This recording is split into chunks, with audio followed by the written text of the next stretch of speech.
So did you watch out on the groups yesterday? That's what I kind of want to know. Did you watch the results? Were you surprised by anything from them? Yeah, it was a surprise like OG. I think they are a really good team, but they are getting experience. So I'm happy they qualify for the finals. And like for Taurus, I mean, also a really great team. And all the other three teams are really good. So I was just surprised by OG. Good result for Group B. You're going to be coming out strong? Yeah, we are going to do great. We're going to qualify and let's go. Thank you very much, Trevor, for your time. Thank you, guys. Mine is not a prediction. Mine is just, in a way, a statement for Alpha 7. You're saying you're going to be coming out strong there, Rebel? I want to see a win in the first game if they want to be able to start off strong. They can't mess around. I'm so glad to hear that he's feeling good going into this tournament because they need to do good, right? They have not hit a single final this year, and it's shocking after such a massive win. But let's go ahead and dive a little bit into their numbers so far. So you look at what they did in PMGO Season 1. It was only 6 matches. They got a 3rd place in that game 1, but couldn't even crack the top 10 afterwards. 19 points total, 14 eliminations, only 5 placement points in that tournament. Then you go to PMMI, the big tough tournament, 24th place in 12 games, a really bad underperformance. And you look at their numbers as well, 39 total points, 32 eliminations, 7 placement points. So out of all those games, we see a ton of eliminations, but those placements are gone. So they need to start. They have the firepower, but they got to get to late game. One team that I know has that firepower is none other than Hora and also Nunshim Red Force. I got to give you some love. You got to, come on, hype up my boy Hyunbin. Oh, yeah. Also, XEY really good. But Hyunbin, Hyunbin, he's kind of built different. But no, these two teams, Hora Esports from Nepal and the side of Hyunbin and the boys, right, from Nunshim Red Force, were looking really, really strong recently. And Nunshim Red Force in particular, one big threat that this team kind of poses in this tournament is that they won by smash ruling. The only ever smash ruling win in a global event in PUBG Mobile Esports history. If they make it to the finals right away from Group B, I'm telling you guys, they're going to go out blasting, hoping to get that PMWC trophy. Prediction time, Max. On the spot. What, like what, MVP? Nunshim Red Force? No, not MVP. Nunshim Red Force. For everybody currently watching, I want you to clip this because we can use this to reverse the Maxman curse. I'm trying to help you out here. Nunshim Red Force, top 5, yes or no? Yes, I think it's happening. Top 5. Hey, come on, I need to support my boy Hyunbin, even though the curse is maybe a thing. I don't know, you can theorize about it, but I think that Nunshim Red Force, if they don't make it top 5, it's a massive fumble. South Korea on top. A huge fumble. We already seen some fumbles happen in Group A as well with Ulf and Furia and some of the other squads. Now it's your time to put in your prediction. Alpha 7, top 5, survival, or bottom 3, Hot Jukes? It's got to be top 5, right? It has to be. It's too devastating for their legacy if they don't make it into the finals. So I don't even want to see them in the survival stage. Alpha 7, please do something. Top 5. I'll cry. I will literally cry. He will. I will not like this at all. You will cry? I will. It'll be a single tear of just defeat. And, we will bring you back with us to make sure we see that happen live. All right, for everybody, make sure you clip that and let us know and remind us if it does end up happening. But I'm with you. I think Alpha 7, we do need to see a bounce back out of this team. PMGC champions, they cannot continue to have this kind of performance here throughout this year. When we talk about some of the other squads that are also going to be in this group, we got to talk about none other than S2G. S2G is a squad that we're expecting a lot out of Turkey. It's just going to become a thing if the pressure is going to be getting to them. I mean, S2G right now, going into PMGO Season 1 earlier this year, I was not really sold on their performance, right? I feel like a lot of us were saying back during the broadcast that they got very lucky with a few of the circles, especially on Miramar. But S2G, I think that actually right now during PMMI did really good, right? We were talking about them quite a bit, Hot Jukes, and we're like, actually, this team has leveled up. The synergy's up there. Solk's IGLing is on point. Calci in particular was putting up big numbers. So S2G, if they bring that same level of play that we just saw in PMMI, who knows? Top 5 is in the cards for this squad. Oh, let's see what's going to happen because we have Vitality E-Arena. Ladies and gentlemen, Group B might just be the group of death, but I think it's time we stop yapping and we actually get started with PMWC at EWC 26, Group B.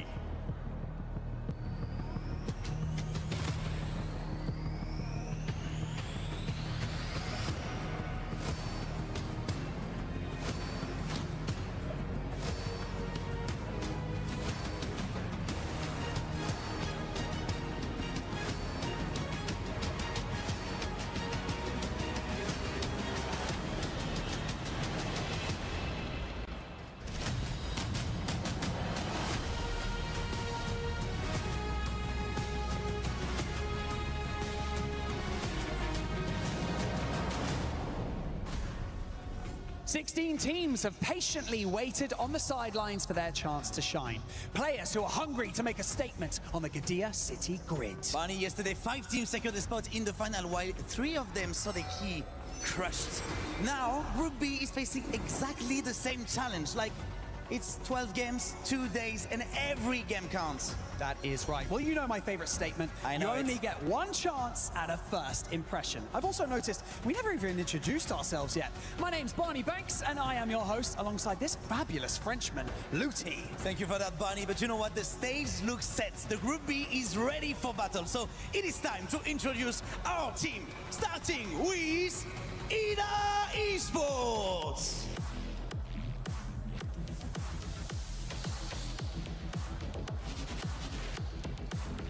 TT Project.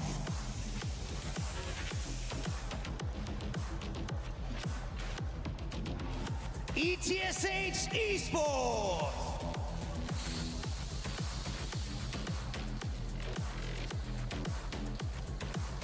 Wolves Esports.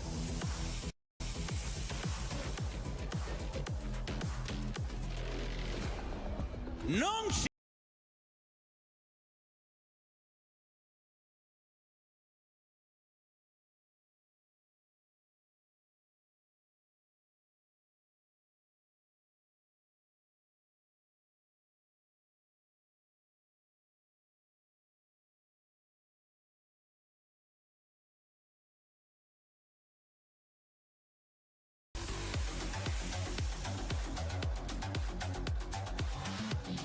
Alpha 7 Esports.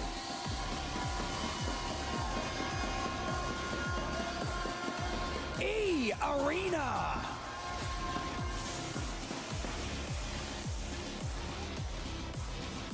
Godlike Esports.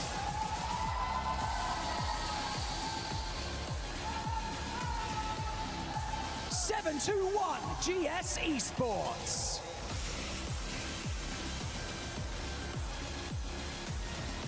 Team Vitality.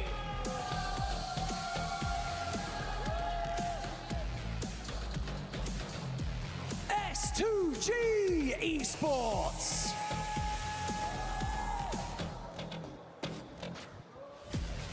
Aura Esports.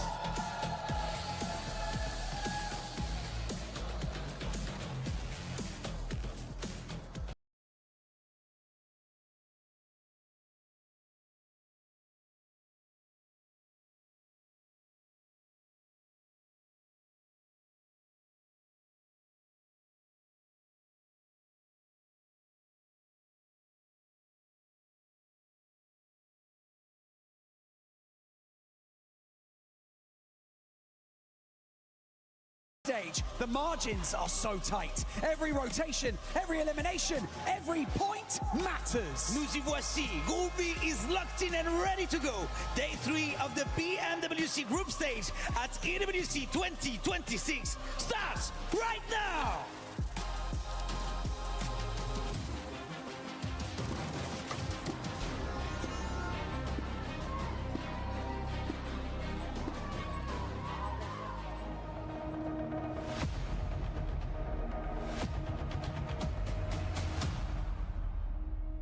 Last year, Yangon Galacticos arrived at PMWC as underdogs. This year, they return as defending champions, with the chance to do something no team has ever done before: win the PUBG Mobile World Cup back-to-back.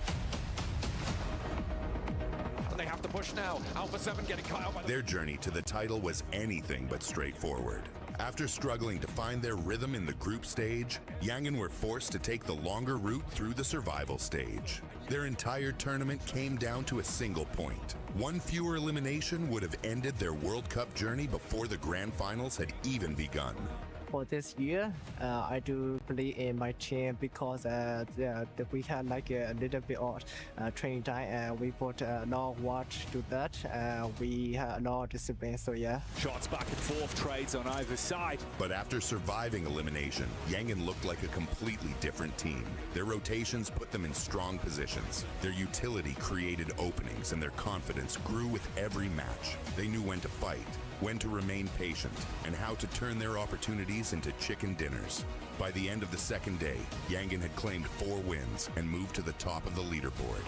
On the final day, the pressure continued to build as multiple teams became eligible to win. But Yangon remained composed, trusted their own game, and stayed at the top until the tournament was theirs. What changed between survival stage and grand final is especially our mindset, you know. While we completed to the grand final, we don't have any pressure anymore. We can get all our fully potential. Last year, Yangon had nothing to lose. Now everything has changed. They are no longer the surprise team flying under the radar. Every opponent knows their strengths, studies their rotations, and enters the lobby determined to take their crown. Being the hunter brought them the championship. Now they must learn how to compete while being hunted. The Penny champion is so much like everyone is watching on you and everyone is learning about you. It's no pressure on us, but we will try our best. No team has ever won the PUBG Mobile World Cup twice. No champion has ever successfully defended the crown. Yangon Galacticos now have the opportunity to become the first. This year, the question is no longer whether Yangon can win. It is whether anyone can stop them from doing it again. Can Yangon Galacticos make history and win PMWC back-to-back? Or will a new champion take their crown? The stage is set. Paris is excited as the energy is starting to reach a fever pitch, and myself and Blank are in position for another exciting day. The twist in the narrative, though, Blank, is that we've changed teams. A new group, the return of the champions, and so much talent is right behind us, getting ready. I know, they absolutely are. We have some Godlike fans with us right now, which is cool. You can imagine they're going to get pretty loud at some point today as they start to pop off, or we hope they pop off. But we got some big names coming in as well. We got Nongshin Red Force, Hyunbin, an absolute monster on that squad. Alpha 7 looking to potentially be just a little bit better, which isn't all that difficult considering the run that they've had this year. But it sounds like they've done a lot of preparation in the meantime, according to Revo. And again, like I said, I think Revo has cemented himself as probably the best shotgun player, close range player in the world. But I think Falak's going to give him a run for his money going forward. Hey, I wouldn't be surprised, dude. The signs of life we were seeing back in the first stage with the way that it was played, Blank, it was incredible. Do you know what's even cooler? It is the ancient charm set from Yangon Galacticos. You can join the PMWC event in-game, redeem those perks for a chance at those outfits, which look fantastic, I might say. The culture, the style, the way it's all tied in. The smile. Awesome. Yeah, dude, it's sick, right? I got to get me one of those. I saw him in the flesh when they came out yesterday wearing them, boy. Oh, it's he. It is he. It is he. I mean, it is a vibe. It's a complete vibe. I love it. I need to get my hands on it in-game at some point. But they were rocking it yesterday, and again, they look sweet. They look cool. I was half hoping they'd be walking out in them today, but again, the jerseys look just as cool. These guys have style on the side of Yangon.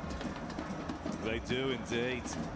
Already the arena is starting to get excited. The contrast, the different fans on either side. So many teams that are being represented here. Friends, family, the coaching staff, and the onlooking fans that want to see once again another rise to success for a squad like Alpha 7, Blank. They've done it before. And what a tantalizing prospect it is having 2 of our champions in one group. Very different right now when you look at the current landscape for either of them. But still, they both won it. They both won it. They're both looking to do it again. And for Yangon, it's a case of defending their title now. It was a bit of a rocky way to the top for them last time, but they've made it. And like we've said before, absolute underdogs. But there's been a lot of time, a lot of focus brought into this one. A lot of training in the back end. They've had their filler arc. Now they're ready for the main event here at EWC. Let's see what they can get done. But Alpha 7, the fans, they're happy. They're looking to cheer their team on.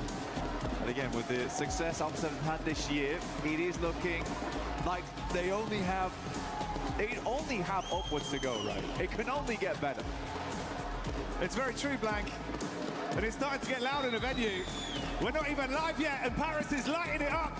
You can hear the excitement. They've brought all sorts of different instruments, and they're absolutely giving it. The beat of the drum is going. Paris, are you ready for Rondo? Get loud, because it's first game of Group B. Let's see what these teams can do. We're going straight through the middle of the map here on Rondo, through Bamboo, past Neox. It's going to get hot. It's going to get heavy here on the first map of the day.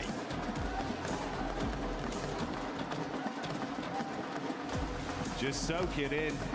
For the viewers at home, it's a very different atmosphere from what we're feeling right now, live in the flesh, in the arena at EWC. I can feel it on my skin. Goosebumps. It's in the air, Blank, the excitement and anticipation.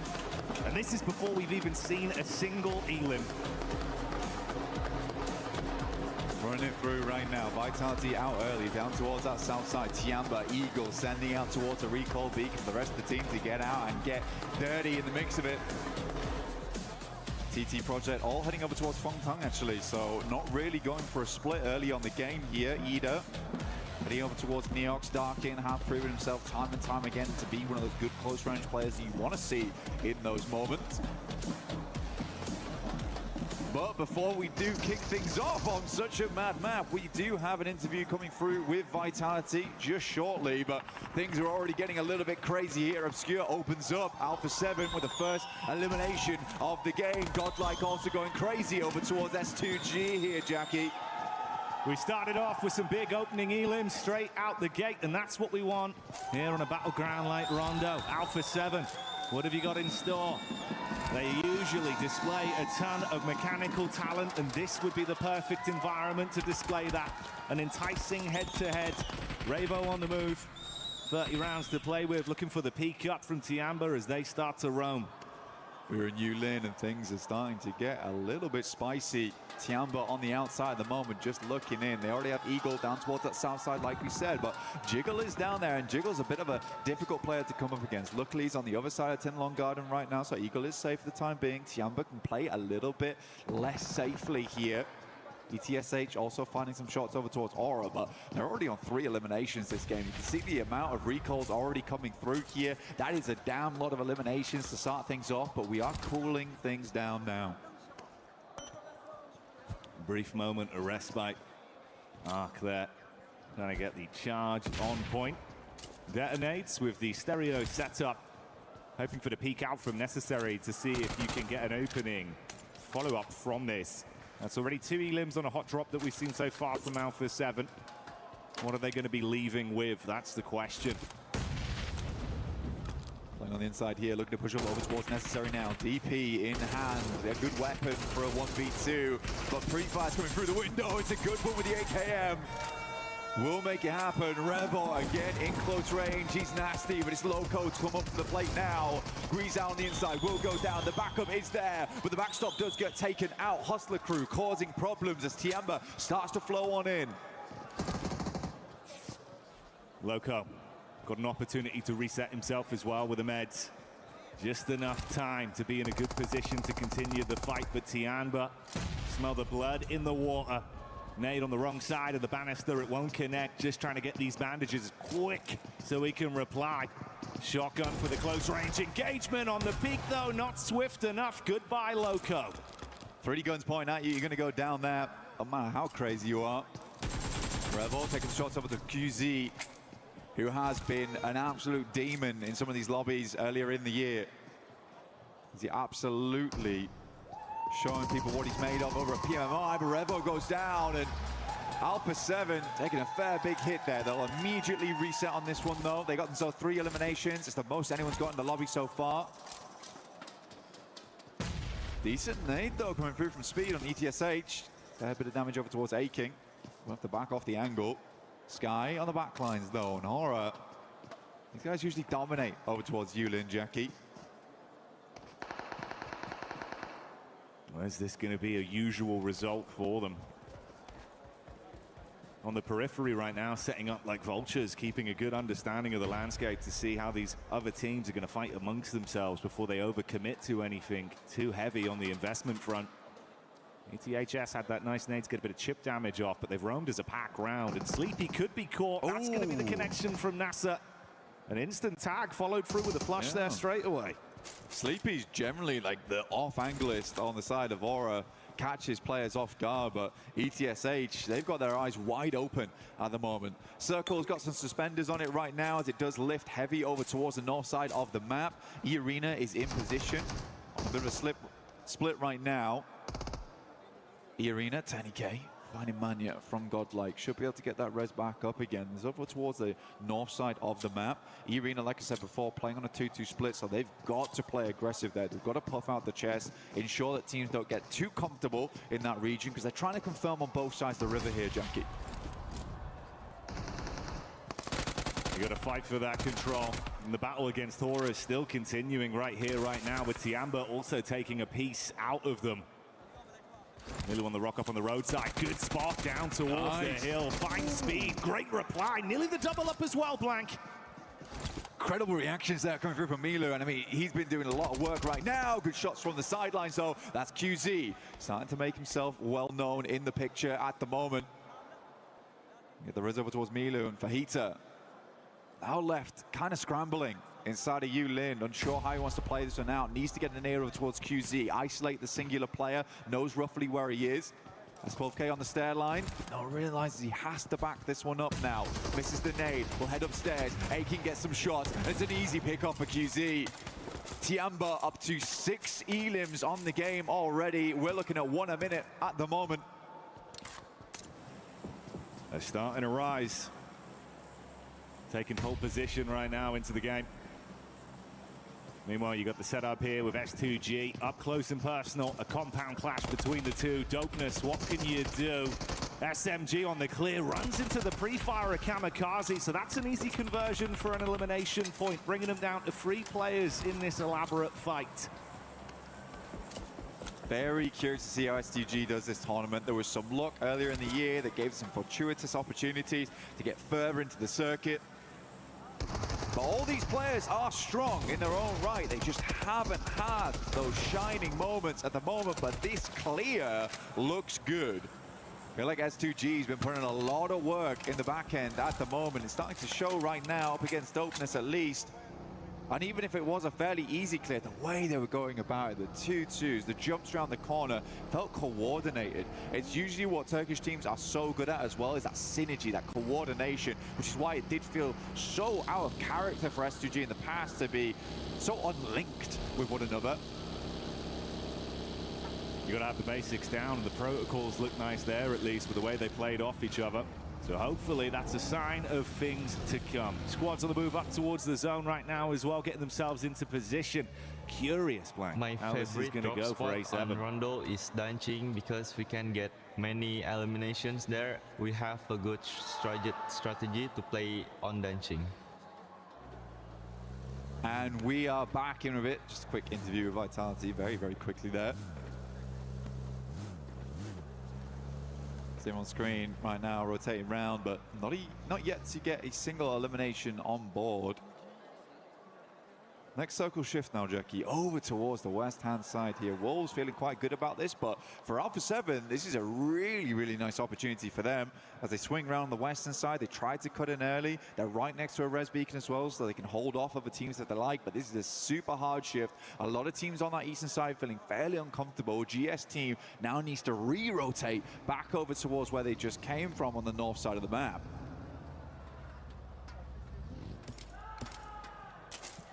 So far, so good for the excitement factor here. And I'm sure you can hear that as well. The fans getting amped up as this one starts to kick off. Guizao driving on through. Circle starts to close in. Yangon Galacticos starting down towards the test track, now looking to move over towards the rest of the team. Hustler crew also roaming on that north side, looking towards that high ground, right, to get a little bit more of that scouting through, but it's feeling more and more likely it's going to drop back down towards the southwest side, sit around Stadium. But again, Stadium's such a big place, so isolated, that cuts out quite a bit of the area. You don't really want to be playing on the northeast side either, Jackie. So you are locked in this southwest region. We also have the lake down towards that southwest side that sits on the slope downwards. This is awkward terrain.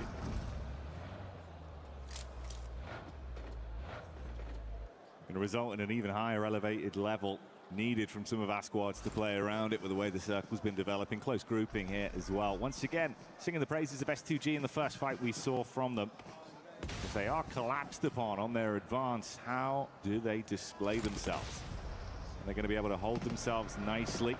Could be a chance for an engagement forced upon them as well. It's TT and Nonshin that are not too far away. Checking the top side of the stadium there makes sense as well. A lot of times you leave a player up there. It's a cheeky maneuver, get some shots out, but S2G keeping their sides clear right now. I like playing up against this pillar as well. You can basically cut off one side of the map to you and only deal with players trying to aggress on either edge. So I think that's a good shout from S2G so far. They're a very central position to work with off the back of that. And even so, they can catch players moving through. Godlike's taken a slower approach on the north side. I like it though. I think what they're trying to go for right now is leave that two-man over towards the northern edge, ensure that teams coming through from Nanshuan don't catch them off guard in future. So that high ground's going to be super critical for that factor in future. Alpha 7 also with a bit of a split lineup on that northern edge, looking for something very, very similar here. These guys are committed, actually, even dropping the emergency cover flares here too on S2G. Oh, mate. Well, big shift on it. The investment there of the cover flares, like you say, not really going to pay too many dividends for them, as it will be taken out of play quite quickly. So they're going to be thinking about the future rotations that are still yet to come for them. Meanwhile, on the move on our screens right now, you can see Alpha 7, a squad that's got a lot of excitement behind them. Right here, right now. Taking on Wolves could be the potential pipeline for them to get into a good position. Started it off nicely with the opening 3 elims. Nade towards Carrillo. It's big chip damage, Blank. It's a struggle at the moment. Nade over the top here. One more airburst might do the trick. Goes incredibly low. Has to lob one back of his own. Will scare Elementrix a little bit, but it's only about 20% of the HP taken off, and he looks to keep the aggression up. Carrillo gets another first aid kit through, but the vehicle is absolutely stomped out right now. He might be able to get it a little bit of a distance out of there, but Alpha 7 knows that they need to get a move on. Stadium being such a big feature of this next circle as well leaves E Arena in a really good spot, but how has Tiamba managed to squeak their way in? A Tiamba that was showing its incredible form in terms of the fights, at least early on the drops. If they get into a devilishly good position with what they've shown, maybe that could be a bit of a dark horse twist in the narrative for them going into game 1 on Rondo. GS limping over. Milu opens up over towards Schweppes though. The off-angler for E Arena, bit awkward.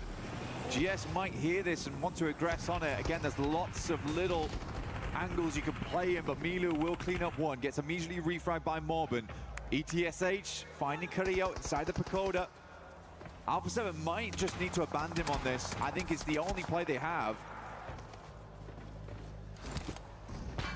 So either give it up or make it work right now in the mechanical side. They are taking pot shots back down, by the way.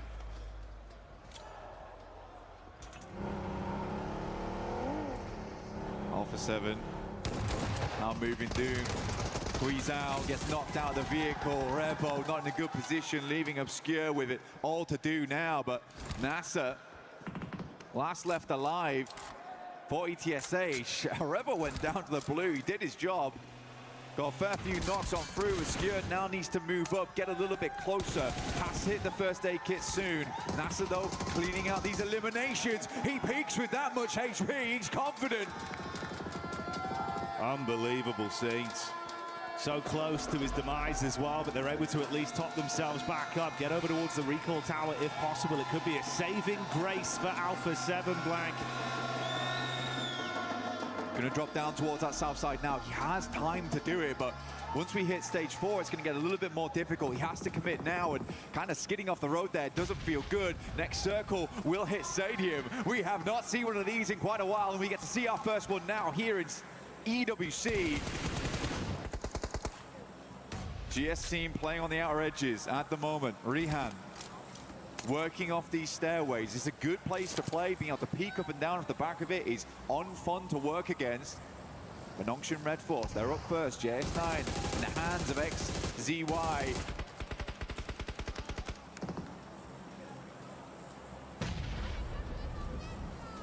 Nice first knock, round the backside, nade in to attempt to convert something from this as well. So many teams breathing down each other's necks here towards the stadium. A fitting finish potentially, given where we are right now, Blank. It's on brand, it's on point. Where does it go from here? Tony K with a quick pop of the stims, get himself back up. Surf going to start coming in as well, ushering those teams forward. We saw that recall play from Alpha 7. They do reset the squad. At least 2 of them alive and kicking. A duo is better than just one. How far can they take it? The arena lobby leaders right now with the Elims 9 under the belt. Tiamba fell earlier. Wolves with a backstab coming up swiftly on the non-shin. That's an opener from Elementrix, but TT get line of sight, and the scrap continues. The first Wolves shut down as the response from E-Arena's good. E-Arena not been slow about this at all. They want to get thick into the action. It's a good nade, bounces off the wall, not quite finding connection though, on towards them. But Wolves, they are down on their feet, looking to get the reses off as quickly as possible. Slonic going very, very low. E-Arena looking for these flushes now. Emergency cover flares brought in because this is an emergency at the moment. One nade. Brother. Oh. Trade off there, Slonic low. Tonic getting him back up again. Elementrix goes down. To some shrapnel on the side. E-Arena looking to clear out space though. They know they have to do this. They were here very early on in the game, but I like how much presence they're showing here. Carrillo again, getting stuck in for Alpha 7, but they take some hefty blows as Sleepy from Hora finally gets his revenge for the start of the game. This fight just doesn't stop either.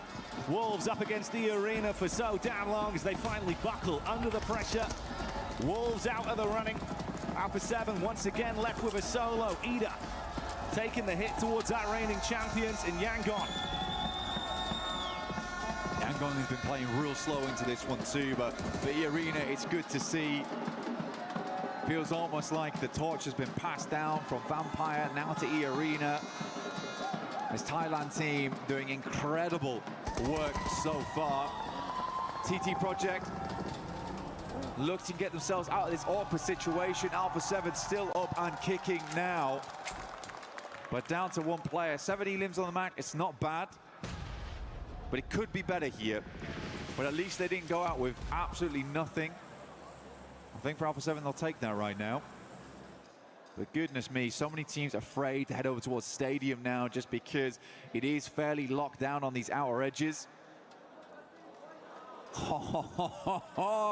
We do have a circle on our hands here. A lot of teams on that eastern side quite pleased with how this has worked out. Vitality, Razy and Razak, the famous duo, improved from Indonesia, now looking to pump up a little bit more damage. Mormon grabs himself the Orc Master at the moment because he has been putting in work. A 13th elimination added now. A chicken dinner here would be fantastic for the point tallies. For Alpha 7, the end finally arrives. Try as they might to keep themselves alive in our opening game. They did well, like you say, Blank, to at least draw a few more points out from it. But it finally bites the bullet on the wrap back over to Stadium. But like you say, E-Arena right now, ruling the roost with some of the fights they've been able to pick off on. Softening up the competition that's been coming their way as well. If they can lock this down, could be in a very tasty position. Already 14 elims. How far do they take it? And what did Godlike do here? Effect with the clap back. Good for one. Nice nade from S-Power, but Ephes tries to hold on to it. An intense encounter between these two sides. Godlike down to 2, but S-Power making the difference for now. Godlike on our edge is a tough position to be in. S2G on their sideline. A quick rollback. S-Power makes it look easy, but Joker from a distance, stopping these teams in their tracks. The proactivity from E-Arena has been insane so far. There's not a fight that they have not been unwilling to be a part of. If they get line of sight, you best duck your head down because E-Arena are absolutely farming in this battleground right now. S2G, heavy hit coming over to Hustler Crew. You got the off angle set up, looking to take pot shots down and save his mates. Kamikaze trap behind the vehicle. They want to close the gap onto it. S2G going in aggro, Vitality in the distance as well. Kamikaze with a single knock. Loco, drop back down, trapped behind the ridge. AZM, you can hear his jammer pack just went out just then. Now needs to get a move on. S2G, they post up. AZM taking a huge amount of damage. The blue might just do the trick here. We'll take him out. S2G with 9 limit on the game. It's crazy the sheer distance we're looking at as well. 9 elims being second place, 15 points for first right now, and the split on the actual minimap is insane with what we've been set up with. The only team that's looked comfortable realistically has been E-Arena from the position they've been in. Oh, given a single inch right now, and they have cleared out the entirety of the northwest side. Now they can pretty much shunt most teams down towards that southern edge. Schweppes opening up onto GS once again, and they are just swarming on them. Another goes down to Malik. And E-Arena looking for more and more points. 17 elims. Can they go further? Can they hit the 20 bomb? Well, finally, it seems like someone's willing to test them. E-Arena taking casualties, but they're looking to reply back. They will keep themselves alive with Tourniquet, it seems, over at the stadium. Mixed Vitality pushing on to S2G. A back and forth fight, a quiet game otherwise for Vitality. They were playing their cards close to their chest, but they've got to fight for control right now. Looking for the royal flush over towards S2G. All 4 players down potentially. Axel. One nade in hand, it's going to be important. One quick spray over towards Hamzy G. Quickly drops back down to his belly. Some more damage. I mean, he's hitting every shot. Just continue with it. The numbers dwindling for S2G. Peek round the back of the rock, and Axel hits it swiftly. Goodbye, good night. They're down as Vitality starting to get some energy going their way. Meanwhile, Ida taking it straight to the face of the reigning champs.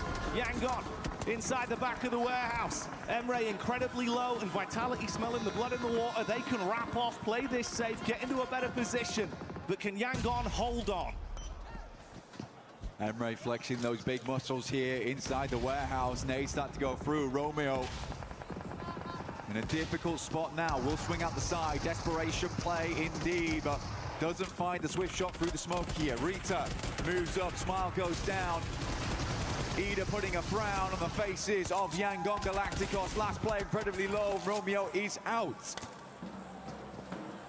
They fall down and out in Rondo. And one by one, we whittle through our squads. The only fight we've seen taken to E-Arena left them in a position with 2 players knocked. They reset from it and continue to live on. You ask the question, can they push to 20 elims? They only need 2 more, Black. But can Vitality suck up some of the points as they do advance onto the weakened Ida? Oh. Emre with the detonation on the vehicle. Vitality, you're going to have to recover from this swiftly. What's the decision making? That's a rough one. Rita playing inside building. Good burnout from him. Tries to get back inside, but good shots from Axel. Has been on an absolute tear this game so far. Good damage all around. Feels like a lot of the eliminations have been stolen away from him.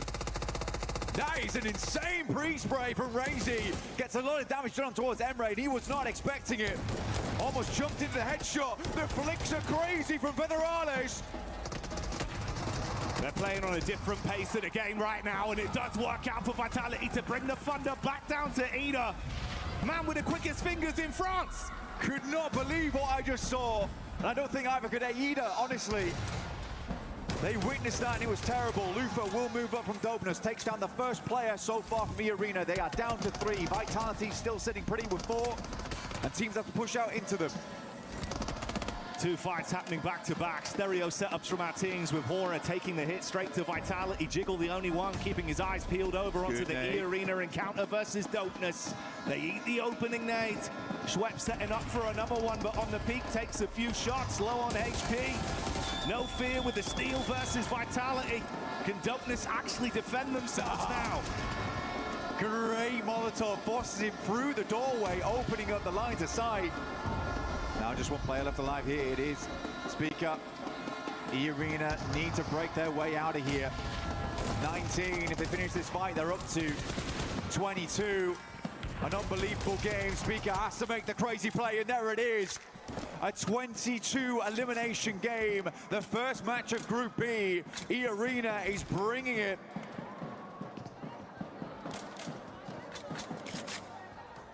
Not only are they looking for an opening game win, they're looking to do it by sending a message. And for Hora, they weakened Vitality amongst all this, but they were able to reset. Investing some of their utility, they're still alive with 4. Hora waiting on the steps on an off-angle setup whilst Razy scouts further back. No need to overcommit yet. Forced out of the vehicle, though, tucks in behind the tree. If you fall to sleepy, it could get very awkward quickly. Razy, put on the backside of the tree here, has to drop something. The cover flares. All that's left to keep them alive. E-Arena pushes away over towards the northern edge. They're going to hold out here. Aura coming in with 4 players. It's going to be hard to clean out this game here. E-Arena, though, they are on fire so far. This team is warm, ready to go, no fear. Time to put some more eliminations in the books. Vitality with a quick rescue. But can they make it back? They do. Goodness me.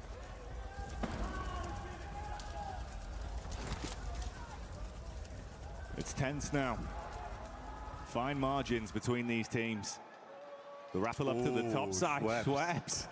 Playing it cheeky, Blank.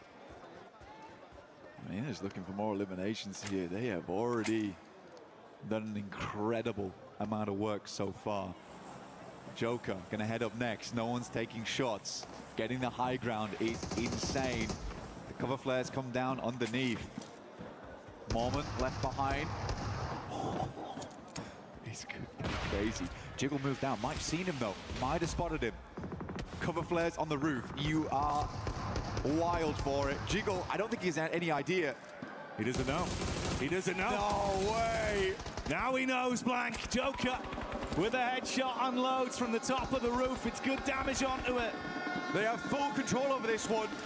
The emergency cover flares drop down, now give them incredible peaking advantage up against Vitality.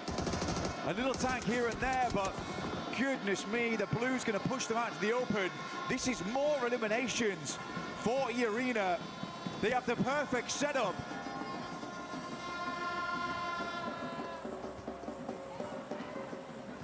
You have entered E-Arena's arena at this point. The gladiators here in France as they are ruling from the top side, control of the ground floor as well, with Mormon in position. And Vitality know that they are forced to advance eventually. You're exposed either way. And Joker's looking for the peak back towards the warehouses. How far can they take it with the elims? They look for more decent damage. There's another knock from Schweppes. Instantly trying to flush out on that one. 24 in the bag. Blow up the vehicle. Don't let them go any further on the back of this one. Aura can do nothing but stand by and watch. M79 brought out to hopefully bring a train, but the rescue I don't think is coming for Razak next. Joker finds the peak off the back of it. Mormon holding the angle. But they're patient, they're real patient about it. But a nasty headshot for Federales saves the day here. Joker has to not be greedy. That tree saves his life in that moment. The sightline just not quite there. Oh, Mormon. That's the issue, Blank. The duo so heavily focused at the cover flare setup on the roof side. If they leave themselves exposed, can Mormon steal this away from the ground, draw the crosshair off, and guarantee himself something to play with? Stage 9 now.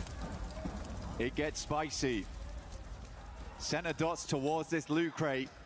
E-Arena may need to drop down at some point, but they'll see what they can get done in the meantime. Vitality playing it slow, but will have to move. Even more emergency cover flares dropped. Building themselves barrier after barrier.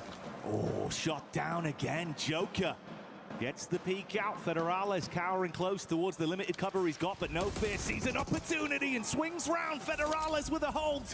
Some clean connections in the past couple minutes here. E-Arena, they see this, they know the knocks are going through, they're looking to send nade, they feel like they're in range, it's on target, a bit of chip damage. Razy has to back out, one more nade over the top, it looks on target, it's unreal from up on high. They are dropping bombs down towards Aura. This is insane work, Sky goes down, more eliminations available here, might take them to 29, Jackie. One away from the big 30. And there's only a single member of the squad left to try and fight against them. The dream of the arena on Rondo, as they've been living their movie, elim after elim. And Sleepy is all that remains between them and an unbelievable game one. Schweppes looking down upon their arena, their stadium. What a ridiculous result here for E-Arena. It has been sublime from start to finish. The circle begins to close. We're getting right into those final moments. Just one more minute before it all finishes. Coming down to the bitter end, Sleepy looking up towards the sky, but will he be on point when they're forced to drop? It's all a matter of timing. Two crosshairs going to be swiftly on his angle. Can he withstand the duo drop? That's one with the shotty.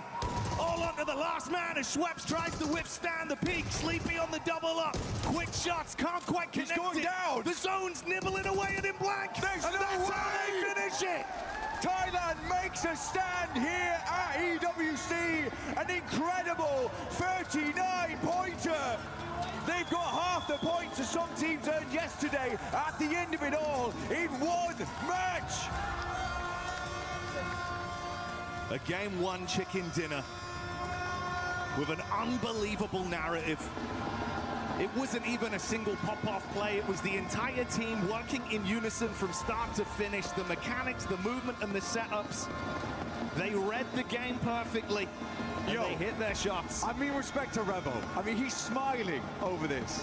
And he should be. Everyone should be smiling. This is records broken. This is records made. On a first game of all things. They've done it. Like, they're in. Right? They're in at this point. Yeah, they're not dropping out. It's incredible. I didn't expect it. I mean, it's just disbelief on players' faces. I don't think anyone looks all that sad about it. They're shocked. That's all it is, Blank. I mean, shocked. Aura's probably shocked, yeah. Goodness me. What a game. What a game. I've not seen anything like it. And for E-Arena, just another day in the books. Showing up massively. Yeah. We're going to replay here. I have never seen a play like this work out, by the way. Never. I can't believe it. The fact that Schweppes is able to just crack the can open and make this work is wild. Let's hear him with the team.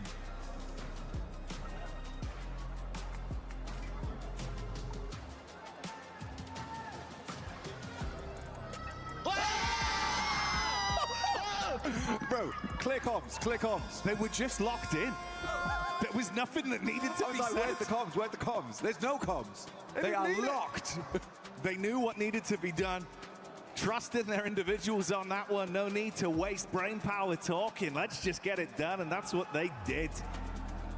Man, I mean, the Rabbits, they bounce up the leaderboards, and they'll stay there for a while. We'll be back shortly after this.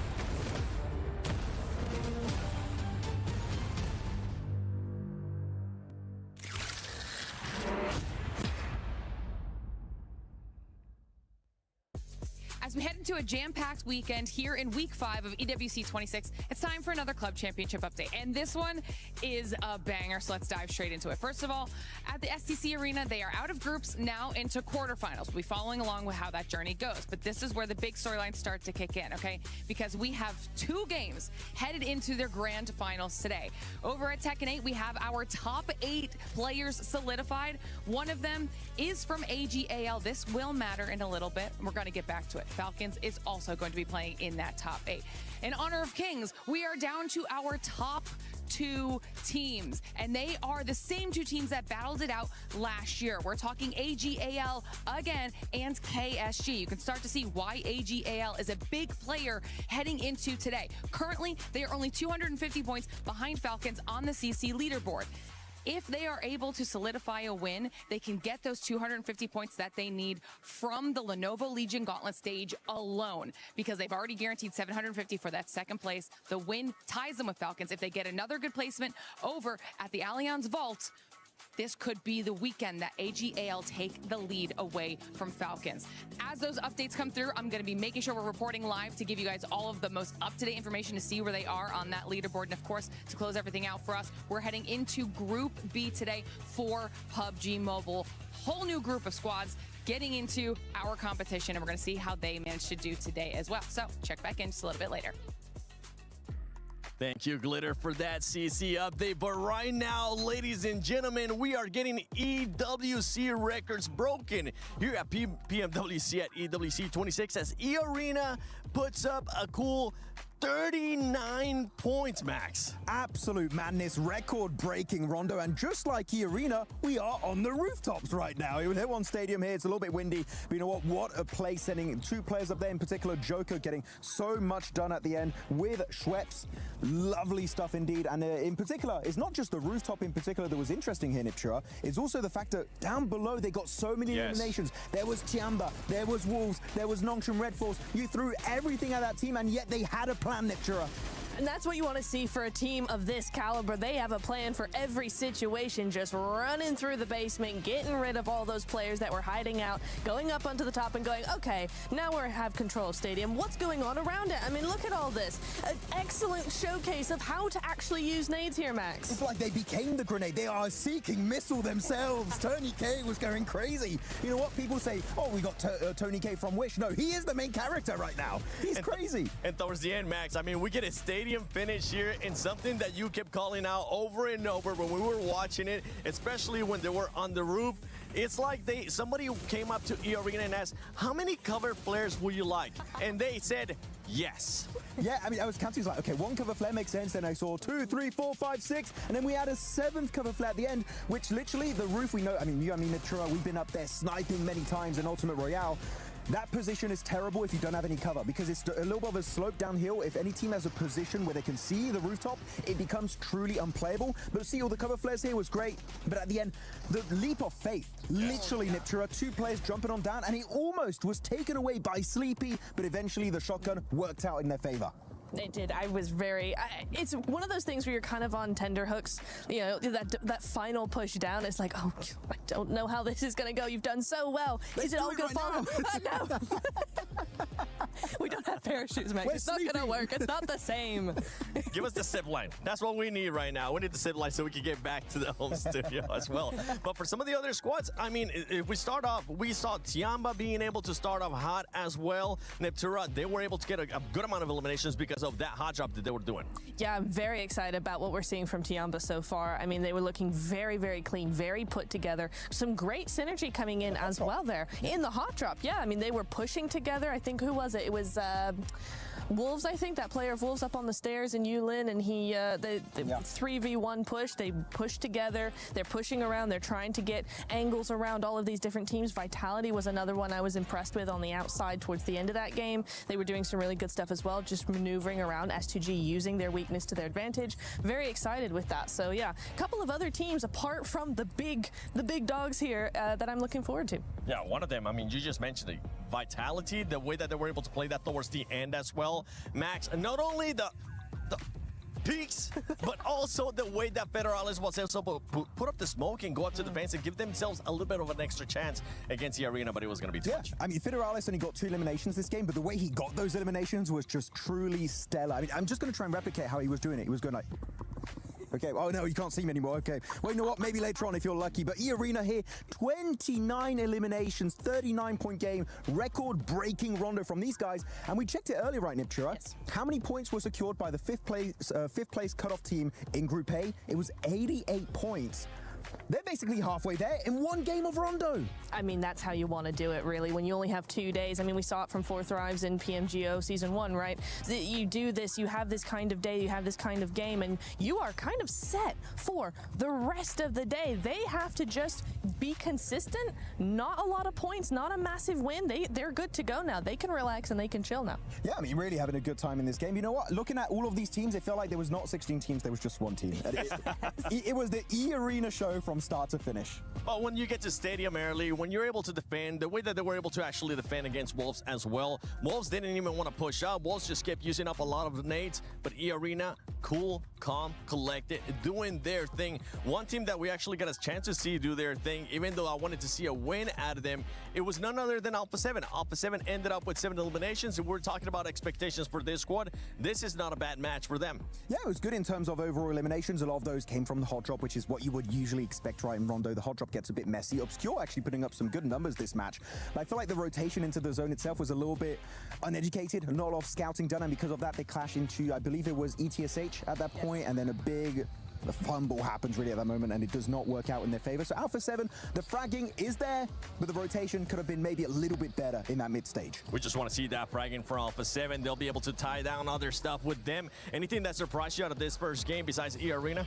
Oh, you know what? I'm looking here. I'm liking what we saw from a couple of teams. I maybe just re-highlight Federalis, honestly, from Vitality. I think he did a great job. It was subtle, but he really worked for his team. So for me, yes, Federalis want to see him in the next game. I'm going to go for Horror. Really so happy to see them do well. But of course, it was the E-Arena show, as we know, in Stadium. But E-Arena were just dominating everyone. But Horror, good to see, just like in PMGO Season 1, right? Dominating their respective group. We're #1 in PMGO Season 1 in Jakarta so far. Also a decent start in this tournament. It's just not an E-Arena start, which no one's close. One team that we haven't really gotten a chance to give props to, especially after that match, is Godlike. Godlike was able to put up a good amount of eliminations in that game. I think they ended up with 7. We saw them take the fight with TT Project as well. We got a chance to talk with S-Power. They're very confident. They're looking to make sure they end up going to the finals like OG was able to do yesterday. And before we actually send it over to Barney, Max, show us again, what were those speaks like? There you go, Barney and Lace, take it over while we'll try to see if we can find a step line to get out from here.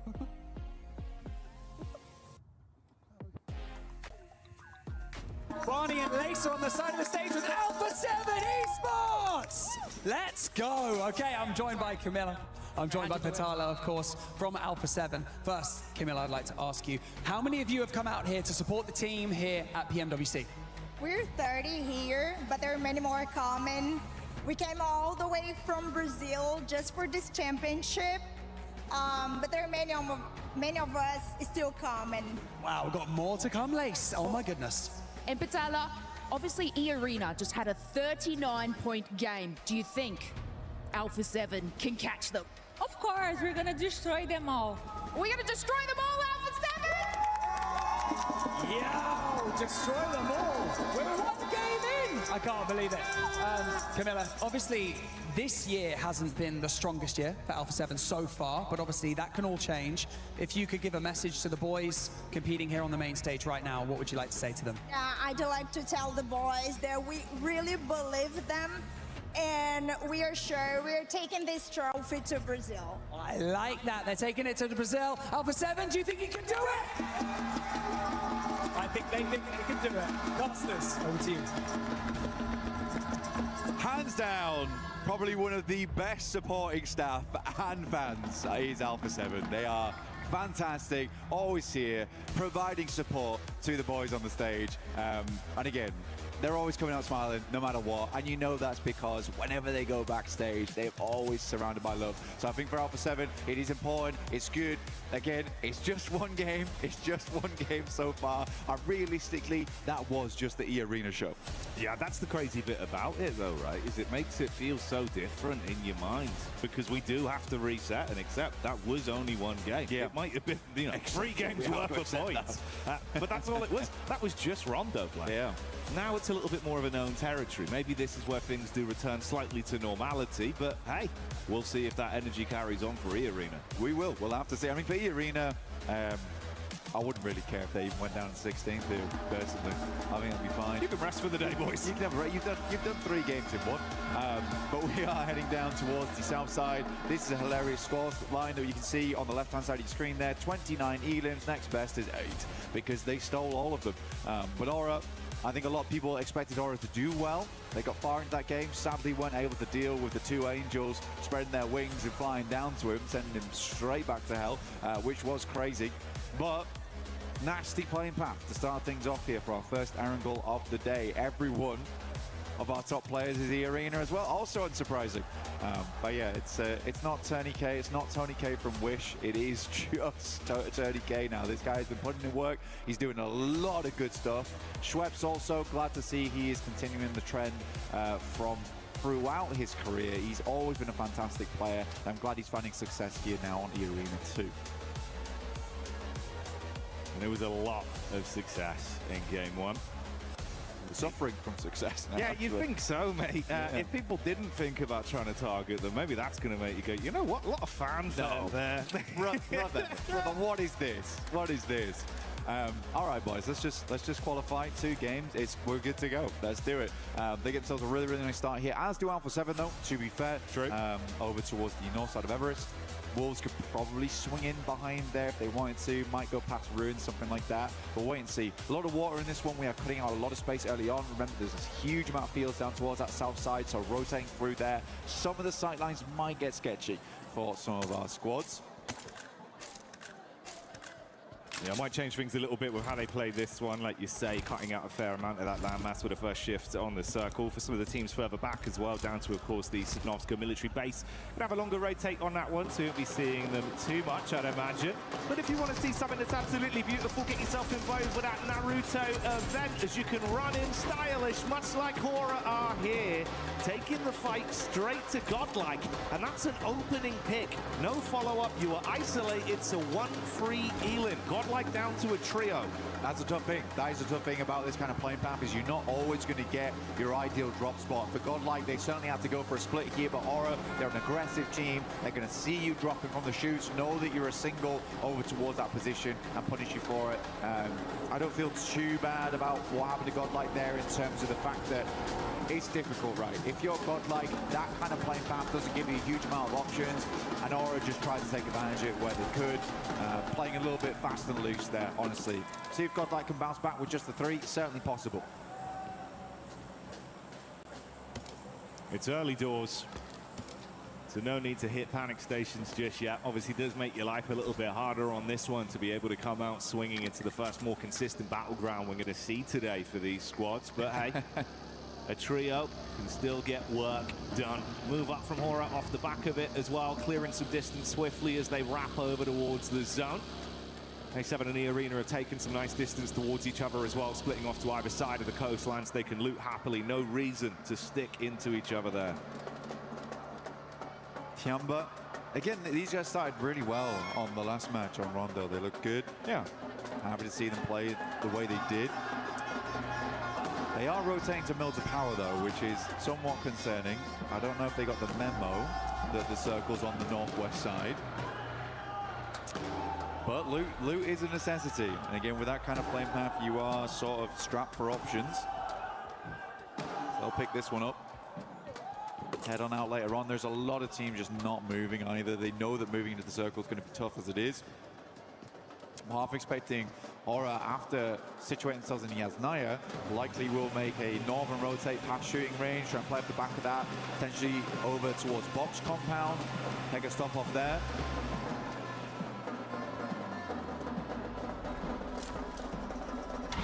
Bit of an earlier split off as well from S2G. Handled themselves pretty nicely in that opening game on Rondo, to be fair, Blank, with some of the situations they were thrown into. They had good mechanics, at least, with some of the fallbacks. I also thought that where they set up afterwards on the pillars, that's good. That was good, right? Their initial engagement was clean. Then they had a game plan, set themselves up center, and then we kept pulling over towards stadium. And it was only a matter of time before they got swarmed by tons of teams. But I think the game plan overall and the gun skill that they displayed last game is really promising for S2G. Yeah. So for our Turkish fans, you can be pretty happy about that. It is early doors, though. We've got plenty more to watch as the day goes on. Dopeness on the south side. Just coming out from the swamp now, and TT Project similarly trying to rotate up on that west coast. E-Arena, though, they have laid the flag down. They're rallying around it at the moment. Just towards Hospital, was South George Apartments.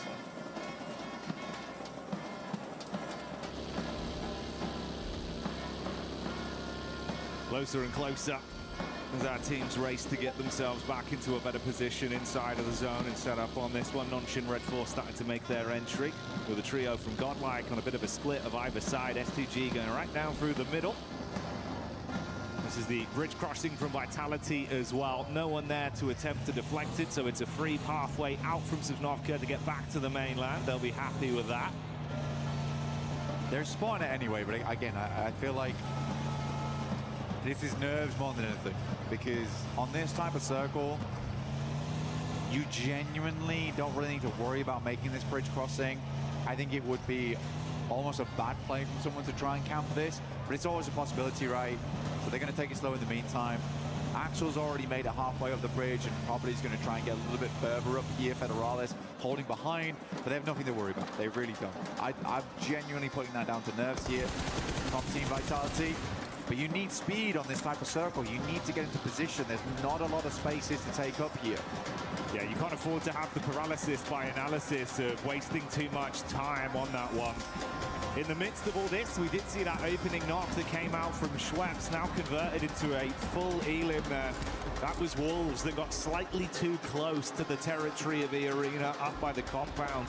Rest of the team did get out though, Blank, doubled back round Hospital side and got themselves into safety, at least for now.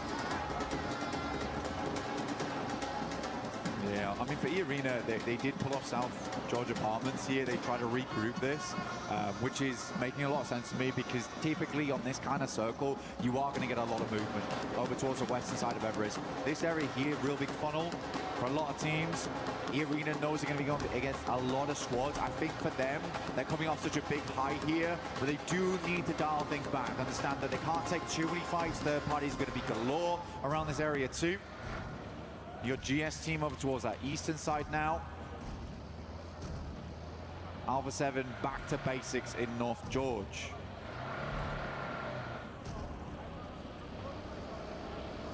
Well, how that zone was off the back of the plane path we had coming into this one, at least you gifted a fair amount of safety where they've not had to really run too many risks early doors. Over the course of the past 8 minutes, just been able to loot and sit pretty, getting a lay of the land established. Fairly late rotates for some of our squads as well. Obviously, we saw Tiamba Fragment off go over to Milton. They're still going to be coming in late onto this one. And Vitality now entering the safety of the zone that's about to move. Ooh, okay. E-Arena.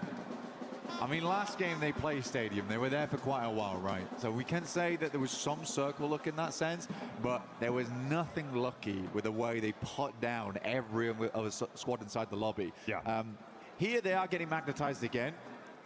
But again, it depends how they want to finish this out. We have seen plenty of teams in Group A get good circles and not really be able to convert off the back of it. Now, I really do want to see another big game from the arena here.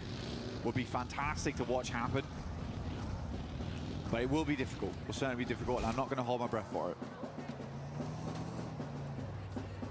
I mean, at least if you needed a warm-up to prove that they're going to be able to play some very aggressive PUBG Mobile today, that was the game for it. And again, like you say, the circle luck will only go so far. It's more what you do with the position you presented. Very clean last time.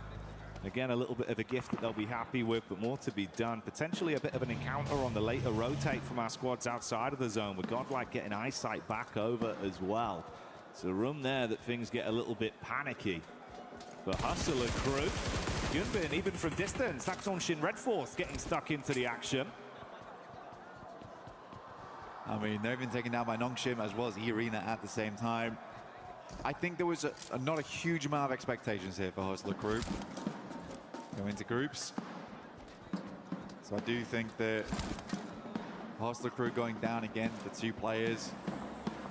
Not sitting on a great average at the moment. They've only got 1 point over these 2 matches so far. Sat down there with TT Project. So I think that Nongshim Red Force want to turn that around. This is a team that is very, very good, have just come off some big success here, Jackie, this year. Would love to go straight towards the finals, at the very least qualify through to the next stage of the tournament. But goodness me, if we took a look at the map right now, you can see just how jam-packed it is. We have one team playing on Everest in Aura. Everyone else, like I said, is in that horrible tunneled zone on the western side. A few compounds around that area. S2G currently playing that one that sits underneath Everest on the southwest side. That's a good spot to be working with. You can clear a lot of space from there too. The fact that we still have about, what would you say, 30% water in this one, with Everest being a big chunk of it. No one really wants to move into apartments just yet. It's a nasty circle. So these are the 2 back-to-back games where it is mechanically and tactically difficult. And seeing how much of a backup plan you've got in terms of adapting with these circles, like you're saying, it's not a regular game. It's not normally. No, it's not, but... Oh, no. In the world is that? Makes you want to be sick, honestly. That is gross. E-Arena's probably going to regroup over towards that western side, potentially, with the rest of the team. Take no chances here. You cannot be greedy on a circle like this. You've got to shore up your front at the moment. Make sure you drop the riot shield, because teams are going to be coming at you thick and fast in the near future. Alpha 7 sit all the way over towards the peninsula on that northwest side. Oh, this is disgusting, mate. Yeah, this is absolutely unbelievable. All of our squads still alive and kicking. Such limited space. Such little ground left to play with on the mainland. A few shots being taken out from various squad. Wolves continue to be fought by E-Arena. TT getting stuck in versus Vitality as well. This is the fight that's going on right here, right now. Neos down behind the back of the vehicle. Effect and Zerich, they just got to call it quits. Yeah, TT Project just going to move on this one. You got to get further in towards the circle here. Difficult push out for Yangon Galacticos, stuck on radio tower right now, held out by Nongshim Red Force, who are looking to be the arbiters of the fields. Playing Scarecrow right now versus all the Crows coming up from that south side. And once again, already it's E-Arena that have been able to find themselves free elims with the picks they've secured. You got that wrap over the top of the bridge from George Paul as well that's coming in from ETSH as they're going to look to try and chase and get into a good stable position inside of the zone. Ravo with a pickup. That's one back over on at 72, one GS. Ada now moving forward. Adrenaline shot in at stage 3. I mean, it's got to be done. The boys got 2 of them. You need a lot of adrenaline to make your way through these next circles. It is pain that is ahead for a lot of these teams. How well can they weather it? Can they grit their teeth and hang on? Aura, Jiggle looking forward now. Yangon Galacticos dropping some shots down towards them. AUG in hand. Aura though still doing well, honestly, over towards this eastern side.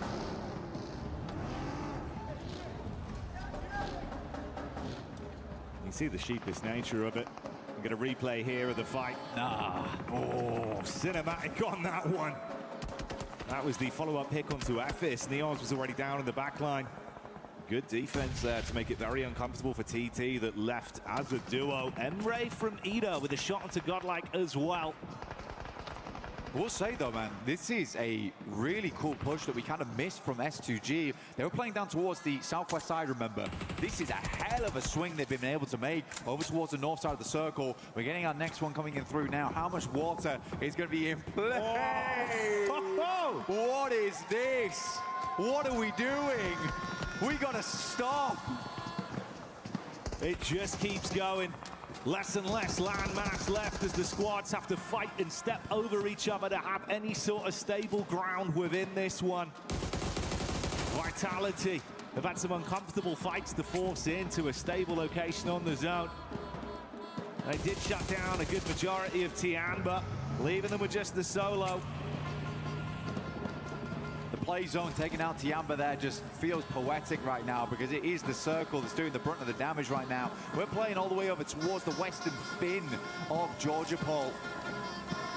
And these players have to tread water going forward. This is getting messy, it's getting nasty. Alpha 7 set themselves up beautifully on this game. Making the necessary maneuver, hanging out all the way towards the beachhead.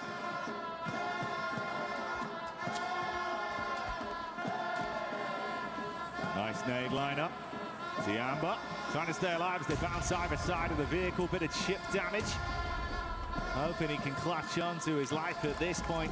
ETSH, after completing their long rotate, do run into Yangon once again. And for the reigning champions, it's not been a great start to the tournament so far. Back-to-back blows taken their way. Vitality trying to win out versus Non-Shin Red Force. Yangon left with just Smile, but that might turn into a frown if they can get the angle onto him.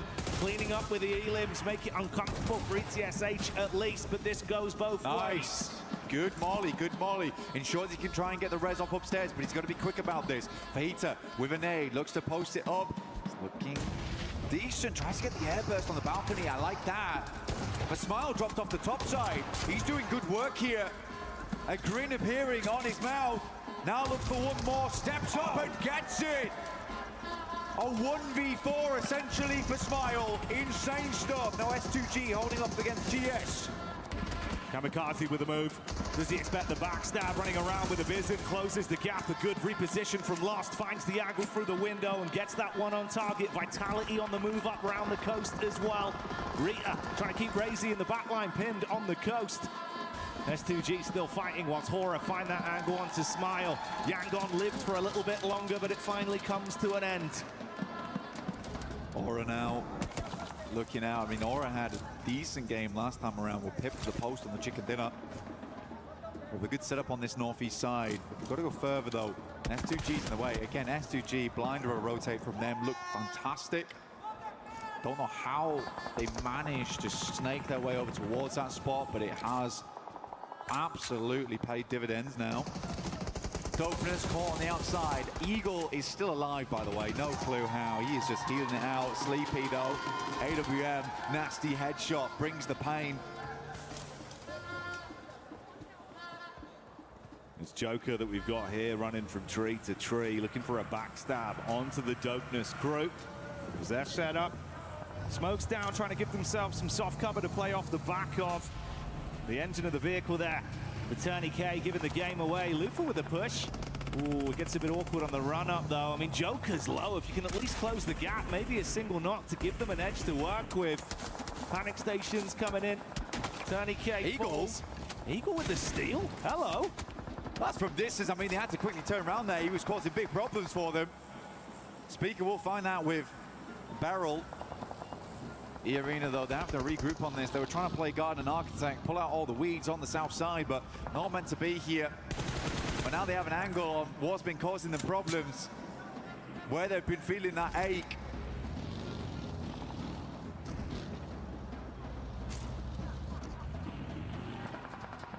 We've got the gamble play from Rita that he set up quite some time ago, going for the wide berth over towards the zone. What's this? This is just disgusting. I mean, no one's having a good time right now. We are going out into open zone. The wall's been pretty much giving themselves a lovely little lifeline here as they get it towards the top 8, and Necessary might just make it through. Grab himself a loot crate off the back of it as well. See how far this lone wolf can go. It's a similar situation, man. This is what Ida wanted to go for, with Rita just swimming. Going for his wrap on his own.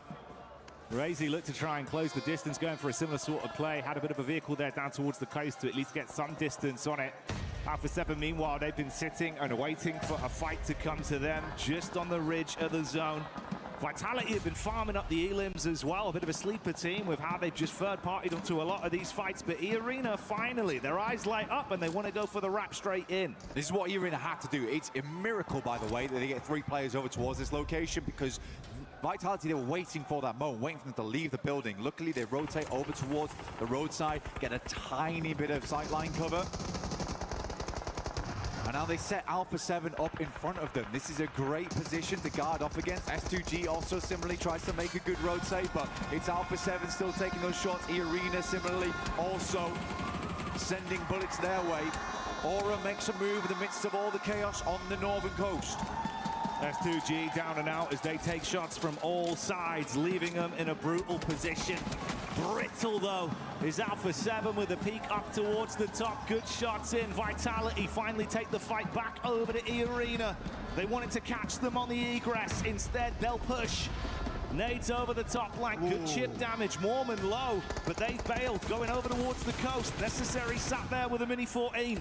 It's a wild push-up from E-Arena. They're just looking for anything.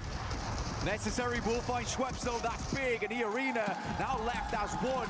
Joker, on the barest amount of life, finally goes down. E-Arena is out. They tried to scatter. Vitality forcing them out the way. A 12 elim game here on Erangel is pretty damn good, honestly, from where they were playing. Alpha 7 and Vitality. Two organizations that will look to take blow for blow right here and prove how much they can do. Paranoia about Necessary deep back on the tip of the map that's still in play. Rita still going for his lengthy rotate to give himself a chance to steal away points from the other remaining squads, and Hora keeping it calm on the coast.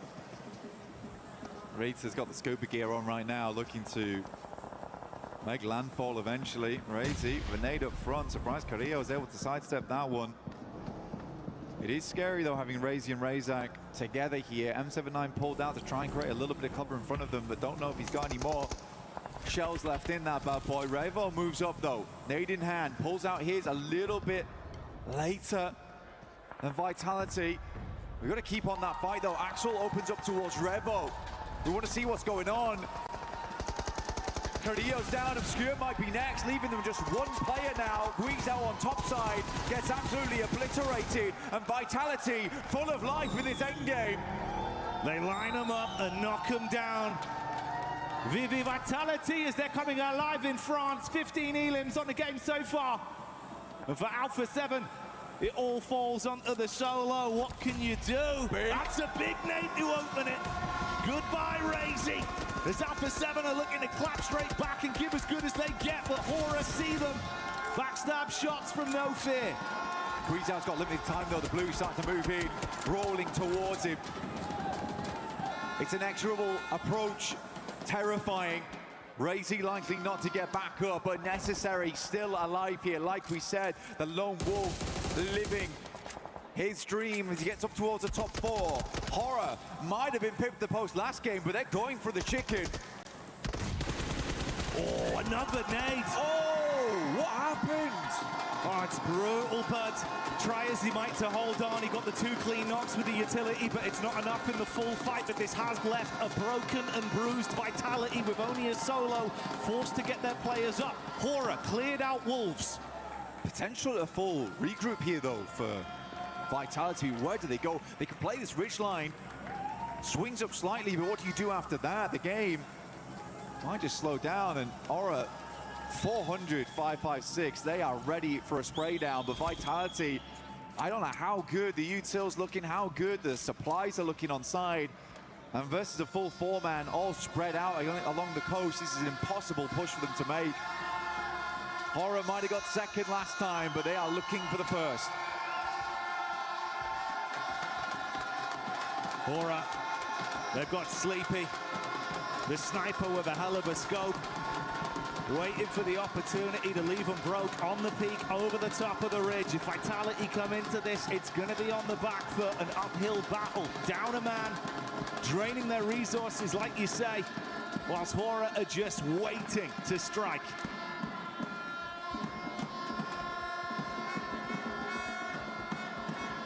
All quiets down now.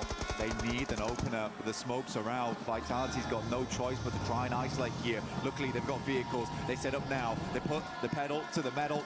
Now looking to move over towards Hora's side. Swinging out into the open. Razy wraps round. Sky also similarly layering on the backside here. Can't quite find the shots here. Sleepy digging those bullets into the backside of the vehicle, creating those dents, but Circle moves away now. How do they approach this? It feels like an impossible game here for Vitality. Such an open field. No cover, no chance. The only play that they can make is to take the fight straight to their face as they drive back behind the steering wheel and go in swift. Sleepy with a warning shot. Whoa. The buggy comes by. Close quarters engagement as Vitality looks to hold on. No fear down. More damage done. Sky replies onto one. It's all on a solo of Axel as he looks to cook his way through them. Sleepy up front pulls out the AUG, the AWM doing nothing for him. Axel, last left alive here, an incredible player on 9 elims this game. It's a hard fight though, a 1 versus 2. Molotov goes long, he runs straight into it though, keeps backing off into the nade. It might be lights out for Axel soon. Oh, that's the nade to do it as Hora. With a hefty bombardment on the beach, they lay claim to the second chicken dinner and light up Paris once again. Hora though, it was instantaneous response, the speed at which they came through. Oh my days. Getting pulled out in the second game, good for him. Beautiful action there.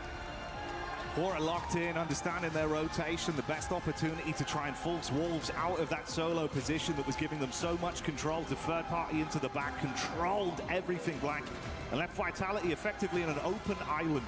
No cover, no chance. Axel gave it his best, but an upward battle.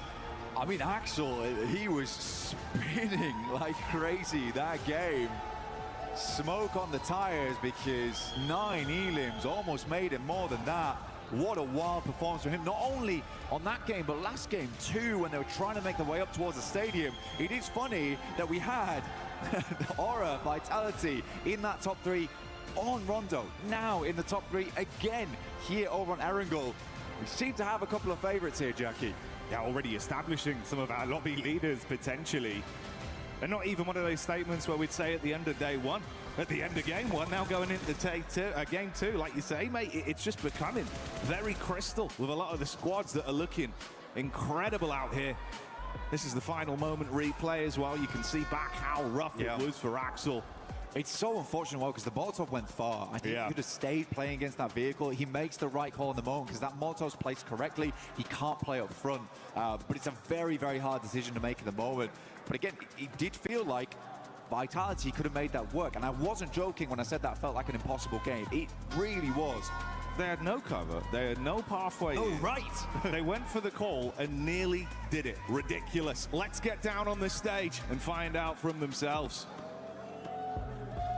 All right, well, yes, thank you very much. I'm Claris down here on the stage. I am with E-Arena, though, and it's Joker here to talk about that first game, honestly, because that might have been the best game in PUBG Mobile history. I want to get your thoughts about that game, what was going on in the team comms, the feeling after that first game.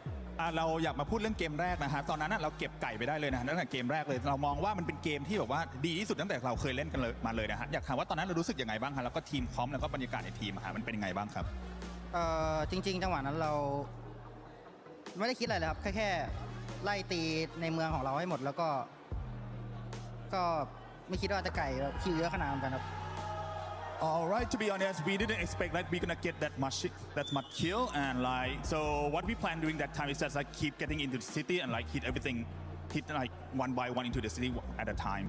Okay, so very quickly here as well, after that performance, after looking fantastic already here, any words for the fans, everybody kind of watching for E-Arena out at home as well, because I'm sure a lot of people are very excited about that first performance. หลังจากที่ทุกคนได้ดูเกมแรกแล้วนะเชื่อว่าหลายๆคนตอนนี้กำลังจับตามองทีมของเราอยู่นะฮะอยากถามว่าเรามีอะไรฝากถึงพวกเขาบ้างครับก็ฝากเป็นกำลังใจให้ยายน่าเลยครับหนึ่งเดียวจากไทยครับก็จะทำให้เต็มที่ที่สุดครับ All right, to everyone, please supporting us. We are the E-Arena, the only one and the only hope of Thailand. All right, well, thank you very much. Making PMWC history here. E-Arena looking awesome.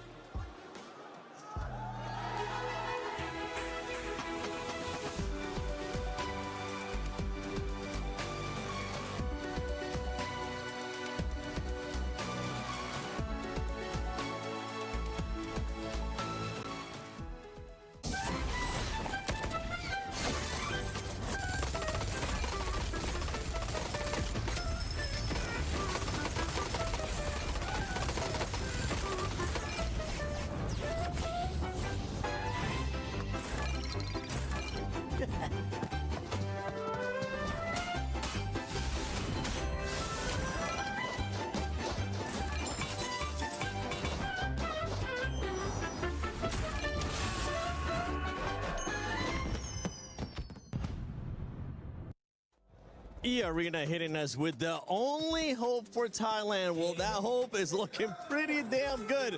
And you know who else is looking good? Hora. As they were, you too, Max. You too, honestly. No, I mean, Hora, what an absolute banging game for Nepal, right? You start off with a second place in one of the weirdest opening games ever in an international tournament. And then, how about we do get that win here on a beach finish that we rarely see at any tournament whatsoever. And oh my goodness, I mean, for you in particular, Nipchira, you're a big fan of snipers. Sleepy, the bolt action, oh my god, Nepal is here to play. Oh, it's so nice to see it. So nice to see it at a global tournament. Finally, it's been years, it feels like. He's still one of the only players that uses a bolty. We need to have that more often, and maybe after this game, other players will go, maybe it's not such a bad idea to have an absolute god at sniping on your team, because oh my. That is exactly what you want to see. You getting those long-range shots coming on through. Really, really good stuff. But Hora in general really able to circumnavigate a whole lot of traffic coming on through there, Max. You know, over on that beach side, one of the only plays they could have made, and it worked really, really well. Max, remind me which bolt he was using? The Orm. The Arm. All right. Lace, thank you for joining us. Glad to have you here. I want you to give me the best Arm sound possible. Keep in mind, Sniper is going to sound amazing. The best sound. It's every shot is like pure ASMR. Yeah. Boom. Baby. All right, Max, you next. Okay, on me. On him. Put it on him. On me. Get the camera on this, man. Boom. Mine was better. Nep, you're next. You said ASMR. All right, get ready. That sounded Arm sound. AWM. Come on. Choom.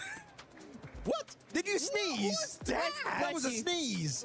What? Okay, for everybody that has been making videos of PMWC at EWC 26, there you go. There's the challenge. Go back to that last game, have Sleepy, and replace those sounds and see which one was the best. Make sure you guys share it on social media using the hashtag EWC and hashtag EWC 26. But talking about teams that were able to perform so good, we have to talk about Vitality, Lace. Man, the whole entire game from them was absolutely incredible.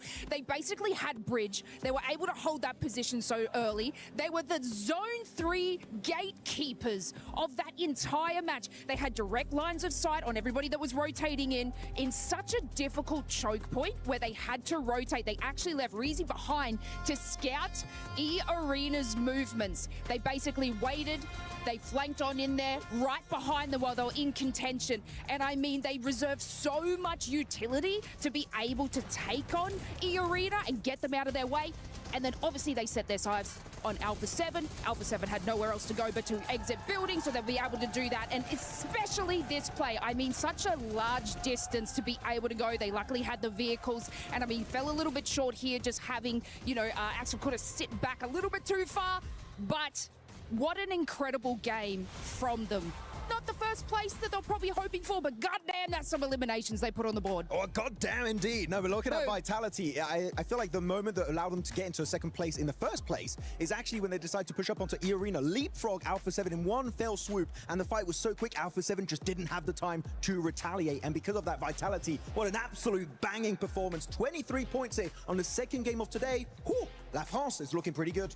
They are looking really good. I mean, Vitality, 23 points. Now, this is what I was talking about Group B. We were expecting teams to be a lot more aggressive. We're expecting teams to start sponging up those points towards the top. And so far, after 2 matches, that's exactly what's currently happening. With Alpha 7, we see them now being able to have back-to-back good performances. This is what we want to see out of PMGC champion. It is absolutely. It's really nice to see them make a little bit of a comeback bit by bit here.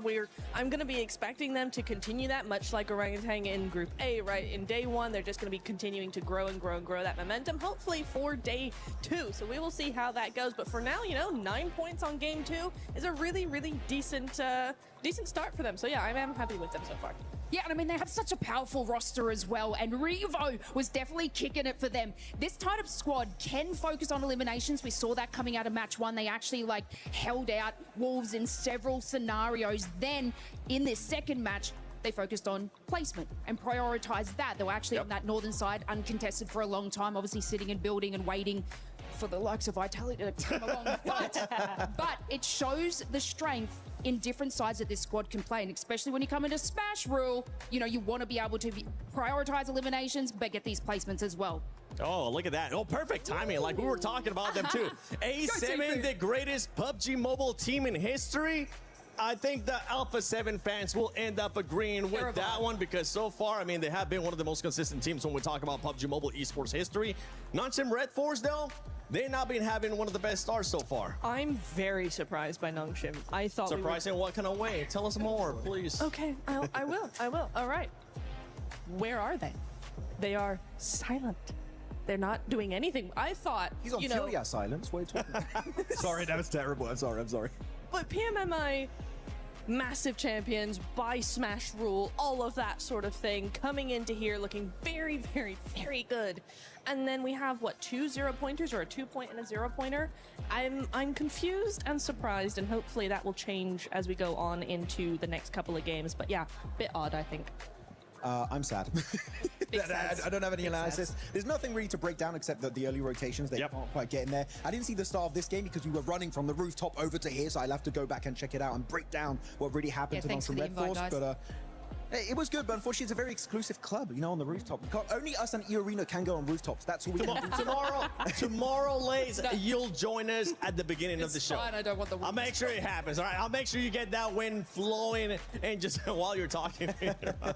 But no surprise seeing E-Arena currently in first place with 46 points with the amazing performance that this squad had in the first round, though. Not surprised. Team Vitality there with that second. Remember, if you for some reason missed the first 2 days of PMWC at EWC 26, the top 5 teams at the end of tomorrow will be going directly to the finals. The bottom 3 will end up going home, and everybody in between will go to survival. And yeah, I mean, TT Project, Hustler Crew as well. One team that wasn't able to perform that well here in this Erangel was Godlike. Godlike started off hot, and we were kind of joking about it. The first game that they get a chance to experience at a global event is none other than a stadium finish. But here, we're going to have to see a bit of a bounce back. I mean, to be fair, I'm going to be so fair to them. You said, yes, their first Rondo in a global is going to be a stadium finish. Their first Erangel on a global finish is north of Zarki on a beach, or not Zarki, but the South George. George Thank Paul. you. Yeah. South George. On a beach? Excuse me? No, thank you. So you know what? I'm going to cut them a little bit of slack and go, when we have a normal zone, then I'll start talking about them. Now we're going to get a weird circle again. Thank you. You did that. I'm not cutting slack. I'm so sorry. I'm not going to be cutting any slack. I want this team to start performing and performing now. Because we saw what ended up happening yesterday. And with Godlike, the thing with Godlike is we know that they can definitely put up the numbers. We know they have the fragging power. And with the audience that they have behind them, and with what we saw OG coming out of them, I know they might be able to bounce back. And we'll see how they're going to be able to bounce back towards today. But while we're at it, before we start match 3, let's send it over to Kalaris and John Allen. That's right. Well, you know what? Here on the stage, we could talk about Game 2. We could. Well, Game 2, sure, lovely. But what about Game 1, though? That was some interesting stuff coming through from E-Arena. Yeah. They swept the floor with everybody. Yeah, it was impressive, really impressive. So much minutia in it as well, right? They even, not only did they not get challenged in Stadium to start things off, but sent 2 north to actually shore up their bets against the circle if it had come down, and then moved back. So it was anything but passive. And the crazy thing about all the eliminations, none of them were recall elims. So it makes it even more insane that Rondo could ever happen like that. Yeah, 29 elim game is unheard of at this level. It is incredible stuff to be able to witness. And like you said, none of them are recall, so it wasn't like they were getting stuck in a Neox or in one of those other hot drop locations. They were absolutely keen to get straight into the action. As soon as those recall towers closed off, they were like, no, we're just going to play bread and butter. And you can see the double drop here as well to kind of look at how they're able to seal the deal. Not only that, are able to defend the zipline locations to make sure nobody else was coming up on the roofs. So it was picture perfect. And you know the crazy thing? Before I had that interview with Joker, he said it was lucky. And I'm like, I don't think it was lucky at all. That's ridiculous. Anyway, thank you very much for this, John. It is time now to head on over to the commentator team. Once again, game number 3, well underway. The perfect hit from John to get us back over to the commentary booth as we set the stage for another game here live from Paris. A lot of energy in the building, a lot of excitement. And we got any Alpha 7 fans in the house! a team that might need a bit more energy. Let's hear it for Godlike! Hey! There we go. That's what I wanted to hear, Paris. Give us some of that. Let's get loud as we get into our third game of the day. They need that energy. They need it now.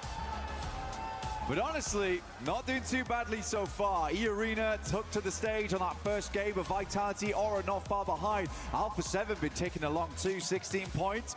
S2G, big surprises right now. 15 points so far, looking fairly good. 13 eliminations, because this what this shows me is that the gun skill is there for this squad. They've only been getting 2 points off the back of placements right now, but S2G bringing some of that action to the arena at the moment. Lovely to see. Another awkward playing path down from Sosnovka, very east leaning here. See where these players want to drop in. Vitality out early down towards Sosnovka. A little bit of a journey for themselves to get up towards that north side, but should be fine. Wait for the circle to come on through. Right now, Axel leading in top players, and for a good reason. This guy has been popping off between games.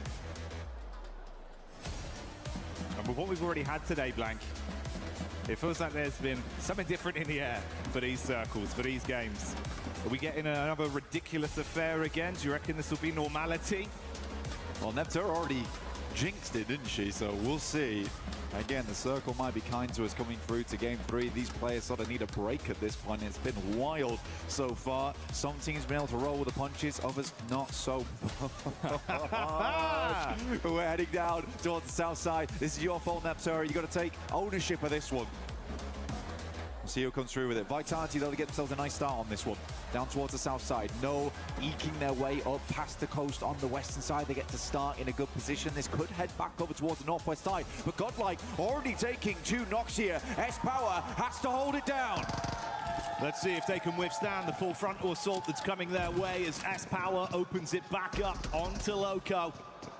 Oh, close quarters engagement with the shotgun. Good pre-fire on the angle. Vinny gets it done. It's not the start they wanted. Hustler crew has been dropping on teams all day today. Do not care one bit. They lose Loco in the process, but feels like they've got their job done there.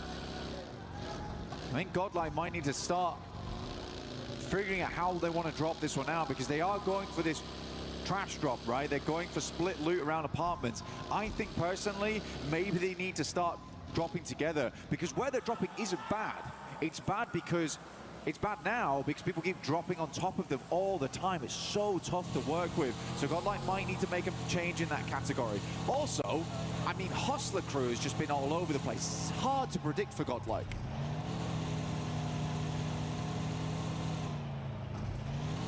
Keeping them guessing.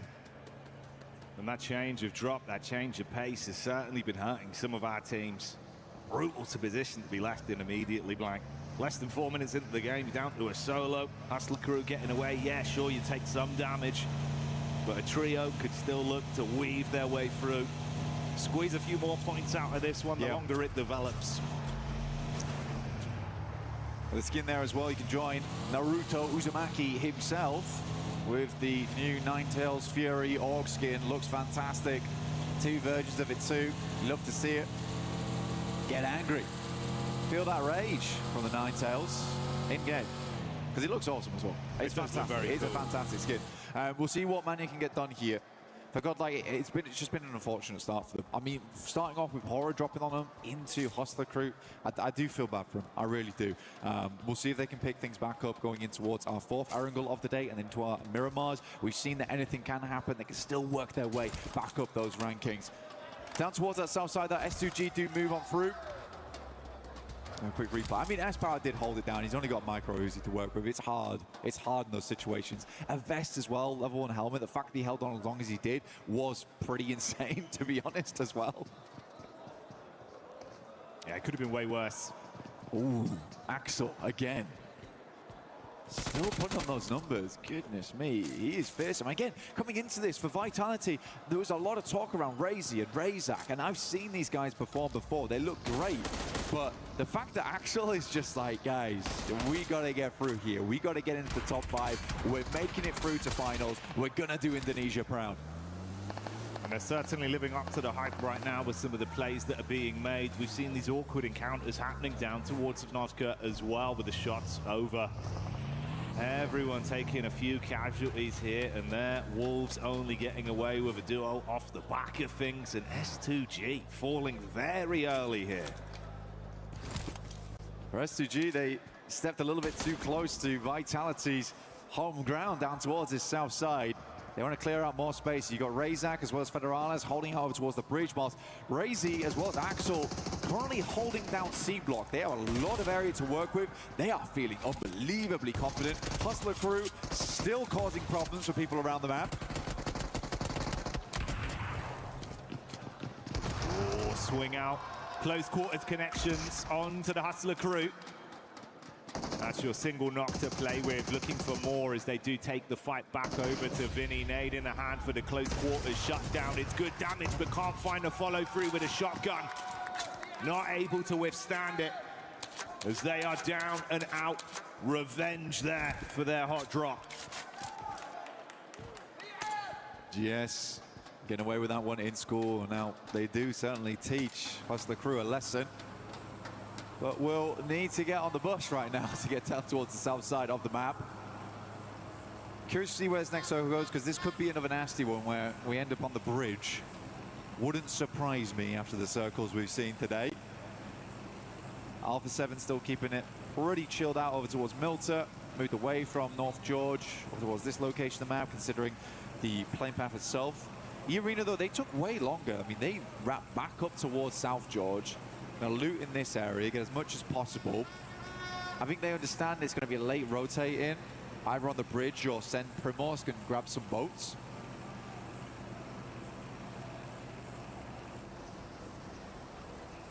There's our Alpha 7 cameo as well. All together, getting their move on with the hovercraft, crossing from the mainland back over. Tianba had that similar rotation, of course, as they do glide their way around. A few more style points on that one, Blank. Oh, definitely. Line for the air does feel good. I mean, for Alpha 7, though, this is going to be feeling weird for them. I think a lot of times when they make this approach, they're always expecting teams to be holding a Novo. Yangon Galacticos, on the other hand, though, they've headed over towards Observatory. They've got a split there. They're trying to hold out all teams. Cloud down towards the south side, though, is peeking over towards Alpha 7, but the hovercraft means they can immediately get out of the water and get on the move. You can just see him there, off on the west-hand side.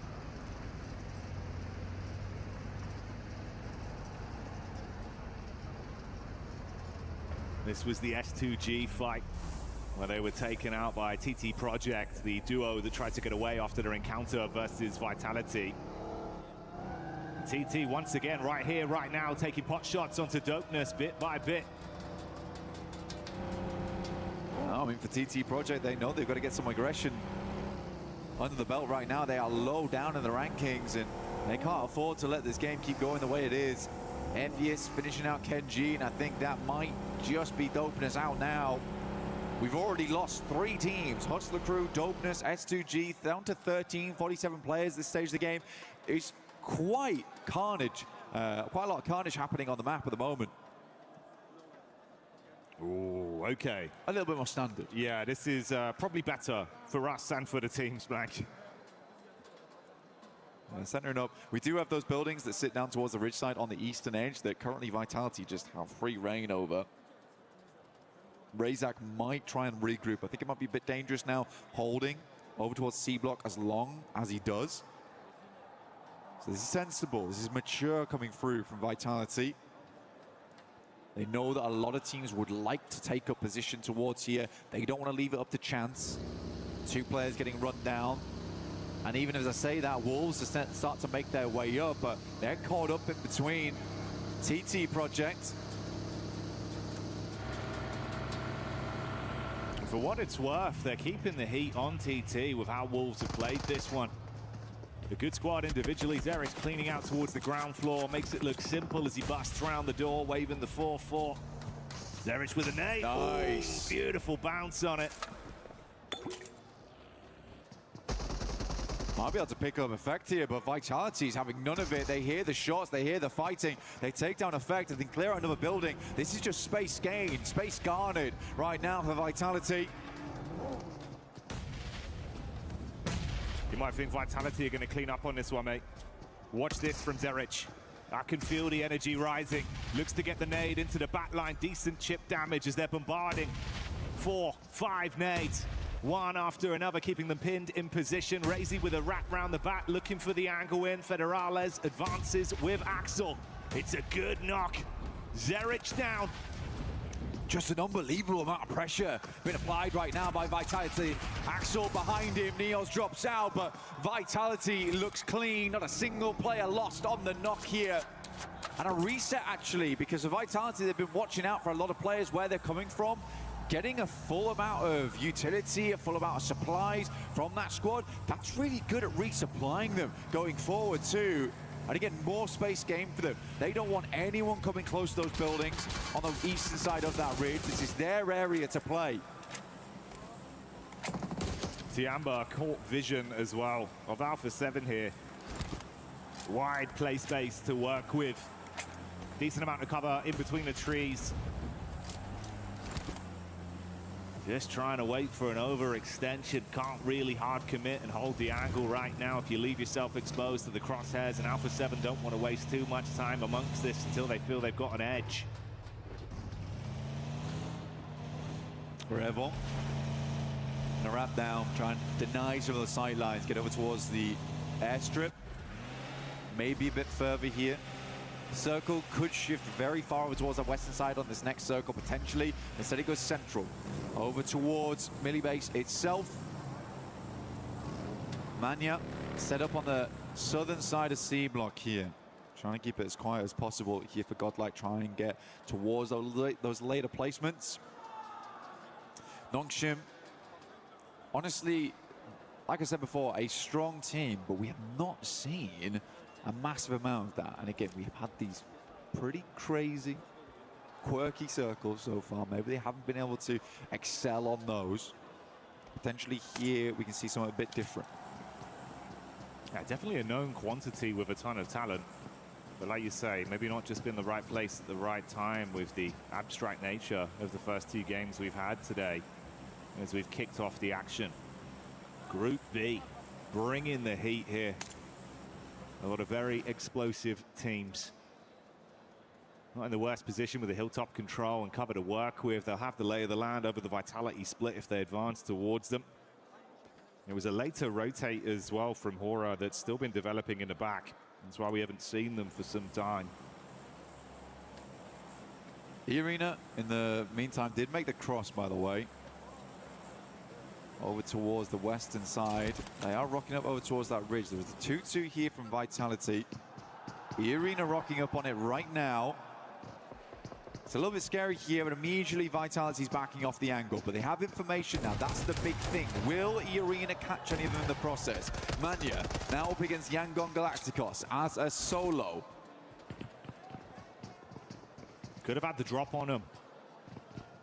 Manya was hoping to at least get that one clothesline play. Introduce him to the shotgun, but he's exposed to Smile through the window.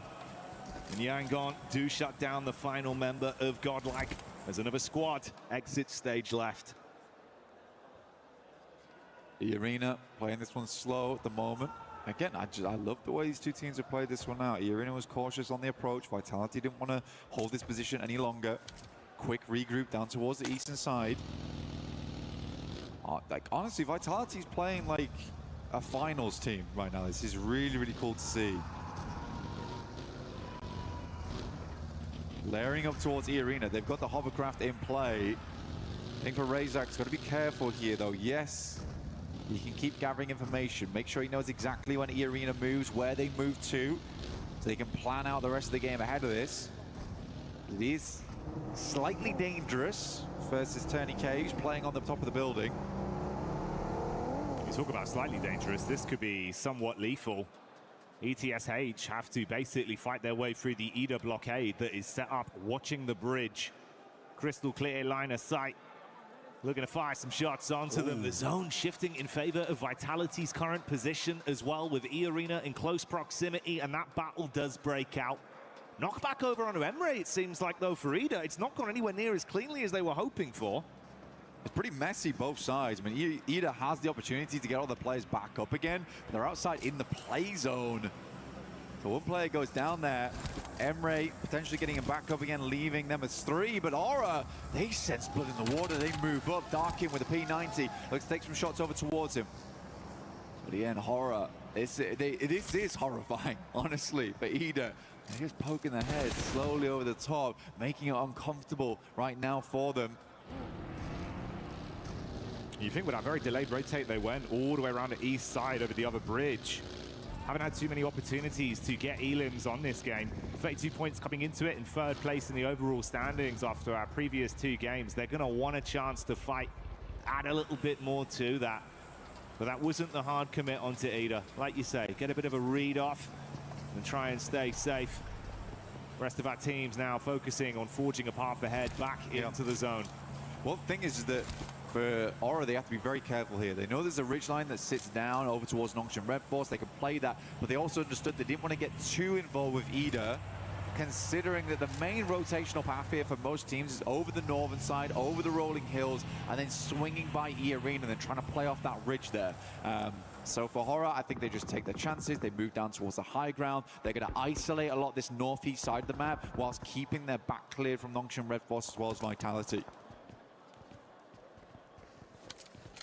Alpha 7 in a pretty good position as well to possibly rearm themselves with some higher tier loot off the back of the drop. One of the times we've seen them not really taking early casualties as well, so we get the full force of Alpha 7 where they play their best PUBG Mobile. E-Arena seeing the wrap round from Ida. And that seems to have caught their attention, perked their eyes up a little bit, but they're going straight down towards Tianba territory. I mean, right now for Ida, they were just shepherded by E-Arena in the hovercraft, and Ida does make their way up towards the building, but this is an uncomfortable position to be playing. Alpha 7 off the distance also trying to get involved there. In the midst of the chaos, Darko in the P90 goes extremely low, but for Tianba, they don't want to really leave these buildings too much. Everyone understanding that there are so many positions to play here. There are so many sight lines at play as well, that it's difficult to be making those rotations. I mean, Ida just felt the full force of 5 different teams all taking shots towards them. Terrified of E-Arena, forced into Tianba, and then skewered by the backstab of Vitality. Alpha 7 even assessing the situation to see when they want to make a move. Zone still crunching in. Last few squads making their rotate in. Yeah. I mean, this is playable though, right? That's the problem for Alpha 7 right now. This is very playable in terms of the ridgeline. They've got ahead of them that slight slope that looks upwards. Until they're forced to move, I don't think they're pulling off this position anytime soon. Aura opens up over towards Smile. Behind the missiles. Want to see if they can find Romeo underneath. Sleepy looking to do his best anti-aircraft. Over towards these guys, clip their wings at distance, but this time he's got the DBS in hand, no Balti in play.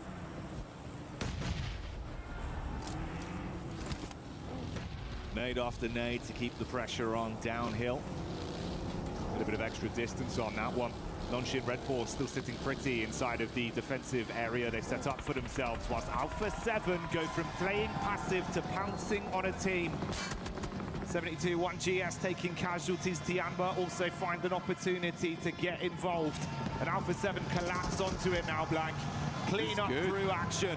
That's really good. They spotted an opportunity, opened up over towards GS, and were able to find a fair few eliminations off the back of it. Yangon Galacticos also do move down this way, tails between their legs after that initial engagement with Aura earlier on. Not the spot they want to be in, and suddenly they find themselves with neighbors here in Alpha 7. 2 champions up against one another now. But the issue is, Blank, heavy are the heads that wear the crown. And it's Yangon Galacticus that need to stand their ground and defend. versus a reinvigorated Alpha 7 with a point to prove. It's a real big opportunity there for Revo. 6 nades though, and a rough idea of where they're playing. That might just be enough. Good arc on the first two. Initial chip damage to aid them in the fight, but no overcommitment. Seeing more of that dynamic tempo they were talking about in some of the early interviews this event, saying they know when to be aggressive now, but they know when to rein it in and try and reset. Yeah. Again, I think that was the big thing for Alpha 7, though. I think they got so in their heads that there was not a single team that could fight them clearly, that potentially that's their downfall. But again, this team has incredible gun power, but they just need to realize when to apply it and when to accelerate, when to pull it back. I think they've looked a lot better today. Honestly, it's looked a lot cleaner. It's a lot more like the Alpha 7 of the past, consistently getting towards those late games. But they're realizing there's some big dogs in this lobby.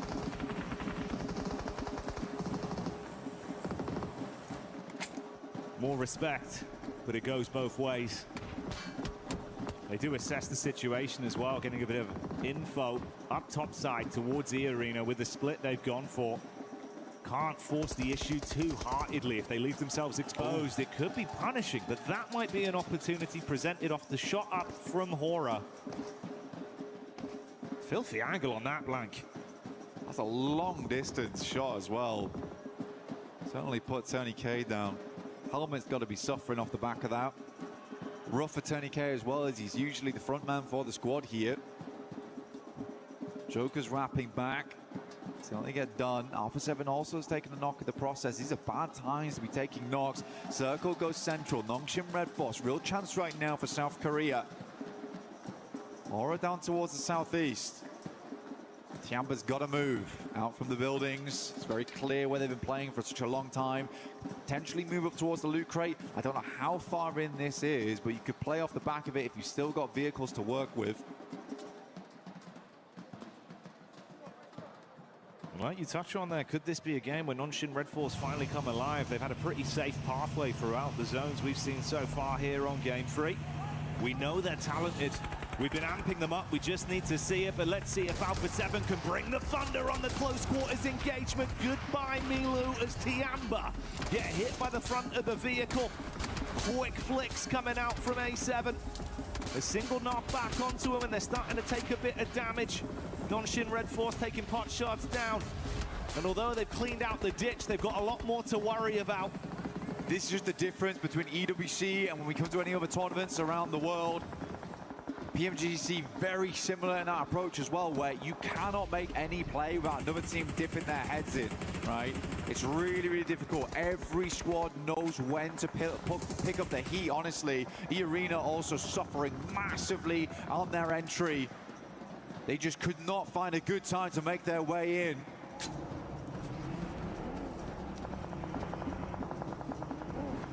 Yangon still living on with a 4-man squad. Hillside position in play currently for them that they will have to abandon eventually. Bora on the wrap further down. The duo of Ida was rattled down to only Darkin off the back of this central angle that was taken from Alpha 7. Arcing nades in towards the Tianba compound. Tiamba, despite suffering so much earlier on versus Alpha 7, still alive here, but playing a building that everyone knows is occupied. Darkin and Tiamba live in the same nightmare. Right now, Alpha 7 need to make a move. Watchtower is open. Potential at moving over towards that. Vitality takes some heavy hits. Nongshim Red Force continuing to put on the pressure on this map. Again, Yangon Galacticos suffering to the same thing that E-Arena did. They were looking for any kind of entry point, but every single way in just feels like a tight, narrow alley. They've got to squeeze themselves through. Alpha 7 biding their time, know that they can strike now with a peek out. Revo single-handedly has been the explosive force on Alpha 7. 5 elims tied to just this one beastly player. He's on his last legs for now. They need to play medic to get him back up, but Nongshim Red Force have had sightlines to make them feel uncomfortable. I mean, honestly, for Alpha 7, they've had the roughest game. This is a really, really hard approach for them. I think they've played phenomenally this match so far. It's never been easy, but they are running out of supplies, right? They're running out of meds overall. I think the gas is low in the tank. Let's see how much more Alpha 7 can get done in this game. I think this is where they really will need to take the task to the next level. I think it's going to be hard. The game's going to come down to Nongshim, Red Force, and Vitality, unless Aura have something to say about it. Nongshim Red Force just uncontested by any other squads. They've just got 3 angles to hold onto A7. And like you say, it's made it so brutal to move up. Meanwhile, we get the POV of Axel that's taking shots down onto him, but running low on supplies again. The ammunition economy could be a problem. They turn their attention straight onto Hora, though, Blank, and want to see if they can charge. The nades just aren't pitched right, though. I think that's the last bombardment coming through from Alpha 7 too. There's a couple more nades still left. M79's in play as well. You need those smokes to make your way across. But I think it might be lights out soon. Great shot from Axel once again. This man's name's been in my mouth far too often today. It's crazy. Just as Nongshim turn their attention over onto Yangon and Alpha 7 were given a chance to take, they go in. But Hora are still holding.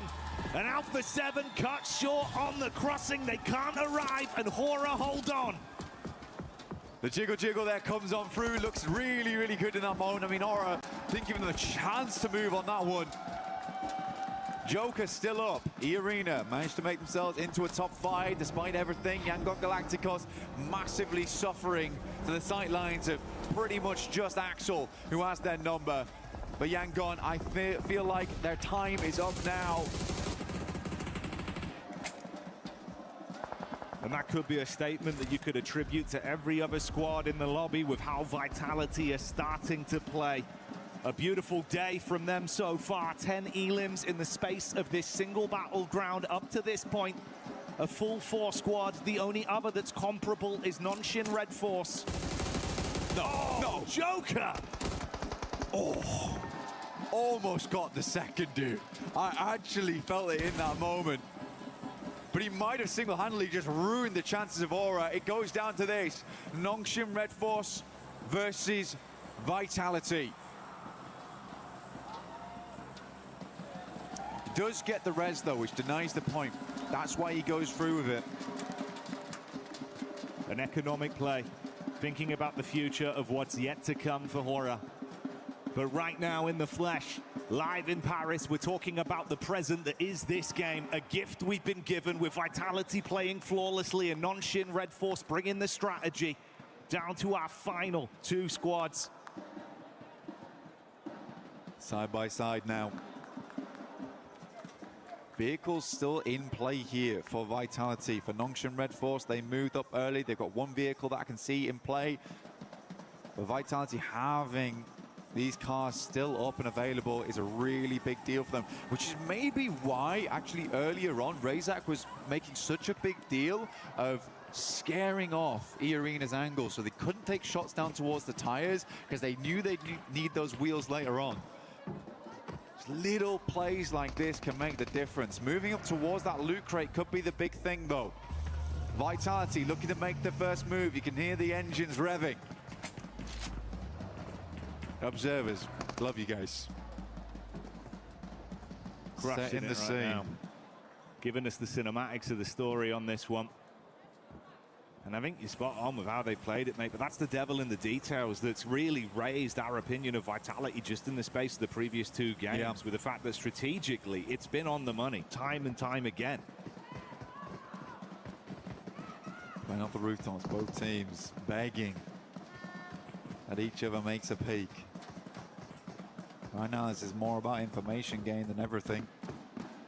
Not having any sight denied by the windows inside. And it comes down to this, zone 9. Circle starts to close. Both teams will have to make a move. M79's dropping out the smokes. Clearing out space between the center of the buildings. In come the vehicles. Razak goes first, gets it up towards the next.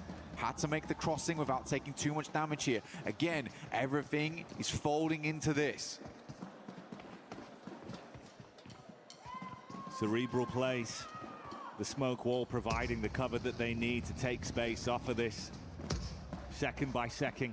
edging further closer into a better angle to play off of. They want to cross. Smoke wall goes up. That's a nade being primed from the top of the roof, though. If this is on point from Nongshim, it could be absolutely brutal. Goes into the back line. Just splash damage. Oh, what? What an insane nade. Axel's moving up, though. He's getting towards the back lines of them. He's already in. Raze is going to take a little bit of damage from that. Razak very much hurting now in the back lines. Raze is going to send a Molotov over the top side. Axel hurting. He gets it done with a shotty. 1-for-1 trades on the Elim so far. There's the spam in from the Blizzard as we see another player fall. Nongshim, Red Force seeing red as they're bringing the heat straight to Vitality. Only a single player remains. He might have the heavy artillery, but he can't do it. Nongshim, Red Force with a strategic, comfortable game. Take game 3 and get that chicken dinner. Just hold strong inside the building, they say. Au revoir to Vitality. C'est la vie. But honestly, for Nongshim Red Force, I half expected that just to be the ending of them. But it was stalwart in their defense. Losing Razak on the approach was the big deal. I half expect them just to all follow Axel's approach and just move to the side. But Nongshim Red Force, they've been storing those nades up until that moment. That's the crazy thing, right? They were just given so much space to sit comfortably. And they get it done, they get a chicken dinner. But you can see, Blank, it's not just what they've done for themselves, it's the reverberations they're sending throughout the other teams in this lobby, in this group. Alpha 7, trapped in such a horrific position. A squad that looked like they were really starting to build up energy in that lobby, in that game, held back by Nongshim Red Force, could not get out of their angle, forced to fight Horror, and it all falls. But honestly, again, when we were watching that game, Alpha 7 probably had the roughest task ahead of them. But they persevered, and that really speaks volumes for Alpha 7, in my opinion. I think those boys really gave it all in their game. For Vitality, Nongshim Red Force, they had the best compounds since minute, let's say 10, right? But I think for Alpha 7, they had to work for those points. They had to work for their money there. And it's nice to see. The synergy looked good, and that's what Rebel was talking about, that they feel better going to these games. So I think this is a difference maker today. Again, we got the Alpha 7 squad. We're looking to destroy everyone in the lobby, potentially. We're not sure just yet. But yeah, Vitality, E-Arena, Aura, they are stepping up at the moment. It's incredibly competitive out there. And I think that's the beautiful thing about it from what we've seen from Group B today. Everyone is keeping it so close. They're giving it their best. I think you're spot on, man. I entirely agree. It's what they've said in the interviews as well. And sometimes it's just words, but no, they prove that it's reality. Exactly. They prove it, Blank. It's not just false confidence. I mean, it's nice to hear from Revo when he just says, look, the synergy's better. We're prepared this time. And you can see it in game. But are you prepared to go up against an E-Arena? Are you prepared to go up against a Vitality, a revitalized Nongshim Red Force? I don't know, but we'll find out later today.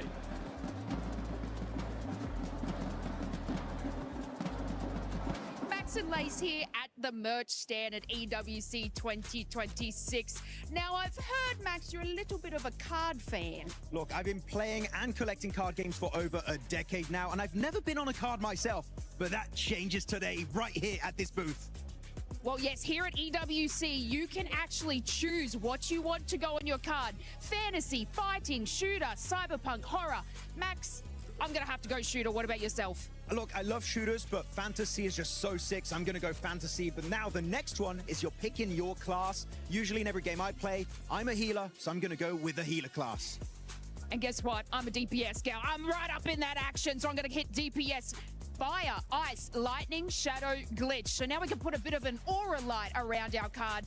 I think you're a glitch. Glitch? I'm a glitch? I don't know how to take that, but thank you, I guess. But yeah, Esports World Cup is all about, you know, getting that technology involved. So I'm going to go with the glitch side of it. And next one is going to be Alien, Elf, Orc, Demon, and Undead. And I don't want to pick for you, Lace, but I feel like Elf would fit you perfectly on your card. Absolutely. I'm going to pick Elf. It's like you just knew me, Max, and I'm so excited for this card. Now we're going to open the camera here and take our photo. I'm going to use my mic as a staff. I think that's a good way to do it. Oh, yeah, dynamic pose. Oh, I like that. And confirm. Avatar, let's see how it comes out. I had to get the pose down, Max. There we go. Now, of course, you guys here can come to the merch stand at EWC in and amongst your games. Make your own card. You can actually get it sent to your email address for free. But Max and I think we're going to get ours printed. Yeah, we're going to redeem it right here at the booth and see how it looks in real life. All right, Max and I haven't seen our cards yet, but you guys at home have. Are you ready to have a look, Max? Oh, yeah, let's go. I'm Ready? excited. 3, 2, 1. Whoa. It really encapsulated my jawline. That's crazy. Yes, and I like that when you do the motion, it actually captures that. Yeah, you know what? If you want your own trading card now with you on the card, make sure to come and get it right here at EWC 2026.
Boy, oh boy, if we had any questions about Nongshim Red's Force, they were just answers that were able to stop Vitality in that last game. Finally. Nongshim return, let's go. I was watching and I was going, okay, they're playing for survival. They are trying to just get into that top 5, just try and do something here. However, I knew, we've been talking about this actually before the game, right, where it's like, this team does not have any pressure on them whatsoever. They are not a team that falters under that pressure. So for me, seeing that, I was like, okay, let's see what they got. And actually, you know, coming in, they had a fantastic defense. Vitality, yes, they did push one by one a little bit, but I think for Nongshim, they were able to come in having sat all game in one compound and actually go, we're under pressure, let's still play very well, still go as a group, push as a duo, make sure we're safe, and that's what won them the game. And I mean, I got to talk about Vitality again. I'm sorry that I'm harping on about them, but they were able to have a 11.3 average elimination rate to catch E Arena. This is insanity after, obviously, the cracking game from E Arena right at the start. But they created themselves such powerful positions in this zone. They had such an incredibly close gap in points that they were like, you know what? We need to make this rotation. We need to play it here. Obviously, right at the end here, I liked the way that Axel sort of made that push with the vehicle. Unfortunately, that communication wasn't really passed on to the rest of the team. They should have followed through after popping the smokes, but obviously 3 of them held back. It would have been a different game for them. But from the start, I mean, the recon that they had on every single building push that they were able to do, especially against, I think it was TT, they are playing absolutely insane, not only for, Hey guys. Hello.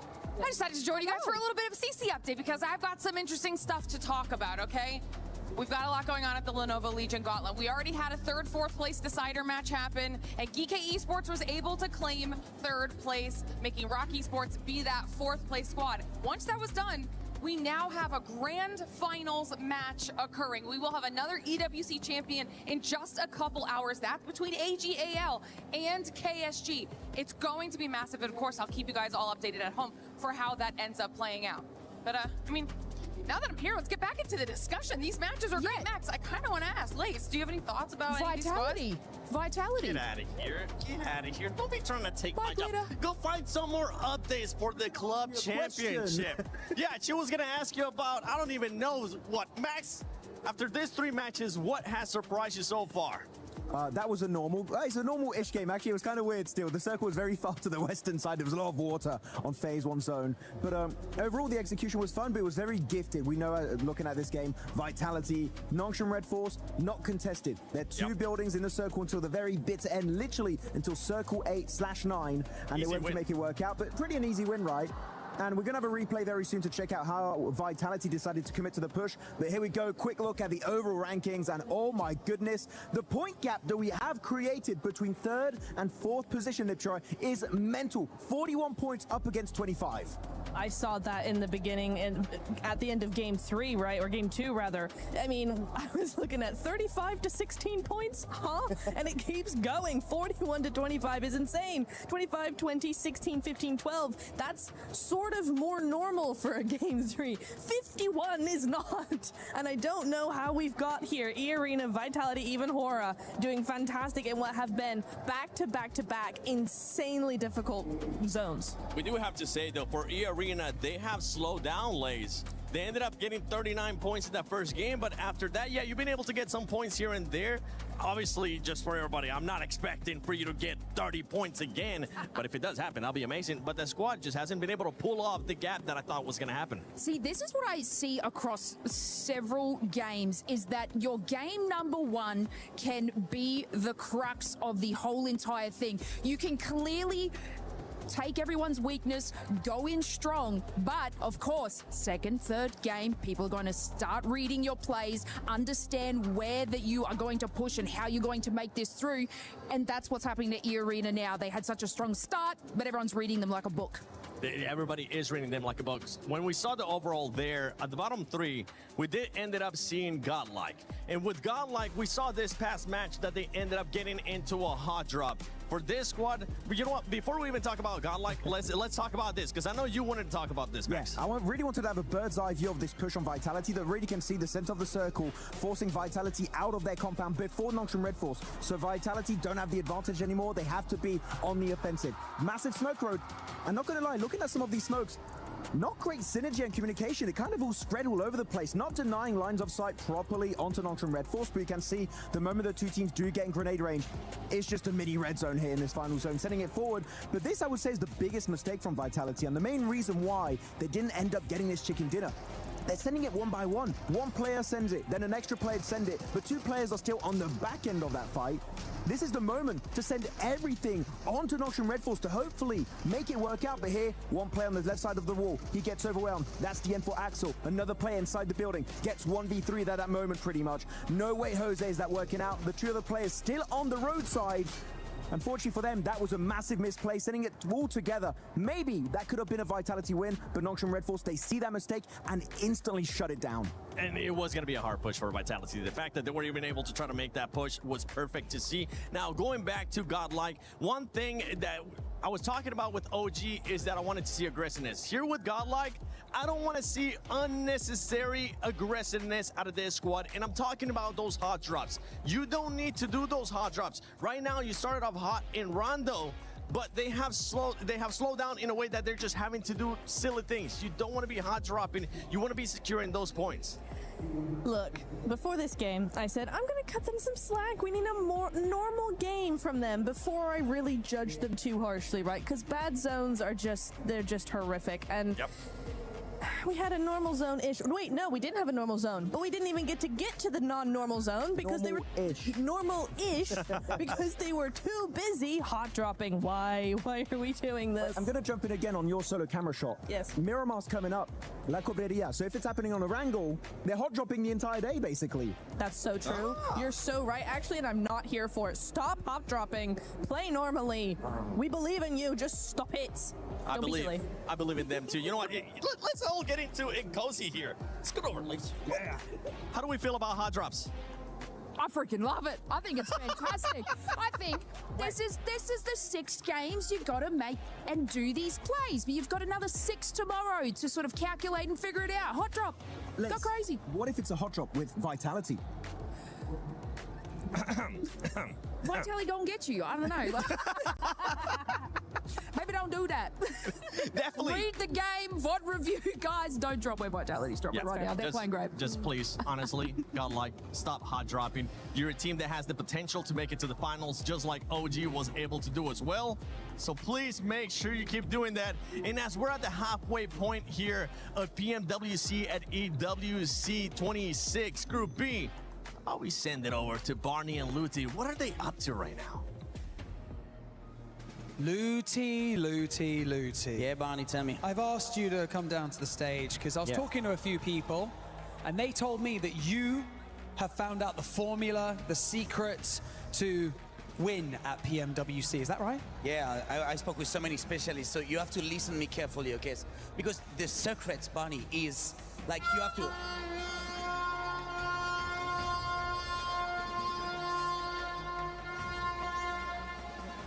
And the chicken, you take the chicken at this point. And this is...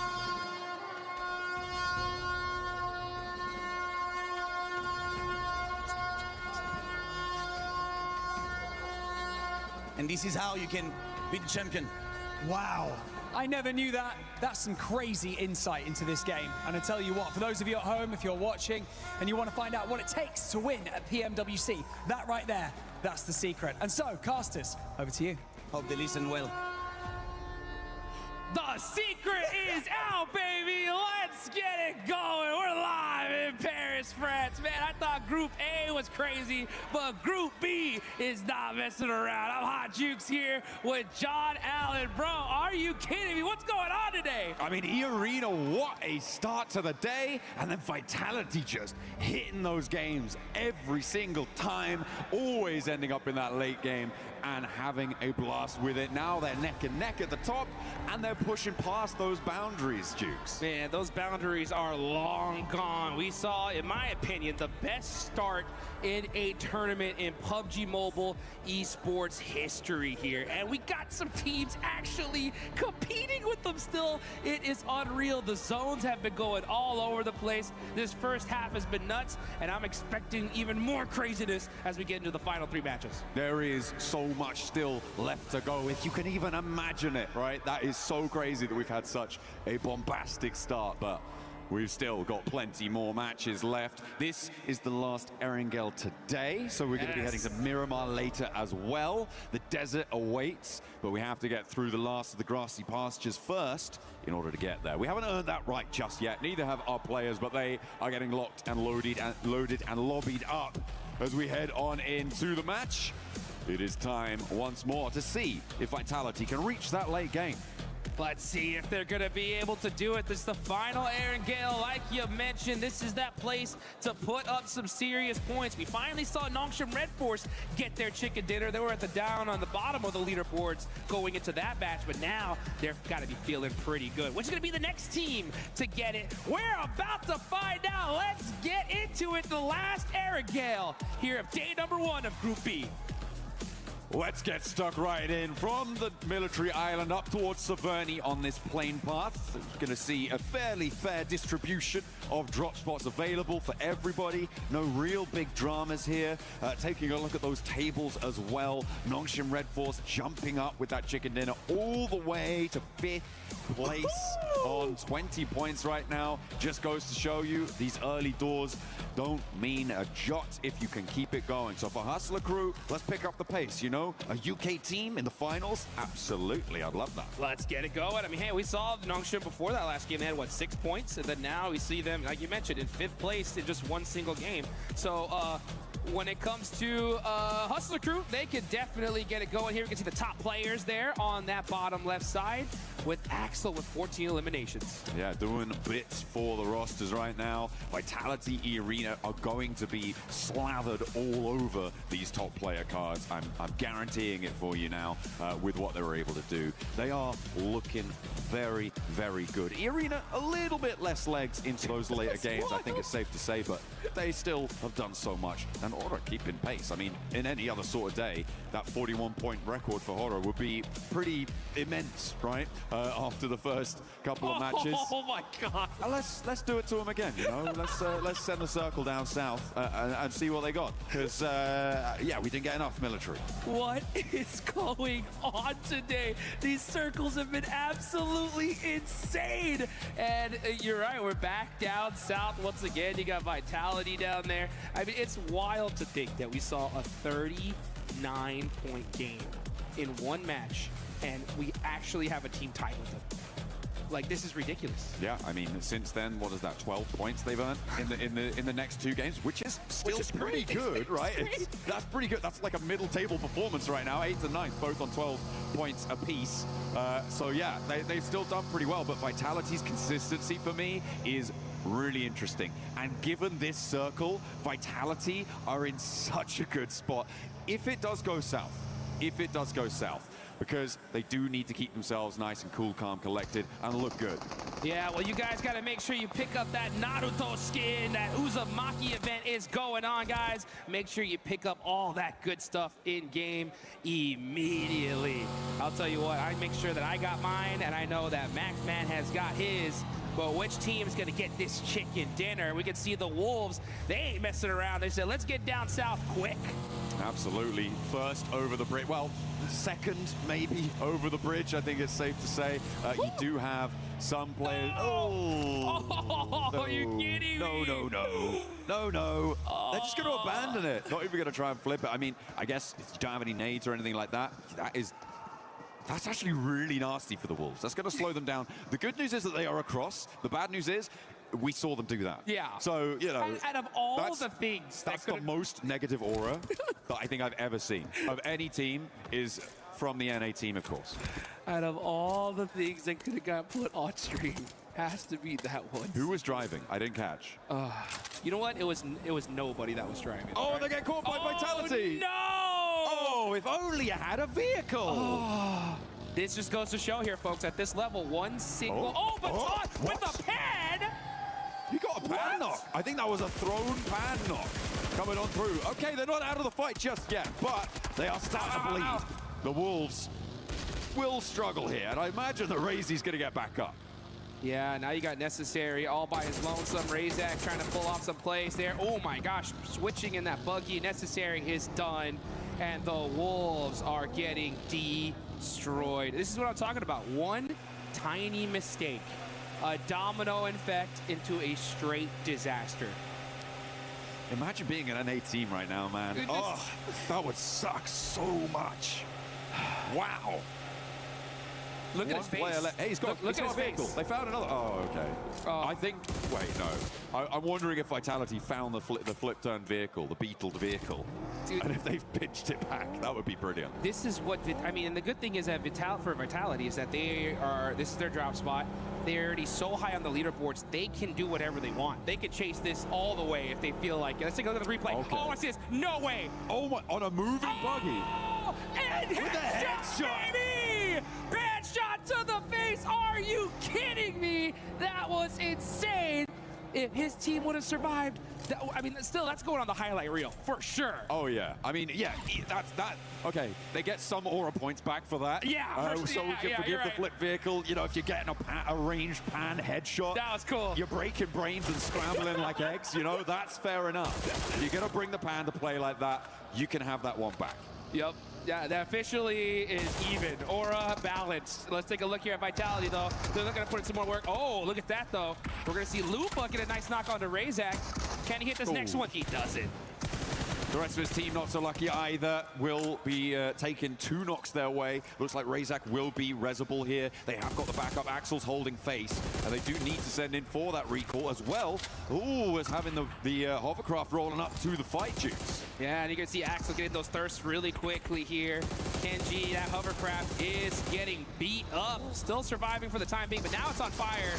Kenji has to back up. He's got the UMP in hand. It has to make a crazy play, but that nade hurt way too much. It's all up to Matika. 3 players for Vitality. They should be able to hold this one down. The question is, how much time is this going to take, right? Because all the while, teams are starting to migrate south. They're moving in towards those bridge locations. Vitality losing time in terms of their ability to set up across these hills and may lose the ability to stop players getting across. Noxious and Red Force have taken advantage of this. They are now on the north side of that military base. And in comes Ida as well across the bridge. You're correct. One thing about Vitality, though, is they do have the ability to get straight to the finals in like 4 matches. That is one thing that is definitely happening, though, with how crazy they're playing here. I don't even know if this is PMWC or if this is a classic at this point, because Vitality are just running over everybody. Batika's trying to make something happen, though. Oh, it's actually from across with the AK. Ida chiming in with a third party. This is the bridge crossing team. They move forward to Vitality, starting to drop now. There's a flush sent their way, a second, and they are cut down to 1. All of a sudden, this bridge crossing is going to come back. It's going to punish them, and Axel still down. Only Razy remains. He's gonna go for the res here, and it looks like he might be able to get it. But yeah, they took a long time on this fight, and the longer they waited, those third parties are coming, and now you got Ida in the mix. So this is bad news for both of these teams. Dopeness is in big trouble. Vitality, I mean, they got 6 eliminations, and the fact that they're so high on the leaderboards, I mean, that's still not a bad game, but you're right. If they would have just made a few different plays, we could have seen a crazy, crazy match from them again. They had a big opportunity here to take control of the hills. They decided to go for the fight with Dopeness. I think that it lasted a lot longer than they expected, which is why we're seeing this sort of thing unfold. They got stuck in, and they couldn't figure out a way out. It is unfortunate for Vitality, but going for the fight in the first place, maybe not a terrible idea. As you said there, though, Jukes, it's the sticking around that has really come back to bite them, because the bridge is just so open. Yeah, I mean, teams are going to be hauling into Millie now. You're going to see Aura having one heck of a tournament. No fear. Gonna have to make a play here. Gets enemy no. Oh, tries to hit that shot, but Godlike shuts down Aura, and they are out of this one. Up on the northeast side, there is time to res here. It's stage 1 on the blue zone, about to hit stage 2, and this res will come through. They'll be able to get on the road. They can out-heal it. That's a really annoying circle for a lot of teams. It pushes you up to the north coast. And I mean, it technically still has the ability to go back to the mainland. This is so yeah, I mean, you guys can see it there in the top right. This circle, just so much water in between them, and that zone could still go north. But Axel trying to put some more eliminations for his team. Can he win this 1v1? He's got the DBS. Speaker's gonna have to reload. He's got the pump shotgun. Let's see what he can do. It's Og. He's gonna do the jump out. Let's see. Try to make some moves, find those angles. Reload on the AUG now. Got 10 rounds behind. This should be enough. He goes for it. He's got the HP advantage. Got him. Doesn't even need to sweat it. Razy will get back to his feet, but down on 2. The circle pushing out to the east. They do need to start to get a move on now. Severely diminished as they are, but they are on 58 points already. 7 points earned this match. As you said, it's already a good result. All the way up by Rozhok Bridge as we hop on over to Etch as they try and hold it underneath. Looks like they're doing pretty well against 721 Gaming GS. Yeah, you can see Fajita's got that nade. And just pulling the pin, scaring them off. Okay, and this is a tough fight here. This is way too long in the blue zone. But the fact that the zone did go up north, it does buy them a little time. They don't have to really panic all the way down to military base. But regardless, you know, you're trying to get a big game here. I mean, especially for 721 GS. Down a player, only 7 points. This is just rough for them. Absolutely. Very, very difficult stuff. Them and Hustler Crew, well, everyone towards the bottom of these tables is going to look for that Nongshim Red Force injection of points. Nongshim Red Force getting across the military island early on the northern side of it, I think is going to play fairly well for them in this sort of a circle. Given how the lay of the land sits, they're going to be buffered around by teams trying to cross either side of them, rather than coming across, and they can farm up players trying to go for a swim. Let's hop back on board with the fight on our screens, though. As 721 GS lost a player, we saw that on the crossing, and Etch trying to keep them there, but there is a knockback over to Fajita. Yeah, you can see Speed holding that angle on the backside. Needs to get with this team at this point. There ain't nobody in that direction. But we see the MG3s in play. Masco's got that S12K. That's the gun you want, though, in that CQC close quarters combat. And right now, this fight is still ringing out. This is all the way over by Rozhok, folks. This is going to take a long time.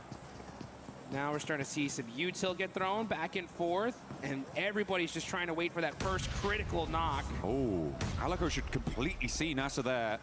Uh-oh, going for the nades. Beautifully placed. They felt like they should have known there was a player here. And that's going to be a big opener for them, but in the close quarters, that SK-12 is going to dominate. And S721 GS will be able to clean out partially some of the team from Etch, and both teams now bleeding heavily. No one having a good time. They're losing players left and right, and they still have to get south. I don't think these two are going to get very far. Yeah, I mean, this was a kind of a sacrificial play. I wouldn't have minded this fight personally if that zone was deep Millie, because it's like, yeah, our chances of getting down there are pretty tough now. Let's just try to get these points. But considering where that circle is, I think they could have just avoided this fight and fought late game. But regardless, you know, that's the decision they made, and that's the one they went with. Let's take a look at Alpha 7. Alpha 7 are going to be going on the other side of the bridge, wrapping around. The next zone did head a little bit heavier into military, and for the time being, it does look like they're going to have a clear path to that circle. Alpha 7 looking to scout the bridge on the western side right now, moving Carrillo up onto the high ground near the lookout post there. The lighthouse will be able to see if anyone's holding that bridge, which is definitely very possible. Maybe stop off for a little picnic while you're there. Why not? Have a little bit of downtime, but you can't be sleeping too long because you do still need to get on towards this circle. You got to get moving, that's for sure. Let's take a look at their utility. Carrillo's got a UMP, level 3 vest. Couple first aids, that's going to help them out here. It is still pretty early. Stage 3, you could definitely afford to eat a little. Considering where the circle went, this is not a bad play from them at all. So far, Alpha 7 not doing bad at all. They're in 4th place right now at 25 points. This is really good to see for them, considering that they haven't hit a final all year long yet. So let's see what they can do. Yeah, the one final there's been. They haven't hit it, but they hit it. They didn't hit it in a very dramatic fashion. I think that's kind of more the point, right? They went down in group stages in bottom 2 of their lobby, which was on nobody's bingo card, right? Yeah. So to be able to regain a little bit of confidence moving here would be brilliant. Obviously, a top 5 is what they're shooting for. What's what they should be aiming for, right? But even getting through to survival stage, I think for them would be a little bit of reassurance. Depends how heavy the ego sits, right? Yeah. If they're like top 5 or nothing, then fine, sure. It's a competitive spirit. I'll give them that, but you know. Even survival is better than what they did before, and improvement is the name of the game. That's what it's all about. And when it comes to Alpha 7, you know, there's an old saying in the boxing world, you know, as you get older, the speed slowly goes away, but that power always stays there. And I think that's Alpha 7, you know, like, no matter what, they are so experienced. They're such a dominating team that these guys can get off the couch and I think can eliminate still some of the best players in the world, right? But getting to those end games, getting those placement points on top of those eliminations, that can be difficult because in the 2 recent global tournaments they played in, at the 18 games, they had 46 eliminations, only 12 placement points, which is insane for them. So they're already looking to beat that here, which is great. It's a good sign for them, and they got a good position in this next circle as it hard shifts on over to them. Very, very lucky. Let's see if they can capitalize on it. I'll tell you who else has a pretty good position here is the Vitality duo, right? Up towards the north side, they've got Tianba as well as Nongshim Red Force up to their north, so nice little buffer. The difficulty, of course, for Vitality is they're playing as 2, so they do need to figure out how they're going to try and work this ground. You've got TT Project as well on that east side of them. Maybe look at a push on through. That is 721 GS going down, as they did actually manage to get some of their players out of that engagement, as did Etch, but neither is going to be happy about it. S2G still camping the east bridge.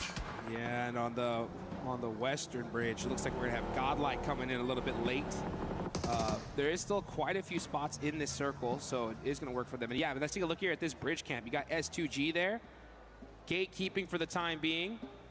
And they're going to hold that bridge, I think, all the way to the end here. Solke, oh, he spots him. They have no idea he's there. When is he going to take that shot, though? He's going to wait till the last second. Yeah, I mean, you're waiting to have multiple angles on the shot, right? Especially when you're so close to hard cover. You know that you can attack 1 or 2. You lose that element of surprise, but Lost will not lose on that face. Looks for more as well. The spray strafe not quite there, and is going to find some bullets sent back his way. And Hamzy has to step up to keep his teammates safe, but now S2G are down to 1. All of a sudden, the Hustler crew seem to have found an opening. No real third parties on this one, and Hamzy, I think he just has to get gone here.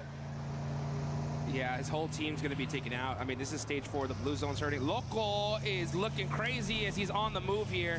They should definitely get these confirmations before they push, because it's going to be difficult to get across that zone. Instead, they just said, hey, you know what? Let it ride. We are sending it down this bridge.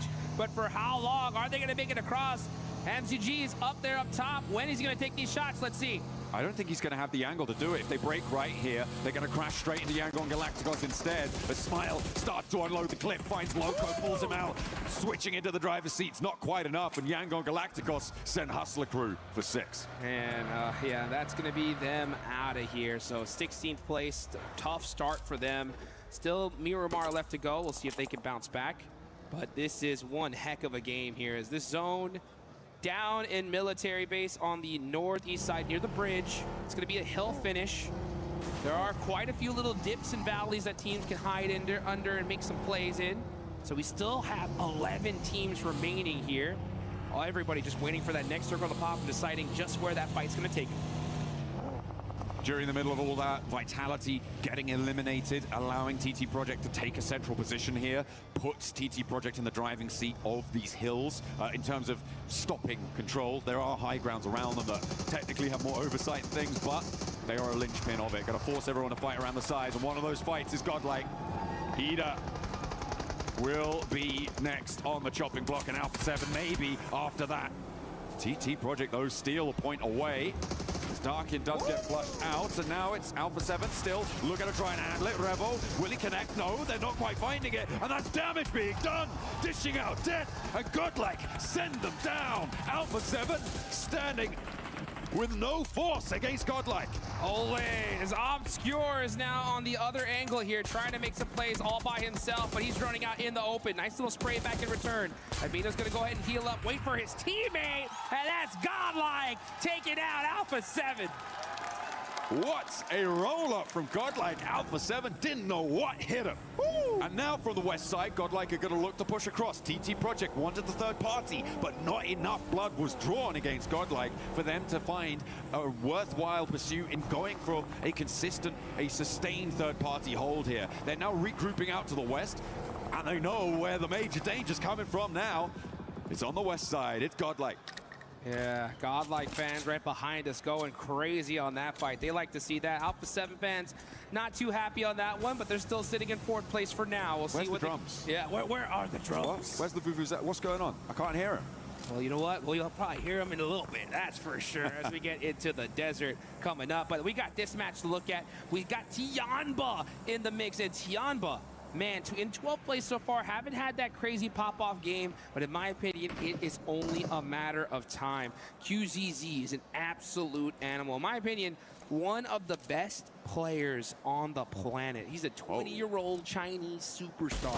When is he going to pop off? In my opinion, only a matter of time. I mean, I'm still waiting for it, though. I'm still waiting for it. Let's see it. You know, you got some real big boots to fill when it comes to Chinese superstars, right? Paraboy obviously is the forefront, the paramount of the Chinese superstar We got to see him. We got to see him recently at PMWC. Yeah, that's true. That was fun. Yeah. I mean, fallen off. I didn't say it. I didn't say it, but he's not here.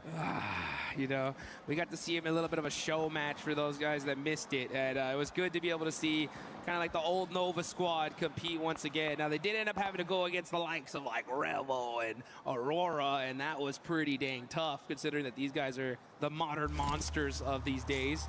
But still, it's good to see the OGs of old still going at it here. But you know what? Speaking of OGs, we got Yangon Galacticos, our previous champs, right? When are they going to get that chicken dinner? They're in 9th place so far, 2 eliminations in this game. They have the bottom right of the circle all to themselves so far. Let's see where this next zone goes. If it does go and head on over to them, they could be in a good position to win this one. Big opportunity. I mean, it is TT Project really who can decide a lot of the pace depending on where they put pressure in this circle. They are playing now with great positioning, a great position rather in this zone. They have flexibility to try and third party basically any engagement that comes through, which makes it so dangerous for all of these teams to fight. For Yangon Galacticos, I feel like stay put for a little bit longer. Allow E-Arena and Godlike to clash. Allow Nongshim Red Force and Tianba to clash on the north. Maybe you try and be the opposing attacking force on that third party. That's a great plan, honestly. Wait for that fight to pop off, then get in the mix of it. TT Project, though, they're battling it out with Godlike. Albino driving right into the mix of this as well, but it looks like we're getting shut down here from side to side as Effect shimmying back and forth. He hits the laydown, it don't matter. It's Godlike Esports running over TT Project. Yo, it's Godlike like that, but unfortunately, E-Arena heard all of it unfold. They put too much into taking down TT Project in the center, and E-Arena pounced. Yangon Galacticos, this is what I wanted from them, to move in to try and third party. But now, teams are going to diverge. Godlike not going down fully there, I think is a big achievement. Playing on with two, they could still extract value. This is what I like to see, though. If you're going to make a crazy push like that, you got to do it full send, full attack, and do not waste time. They were able to take out TT Project pretty quick. That's why we still see at least 2 players up from them.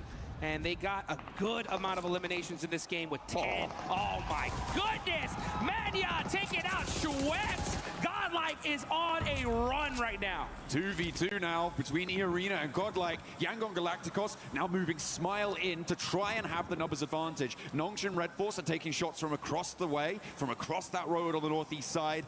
Tiamba just hunkered down. They're happy to be out of it at the moment because it looks pretty chaotic on that south edge. This is getting wild right now. And you can see, Young Galacticos are starting to push into this circle.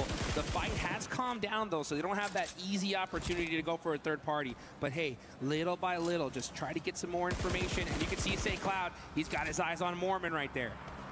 Got that nade in hand. That's going to be a long toss here, but he's going to, yeah. Once you saw him in that buggy, he's like, I think I need to save this nade for now. I mean, Mormon, with the timing on the reverse there, looking pretty good. He saw the player duck back behind the headland. Knew that a nade was probably being pulled, then was the time to go. Rotating around, opening a lot of angles over towards the northeast. Potential for Nongshim Red Force to crack a couple shots, break a tire, could be bad, but safe for now. Godlike could be going do-si-do with Mormon. Spinning around.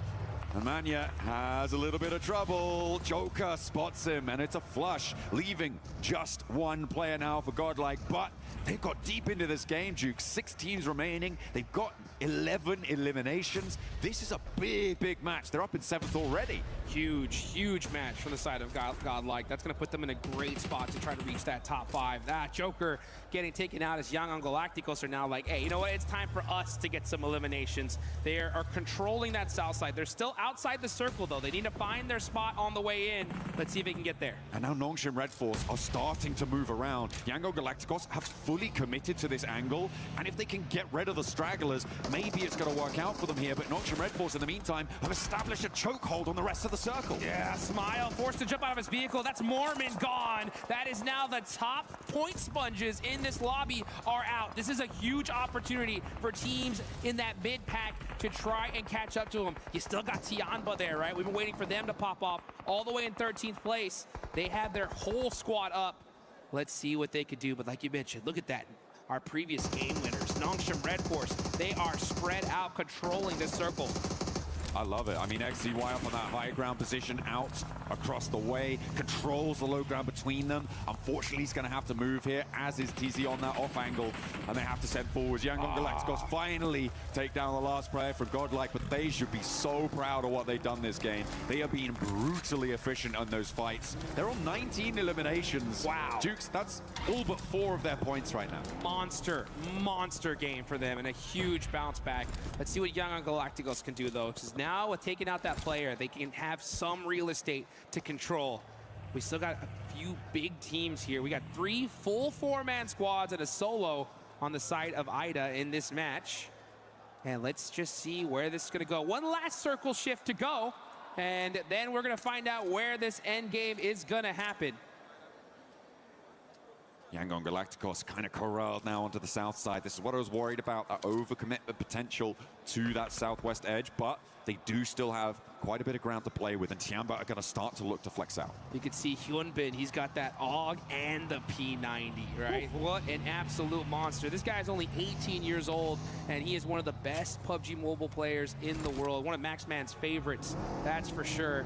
And let's see what he can do here with that P90 in hand. That's the squad wiper. He's going to need it, though, because there are some monsters in this lobby still here. You got our previous champs, Young Galacticos. You got Tianba, who by all means should have won PMMI, but it was Yongshim Red Force at the last second to smash and take that tournament away from them. So let's see who's just gonna win this one. Rita, oh yeah, and there's Rita all by himself in a shack saying, please guys, leave me alone. All by myself. Don't want to be Rita all by himself. Don't want to be in now. that shack, I'll tell you that Yeah, right now. it's pretty nasty, especially with Nongshim Red Force bearing down upon you. You're right. I mean, you're right. Hyunbin, one of the most successful breakout performers, one of the most brilliant rookie performances we saw from him. He's looking to try and build that that resume, that CV, to become that veteran standard player, and he's well on his way. Rita? Moving up towards Rita. He's got a nade to bobble out. Looks good, but only takes half the HP. In the meantime, Tianba getting descended upon by Yangon Galacticos off in the distance. XZY will look to try and challenge and doesn't quite get the full gut shot there as Rita getting chipped away, and they will find him down. It's the P90 to do it, of course. That's the gun, I'm telling you. That's the weapon you want here in the end game. How about some nades, though, as that is going to be the big bell to ring to get this fight started. Smile getting knocked there is going to be brutal. Yeah, and Tianba are going to probably throw all the utility they have to try and take him out.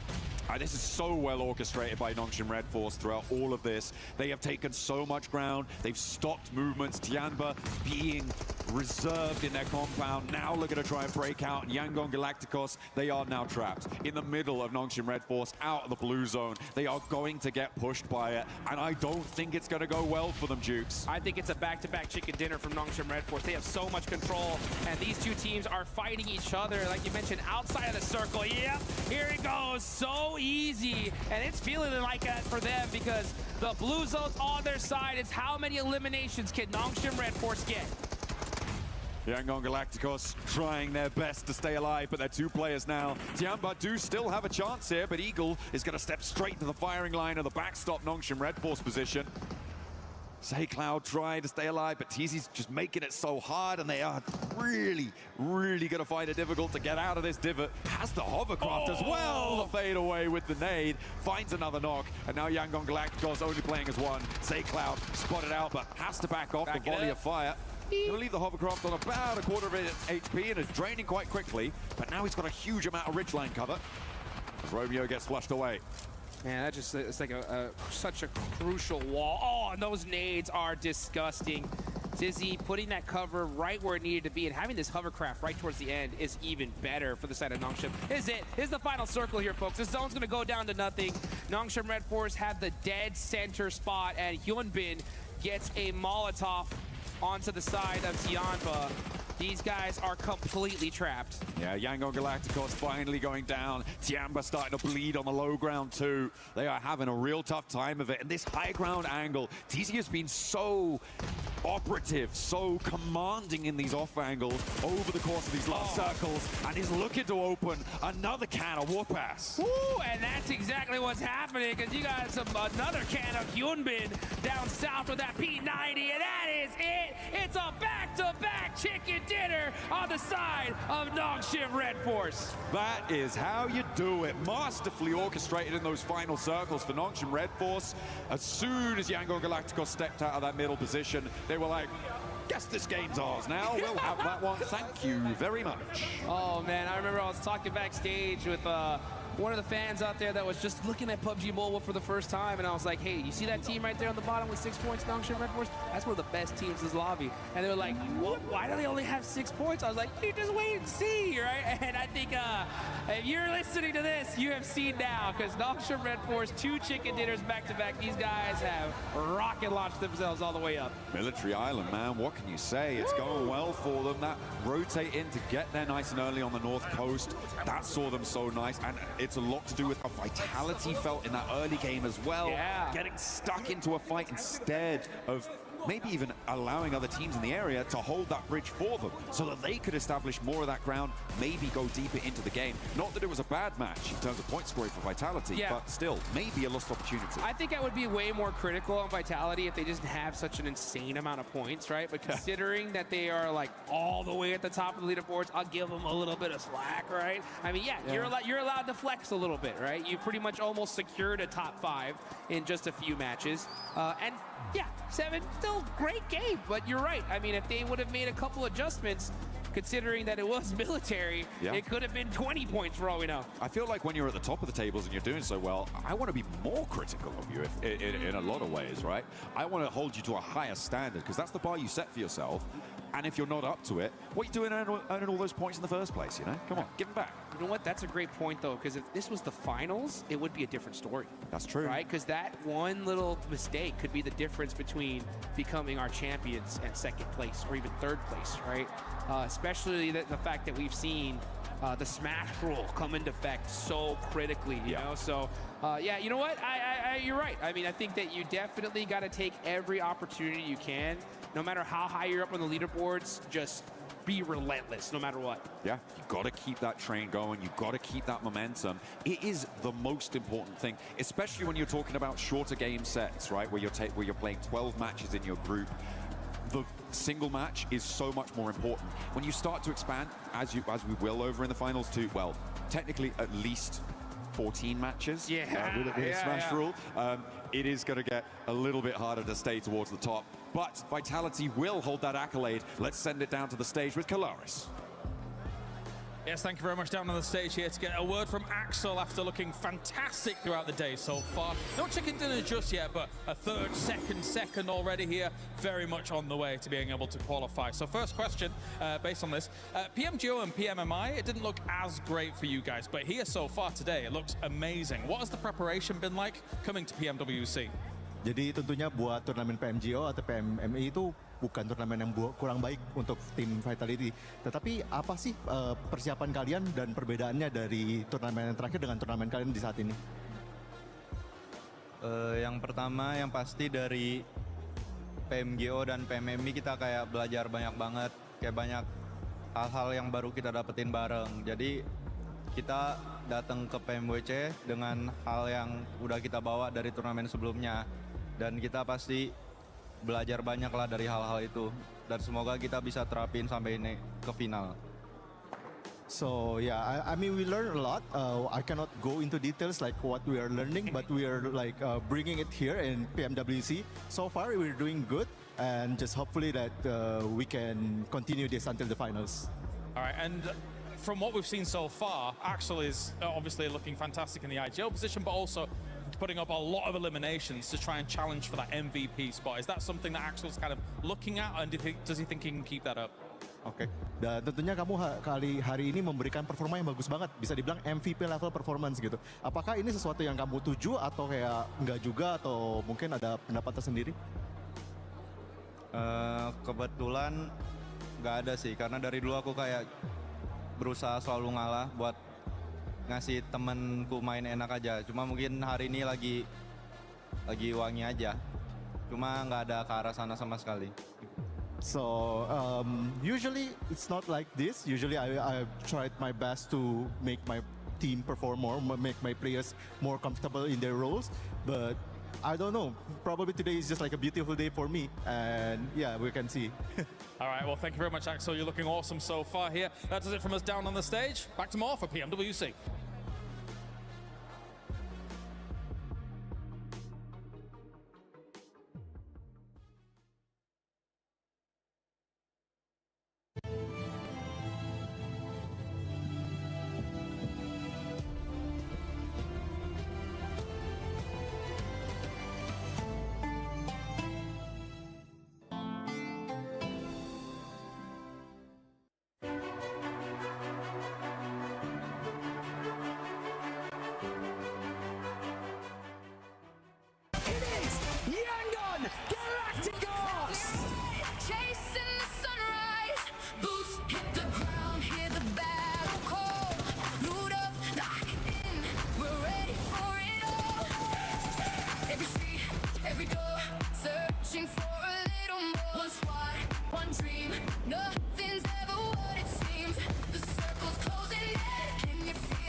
차벽 이용해 후보. 야궁 왔다. 얘들아 왼쪽 보고 많아. 나무 기절. 나무 중간 나무. 나무 라스. 해단대. 나이스. Nongshim Red Force with that back-to-back. Just look at Hyunbin. He's so happy right now, Max, with the way that team is performing. But by the way, for everybody currently watching at home, don't forget that the PMWC Lucky Spin is now live. You can get 3 exclusive sets made by PDP creator Nana, the Electron Energy set, the Protein Power set, and the Stunned Alien Fusion Grossa. All bring in the PMWC spirit. Log into PUBG Mobile and take your spin before it's gone. Because looking at that one, honestly, that Grossa looks so sick. And I wouldn't be surprised if, Max, you already have all the skins. How did you know this? I actually spin forward and I got them all. I had enough coins. I got everything. And it looks really cool, so I like him. So I'm using it right now. I just know you, okay? I know every single time we do an event, you always try to get whatever exclusive skins are out in the game. But we got to talk about that last game. Nongshim Red Force with the back-to-back. I love it. Can I just say that? Look, Great. I do like my one-word answers. Nice. No, Hyunbin, Nongshim Red Force, I really like what they did there on all of it, honestly. What I will say, the biggest point for me here, Max, maybe you'll agree with me, is that for me, when Yangon and Tiamba were finally going head-to-head there, rather than spreading up and around, which they did do eventually, but rather than waiting for that fight to finish, they took advantage of that fight to actually spread into zone a little bit, maintaining that control, getting that high ground, and their reward is 18 points on the board. You know what? I'm going to steal your thunder right now. Do it. Nice. Oh, yes. What a nice one coming out from Nongshim Red Force. 18-pointer. That's a back-to-back chicken dinner, as we already said. Loving it from South Korea. I'm getting those D+ vibes right now. I'm getting Nongul 2.0 vibes. Loving what we're seeing so far. Really happy. But going on to the second slot here, Godlike.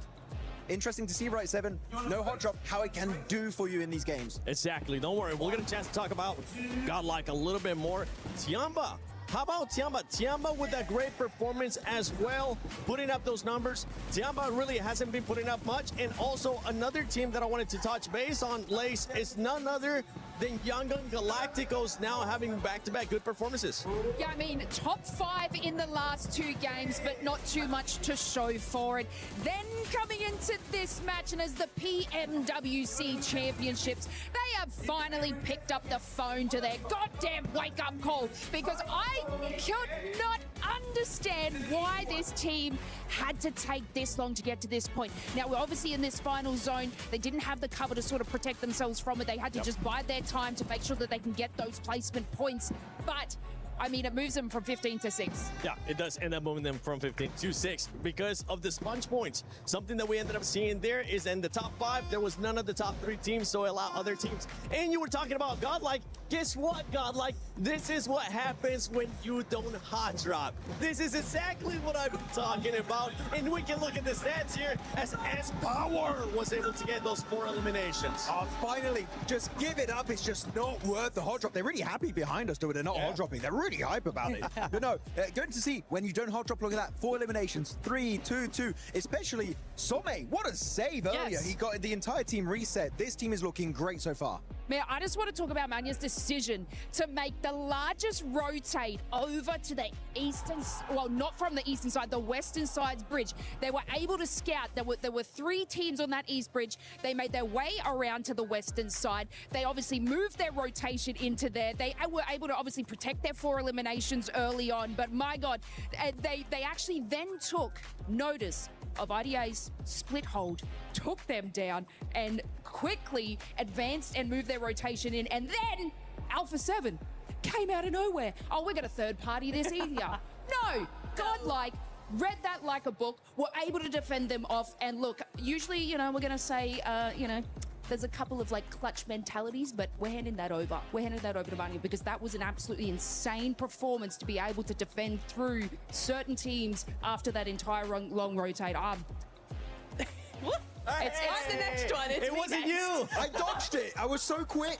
I can't throw him at Max anymore. It's my turn. It's my day today. I got in trouble. But my God, what a performance. No, it was really good. I kind of need those. You can't damage me. We were kind of talking about, right, how you were like, look, Godlike's a really aggressive team. Don't be so aggressive. And the thing is that actually unnecessary aggressiveness. Unnecessarily, right? Yeah. This was very necessary because once they stopped hot dropping, they took out Hora, A7, and with a little help from Yangon, EA as well. E-Arena, the top team. Well, second place team now, but you can see that this is a team that actually can go up against the big names in this lobby as long as you don't hot drop. Don't do it. Yeah, this is what we're talking about. Unnecessary aggressiveness from Godlike. You don't need to see it. Just wait for the right time. We know you have the fragging power. Snacks is currently watching. He's like, yeah, you know what? You're absolutely right. But you know what else we were watching? Wolves Baton with the headshot of the PMWC. That's so you love to see that. Sorry, I can only laugh at the plays like that. Come on. The pan is the deadliest bullet. Look, it hit me. You got me. Why is this a boomerang? Okay, if only we could have a real pan. So actually, you know what? Sorry, I gotta be that guy. According to my calculations. we're talking about according to my calculations. That sounds like John Allen. Anyway, no. Thank you. Looking at these drops going into Miramar, which is going to be the next coming map, right? We do see Godlike actually normally going in La Cobreria. I did do an interview with them just yesterday, and they said Godlike they're going to commit to the hot drop. So did Sky from Hora, but that's not all, because apparently, from what I've seen in the announced drops, Chiamba and also Hustler Crew could also send it over there. Chiamba, I think they're going to put their ego aside, go for maybe water treatment. I wouldn't be surprised. But Hustler Crew, maybe. They're a bit of a troll team, and they like ruining teams going into these games like they did on Godlike earlier in Apartment. They might do it again. Tactical sabotage is what it's called. Oh. They're also going to be sabotaging their own performance if they keep doing that kind of stuff. Well, let's take a look at this head-to-head between Vitality and E-Arena, because those two teams have just been sponging up so many points. I mean, right now, Vitality, 10 eliminations average is absolutely insane, and that's why Lace, they're currently sitting at the top with those 59 points. Yo, I heard Hot Jukes before saying like, oh, you know, it's not the best game from them, but, you know, blah, blah. But can I just take you through a story? Rizak, with the drive-by giggle, this team is having so much fun in this game, which is absolutely insane. And after, you know, a cost of their fight, a bad zone pull, the duo and the firepower of Razy and Axel is just another level. They were actually able to obtain another 5 eliminations as a duo, which is more than any other squad did early on in that match. Looking at this bottom 3 teams, you got 721 GSE Esports, Wolves Esports, our NA crew, and then Hustler crew. We're talking about those drops, talking about them actually wanting to spoil, right, maybe sabotage a little bit. Neptura, with them being at the bottom, I mean, they're just going to continue on sabotaging their own style. I really hope they don't do that. They need to actually try and find some points more organically than just hot dropping. However, I don't feel like we're really going to see that today. I think they're going to try at least one Miramar to see if they can actually make it work, which it's not going to, but you know what? You just have to find out for yourselves. Well, yeah, hopefully they're not going to be throwing anything. Ha! I got somebody! And as we're going into game 5.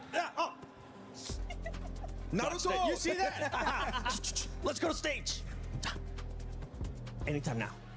Right now, in fact, yes, of course, despite, of course, we had that amazing win at the very beginning of the day, it's Vitality in #1 here, Blank, after insane consistency throughout the day. Yeah, it's been an incredible day for Vitality so far, and honestly, I think the Indonesian crowd can't be happier for this team so far. They're going to be very, very proud. Even in that last match, yes, they come 13th.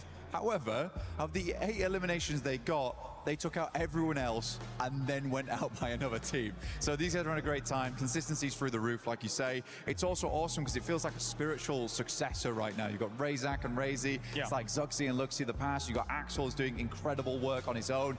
Kind of like the Ryzen of the past as well. It's like we're bringing it all back here, and this is the future of Indonesia. I saw on socials one of the twins was milling around in Paris as well. Luxi is here. Yes, Luxi is here. I saw him the other day. He's a good lad, he's a lot more mature than he used to be as well. But yeah, it's always good talking to Luxi. He's a really, really cool guy. No, definitely. I think that also Vitality not only is able to bring the gun power, but also the positional awareness as well, right? Yeah. When it comes to that beach situation in Ehrenkel and having to sort of weave your way behind behind the strong Alpha 7 position in a lot of that. Yeah. They understand where they need to go and when they need to go, because sometimes you could be in positions too early, but Vitality was there when they needed to be, even though the circle eventually goes against them. Well, I don't know if you agree with me, but I think maturity is a great way to describe them at the moment. The way that they are just regrouping on one another during these games is fantastic. It's really, really good stuff. I've been very much enjoying it. All right, well, thank you very much, Blanket. It's time to head on over to the commentators once again here for another game at PMWC. Absolutely, we are ready to get stuck in. Thank you very much for the Blank Jutsu breakdown there. It was a real treat to hear about the maturity, the development, the further progression of all of our teams, because it is getting a little bit dicey for a couple. But back-to-back chicken dinner is going to be pretty soothing for the nerves on Nongshim Red Force. Vitality going to be feeling pretty chill. You know what I'm slightly worried about though? What's that? Is E-Arena. Okay, Where why? they been at? Where they been at since that chicken dinner at the start of the day? That's a good point. I mean, they've been putting up some decent points, right? But considering that they had 39 in one game, they set that pace like we would not possibly believe. But you know what? That's it for Rondo. That's it for Airgale. It's time to get into the desert of Miramar. We heard it there on the desk earlier. We could possibly actually see some hot drop action here. That is going to make things mighty interesting. As we look at the leaderboards, Vitality on top, 59 points. Sixth place cutoff right now, Yangon Galacticos with 22. That is a 37-point difference. 37 points from first and sixth. That's almost as many points as Nongshim Red Force have here. I think I would definitely say that would be big. A big difference. That's a big one. Yeah, definitely. I would classify that according to my calculations, as apparently I like to say. In fact, I always say back home, a biggin. We say that too. Oh, really? Yeah, it's a real biggin. You know what? It's international. Yeah, it's pan-Atlantic. That's what we're doing. Unit of measure. Yes, Yeah, it is. absolutely. Well, you know what else is larger to charge? This plane path. It's all the way down on the south side. That's not going to be too comfortable for a lot of these squads here. We'll see where the zone decides to go. This circle's been chaotic all day long today. I wouldn't be surprised if we see it go all the way over to the water. Partona, let's go. Partona. We're going for a prison circle. That's what we're going to see. 3, 2, 1. Oh. That's, you know what? I might just leave now. I don't want to stick around if it's not a crazy circle. El Pozo, the tried and true. You know what, though? I think it's about time we get a little bit of a break here. I'm looking at the drops. Actually, we're going to see over there in Valle del Mar a little action there on the south side.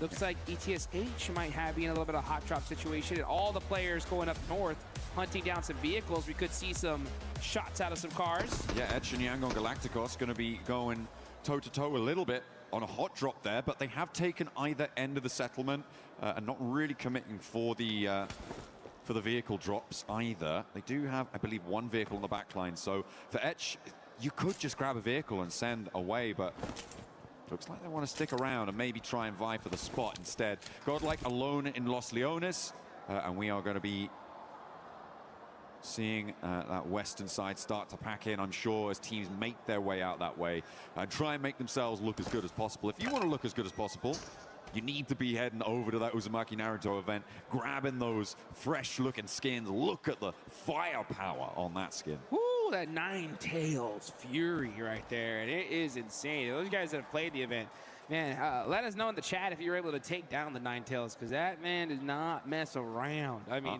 one of the most difficult bosses I have fought in the game, that's for sure. Yeah, you need to be hitting those weak points and making sure you're breaking through that armor resistance. And then making the most of the time where it's down on the ground. Either way, that sort of scale of monster isn't going to be played in esports. The only thing that comes close is maybe E-Arena's first game on Rondo. That kind of felt like a similar sort of kaiju level threat in this game, but so far that hasn't been repeated, and we're going to be a little bit more sensible.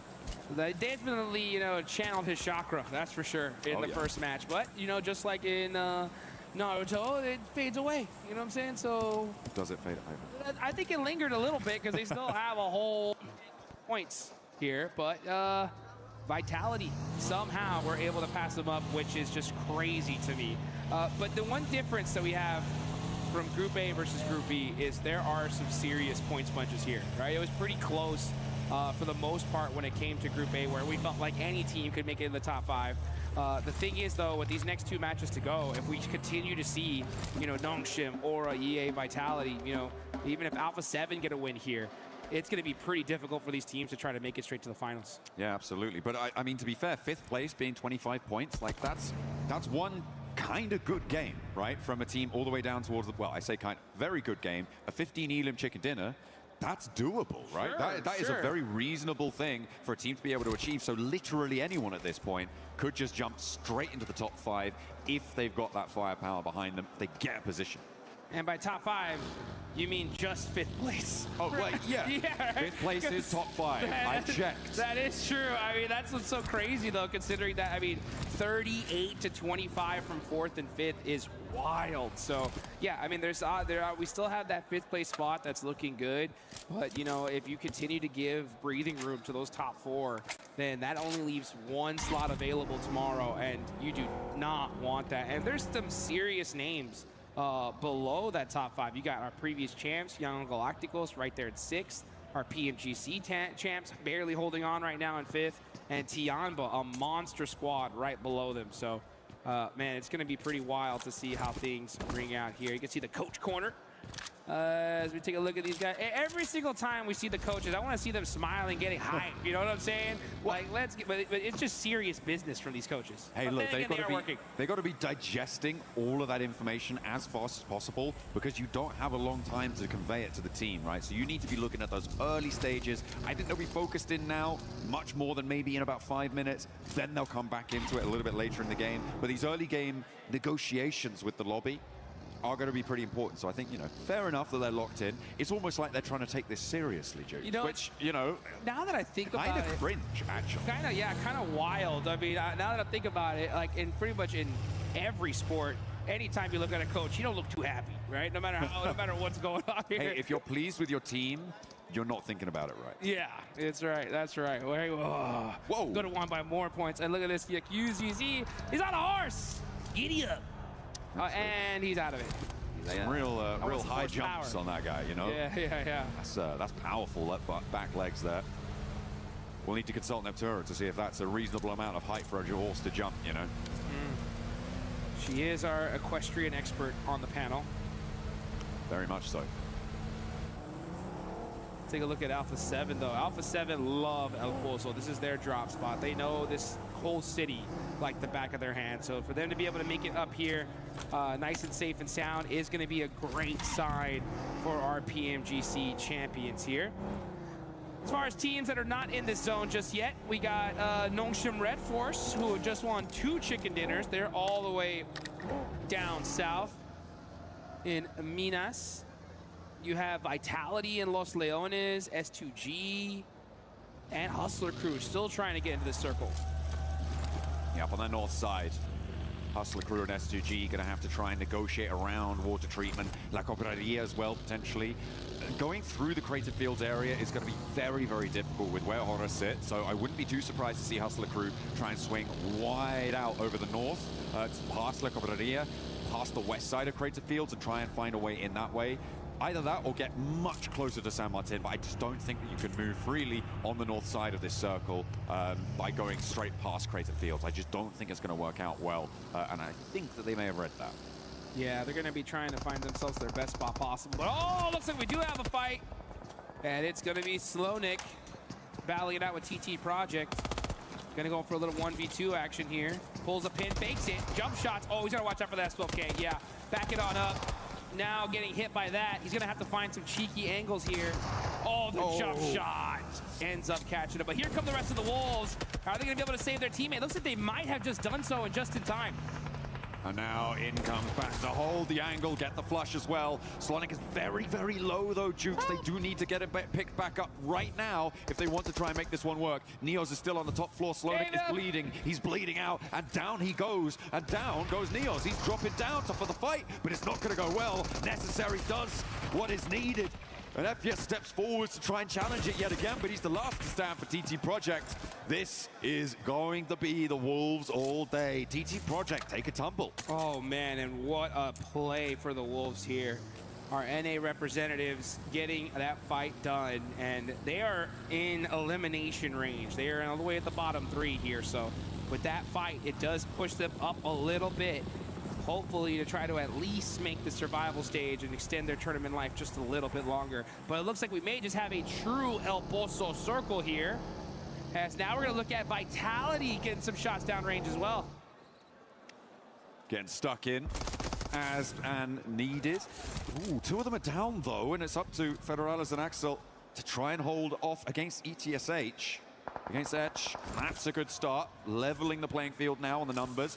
Fajita being as isolated from the rest of the players as he is going to make it a little bit easier to get these reses, but Razak may just be a bit of a goner here. Jukes, he is very far afield. Axel launching the nades, a volley sent from the backlines as well as Federales has one looping over the top. Razy likely going to get picked back up, but I think, yeah, that's that flush down. That's that nade as it comes on in. Fajita actually not stopping off to go for the flush. Instead, wants to bolster the position for Etch. Oh, Fajita is sizzling right now. He's gonna have to make a play all by himself because these nades are really starting to hurt. Federales is just on point with them. There's another air burst, and that picked him off a little bit. He does get the heal off, but that nade's gonna hurt a whole lot, and that is ETSH out of there. Vitality, man, these guys are just getting eliminations like crazy in the early game.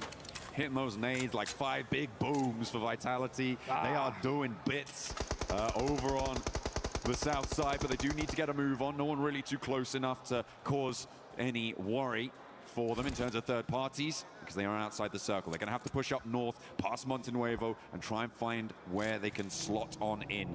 In the meantime, I'm taking a look at the rest of this lobby, and Hustler Crew did, in fact, go for that wide north rotate. S2G didn't. They sent in and they're now south of Crater Fields and have kept all 4 of their players alive, so I didn't expect them to be able to do something like that with Horror taking up that high ground, but seems like they made it work. E-Arena going to follow on that north side behind Hustler Crew and go past the Cooperaria. So potential for the northwest side of El Pozo to get pretty crammed in. Yeah, and you can see E-Arena just creeping into that top of that circle here. Alpha 7 dead center of this zone. You got Tianba there down south, and we're going to see some crates start to fly in this Miramar match. So not because of the playing path, we didn't see any crazy hot drops. The zone does center on up, so that early rotation from Alpha 7 really paying off here. So take a look at the top players so far. Axel on top, and then no surprise, 2 players from E-Arena following him. I mean, yeah, it's still just got to be these 2 teams on these top player cards. It was kind of nutty with the amount that E-Arena were able to do in that first game and the amount that since then Vitality have been able to rack on up. It's been pretty beautiful stuff. Godlike on the east side losing a player there as we hop back over to the map. Vitality still making their way in from that south side. Those fields that are overlooked by Ida's position now gonna make it pretty tricky. Okay.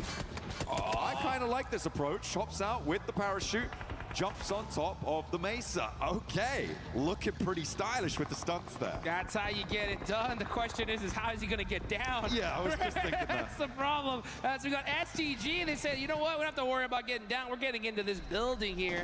And now they're looking for some angles onto Alpha 7. So this fight starting to ring out, which is a little bit wild. I mean, they are in center of zone. It would pay off for these teams to kind of just hold their position and then wait to fight until the end. But with Zhao kind of out of position here, it is going to make things a little bit spicy. Yeah, with Dopeness sort of cutting through the middle of that position, it's going to make things hard. S2G are going to start to get angles on it too once they figure out how to park a car in their little garage there. And there's that nade. That's what you're worried about. That's exactly what you're talking about. And Zhao goes down. Alpha 7 allowed too many noisy neighbors. They didn't put in the complaints early enough, and now they can't do anything about it. Yeah, they're not going to be able to do anything about it, like you mentioned. Looking at Revo here, trying to do something, though. He's looking at those 3 peaks, just trying to get a little bit more intel. I won't be surprised if we don't even see a fight here happen at all. I mean, this is still dead central zone. I think right now it's just about getting information, just making sure no team just randomly pushes up into them. Now, the fights that could definitely ring on out are there on the south side. You got Vitality, Tiamba, Wolves, Mighty close to each other. But meanwhile, in El Pozo, we're going to see just a lot of teams just taking little pop shots, trying to knock down a little bit of armor. I like what EDA are doing on the eastern side of this circle, right? They have that super duper high ground that you know overlooks those El Pozo fields. They're going to have a lot of angles to try and make that one work.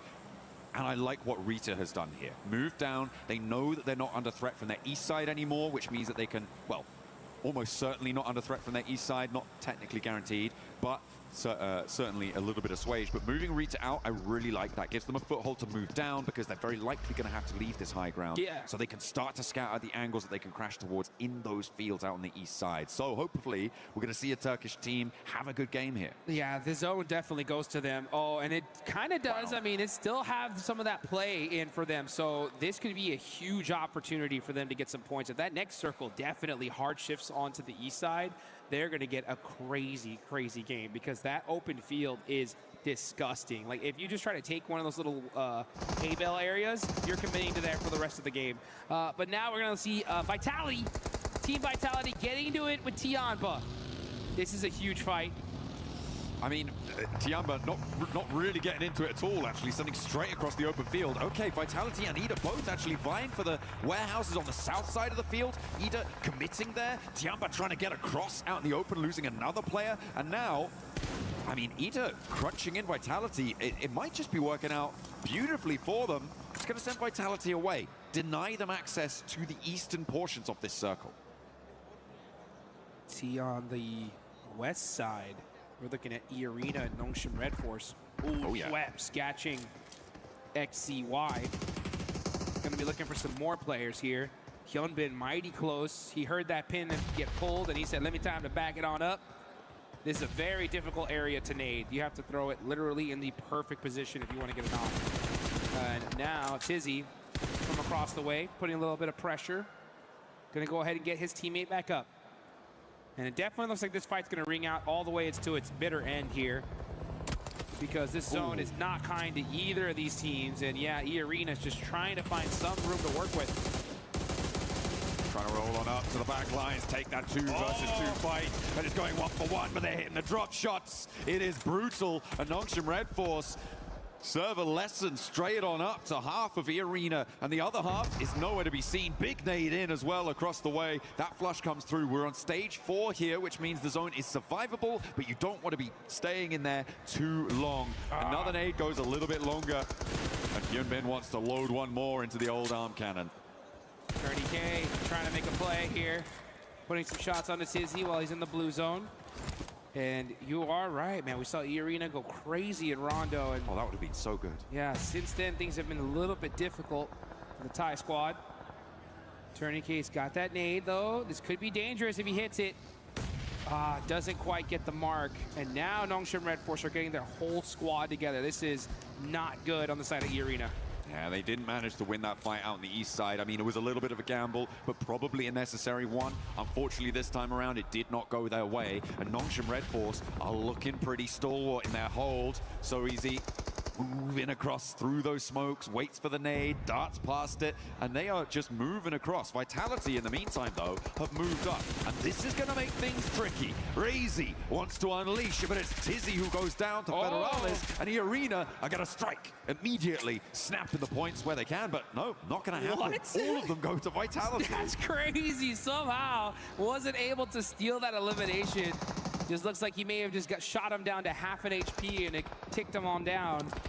Unfortunate. Schwepp's getting that knock, though. He's looking to get that confirmation. Oh, he's forced around the open. He's got no coverage. He's shimmying. He's moving back and forth, jumping down. And Hyunbin is right there to catch him. But Young on Galacticos were ready for both these teams. 3 points earned for Nongshim, and that is going to put them up in 4th, keep them nice and happy, to be fair. They're still quite far ahead of Alpha 7 in that 5th place position, but it's not quite another chicken dinner, which they're probably hoping for. Not going to happen this time around. All of that fight was exacerbated by the earlier engagement, the earlier descent we saw from Ida from that high ground, pushing Vitality further west. If that hadn't happened, I feel like Nongshim had a fair crack at that. Yeah, you're right, and it goes so crazy how just the tiniest little movement in the lobby can just destroy your squad, and honestly destroy this whole lobby, because it is Team Vitality that gets 8 more points.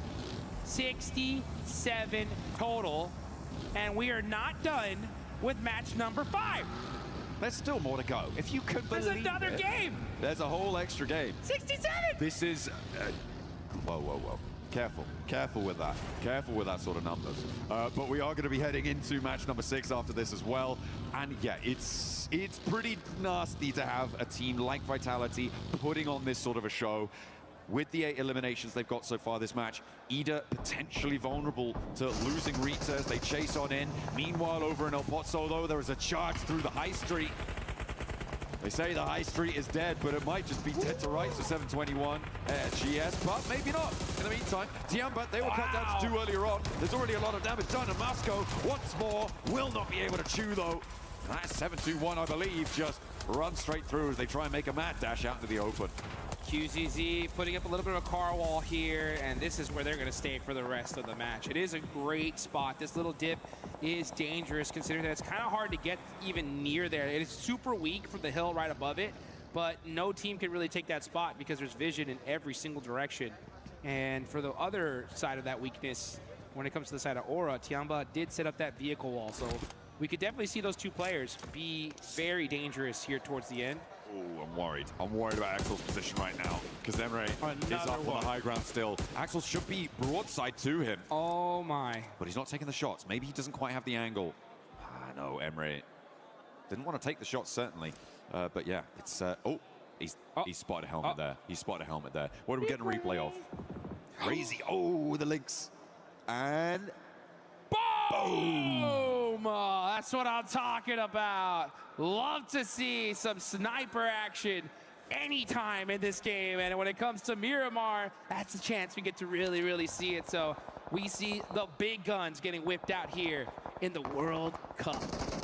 Hustler crew really struggling on the back lines here to try and push through a Pozo. That wide sweep over the north side, now coming back to bite them. They do manage to get the reses, but another knock sent straight their way very, very quickly. They have to cross the road, but where do you go? You've got Alpha 7, Yango Galacticos, Dopeness, all in your way. I don't hold any hope that they're going to be able to make this run, but maybe they'll be able to sneak 1 player, maybe even 2 through, but even then, that is a too tall of an order for them, and they fall down. Alpha 7, they are down to 2 players despite starting here and really haven't had the best of luck on this game with only the 1 elimination. We're going out to the open field now, Jukes. Dude, this is ridiculous. This day, for when it comes to circles, has just been the most toxic, ridiculous zones in one day I've seen. His zone has just been brutal. Now we're going to see a Rebel get taken out by Smile. This is Young on Galacticos. These are 2 championship teams battling it out, and Young on Galacticos are going to eliminate Alpha 7, and that's brutal for them considering that they were right below them on the leaderboard. So now Yangon moves into 5th place. Yeah, they're taking that mantle now, and they are winning on that tiebreaker. They are in that 5th place spot. In the meantime, Tiamba getting rolled up on by some of Aura, but it's not going well. QZZ holding his nerve. Beautifully done, but I think, yeah, it's just going to be too much of a brunt to bear. And they will go out of it. Able to do a lot of damage, but it wasn't quite enough in the end. And Aura now looking to piece themselves fully back together. In the meantime, Vitality, 10 eliminations. They're the Southside Commanders. And we see Razy get another huge shot with the 50 cal. So the snipes are coming out. Team Vitality is just dominating right now. 11 eliminations, up to a 70-point total with another match still to play. Placements have only just started kicking in as well. Jukes, we're on 8 teams remaining. A lot of hangers-on here, trying to keep themselves right to the edge of El Pozo, but this is about to go off like, as you like to say, the 4th of July. Yeah, let's get this party started, baby, as we see the Wolves holding it on and trying to get themselves further away from that bottom 3. It's just these Elementrix and Necessary now. Throwing those nades. Oh, just a little bit out of range of Young Galacticos. And meanwhile, we got Dopeness up top here. Racy with another shot off the Smile. This guy's going crazy. It's big boom after big boom. What can you say? And the nades coming on through now for this El Pozo scrap. Dopeness trying to charge out in the open, but they're getting cut through on the sidelines. In the meantime, Godlike, who have been a little bit quiet, they're now on the north side of things and probably in one of the better spots in terms of the El Pozo teams. Horror really can't step up to them. It's only going to be Vitality across the way that might be able to play spoiler to it, but it's still just getting hotter and more pressure is building inside these buildings. Yeah, and this battle just keeps on ringing out here as we're going to see a Dopeness just holding the outside. S2G putting some shots onto Godlike as well. And S2G are just holding this warehouse. It's such a dominant position for them. Look at this. Godlike with the M249. Oh, that hurt though. Yeah, time to heal up.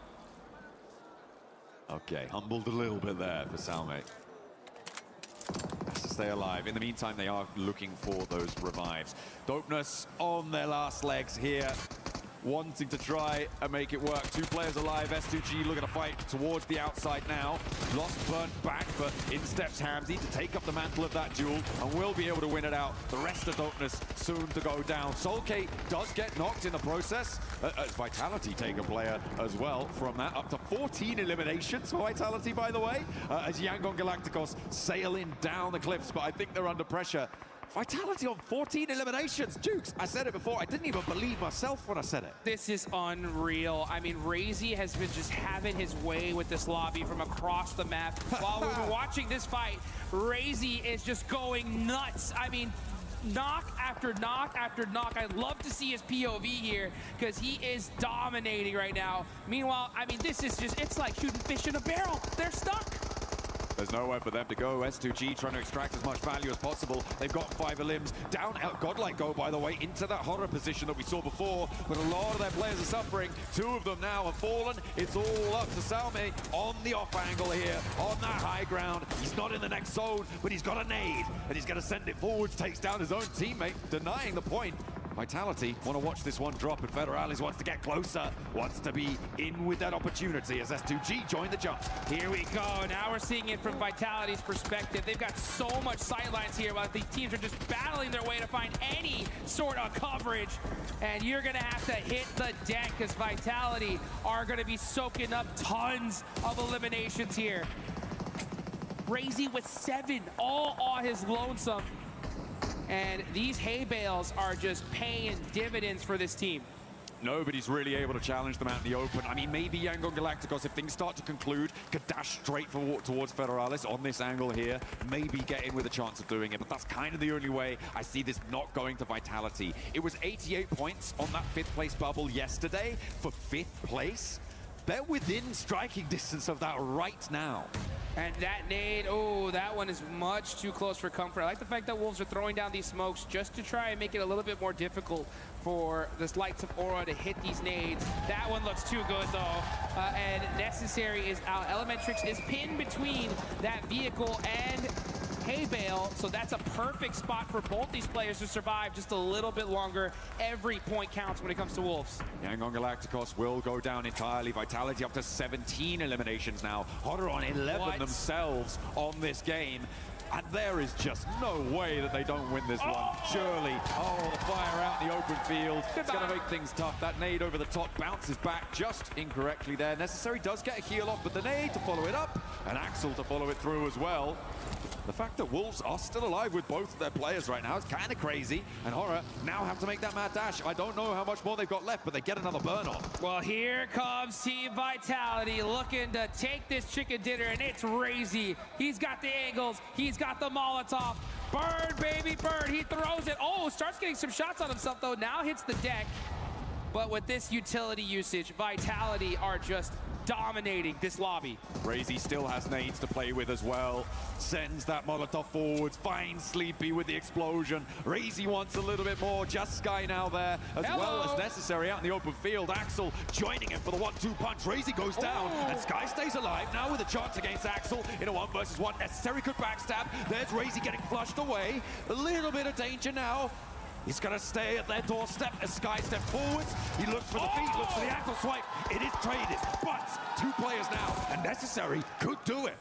Necessary's got to make a play here for this team. Got to keep them alive. Got to get them at least to the survival state. Oh, the angles, though, are just too good from Razak. And it's Team Vitality getting a huge, massive win. 19 eliminations coming through from Vitality.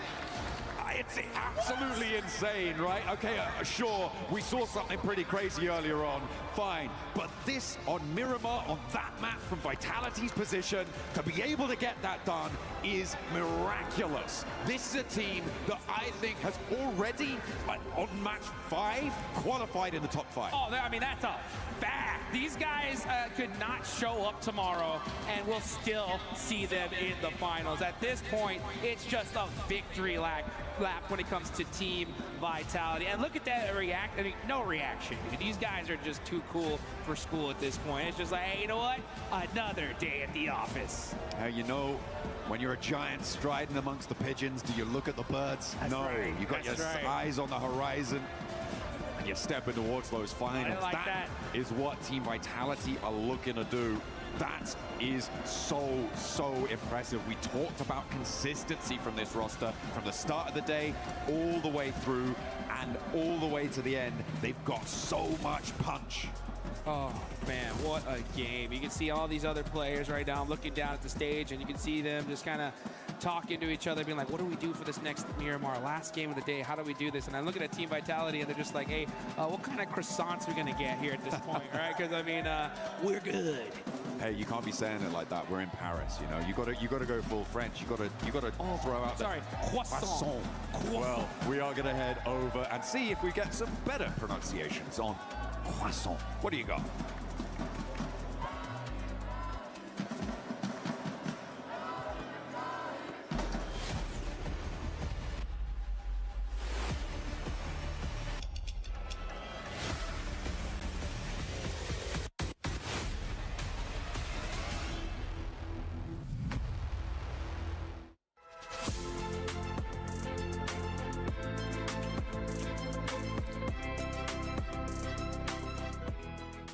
The human body was built to move, not trapped at a desk in one singular posture for 12 hours a day. It's time your chair evolved. This is Secret Lab Titan Evo. Ergonomically engineered for you, gamers, hybrid workers, artists, backing your every move. Hello everyone, sorry. This is Media Day at EWC 2026, and I'm going to show you guys exactly what the players go through every single day whenever we're taking pictures, recording content, and basically everything that you see on the streams. And I'll show you a little bit of a walkthrough once I'm done with this, so give me a second. What's up, everybody? It's Jukes. We're here backstage at the Esports World Cup here in Paris, and while watching all these players get all their media shots done, let's give you a quick little behind the scenes of what we got going on here, right? So you can see these different stages here. The production value of this is absolutely wild. We got some of the boys here as well from Nigma Galaxy. What up? How y'all doing? It's great. Organization is great. Everything is perfect, you know. As always, EWC on top. Let's go. Let's go. All right, we'll see more of these guys in here in a little bit as we go and take a look at some of the player photos that we're doing. Look at that. Look at that right there. So sick. Perfecto. Do I look bonita? I feel bonita. Thank you. Okay, now let's get to it. So, first things first, once our lovely players get their hair and makeup done, we start taking them towards hero shots, we start taking them towards like content ideas and such. And this is only the first stop. So, at the moment behind me is one of the teams and they're doing their hero shots. So, there's two kinds of hero shots and they usually do either solo shots or they go for group shots together as a team. And of course, none of this would be possible without our lovely sponsor, Sony, for providing us all the incredible cameras that we're using at the moment to give you the best quality pictures of our lovely players. Now, this is only one of our stops for the day, so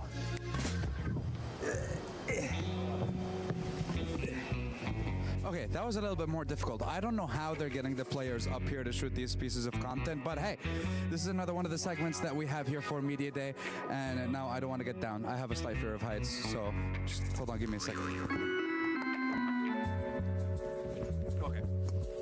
Okay, we're good, we're perfectly fine. But yes, one of our many areas here that we use for Media Day, and we want to get the players to be a little bit more creative, give them more places where they can use different kinds of poses and stuff like that. And listen, I'm already out of air. This is crazy.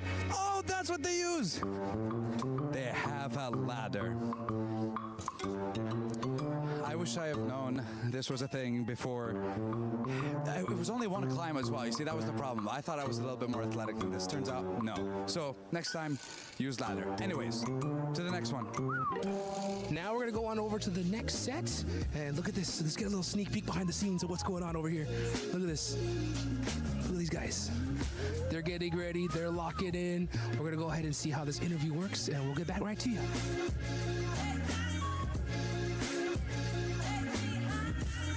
That's it for now. So why don't we go ahead and take it back on over to the studio, and we'll talk some more about EWC.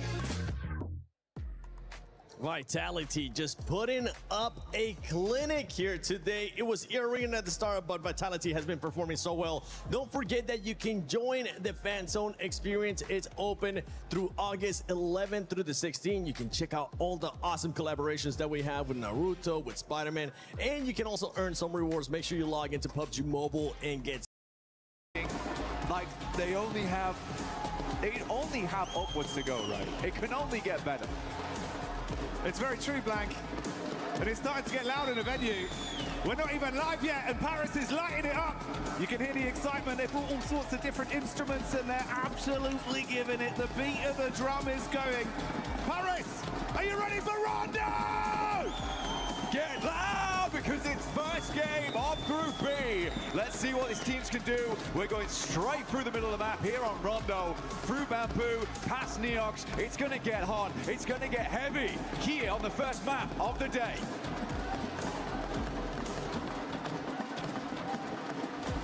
Just soak it in. For the viewers at home, it's a very different atmosphere from what we're feeling right now, live in the flesh, in the arena at EWC. I can feel it on my skin. Goosebumps. It's in the air, Blank, the excitement and anticipation. And this is before we've even seen a single Elim. Running through right now. Vitality out early, down towards that south side. Tiamba, Eagle sending out towards a recall beacon for the rest of the team to get out and get dirty in the mix of it. TT Project all heading over towards Fengtang actually, so not really going for a split early on the game here either. Heading over towards Neox, Darkin have proven himself time and time again to be one of those good close range players that you want to see in those moments.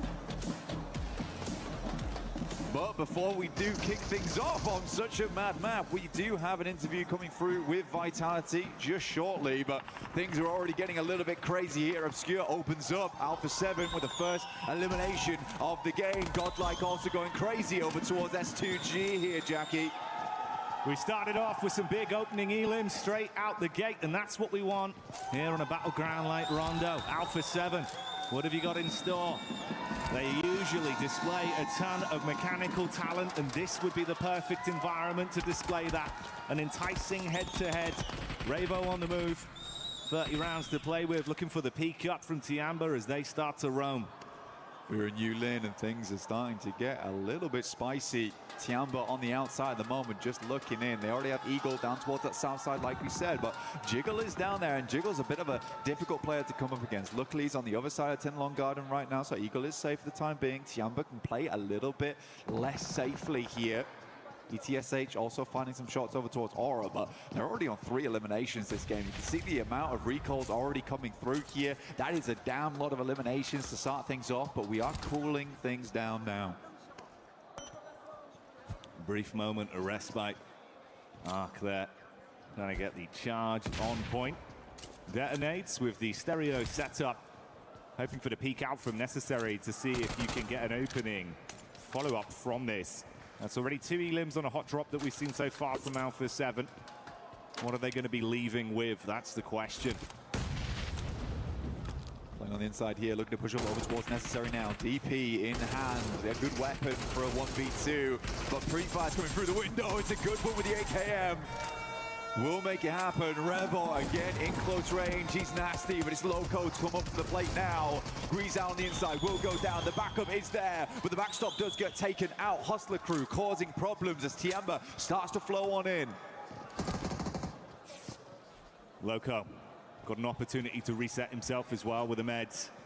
Just enough time to be in a good position to continue the fight, but Tiamba, smell the blood in the water. Nade on the wrong side of the banister, it won't connect. Just trying to get these bandages quick so he can reply. Shotgun for the close range engagement on the peak though, not swift enough. Goodbye, Loco. 3 guns point at you, you're gonna go down there, no matter how crazy you are. Revo taking shots over to QZ, who has been an absolute demon in some of these lobbies earlier in the year. He absolutely showing people what he's made of over a PMI, but Revo goes down, and Alpha 7 taking a fair big hit there. They'll immediately reset on this one, though. They got themselves 3 eliminations. It's the most anyone's got in the lobby so far. Decent nade, though, coming through from Speed on ETSH. Fair bit of damage over towards A-King. We'll have to back off the angle.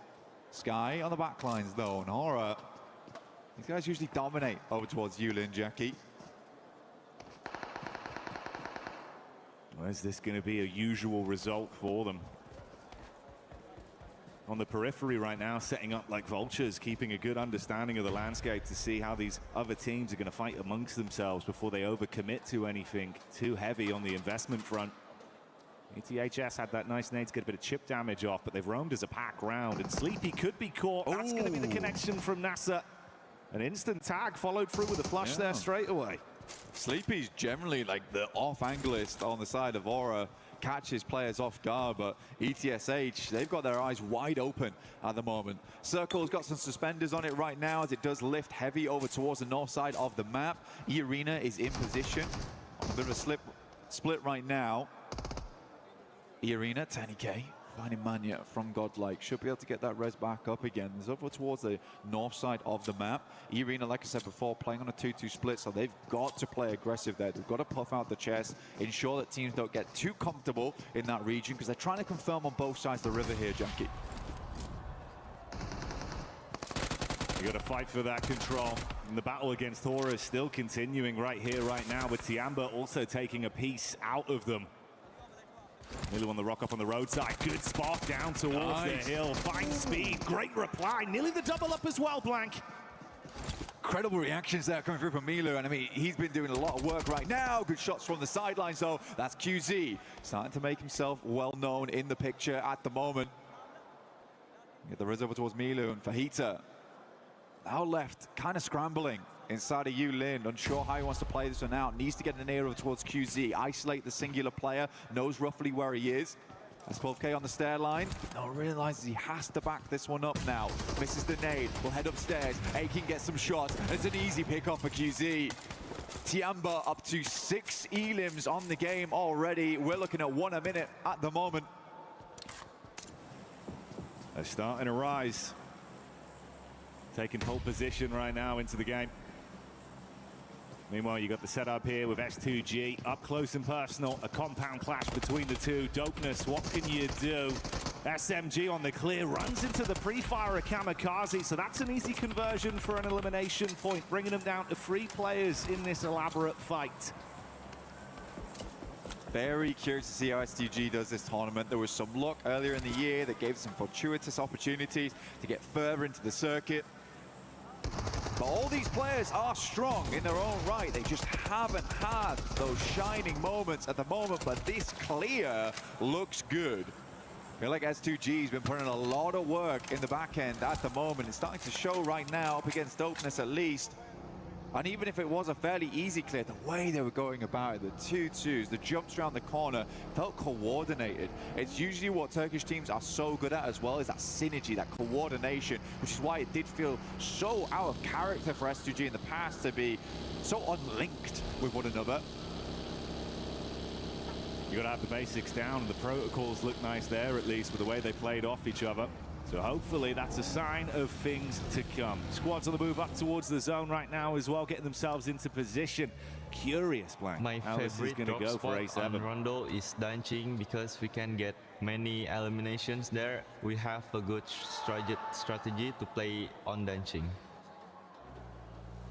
And we are back in with it. Just a quick interview with Vitality very, very quickly there. See him on screen right now, rotating round, but not yet to get a single elimination on board. Next circle shift now, Jackie, over towards the west-hand side here. Wolves feeling quite good about this, but for Alpha 7, this is a really, really nice opportunity for them. As they swing around the western side, they tried to cut in early. They're right next to a res beacon as well, so they can hold off other teams that they like, but this is a super hard shift. A lot of teams on that eastern side feeling fairly uncomfortable. GS team now needs to re-rotate back over towards where they just came from on the north side of the map.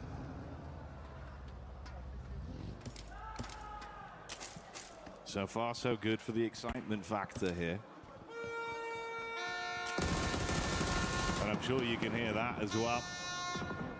The fans getting amped up as this one starts to kick off.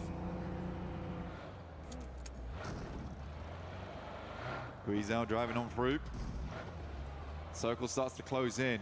Yangon Galacticos starting down towards the test track, now looking to move over towards the rest of the team. Hustler crew also roaming on that north side, looking towards that high ground, right, to get a little bit more scouting through, but it's feeling more and more likely it's going to drop back down towards the southwest side, sit around Stadium. But again, Stadium's such a big place, so isolated, that cuts out quite a bit of the area. You don't really want to be playing on the northeast side either, Jackie. So you are locked in this southwest region. We also have the lake down towards that southwest side that sits on the slope downwards.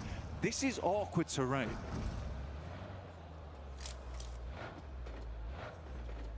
Going to result in an even higher elevated level needed from some of our squads to play around it with the way the circle's been developing. Close grouping here as well. Once again, singing the praises of S2G in the first fight we saw from them.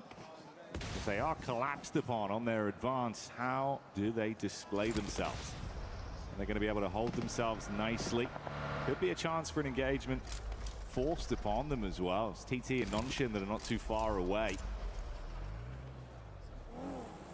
Checking the top side of Stadium there makes sense as well. A lot of times you leave a player up there. It's a cheeky maneuver, get some shots out, but S2G keeping their sides clear right now. I like playing up against this pillar as well. You can basically cut off one side of the map to you and only deal with players trying to aggress on either edge. So I think that's a good shout from S2G so far. They have a very central position to work with off the back of that. And even so, they can catch players moving through. Godlike's taking a slower approach on the north side. I like it though. I think what they're trying to go for right now is leave that two-man over towards the northern edge, ensure that teams coming through from Nanshuan don't catch them off guard in future, so that high ground's going to be super critical for that factor in future.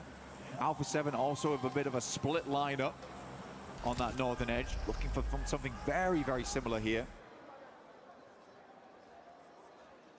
These guys are committed, actually, even dropping the emergency cover flares here too on S2G. Oh, mate.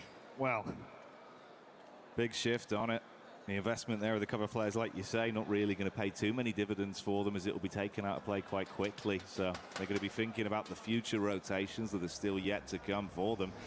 Meanwhile, on the move on our screens right now, you can see Alpha 7, a squad that's got a lot of excitement behind them. Right here, right now. Taking on Wolves could be the potential pipeline for them to get into a good position. Started it off nicely with the opening 3 elims. Towards Carrillo. It's big chip damage, Blank. It's a struggle at the moment. Nade over the top here. One more airburst might do the trick. Goes incredibly low. Has to lob one back of his own. Will scare Elementrix a little bit, but it's only about 20% of the HP taken off, and he looks to keep the aggression up. Carrillo gets another first aid kit through, but the vehicle is absolutely stomped out right now. He might be able to get it a little bit of a distance out of there, but Alpha 7 knows that they need to get a move on. Stadium being such a big feature of this next circle as well leaves E-Arena in a really good spot, but how has Tiamba managed to squeak their way in? A Tiamba that was showing its incredible form in terms of the fights, at least early on the drops. If they get into a devilishly good position with what they've shown, maybe that could be a bit of a dark horse twist in the narrative for them going into game one on Rondo. GS limping over. Milu opens up over towards Schweppes though. The off angler for E-Arena. Bit awkward. GS might hear this and want to aggress on it. Again, there's lots of little angles you can play in, but Milu will clean up one. Gets immediately refragged by Morben. ETSH finding Carrillo inside the Pagoda. Alpha 7 might just need to abandon him on this. I think it's the only play they have. So either give it up or make it work right now in the mechanical side. They are taking pot shots back down, by the way.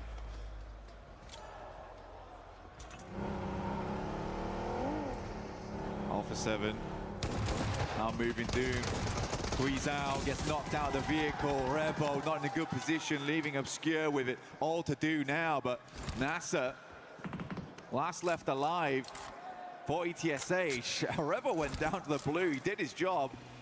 Got a fair few knocks on through. Obscure now needs to move up, get a little bit closer. Has to hit the first aid kit soon. NASA though, cleaning out these eliminations. He peaks with that much HP, he's confident. Unbelievable scenes.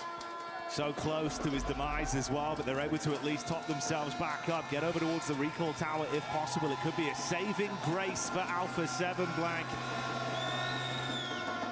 Gonna drop down towards that south side now. He has time to do it, but once we hit stage 4, it's gonna get a little bit more difficult. He has to commit now, and kind of skidding off the road there doesn't feel good. Next circle will hit Stadium. We have not seen one of these in quite a while, and we get to see our first one now here in EWC.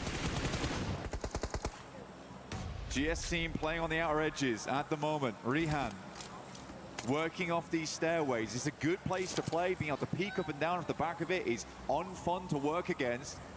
But Nongshim Red Force, they're up first. JS9 in the hands of XZY.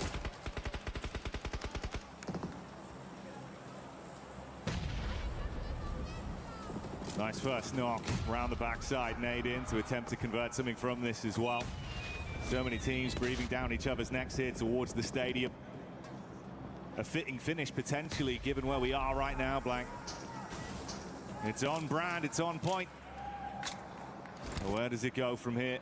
Tony K with a quick pop of the stims, get himself back up. Surf are going to start coming in as well, ushering those teams forward. We saw that recall play from Alpha 7. They do reset the squad. At least 2 of them alive and kicking. A duo is better than just one. How far can they take it? The arena lobby leaders right now with the Elims 9 under the belt. Tiamba fell earlier. Wolves with a backstab coming up swiftly onto Nongshim. That's an opener from Elementrix, but TT get line of sight, and the scrap continues. The first Wolf shut down as the response from E-Arena's good.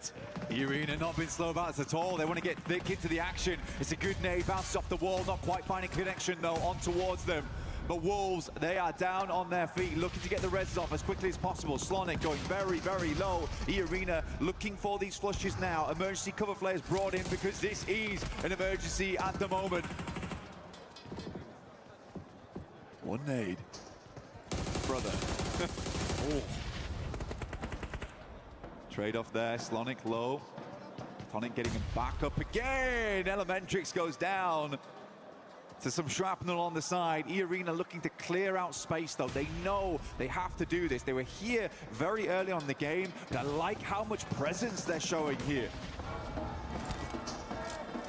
Carrillo again, getting stuck in for Alpha 7, but they take some hefty blows as Sleepy from Hora finally gets his revenge for the start of the game. This fight just doesn't stop either. Wolves up against the arena for so damn long as they finally buckle under the pressure. Wolves out of the running. Alpha 7 once again left with a solo. Ida taking the hit towards our reigning champions in Yangon. Yangon has been playing real slow into this one too, but for E-Arena, it's good to see. Feels almost like the torch has been passed down from Vampire now to E-Arena. This Thailand team doing incredible work so far. TT Project look to get themselves out of this awkward situation. Alpha 7 still up and kicking now, but down to one player. 7 elims on the match, it's not bad, but it could be better here. But at least they didn't go out with absolutely nothing. I think for Alpha 7 they'll take that right now. But goodness me, so many teams afraid to head over towards Stadium now just because it is fairly locked down on these outer edges.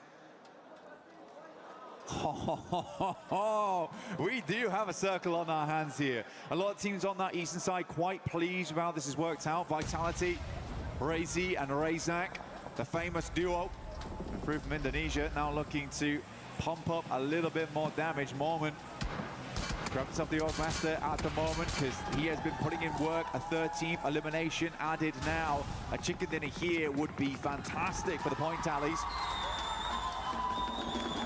For Alpha 7, the end finally arrives. Try as they might to keep themselves alive in our opening game. They did well, like you say, Blank, to at least draw a few more points out from it. But it finally bites the bullet on the wrap back over to Stadium. But like you say, E-Arena right now, ruling the roost with some of the fights they've been able to pick off on. Softening up the competition that's been coming their way as well. If they can lock this down, could be in a very tasty position.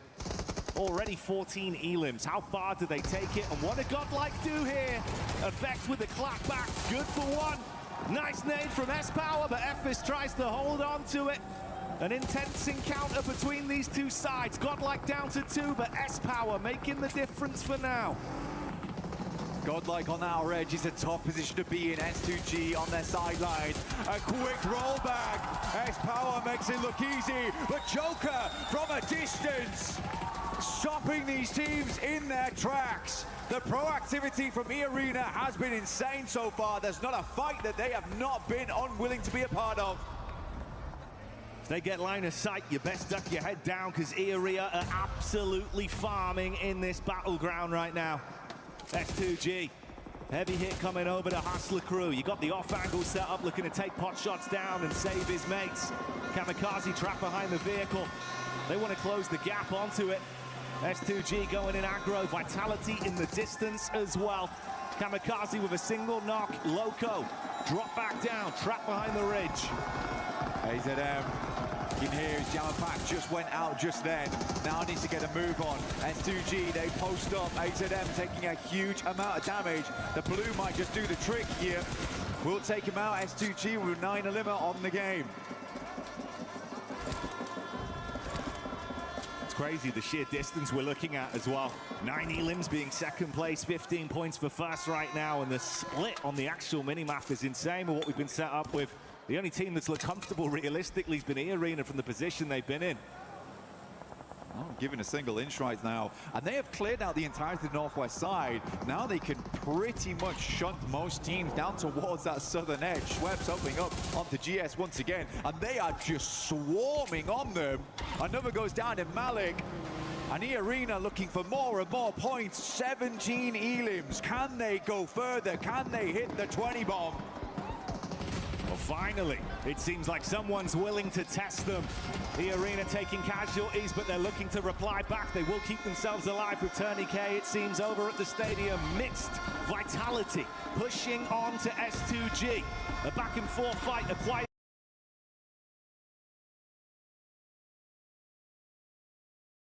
Ravens, those boys are out. We'll see them on MW4.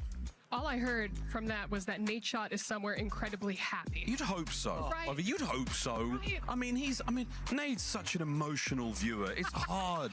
It's hard to watch games with Nate, especially when his heart's in it.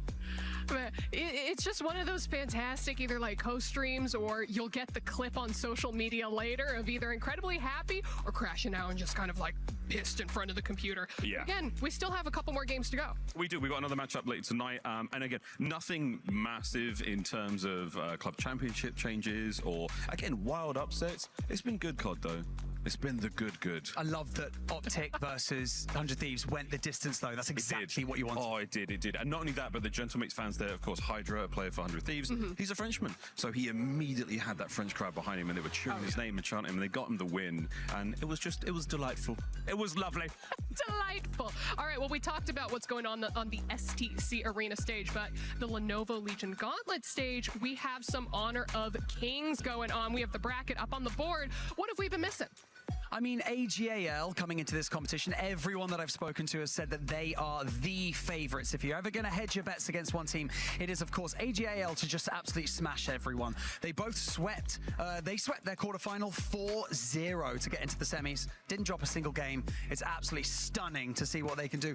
Kwaishu Gaming as well, doing the same thing. And, you know, we have a historic third consecutive potential winner in Yinyu. So I think that as far as everything goes on the Honor of Kings, everything seems to be just going as according to plan. It's kind of like what Miles said about what's going on with Black Ops 7 as well.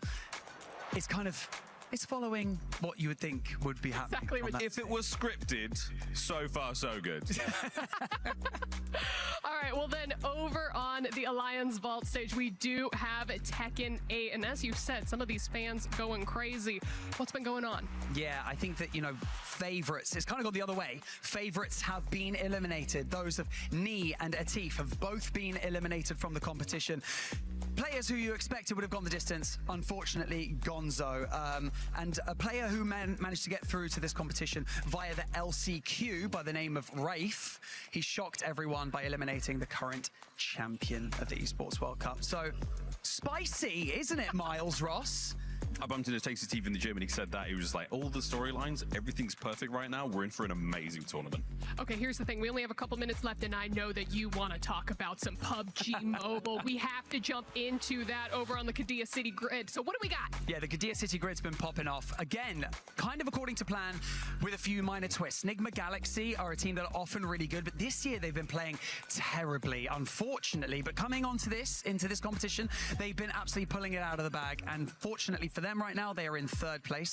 In terms of club championship, Aurora Gaming are in fourth, and GK and AGAL struggling a little bit in 9th and 10th at the moment. All right, well, final thoughts. I want to come to you first because we're going to talk about Black Ops in a second. Final thoughts from you.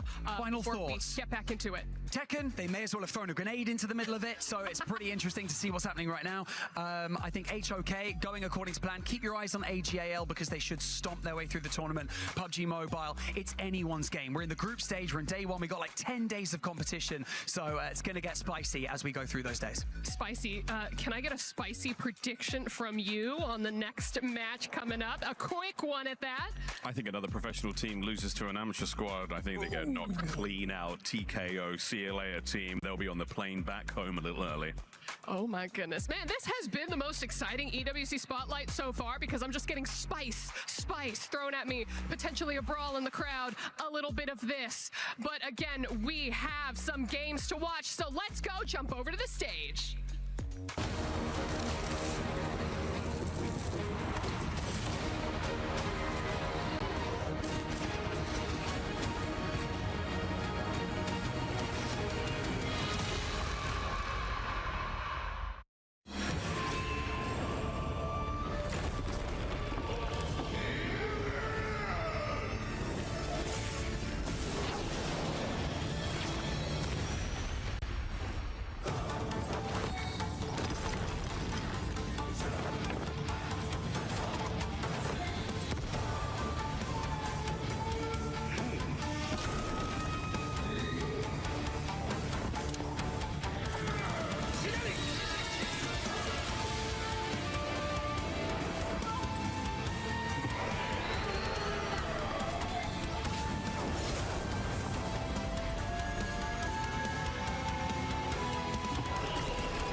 right, it's Kalaris here at PMWC for EWC 26, and I have a returning PMWC champion here in Alpha 7. Today, what we're going to do with them is we're going to ask them some questions and see how well they know one another. Without further ado, let's do the first one. They're all going to write down their answers, and then we're going to compare them afterwards. Who forgets to heal? Okay. We can show? I'm seeing a trend here, and then maybe one is different. Yeah. All obscure. Okay, next one. This is similar. Who forgets to reload? Okay. Eu botei, pai. Todos. Doido. Você, pai. Você. Você esquece demais de recarregar. Okay, next one. Who spends the longest looting? Isso aí não tem nem segredo. That's a big one. Okay. Well, so many exclamation marks. Easy. You. Revo. Okay. It's got to be Revo. It's got to be Revo. Who would win in a dance competition? Como é que não ganha? Okay. An easy Revo win. This guy. It's good. Best streamer, best dancer. Crazy. Yeah. Who would spend the longest in a shopping mall? Depende do que, né? Tipo assim. Yeah. All on the same page. Yeah. Of course. Perfume. Perfume? Yeah. He's too full, you know? Stylish. Who would forget where they parked their car? Nunca. Escrevi o nome dele errado. Maybe. Oh my God. Okay, well, that is it. Thank you very much, Alpha 7, for joining us. We had a lot of fun. Best of luck in the tournament. And that is it done here for PMWC EWC 26.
My dream right now, it's like become a PMWC champion.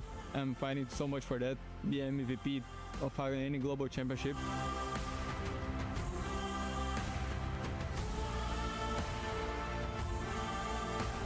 When I was a child, I just like to play, to be honest. Like at my 6 years old, I started playing some other games. To be honest, I just play and sometimes football, but it was not so good. How my family would describe me, I think like I have kid, I have guy, and I always smiling and trying to keep everyone happy on my side. What I miss the most when I'm away from home is like my friends, my family. I miss like going to school also. My perfect day off gonna be like driving, because I love to drive always. I have a G20, 320i. I love to eat, like, but not normal food, like fast food, like McDonald's or something like that. I always love to eat that. Something people don't know about me, I'm so afraid of heights. When I go to the airplane, I want to sit in the window, but I always close to don't sit. My career changed me like as a person, like everything. I became the man I am today because of my career, because the people was by my side. So like changed everything on my life.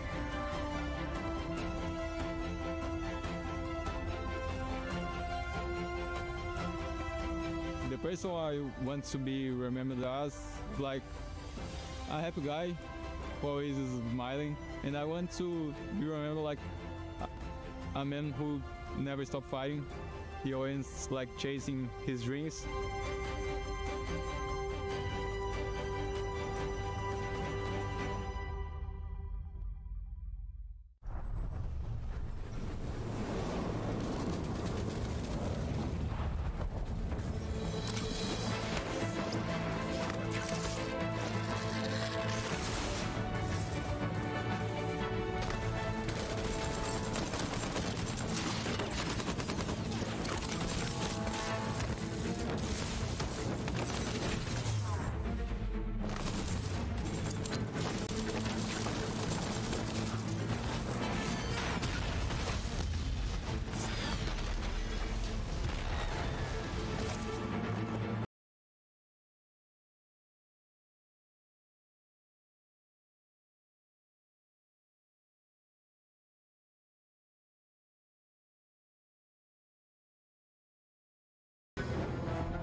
My goodness, Barney, can you believe yesterday?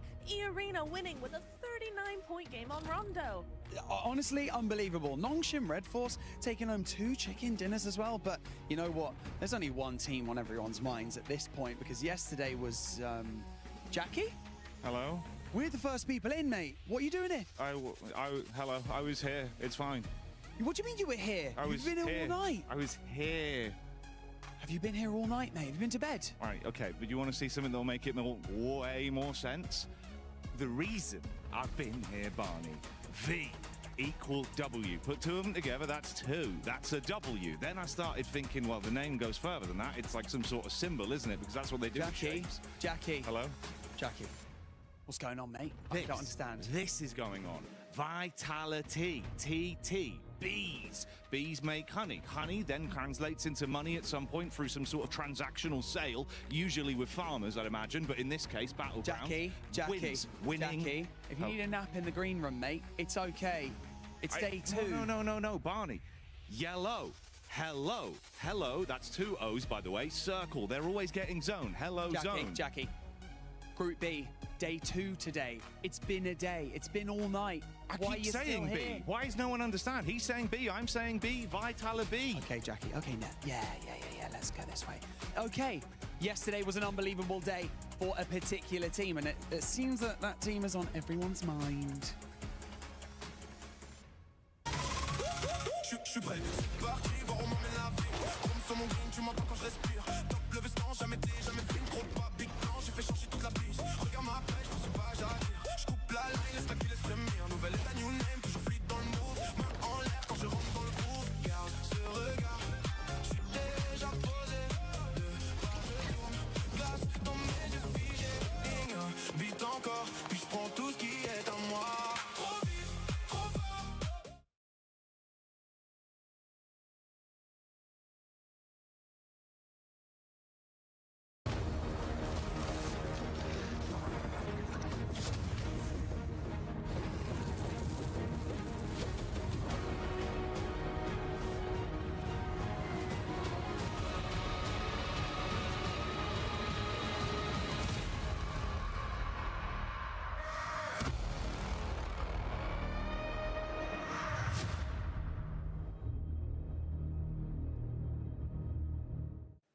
Kalaris here for the STC Rewind, and we've got to talk about all of the games from yesterday, of course. Games 2 and 1 looked amazing. Horror, of course, getting themselves a win, but you've had E-Arena getting themselves a record-breaking game on day number 1. It's just vitality. Erangel was totally dominated by Nongshim Red Force down in the military island, not only on the west side of the military island, but also on the east side as well. They looked fantastic, not only from compounds, but the splits that they were able to utilize all the way to the late game. Vitality! All right, well, 2 more games remaining, and it's going to be Miramar here to finish off the... Someone say Vitality on Miramar? The bestest team, the most aggressive team, the greediest team have always split on Crater Field. I cannot believe it. But more than that, they won the next Miramar as well, Kalaris. Yeah, they did. Let's help you out here a little bit. All right, it doesn't matter anyway. We've got the bubble teams as well. You've got Godlike, you've got S2G, Yangon Galacticos. They're really going to need to put up a big performance today to try and catch up to the top 5. That's it for the STC Rewind.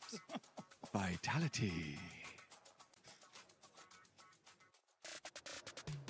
Vitality indeed, because this squad has been absolutely destroying yesterday. Welcome back, ladies and gentlemen, to PMWC at EWC 26. It's just the group stages, and we are already breaking records. Not only did we get a 29 elimination game out of E-Arena yesterday, we also got Vitality getting more points in 1 day than Fourth Rise was able to do in 2 days with 108 points. And with all the watch parties, shout out to the record-breaking men, Snacks Gaming, breaking records, keep it up, bye. But now it's time we get started, because today, at the end of the day, I got Neptura, Maxman, 7WG, glad to be here. But we're gonna be sending 5 teams to the finals, and 3 teams are gonna be going home, and the rest will go to survival. It is so true. It all comes down to today. I mean, kind of, we already know one of the teams that's going in, so we got to just figure out which of the other 16 or 15 teams get to go through to those finals. And yeah, we will be saying goodbye to 3. Kind of feels like we kind of know who those are going to be as well, but because of the point sponge we've been seeing yesterday, maybe it's still all to play for. Yeah, I mean, right now you're looking at Group A. The point threshold to get into the top 5 was 88 points. I think because of the vitality effect, it's going to be quite significantly lower. So we'll see. But anyways, a few tricks. That was terrible. But anyways, no, I'm very excited for today. But actually, looking at the top 5, there aren't that many slots available. There aren't that many slots available right now, so it's going to be a true race for the few slots that now remain here in this event.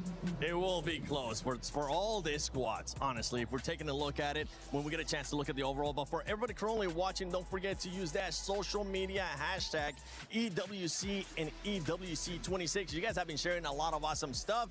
I can't wait to see if we can finally end up possibly sharing some here on the studio with you guys. And make sure you check out the EWC Play app and do your predictions, because our predictions have actually, somebody's predictions have been spot on, and it's none other than Lace. We'll get a chance to talk to her later on. But if we got to start talking about Vitality. This squad has just been on an absolute tear, Neptura. They have. It was so fun to watch. I know everybody at home had a great time watching it, as well as us on desk. I mean, 5 out of 6 games they were on the podium, on the top 3.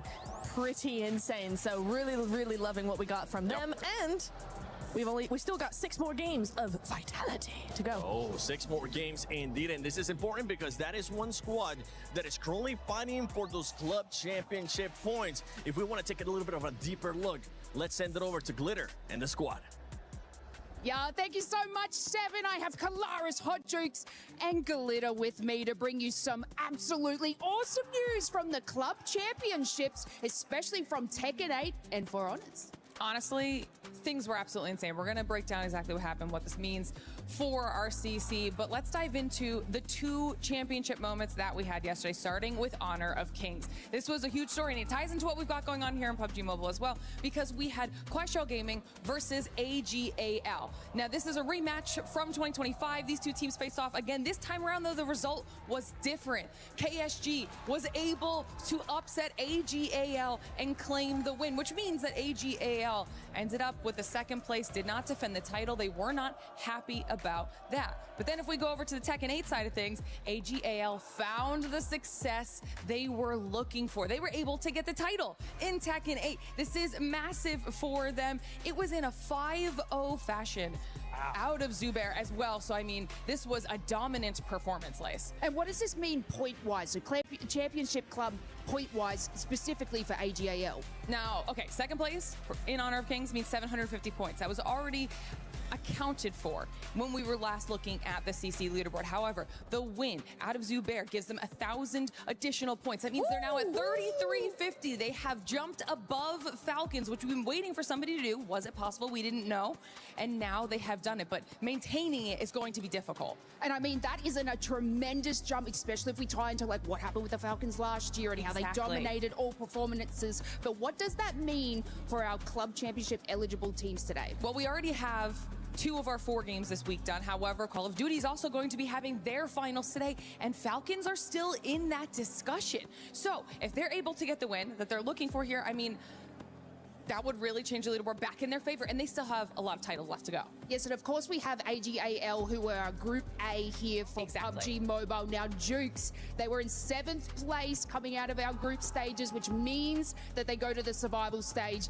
Do you reckon they can bury their way out and head to the finals and add some more club championship Oh, 100%. points? I mean, when it comes to the AGAL PUBG Mobile team, this team qualified by being the #1 PEL seed coming into this tournament. So they are used to being able to handle the pressure, right?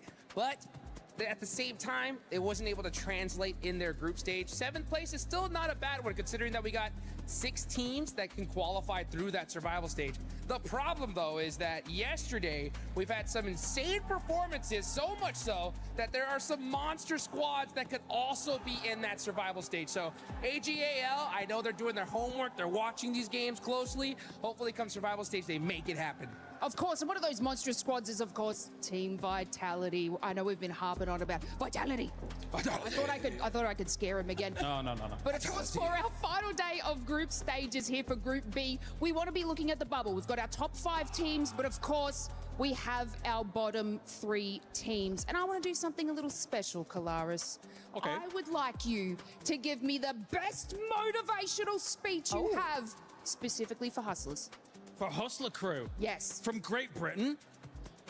Those are your people. Those are my people. Those are your people. All right. I need those guys to lock in, all right? Because we need them to be able to step up to the plate. I see in their eyes the same potential as a butterfly in a cocoon, even though a cocoon doesn't have eyes. I understand that Hustler Crew here has to be able to step up to the Hustler plate. I need you to sell fish and chips for £3.30 on the Blackpool Pier at 7 p.m. at night. I need you to be able to move on forward, because today could be our Hustler Day. Yes. Chills. This is a new national holiday. Absolute chills. And you know, are you all right? But look, thank you so much. Now, Jukes, we obviously have our bottom 3. ETSH Esports is a part of that. I want you to stare down the barrel of the camera, and I want you to give your best motivational speech to them. All right, I got it. Let's do this. Listen, ETSH, you got 15 points. Some people see 15 points, and they see disaster. You know what I see? That's 15 points more than 0, baby, right? You gotta make it happen right here, right now. Speedo, I need more speed. Fajita, it's time to turn up the heat and get sizzling, baby. And you other 2 players, just get some damn eliminations. Please, all you gotta do is not get top 3, and you're gonna make it, all right? Wait, you're not listening? You know what? That's it, dude. Get over here. Get over here. Get over here. Okay. Sorry. I kind of reverted to how I learned growing up. I'm sorry, guys. You know what? Just make it happen. Please. Now, if you guys aren't feeling motivational after that, 7, how are you feeling? Are you feeling motivated, or you think you might get hit by a shoe by Hot Tubes? Those flashbacks. It used to be a chancla, though, but I'm so motivated that if I make this shot for those bottom 3 teams, it's gonna get a lot better. So let's see if I can actually make this shot real quick. You know what? We'll do it backwards. Watch this. Okay, for those bottom 3 teams, it's going to be a lot harder today. ETSH, I'm looking at you, 721GS, and as well as Hustler Crew. Those squads are going to be having a lot of trouble, but let's take a look at the overall. That way we can get an idea of where all the teams are currently sitting at, and you have an idea as well in case you ended up missing it. No surprise, Vitality at the top, but the big storyline here, Max, has to be between 5th place and 12th place, because the difference between all those spots is just 14 points, and Godlike is currently in that 5th spot. Yeah, I mean, it's going to be really tight. Really, I mean, if you get a E-Arena-esque Rondo, right, you're going to be able to jump up so many extra ranks. We're actually talking about the point gap between those teams here, Seven, in the middle of the leaderboards. I'm looking especially at the point gap between E-Arena in 4th position and 5th position of Godlike. That's a 21-point difference, meaning if those teams in the top 4 Niptra today get a decent day, we're talking like 30 points, something like that, there aren't going to be many spots remaining for the grand final. So right now, Godlike, you got to be careful. You got a massive target on your back. They did fix the hot drops, which is good, and we'll talk about that later on. But Godlike, everyone is going to be chasing you down today. Oh, they absolutely are, and that is why we need to have top-tier gameplay for them. We've seen it; they can do it. They can be super aggro. We saw them take out Hora. They took out A7, like all in one map, right? E-Arena as well. So they are able to fend against the top players here, but we just need to see that on a consistent level here, Seven. I'm not sure about these other ones. I mean, Wolves had an okay day. Alpha 7, we saw some glimmers of hope from them, but coming on through. Who? A7? Alpha 7. Oh, you said Alpha 7, the reigning champions of PMGC that I'm expecting a lot of, that they're currently just playing so disappointing. I'm expecting that team to actually bounce back. I got a chance to talk to Carrillo. They were saying they were making a lot of mistakes. If you guys want to check that out, make sure you check it out at the 7WG. What's your Instagram, Natura? Natura Cass. Max? MaxManCast. A lot of awesome content for PUBG Mobile Esports. Make sure you check that out. But yeah, for Alpha 7, a disappointing performance so far. They're not happy with it. They're looking to improve. But we got to talk about the Sony story of the day, which is just pure domination from Vitality. And we want to just paint a picture for this Sony story of the day, because Vitality, as I've been saying, they ended up getting more points than 4 Thrives, and you can see the stats right there. What's crazy though is I want you to look at 4 Thrives eliminations, Neptura, because 4 Thrives were such a heavy fragging team that they still ended up getting more elims than Vitality. That's in 2 days though. In 2 days. In 2 days. So yeah, 4 Thrives got 80 elims in 2 days. Vitality have 71 in 6 matches in 1 day, right? We're gonna add over to that being 108 points. So 4 Thrives got 107 points in 2 days, and Vitality have 108 in 1 day, in 1 day. That gap is astronomical. I don't think we've really seen anything like that before. It's pretty insane. I know 4 Thrives were wanting to get some wins in their group stage, and they didn't, whereas Vitality were really, really able to capitalize on that with 2 wins, and that makes me a little bit more hopeful for them going into those finals, right? Because we do see very similar plays from them, but when it comes down to that smash rule, when it comes down to that pressure being put on them, it seems like Vitality still can win. Max, and if we break it down a little bit more, it was the way that Vitality was just playing yesterday. A completely different playing style than everybody currently in this Group B lobby. The way that they were doing their splits, the way that they were just taking control of an area was so impressive. I think mainly they learned from PMGO Season 1 and PMMI earlier this year. They're like, we were just too passive, not being involved in any of these fights in the discussion in some of these games. But man, they switched it up to 11-12 almost going into this one. And it's good to see not just Razy, Razak, and Federales doing good, which we would really expect on the global stage, those guys to put up massive numbers. Axel came out swinging. They're chickened in on Erangel up against Tora. Oh my goodness, Axel, the IGL, was looking like a fragger. He was a frag GL in that game. So I'm just super stoked about this team. And I just want to see this continue throughout the entirety of the event, because compared to 4 Thrives, they can actually get wins. So if they do get in the smash zone, hey, who knows, Vitality might take home that trophy. But with that kind of lead, we usually end up seeing teams do something a little bit different. I got a chance to talk to Federales yesterday. I also got a chance to talk to Axel, and they were saying that they might end up putting one of the substitute players just to get some experience in case you never know what's going to happen in finals. And I'm completely fine with that, because it's going to allow the sponge point to not be so heavy towards the top. That's true, and you know, there's no better time to do it than now, right? Because NSR and Nongshim Memphis are in 2nd place with 60 points. There's a 48 gap lead there. And so you're looking at, yeah, this is probably the best case scenario to put a sub in. Even if it doesn't go all that well, it gives them practice without the pressure coming on through as well. So really, really happy to see maybe a substitute coming on in there. But for me, I'm thinking that honestly, Vitality, they are going to just want to chill out and let maybe some of the other teams, like Nongshim Red Force, step up a little bit. Look, I like saying Vitality. It's a very satisfying word to say. But I love saying Hyunbin in particular, because right now, I mean... Say it again? Hyunbin! Sorry, I'm very excited. I love saying I have to scream that word every time I say it. But like, no, the entirety of Nongshim Red Force were looking so good, and in particular, we know their drop location is farm. They go for these quick rotates on the island finishes, and they get back-to-back wins on a military island finish. If it goes down south every time, it's just win, win, win, and win for the South Korean team. So I'm absolutely loving it. And in particular, it's not just XEY and also Hyunbin doing well. You saw so many great plays from So Easy in particular, Nitro. We were talking about So Easy really having some massive step-up plays. So they're just looking like the whole package right now. It's just hard to stand out when Vitality had such a good opening day, but Nongshim Red Force were playing out of their minds on day one of Group B. Yeah, I do want to say that I was disappointed with Nongshim in the first two games. We saw 0 or 2 points come out of them in two games. It's hard to stand on the first game on one, though, right? 13 and 16th place. Yeah, those first exactly. Two. However, I do think that they're doing just enough. They got back-to-back wins. They got a second place to finish off the day. They're doing just enough to get to those finals to make sure that they qualify, and then we'll probably see a much different team in those finals this weekend. Hopefully we'll end up seeing a different team, and hopefully that consistency that we saw towards the second half of the day for Nongshim Red Force will be there as well. One team that ended up surprising us a lot in the way that they were able to change again was an Indian team. For Group A, we saw it with OG. For Group B, we saw it with Godlike. I know Kalari's got a chance to talk with one of the players from Godlike, so let's send it over to them. Hi, Kalaris here at PMWC for EWC 26. We're in day number 2 of Group B here, live from Paris, and I've got Admino here from Godlight to talk about some of the results from yesterday, as well as how things have been going overall. So thank you for joining me here, Admino. To start things off, looking at the results from yesterday, bit of a rougher start, but then you guys gained some traction towards the end of the day. Can you talk to me about the day as a whole and what you thought about it?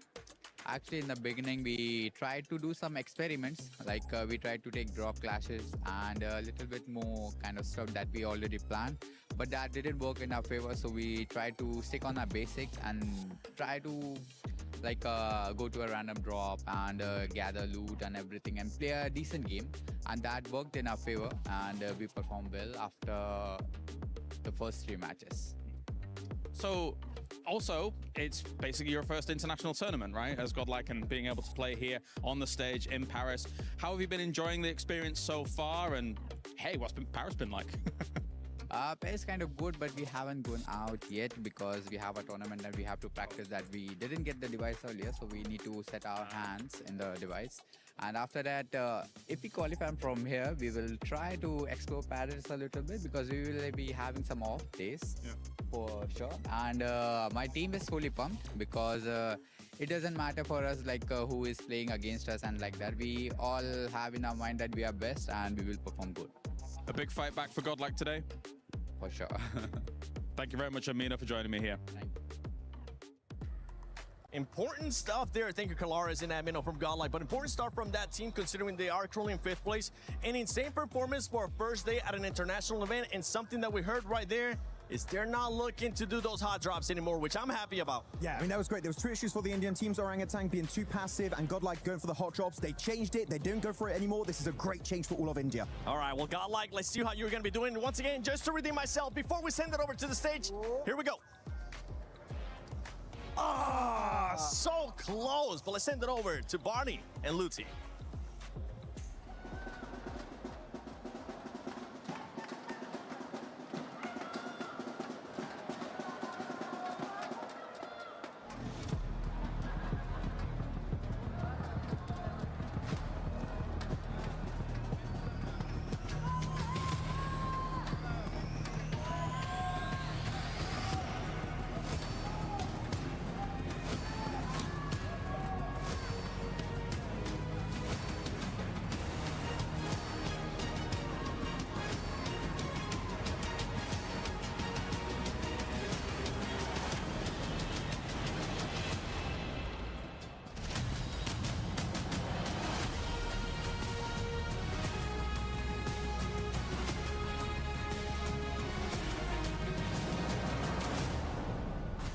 Mesdames et messieurs, bienvenue. Yesterday was the day of records. Today, we will find out who will get to the final and who will get eliminated. That's right. Today, the reality is that dreams will end. And so that's the nature of this competition.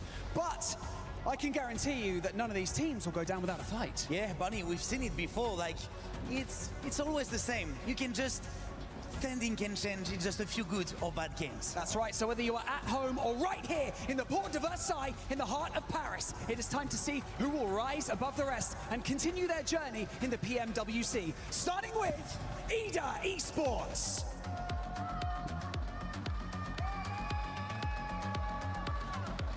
TT Project.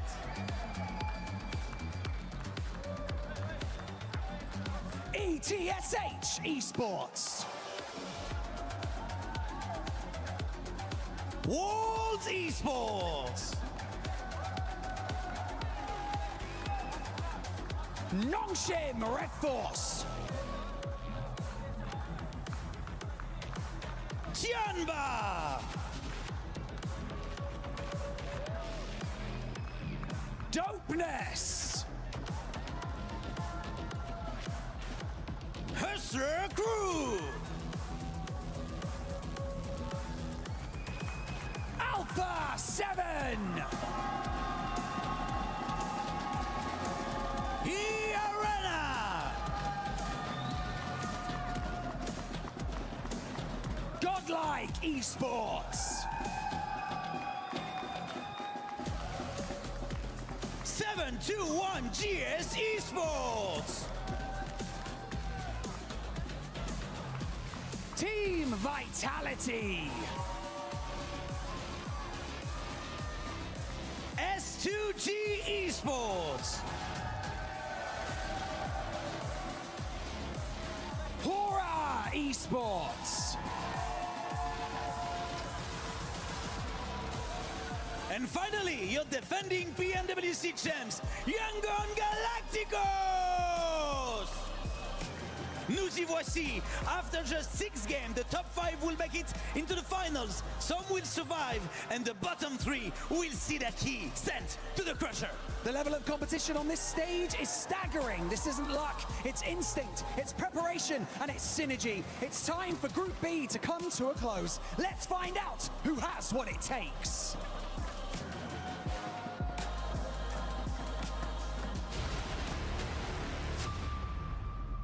Sixteen teams have patiently waited on the sidelines for their chance to shine. Players who are hungry to make a statement on the Qiddiya City grid. It is time to introduce our team.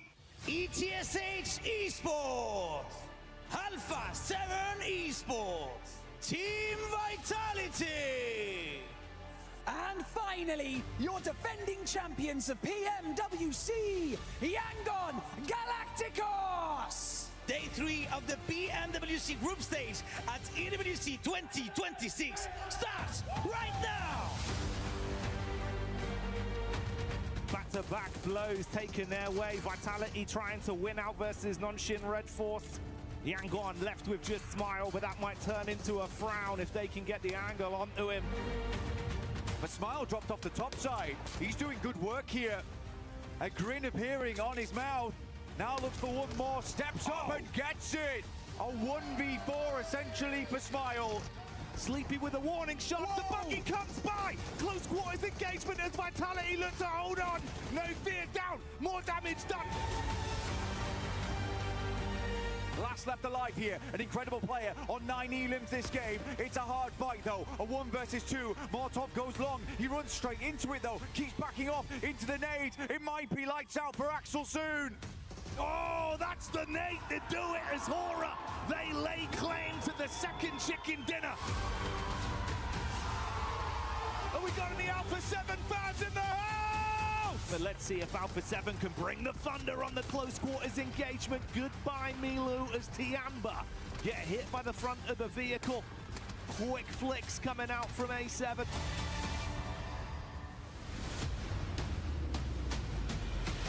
Ooh, and that's exactly what's happening, because you got another can of Hyunbin down south with that P90, and that is it. It's a back-to-back chicken dinner on the side of Nongshim Red Force.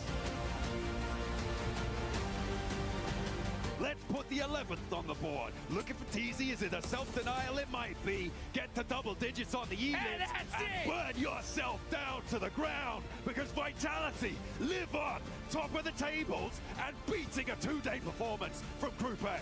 What a shutdown. 108 points in 6 matches.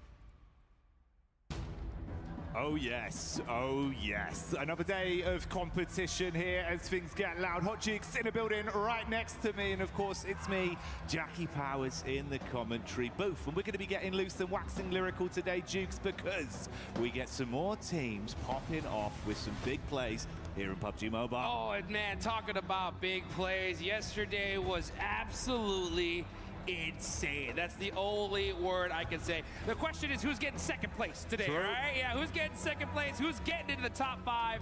Because you want to punch that ticket straight to the finals. No messing around today. No, man, it's going to be big. It's going to be exciting. You know, back when we got into Group A, right, we were thinking, wow, we're being spoiled for some of the runs we're seeing for these teams, the points we're accumulating over such a short space of time. Yeah, well, forget about that. Group B's been a whole different beast, buddy. What was going on yesterday, man? Dude, I mean, it's like everything went just in a wild situation. We had a world record-breaking game number 1. Almost every single circle the entire day was just ridiculous, right? And then even with a 39-point game in day 1, that's not the team that's at the top of the leaderboards here. It's just unreal. That's the only way I can say it is like, what else? I mean, what else could you possibly ask for? What more could we want? What more could these teams even really give? I'm thinking even just like fundamentally from the points that you can get out of a game, but we were pushing the limits. Literally. I mean, it's so crazy to see a team.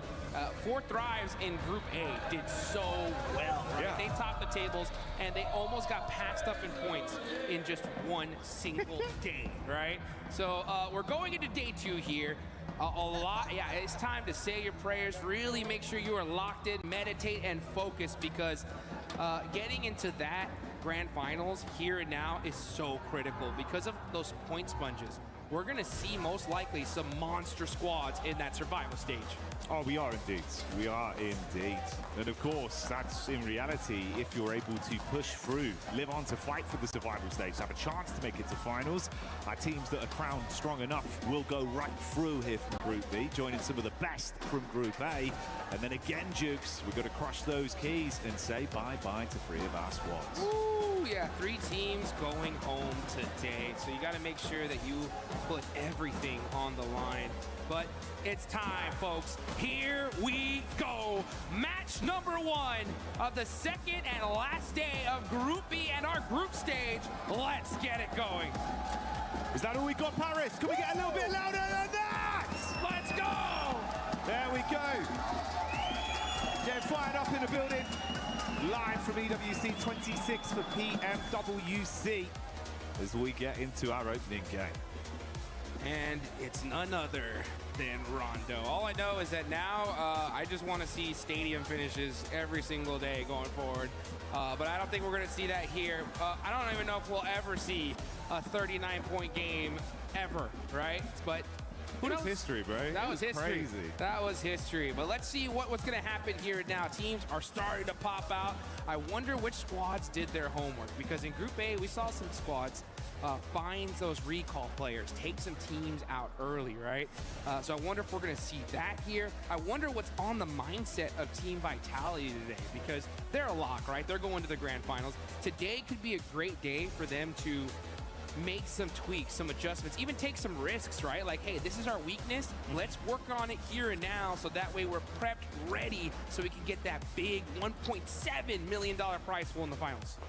For some of our sides that struggled yesterday, can they come alive even more? We're straight into it with a classic battle. Neox starts us off as the shots are coming through. Swinging the blade immediately there, mate.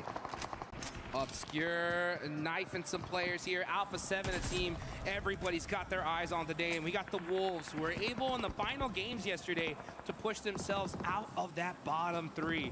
And now they're facing some titans in this lobby. You got ETSH, that's a squad that needs to put something in here. Now you got EA as well. Fights happening all over the place, and they gotta happen here pretty quickly because this is a very Southern Circle effect.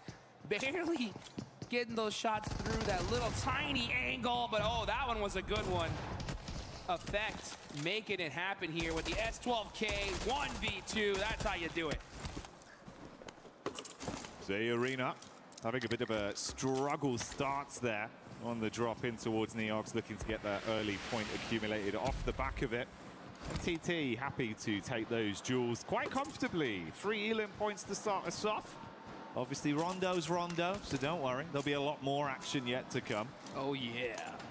Non-stop action here. You can see 721GS getting a knock there onto ETSH. That's actually a very important fight here because oh wow, there we go. Fajita turning up the heat, making us proud. You can see down on the bottom left, Alpha 7 crowd always so hyped, excited for their team here. They're not too far away from that top 5. Game right here could definitely put them in a good spot. Meanwhile, you got Nasser. He's got that S12K in hand. He is ready for it. Oh, he's in the wide open though. He's got to be careful. Never mind. Rehan said, let's go find another angle. Oh, swing outs quick as well. That's a nice connection on the doorway. Off ankle play for Fajita, seeing if he can do too much more from this. They're going to try and bait him in, close the door and keep him guessing. Rest of the squad going down in the meanwhile though. Oh, Jukes! The bouncing headshot, hello! That's what I'm talking about. Jumping and from the top ropes, able to hit that shot and save his squad. So 721GS should be able to get a full reset here. ETSH quick on that recall, their recall player not messing around here. But we're gonna see these teams really get set up and good to go. Young Galacticos only have that single player up, taking a little bit of time here to get that recall in. Yeah, the Yangon crew quite far out, all the way over towards Horror. Oh, can't really get to the recall either, bro. Yeah, that's why I was wondering. I was like, where is he? And it looks like that's actually something we should actually take a look at because Romeo is going to be heading towards TT Project Niaz to try and get his recall in for his team. And that would be a devastating loss for Young Galacticos to go out right here, considering that they are right there on that cutoff in 6th place. Yeah, didn't have the best run of things yesterday in some of the matches, so if this is the way they start things off, it could be very uncomfortable. We'll give you the context to that one if it happens. In the meantime, it's still a rotation for Romeo. Like Duke said, though, Neo's in position to try to defend against that recall. Could be awkward. We'll stick with the fight we got here, though. Vitality. The Kings yesterday. But can they keep it up right now? Clash versus Dopeness, back and forth blows. Axel going down as well. He was a key piece of the puzzle, already removed. Oh, this is not what you want, Jukes. Ken G running wide out in the open there, getting that shot. Very, very nice on the side of Dopeness. And that is how you get it done. Now, it does look that, like, Young Galacticos Romeo was avoiding that fight. He saw TT Project there. He ends up going, most likely, all the way down to Long Ho. And he should be able to get that res for his squad in just a couple of minutes. But this circle is on the south side here. We got Nongshim Red Force all the way in the north. Things are finally starting to settle down a little bit. Actually, never mind. It's the Wolves versus Alpha 7. And Elementrix getting caught out with that nade. Obscure holding this angle, waiting for someone to cross. Oh, but here comes Godlike. Oh, Godlike got that nice nade off the top side from Adamino. Up close and personal, they're taking the fight to Alpha 7 as well. Battling both of these squads simultaneously.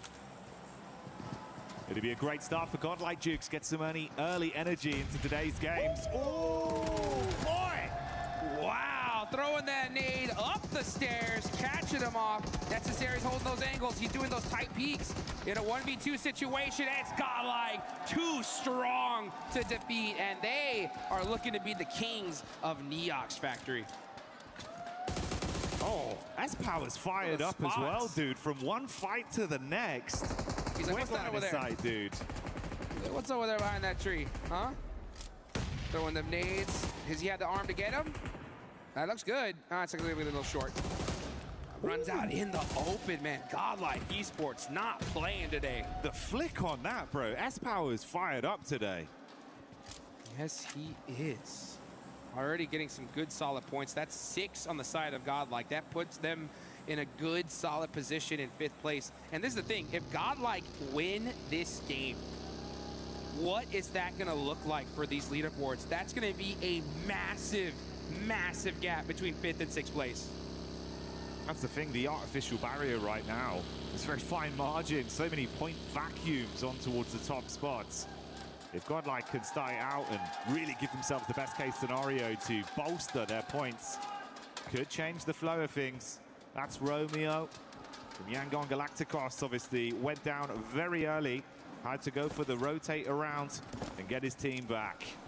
There we go. That's what I'm talking about. You got to make sure you hit that recall tower real quick. S2G got to hit them plays, though. Rihan getting that thirst. Yes, indeed. And you can see Masco got that heel off and shuts him down.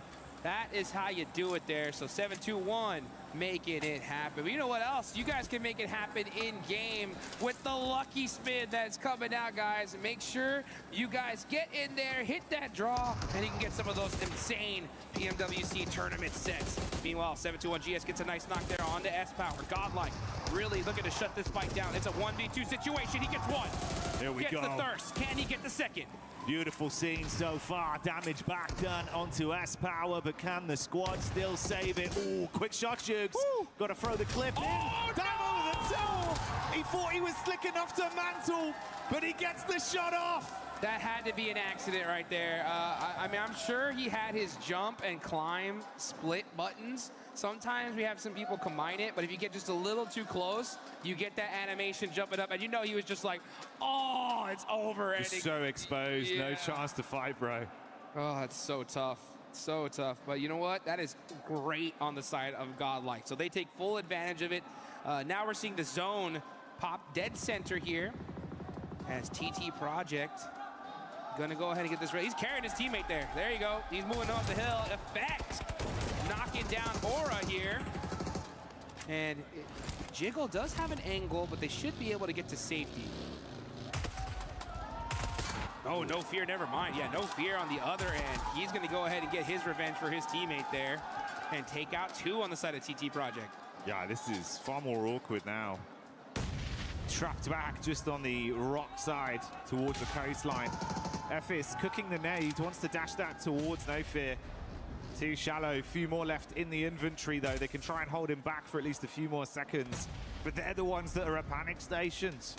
Aura waiting for the opportunity to strike. Uh-oh. Ephes so low off the engage. Effect though, reels them in. He's looking for the flush on it as well. Oh no, but he jumps down into the water. That actually could be a workout for him. Let's see if he's going to climb that hill. And it looks like he's trying to find the angle. He does. Here we go. Now they have 2 different angles they can actually fight this from. Evius just says, now I'm jumping down with my teammate. 2v1 situation, but can't hit the shots. And now No Fear is at the advantage. Never mind. What is happening? Shots back and forth, but No Fear finally shuts him down. Woo. A nail-biting fight on that one. They can at least recover, still have 3 of their players alive for Hora as well and build off the back of this. And that's 8 Elim points they've racked up, leading the lobby right now. That's the worst case scenario for this lobby because that's really like the only slot that's available there for the finals considering how well these other teams did.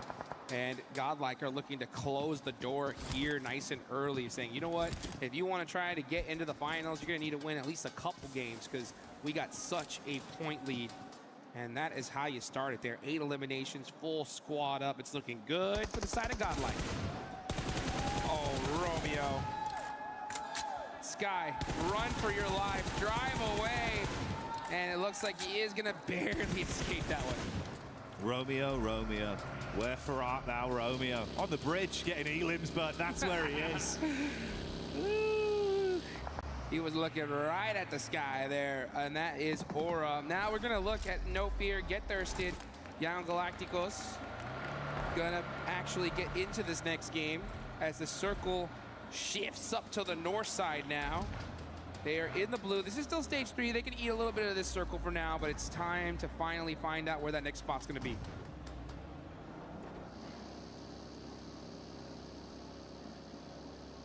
It's a bit more uncomfortable for Hora then, as they do get away with only that duo, and this could potentially be an even more uncomfortable entry back over towards the zone, as they've got to bypass Alpha 7.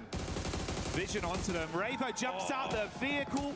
Good shot from range, consistent with the AUG to shut down another one, and only Jiggle gets out. 9 elims might be where they reach and end this one. Man, this whole tournament has been so chaotic. You want to avoid the survival stage at all costs. Yeah, it's 6 teams out of 16 moving on from that stage. Still, though, I mean, you do not want to be put in that situation. I'm talking to you, Alpha 7. Meanwhile, Team Vitality getting into it with 7-2-1 GS. They do end up having one player knocked. Team Vitality, so strong yesterday. Gonna go out early here. They do get 4 eliminations, but like I said, they can do whatever the heck they want today. Yeah, this is a quiet one for them. They've already done the hard part. Fair play, though, mate. On the other side of the spectrum, right? Yes, Vitality, our top dogs, they're out. But look who's climbing up from the depths. This is now 11 eliminations they've picked up, getting over the safety of the threshold so far, Jukes. Maintain this, you could save your tournament. Absolutely. I mean, that is a perfect start on the side of 7-2-1 GS. And considering that it's in Rondo, right? The chance to really make up for a bad day one, and they're doing it, right? I mean, double-digit eliminations. Now it's all about just getting into that end game. So I want to see them get themselves in a good, solid position and just focus up. Because ETSH, Hustler's crew, right? Dopeness have not done anything so far. No, they really haven't, and Dopeness as well. You know, you're down to just the solo. Couple elims, sure, but it's been quiet outside of that. And that was the third-party fight that opened things up to allow them to collapse onto it. The replay here is when Dopeness lost a lot of their members up against Vitality. I'm curious, Jukes, as well. I think mechanically yesterday we saw Alpha 7 look very good in terms of how they were approaching the game, but they never had any luck on their side. Yeah, I mean, this is what I was saying. You know, I was looking at their numbers for the past 2 international tournaments. They were getting tons of eliminations and like 0 placement points. Very, very low on that end. And so I want to see them get into finally some late games and show what they can do. Yeah. It's just been so difficult lately, especially when you have a few teams just do something so insane, right? It's wild to see what happened yesterday. But today's a new day. Another team that I want to see make something happen is Tianba, right? I expected a lot from this squad, and now they are still very far down the leaderboard. You can see them pushing into that circle from the south side. Let's see if they can make it up here in Rondo. For Alpha 7, their eyes might be lighting up off the back of the recall for Dopeness. They're all parachuting back in relatively close by. Could be a chance for those 3 to fight with the arena in close proximity, but Tianba are in the move, back in towards the zone. Godlike not far out with Manya.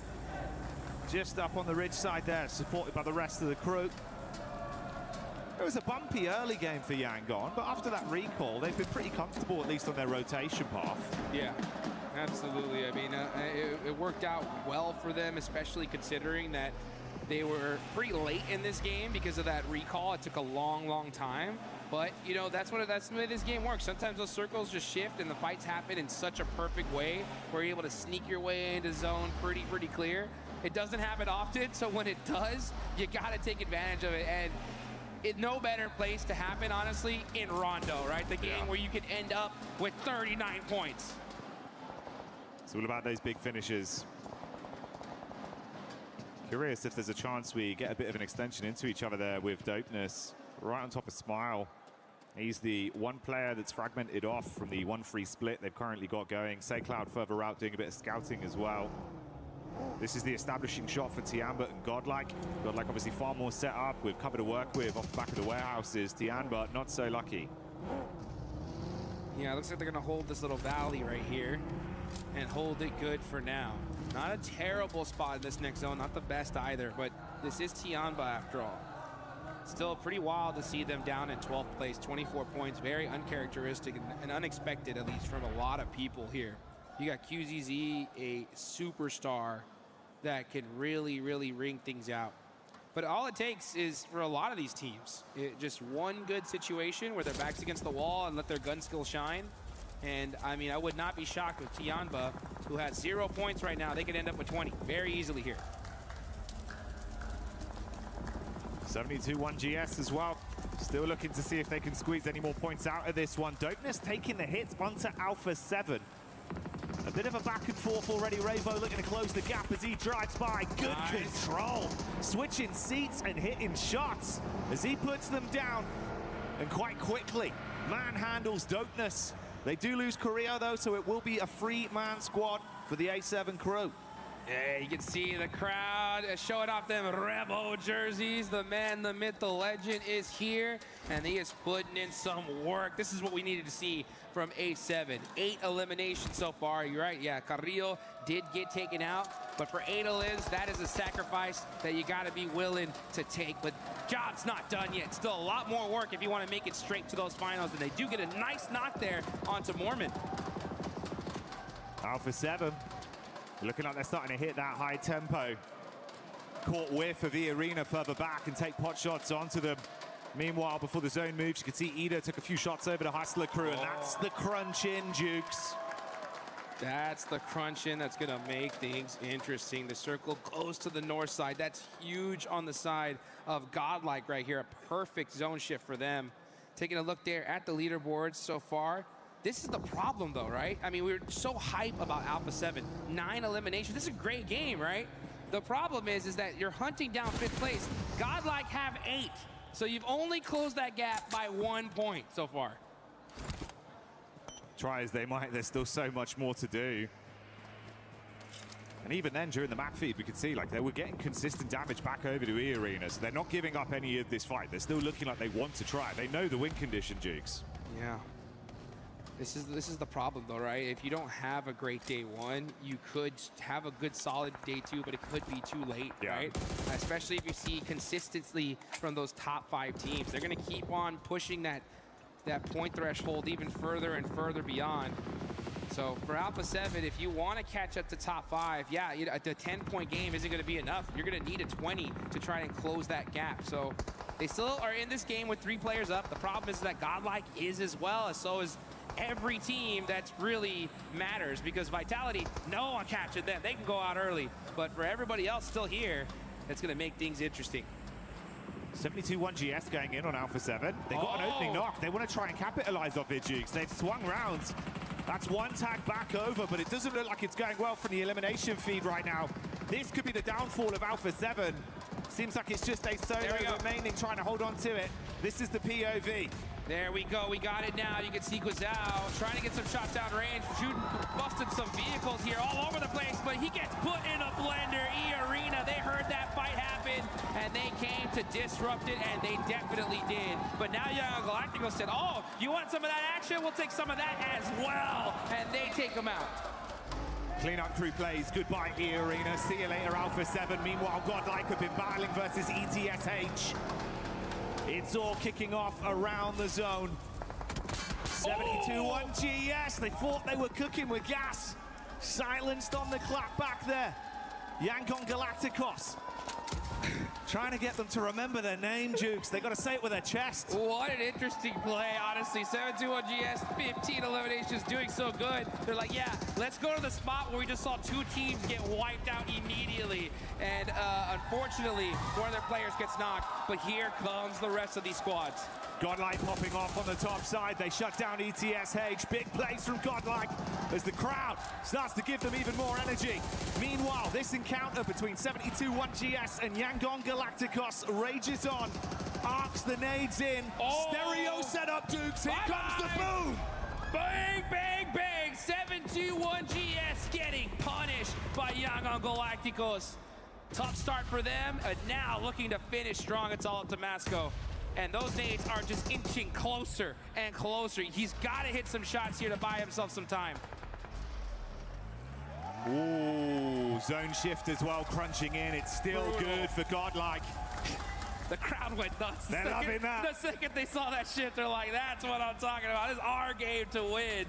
And this is worst case scenario, literally for the entire lobby, because that's the one team you didn't want to pop off, because that was the one slot that looked juicy, available, but now it's looking like it's long gone. Let's see what Young Galacticos can do, though. They're going to start pushing up on the Masco. Yeah, Masco, oh man, those plays, those shots too strong. No way he survives this. Yeah, he's a goner. Yangon Galacticos, slowly but surely, getting their head above water, piecing together some big plays, but Tiamba, are they the squad that can clash and take this goods location off of Godlike? Well, S-Power's Nade has other ideas, and Adamino also steps up to the plate, leaving two of the Tiamba squad down on the deck. This is the push in from Milu. Shotgun, low HP on Godlike, quick shots, but he can't quite find it. Panic stations, Duke, they're all going down. S-Power is shutting down this monster squad. Said, oh, I hear you coming this way. Eat some of these nades, baby. And now QZZ stuck in the blue zone. He's just going to go out here. He said, you know what? Deny the point. And Godlike looking unstoppable here in this match. Do we need to say more? The energy of the arena here in Paris says enough about the excitement from the plays from Godlike. And like you said early, they're ruling the roost, gifted the angle to stay where they wanted to be with the zone, and Tiamba was the only squad that tried to fight them for it, and they failed. Hey, you know what? Some people could say that's a lucky shift, but Godlike, they're making their own luck here. Tiamba pushed up, and they shut that down so dang fast. Young Galacticos, they're in trouble here. They're on that south side. They're outside of the zone. They're getting gate kept by everybody down here. Now it's all up to Say Cloud to make a play for his team and try to get these reses. He's going to throw the smoke, but the zone is closing. Yeah, Say Cloud's going to be the only one up left. So low in HP, in a horrible position. And here comes Blue. And bye-bye. Give yourself up to it. Unless there's a hero play to be made, it'd have to be something miraculous. Oh. I mean, they've got a divot off the back of the damage to the terrain. He could save Romeo with at least Nonshin Red's force attention right now, not being hard stuck on him. I mean, Dukes, it's better than going out. Got him up, and that does deny the point at least. So if they go down the blue zone, then they're going to deny it here. Romeo inching up little by little is going to try to make a play, though. Here he goes, throwing some nades out. Gets knocked there. And so easy said, yeah, no, I'm getting that confirmation. I need those points. Just Say Cloud left them. He's still got a ton of utility left to work with as he throws in that nade. Zone eating away at him. I mean, it's good chip damage, and it's even making it more enticing for Godlike to take pot shots at him. He's just trying to buy time to live out. Yeah, he's using that heal strat to maybe even get a little bit of extra placement. The problem is though, that the second the zone pops in 5 seconds, he's gone. So let's see. Can't even get that heal off. Doesn't look like that's going to happen. Yeah, so his play zone is going to take out Young Galacticos there, as Nongshim Red Force are the team holding the south side, but Godlike are just spreading their wings here, saying it's time. We want all these eliminations. Let's shut down this game in some beautiful fashion. How far can they take it? A quieter approach to things from S2G on this one. Nonshin playing it smart, playing their cards close to their chest, but they've suffered a fair bit of damage off the back of being pinned into this position, being shot at from 2 angles. Whereas Godlike, they've just been ruling the roost, Jigs. I mean, they got a baker's dozen already. They're looking real good. 13 eliminations. And look at this, finding those tight angles, tight peaks. They know this game's in the bag here. It's literally Godlike's game to lose. Let's see if they can close it out, though. That's always going to be the question. Oh, Nongshim are there. They are toast, dude. They're forced to run out in the wide open. No smokes available. And, man, they just get deleted. Godlike soaking up all these eliminations. If you're Nongshim Red Force, honestly, it's really interesting to see them kind of go for this strategy here, as they're going to be feeding a lot of points on the side of Godlike. And that is 16 on the day. Then Group B's rondos have just been ridiculous. Yeah, we've not seen anything like it, man. Some crazy games. As you'd expect, Nonshin, they had no pathway back in to try and vie for contest this game. So the last man falls, and this is what it comes down to. STG versus Godlike. They had a bit of a scouting play. They found this duo of Manya up towards the top side. Might want to actually collapse on it. Lost goes in quick. S-Power cooking the nade. Good chip damage from Manya. Switches to the shotgun. Baits them in. He wants to fight, and the nade from S-Power once again is a delight for this roster as they are sending reverberations throughout the Qiddiya City grid, bringing the heat down on S2G. S-Power is just insane. He's been throwing heat-seeking missiles all game long and opening the fight for his team. A full 4v4. S2G tried to catch a couple of their players off guard, but it's S-Power, baby. You can't shut him down that easy. You can't stop S-Power, and you cannot silence Godlike in this moment. Adamino for the closing play as Godlike take this chicken dinner with ease. That is how you do it here, folks. And you can see the look on their faces saying, make some noise, Paris. It's Godlike's time to shine.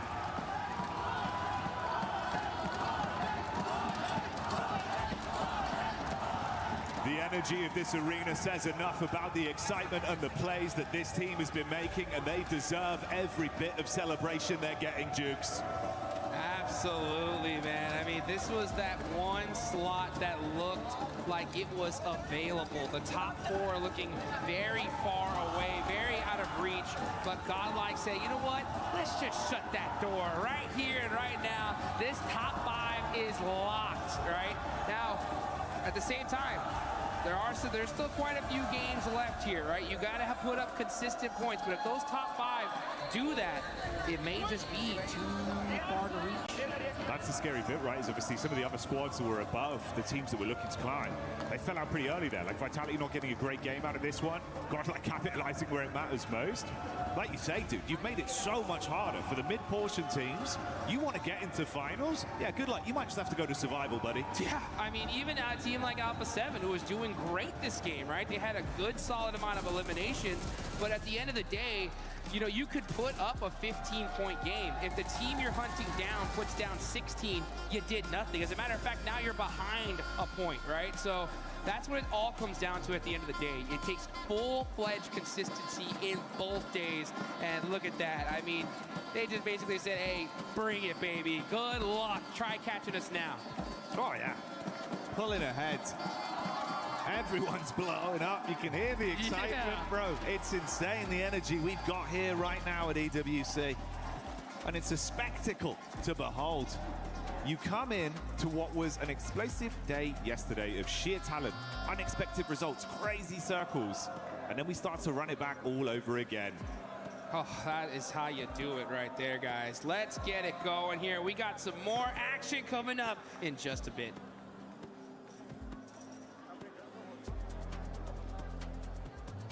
Here at PMWC at EWC 26, we have many activities that we can do before the games, in between the games, and after the games. And I think Max is there currently doing something.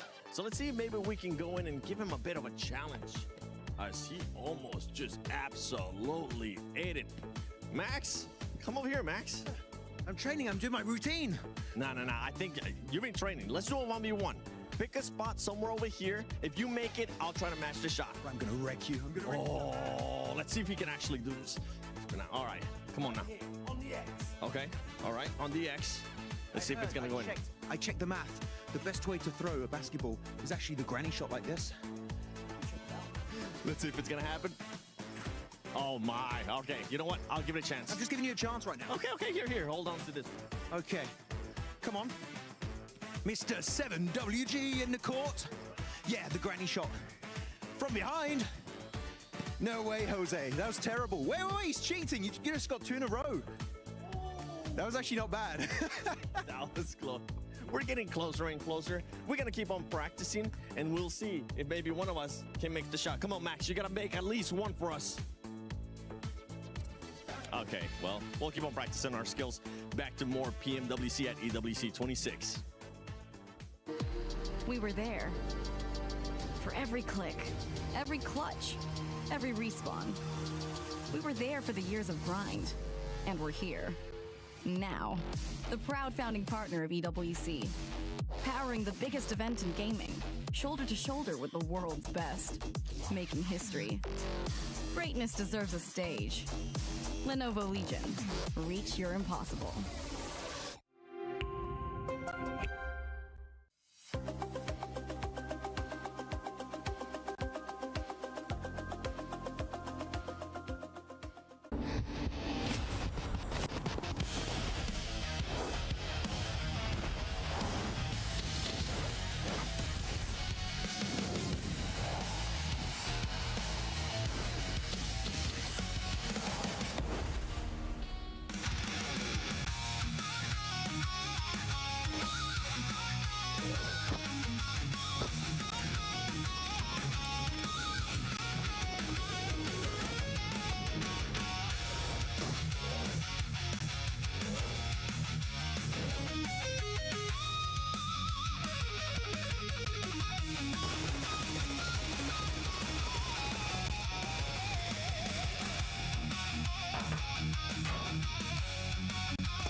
I had to steal it from Alpha 7 because godlike, my goodness, what a performance we just saw out of that squad, controlling the North and absolutely smacking everybody. Yes, this is what we wanted to see from them. Let's go. Some really, really good stuff, right, Max? I mean, we just saw so much from this team. The 2-2 split we were talking about. There's a really nice 2-2 split coming on through there.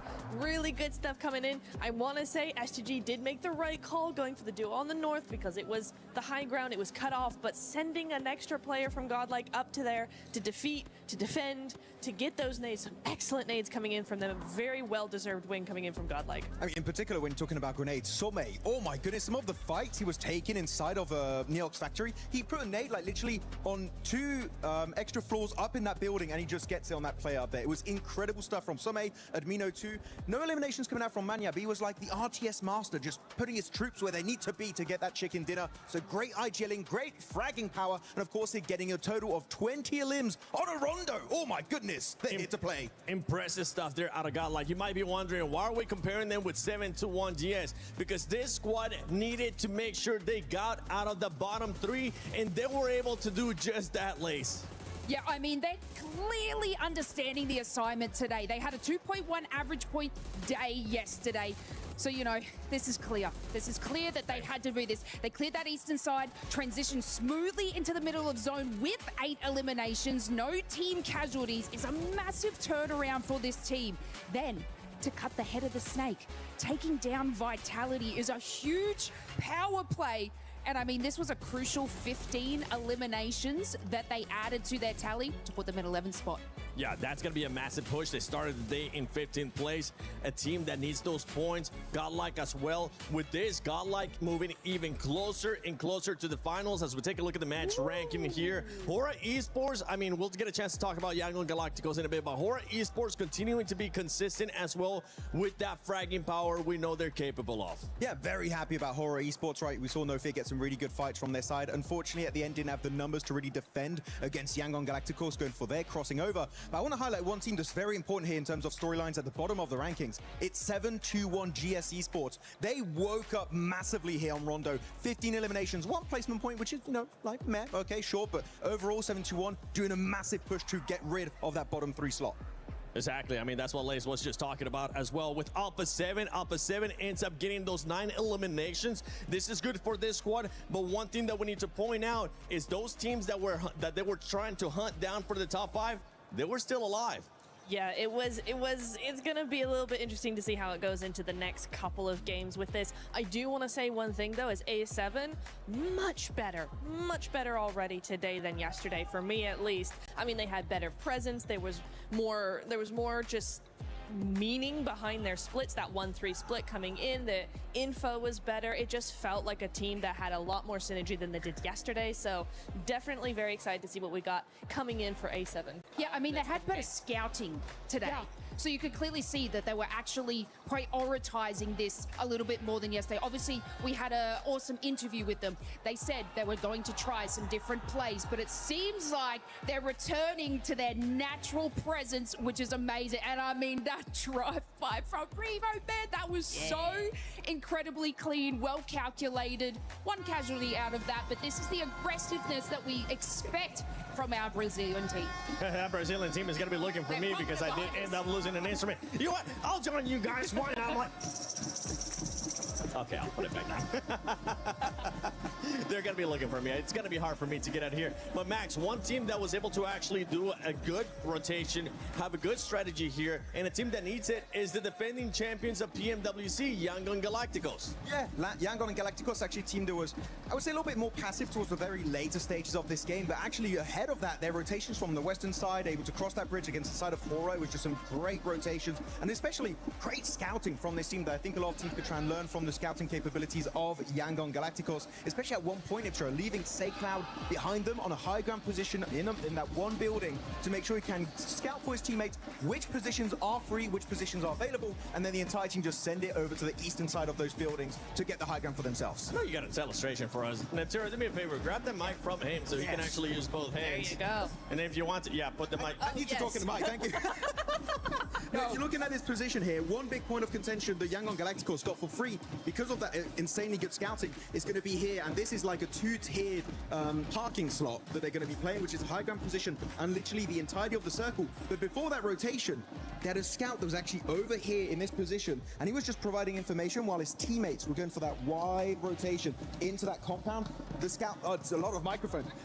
The scouting was just on point. I wish they were just more aggressive later on, but in terms of the rotation in the early to mid-game stage, Yangon still have it here at PMWC 2026. Yangon still got it, baby, and you still got it too.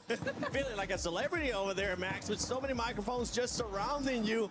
But for this squad, we need to continue to see that proactiveness. We need to continue to see everything that we're seeing out of them to maintain themselves closer or within the top 5, because right now, E-Arena has been a team that has been slowing down a lot. They started off hot, and they are currently in 5th place. I mean, just to give you guys a recap, we saw complete control from E-Arena on Rondo yesterday. Started at Stadium, continued at Stadium, and ended at Stadium with a record-breaking 29 points. But from today, starting on 3 eliminations. I mean, you know, it does come down to zone pull, but it seems like they're not showing their presence that they did yesterday. Obviously still kind of maintaining that nice average to keep them above that line, but this is something, you know, we expected coming, especially on Rondo on this map, that they would have been taking charge of everything. Yeah, and we're looking now at the new bottom 3. The new bottom 3, Dopeness, ETSH, Hustler Crew, Dopeness. I know that squad, it hasn't been looking good, and now they're in the bottom 3.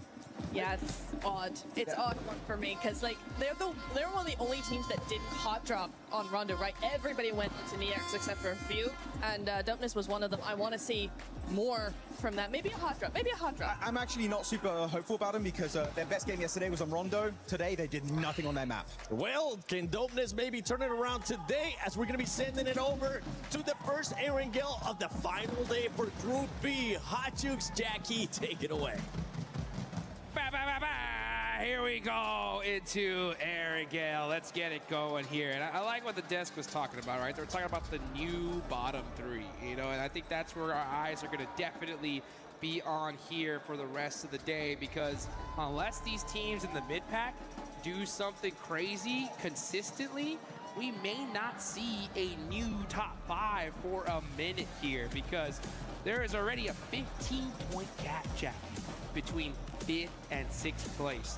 And with how these top 5 teams have been playing, woo, it's going to be pretty tough to cross that. Yeah, it's feeling really defined already, right? That's kind of what we were talking about, the downtime between last game and this one.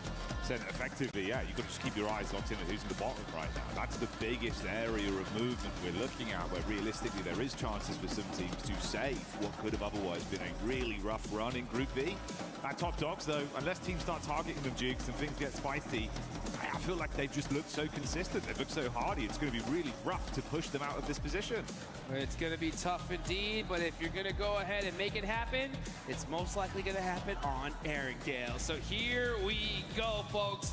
Match number 2 of Group B. Final day of the groups, right? We still have survival stage coming up, but it's all come down to this. So yeah, 15-point gap. Now, you know, mathematically, for all you guys watching, you're like, hey, come on, it's 15 points. It can still happen, right? And it definitely can. The issue is the fact that the top 5 teams are still going to get points, right? So, you know, if we see the top 5 put up 5 points here, that's now a 20-point gap, right? So, honestly, I think if you are in that 6th place on down, I wonder what the coaches are saying, right? I think if it's you're gonna have to start really talking about, guys, like a regular game is no longer okay. Yeah, I think it's one of those, right? Just be like, look, guys, I want to let's cut our losses. Just go for a hard drop. Do something. We've got to just try something. Yeah. If we can starve them from getting no points, I believe in Paris that'd be nil point. Well, there you go. Check that one, Max Man. Let me know. Yeah, if you can actually just target them, deny them physically even being able to play one battleground here, just starve them out for a game. Maybe you've got a chance. But yeah, like you say, normality, probably not going to be ideal.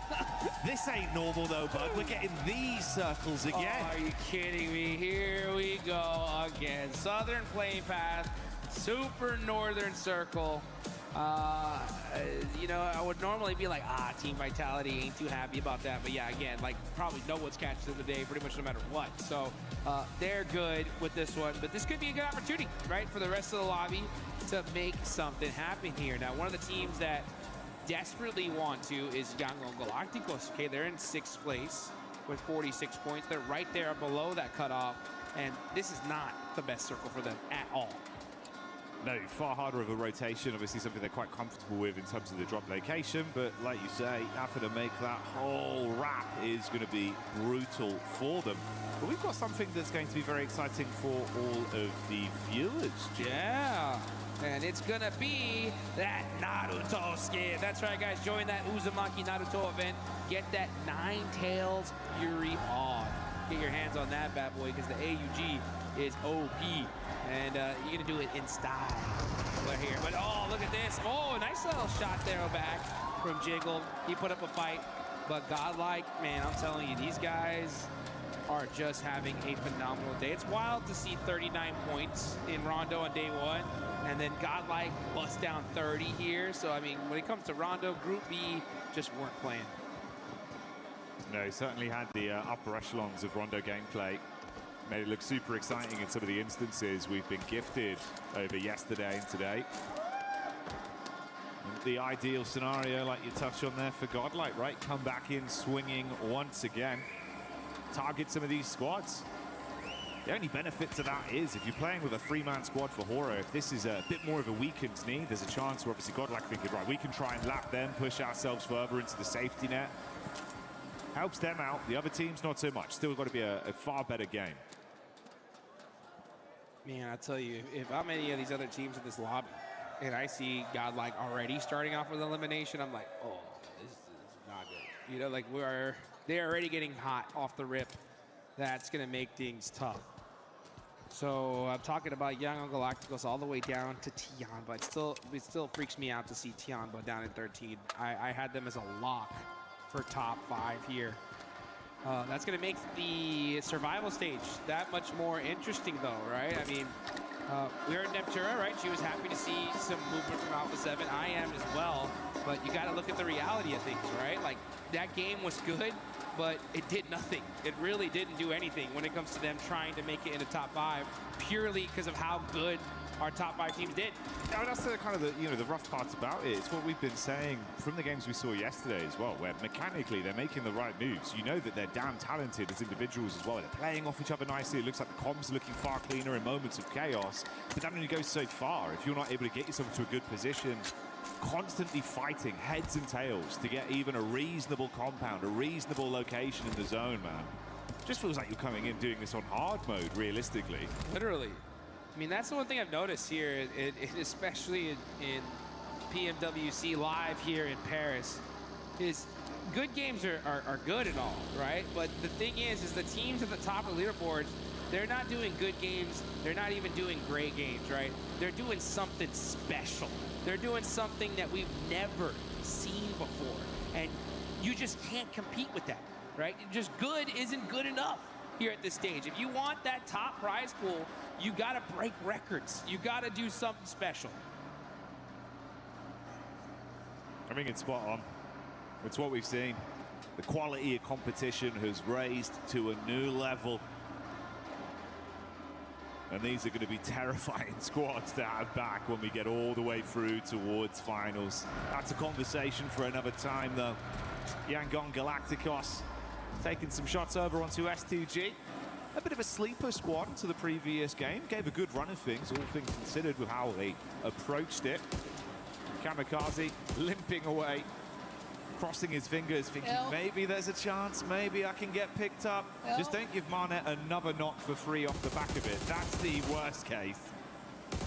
I already know what he's telling his teammate. I'm safe, I'm safe, I'm safe. I promise, I promise, I promise. Give, and he got it. Nice. Solke able to catch Kamikaze there, but Yangon Galacticos are looking in this direction. Ooh, those stairs. All it takes is one little bullet through it, but oh, he does get that res. So now, hopefully, we're going to see Kamikaze get to safety.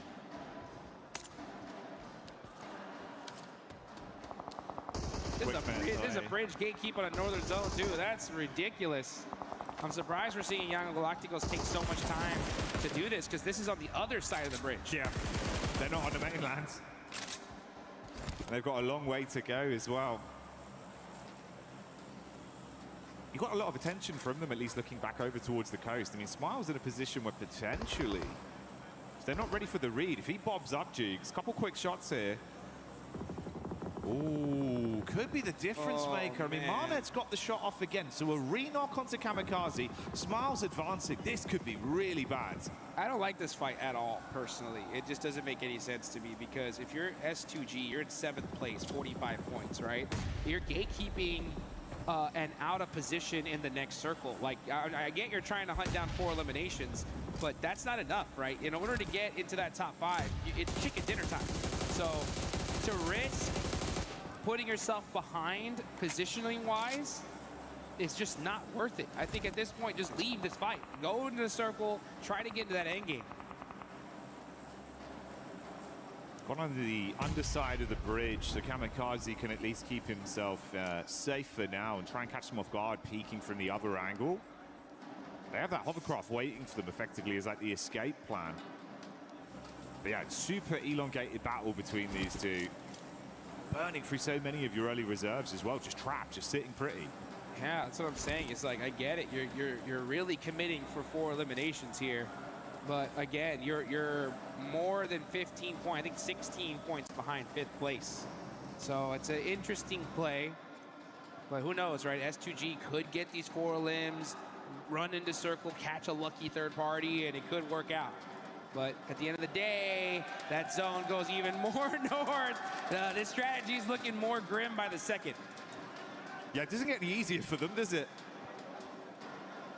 How they're so close, man, in terms of the standards. So, like, they're super heavily convinced about this being worth it. But you can see the difference of a team like Vitality. They've gone, right, it's time to go. There's no one on our bridge. Let's get out of here safely. I just imagine, like, Team Vitality, the comms right now, it's just like, you know what I'm saying? Like, la la la la, we're good. You know, like, oh, why don't we just take a look at Pachinki? You know, what? You guys need anything else? An extra energy drink? Anything like that? They're just so solid on the leaderboard. It's ridiculous here. But oh, here we go. Big fight here. 7-2-1 GS. Get into it with Tianba. QTZ turn around with a shotgun. Gets a couple little hit markers, but it's not good enough. Gonna have to make a play. Oh, but that is Tianba of all teams getting eliminated, and another huge start. You got Alpha 7 as well, keeping their eyes on this with Wolves also right on top of them. The dinner bell's been rung, Jukes, and this is what we're expecting to see. What's going on? Alpha 7? The aggression is ramping up. I think they listen to their coaches. They're like, we have to fight early. We need tons of eliminations if we want to make it to the finals, and it's dopeness battling it out with A7. A7 down to a single player. It's disaster for the Brazilian team. Man, I need to see that one back from their POV. Dukes, problem stations here. This is getting brutal for them already. Alpha 7 just with Obscure left. It felt like they had seized an opportunity to attempt to third party onto that and squeeze some points, but it all blows up in their face, literally.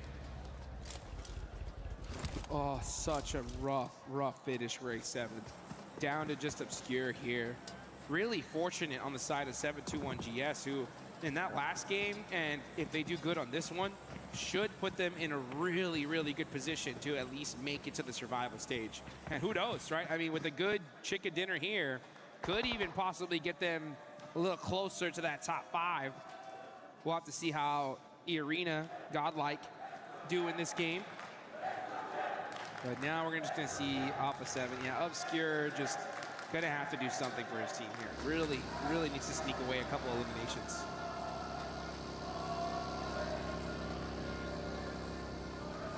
You see the migration from S2G that did abandon their post in the end, leaving the bridge. Here's the replay. Okay, so this is it. It looks like it was the teammate then, I imagine, on the bounce. Oh no! Saw it in the Elim feed, Jukes. I'm thinking, how on earth has this happened? Like, you just trapped in a building? What's going on? The strafe with a nade.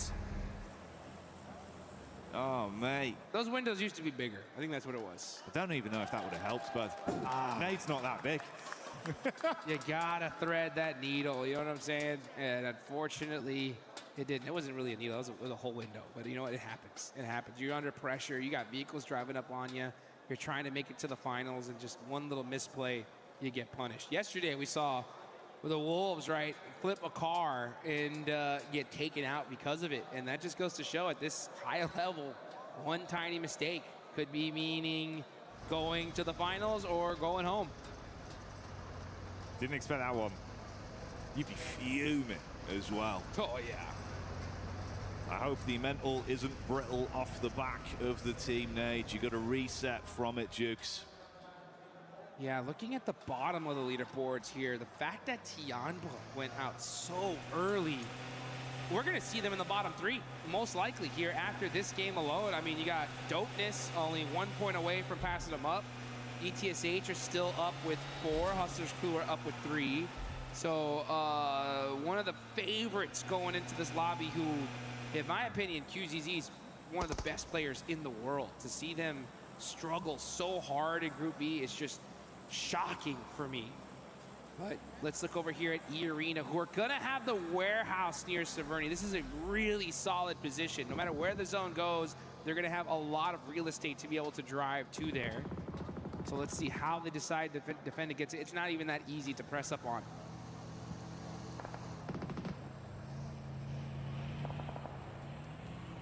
TT on the quick rotate. Last remember from Alpha 7 there in Obscure, down on the deck. And they're getting themselves into the zone, forging a path forward, and thankfully haven't been popped off by any of the teams in these positions, although maybe that will change with No Fear. Oh, chip damage, Jukes, but not enough.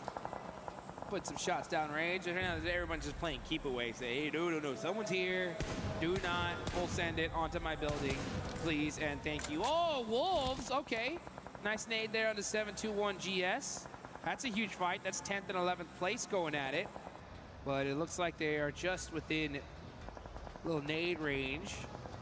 Not fighting it out just yet. Now we're gonna look at Godlike. Okay, Godlike mighty close here to Young on Galacticos. I don't think Young on Galacticos want any of this fight right now. They're just gonna push a little bit further down south the hill. Mormon catches Slonic. Oh, the Wolves looking hurt here, as that's 2 players down, but Elementrix, we're seeing a battle go out, and here he goes. Elementrix getting thirsted, and I believe that is the Wolves eliminated. The Wolves not surviving as a pack. 1 by 1, they're gone. The Arena resetting off the back of it. Grab Mormon, throw him in the vehicle, and get away to pick him up. Yeah, wild to see here as E-Arena going to push on over to that warehouse. We see Young Galacticos just south of Godlike underneath the hill. Romeo, yeah, using that hovercraft. That's the vehicle to use to get some extra intel. They're pushing up with it. Immediately, Godlike start putting some shots just to try and get it down a little bit further.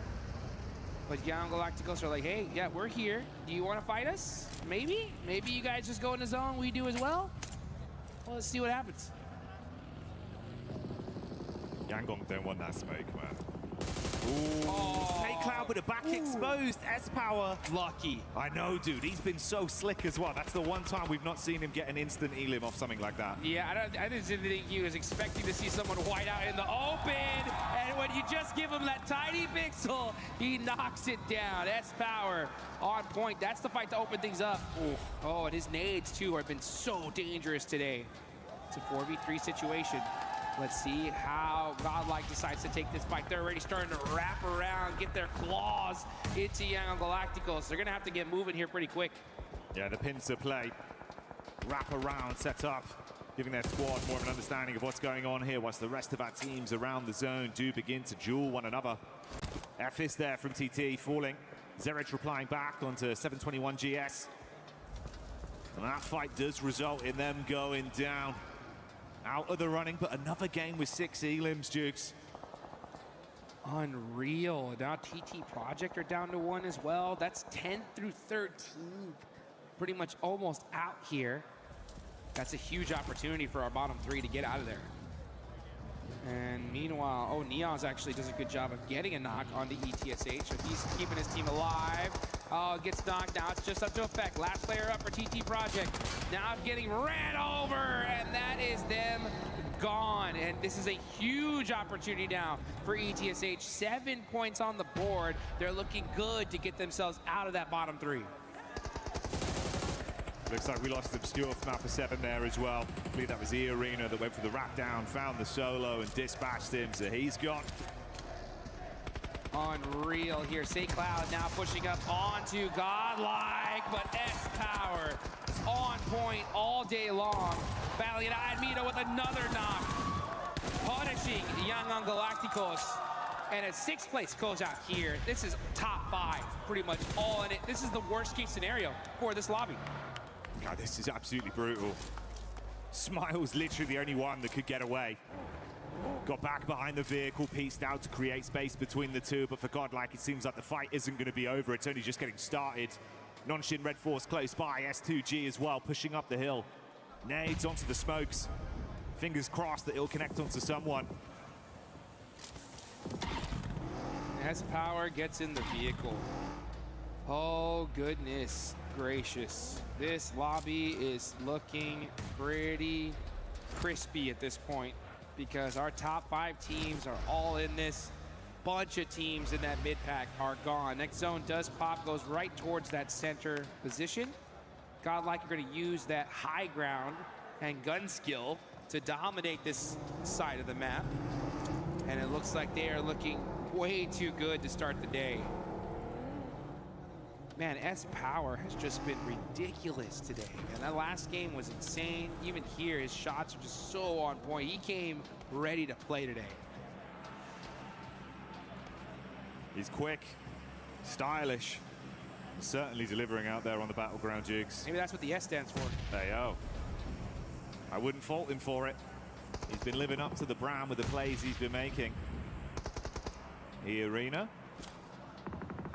A lot of utility left to work with, and they're casting that up towards this little ridge. A rock between them and ETSH. Nearby bounce on the nade. Apriko's got to double back slightly for Hita. Somewhat effective in these angles. Slight off angle where he can peek down on you. He loves these sort of peaks. Come on, Fajita. Let's see what you can do. Oh, Attorney K getting hit with that nade. He's going to back it on up. So, you know, I'll leave those smokes right there. Looks like they're seeming to throw a bombardment on them. So, E-Arena doing a good job. Back it up. Just, hey, take our time. We can't afford to get knocked here. This is still stage 5. This is wild. I mean, I think these teams in the mid-pack all played super aggressive, and it just didn't work out for, like, almost any of them.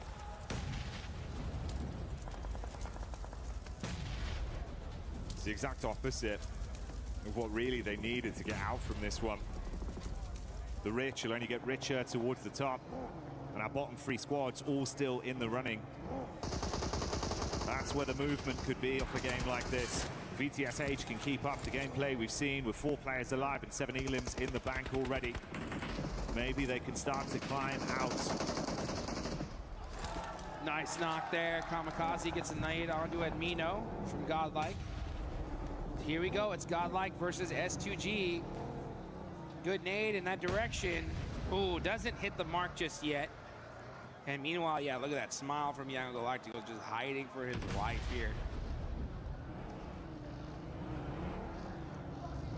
He's just sat inside that smoke.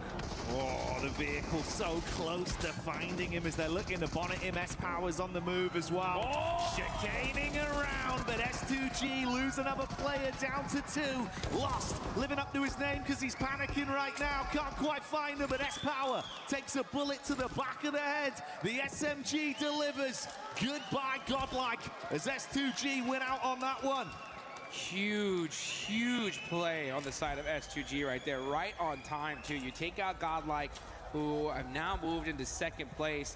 You got to get these reses though, and the blue zone is closing. They're gonna go ahead and pick him up, get him into that vehicle. It's smoke. Oh, never mind. Says, this ride is for myself and myself alone, as I'm driving into a whole bunch of shots. Oh, Solke. That is looking like it is going to be it. Yeah, he has to move away from the vehicle. It explodes. And S2G, nice fight, but not able to convert anything afterwards. Hey, there's Vitality as well, getting LOS onto that. They see them and instantly farm through, stealing away some extra points. Does Smile make a move? The solo here from Yangon. He's thinking about the big picture, Jukes, but look how tempting this is. Hello!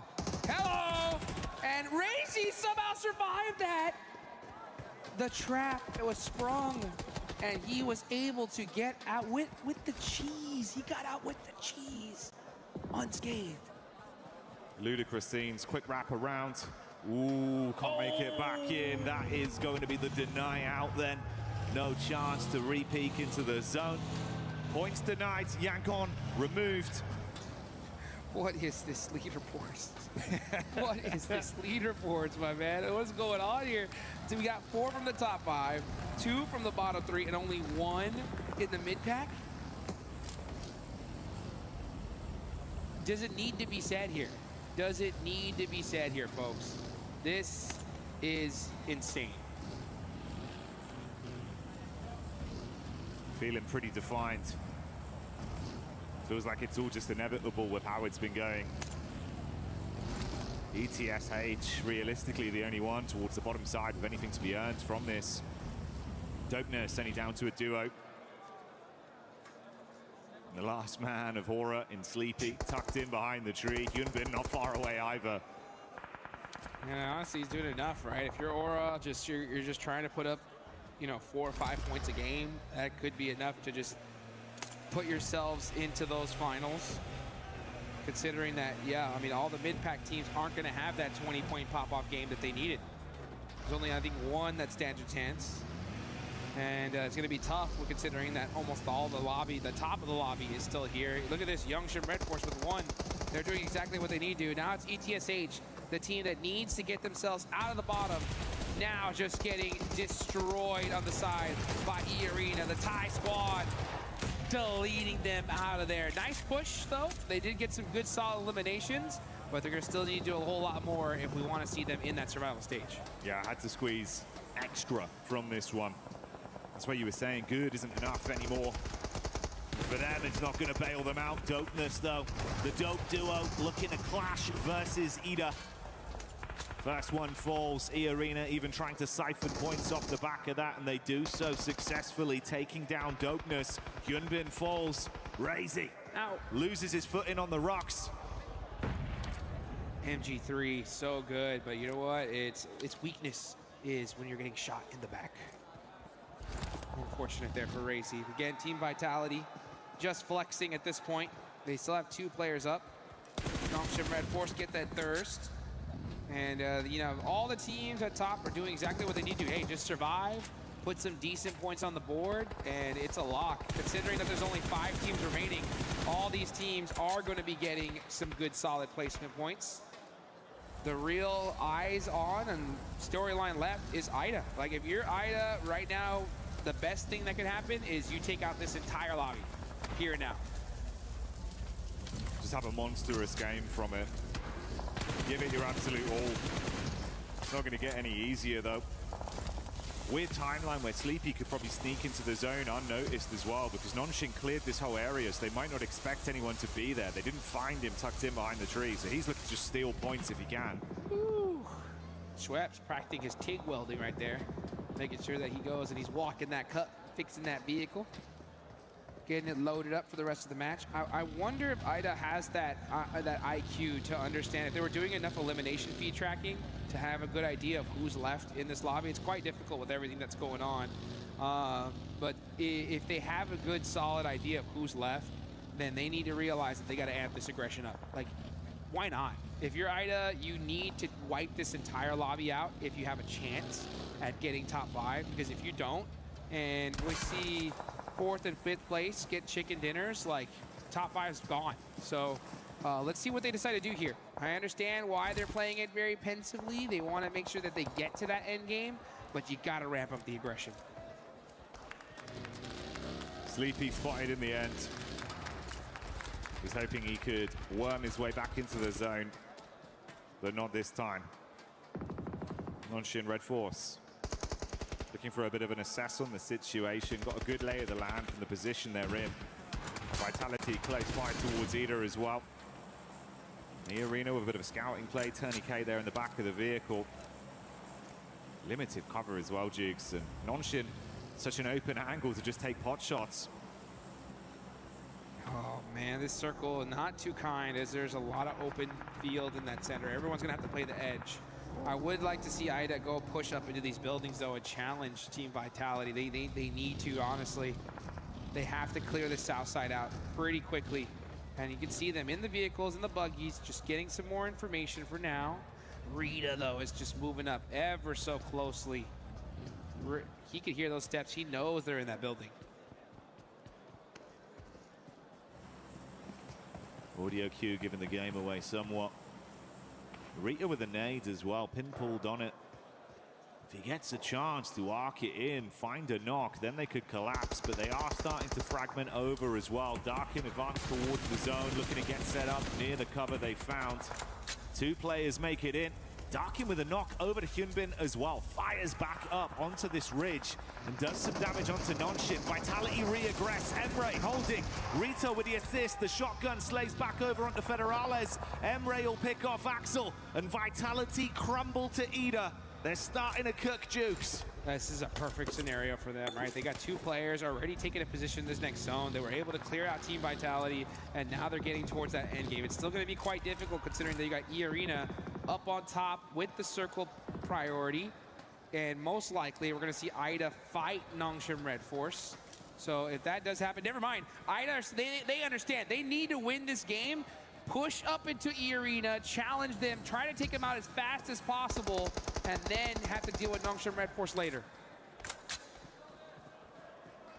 So many smokes being arced here, setting themselves up for it, trying to create some semblance of cover to protect them from Nongshim, block off the line of sight, and then take the fight over. Deep nade in as well. Nongshim aren't sleeping either. They're thinking about just taking the hit to him. It could be a freeway battle for the finish instantly. Tizzy so low. Oh, Schweppes got so much damage onto him. But now we're going to see IDA throw some good nades onto Nongshim Red Force. That's 2 knocks for them. This is the best case scenario. They need to wipe out this entire lobby if they want a chance. Here they go, and they are starting to do it little by little. But now E-Arena have woken up. Now they're starting to put in some work. So much damage. So little time to try and fix the issues you've suffered from that encounter, and E-Arena know that the knee is weak. Seeing if they can make them buckle with Schweppes. Clearing through. Good shots on target. Brings us down to just a duo on either side. Mormon with utility as well. He's only got that 1 Molotov left in the back pocket. 100 rounds of ammo on the AUG as he shoots up. Emre sneaking in. That one hurt. Unfortunately, that was his second to last name. Ooh, that molly, mighty close. And Mormon gets the knock. Single player up left. It's Schweppes and Mormon versus the final player from IDA. Darkin Can he somehow find a way to follow through and win this 1v2? Peacock. Oh, it's good. That's huge. Sweats falls. They've got the revive off in the meantime. Mormon primes the nade. Tiny K tucks in behind the wall. Nade misses. Darkin peaks. That's on target.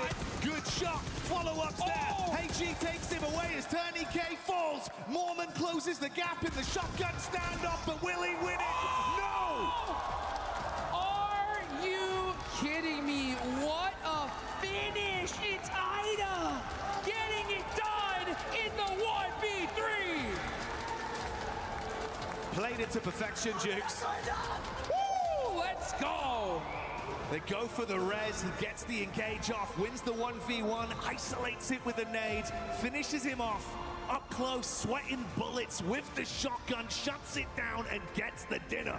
DBS behind the tree, using that shotgun whip technology, saying, you know what, I'm gonna shoot that shot before you can even see me, and goodbye. I mean, this was perfect case scenario. Literally, this is what they needed to do if they want a shot at the finals, and they did it the hardest way possible. That was not easy. Look at the shot. Whoa. Whew. Bye-bye. The quick taps on it. Fast fingers. And brilliant decision-making with how he approached it in what was a chaotic moment. Milliseconds of decision-making. Sometimes you just gotta clutch it up. You know, you just gotta make a play if you want to keep your team in this tournament. And it's plays like that that are momentum shifters, right? It's one of those plays so big, so massive, that it gets your team so dang hyped that you just become an unstoppable force for it, right? So they got it in that game, and yeah, you can see that. You want to gain some faith in your squad? You want your team to believe in you? That is how you do it, and that is a kiss well deserved. There was no buckshot in that shotgun, Jukes. It was all slugs. He just uppercutted the whole lobby.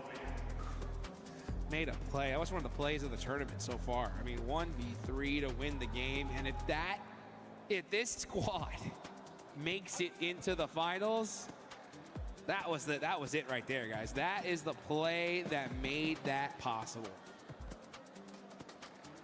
From feeling like it was becoming an impossibility to really just dialing in and immediately, like you say, locking in, knowing the game plan, understanding we have to fight. And they were so proactive that entire time. Yep. And that's the thing, though, guys, right, is you're in a situation where your back's against the wall and you can just look at it and be like, hey, you know what, whatever happens, happens. We're just going to play it out as is. No, like, this is what I love about this year in particular. We're seeing teams, coaches understand just doing whatever happens isn't going to work. You got to do something different. You got to adapt. You do indeed. And we got to get down to the stage with Kalaris to hear from Godlike. That's right, thank you very much, boys. Here I'm with S-Power once again to talk about that first victory, as well as what was going on in Erangel, but I want to focus on Rondo to start things off. Obviously, you guys had great eliminations to start things off over in Neox, and then from the north side of that circle, you looked very controlled, and then when SUG wrapped around, you looked super controlled against them as well. What was the game like from your perspective? Our perspective was very simple and clear. We'll just play our natural game. We'll play in slow. Basically, we'll play in slow motion. We'll just go with the flow, and we'll try to clear our back as much as we can. And we did it very well. We executed the things very properly. So that's why we could secure the champion, second dinner. Sorry. Looked fantastic, really did. That's a great start for you guys. If you continue that on, you're basically going to be qualified for the final, so it's looking really good right now. Game 2, of course, wide wrap on towards Stalba or on that east side, but then getting stuck on Stalba can be a little bit difficult there, and it kind of felt like that was the case for you guys. What was it like here from the team as a whole? We did choke there because we planned something, but we didn't execute that in a proper way. That's what costed us the game, but hopefully we are looking forward to the next matches, and hopefully we'll do better comparatively. Yep. It's looking good for Godlike. Thank you very much for joining me here, S-Power, once again. That is S-Power here, down on the stage, looking awesome here on day 2 of Group B.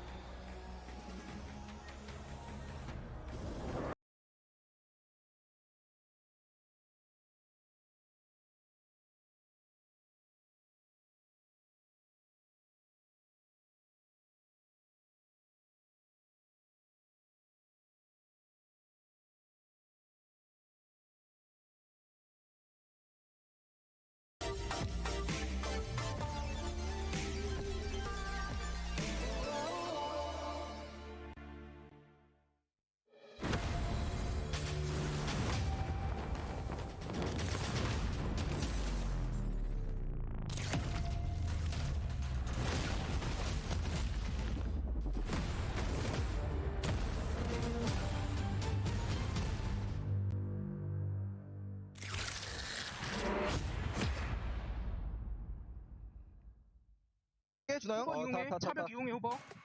공 맞았다. 얘들아 왼쪽 보고 봐라. 형 앞에 나무 기절. 나무 중간 나무. 나무 라스. 해단대. 나이스.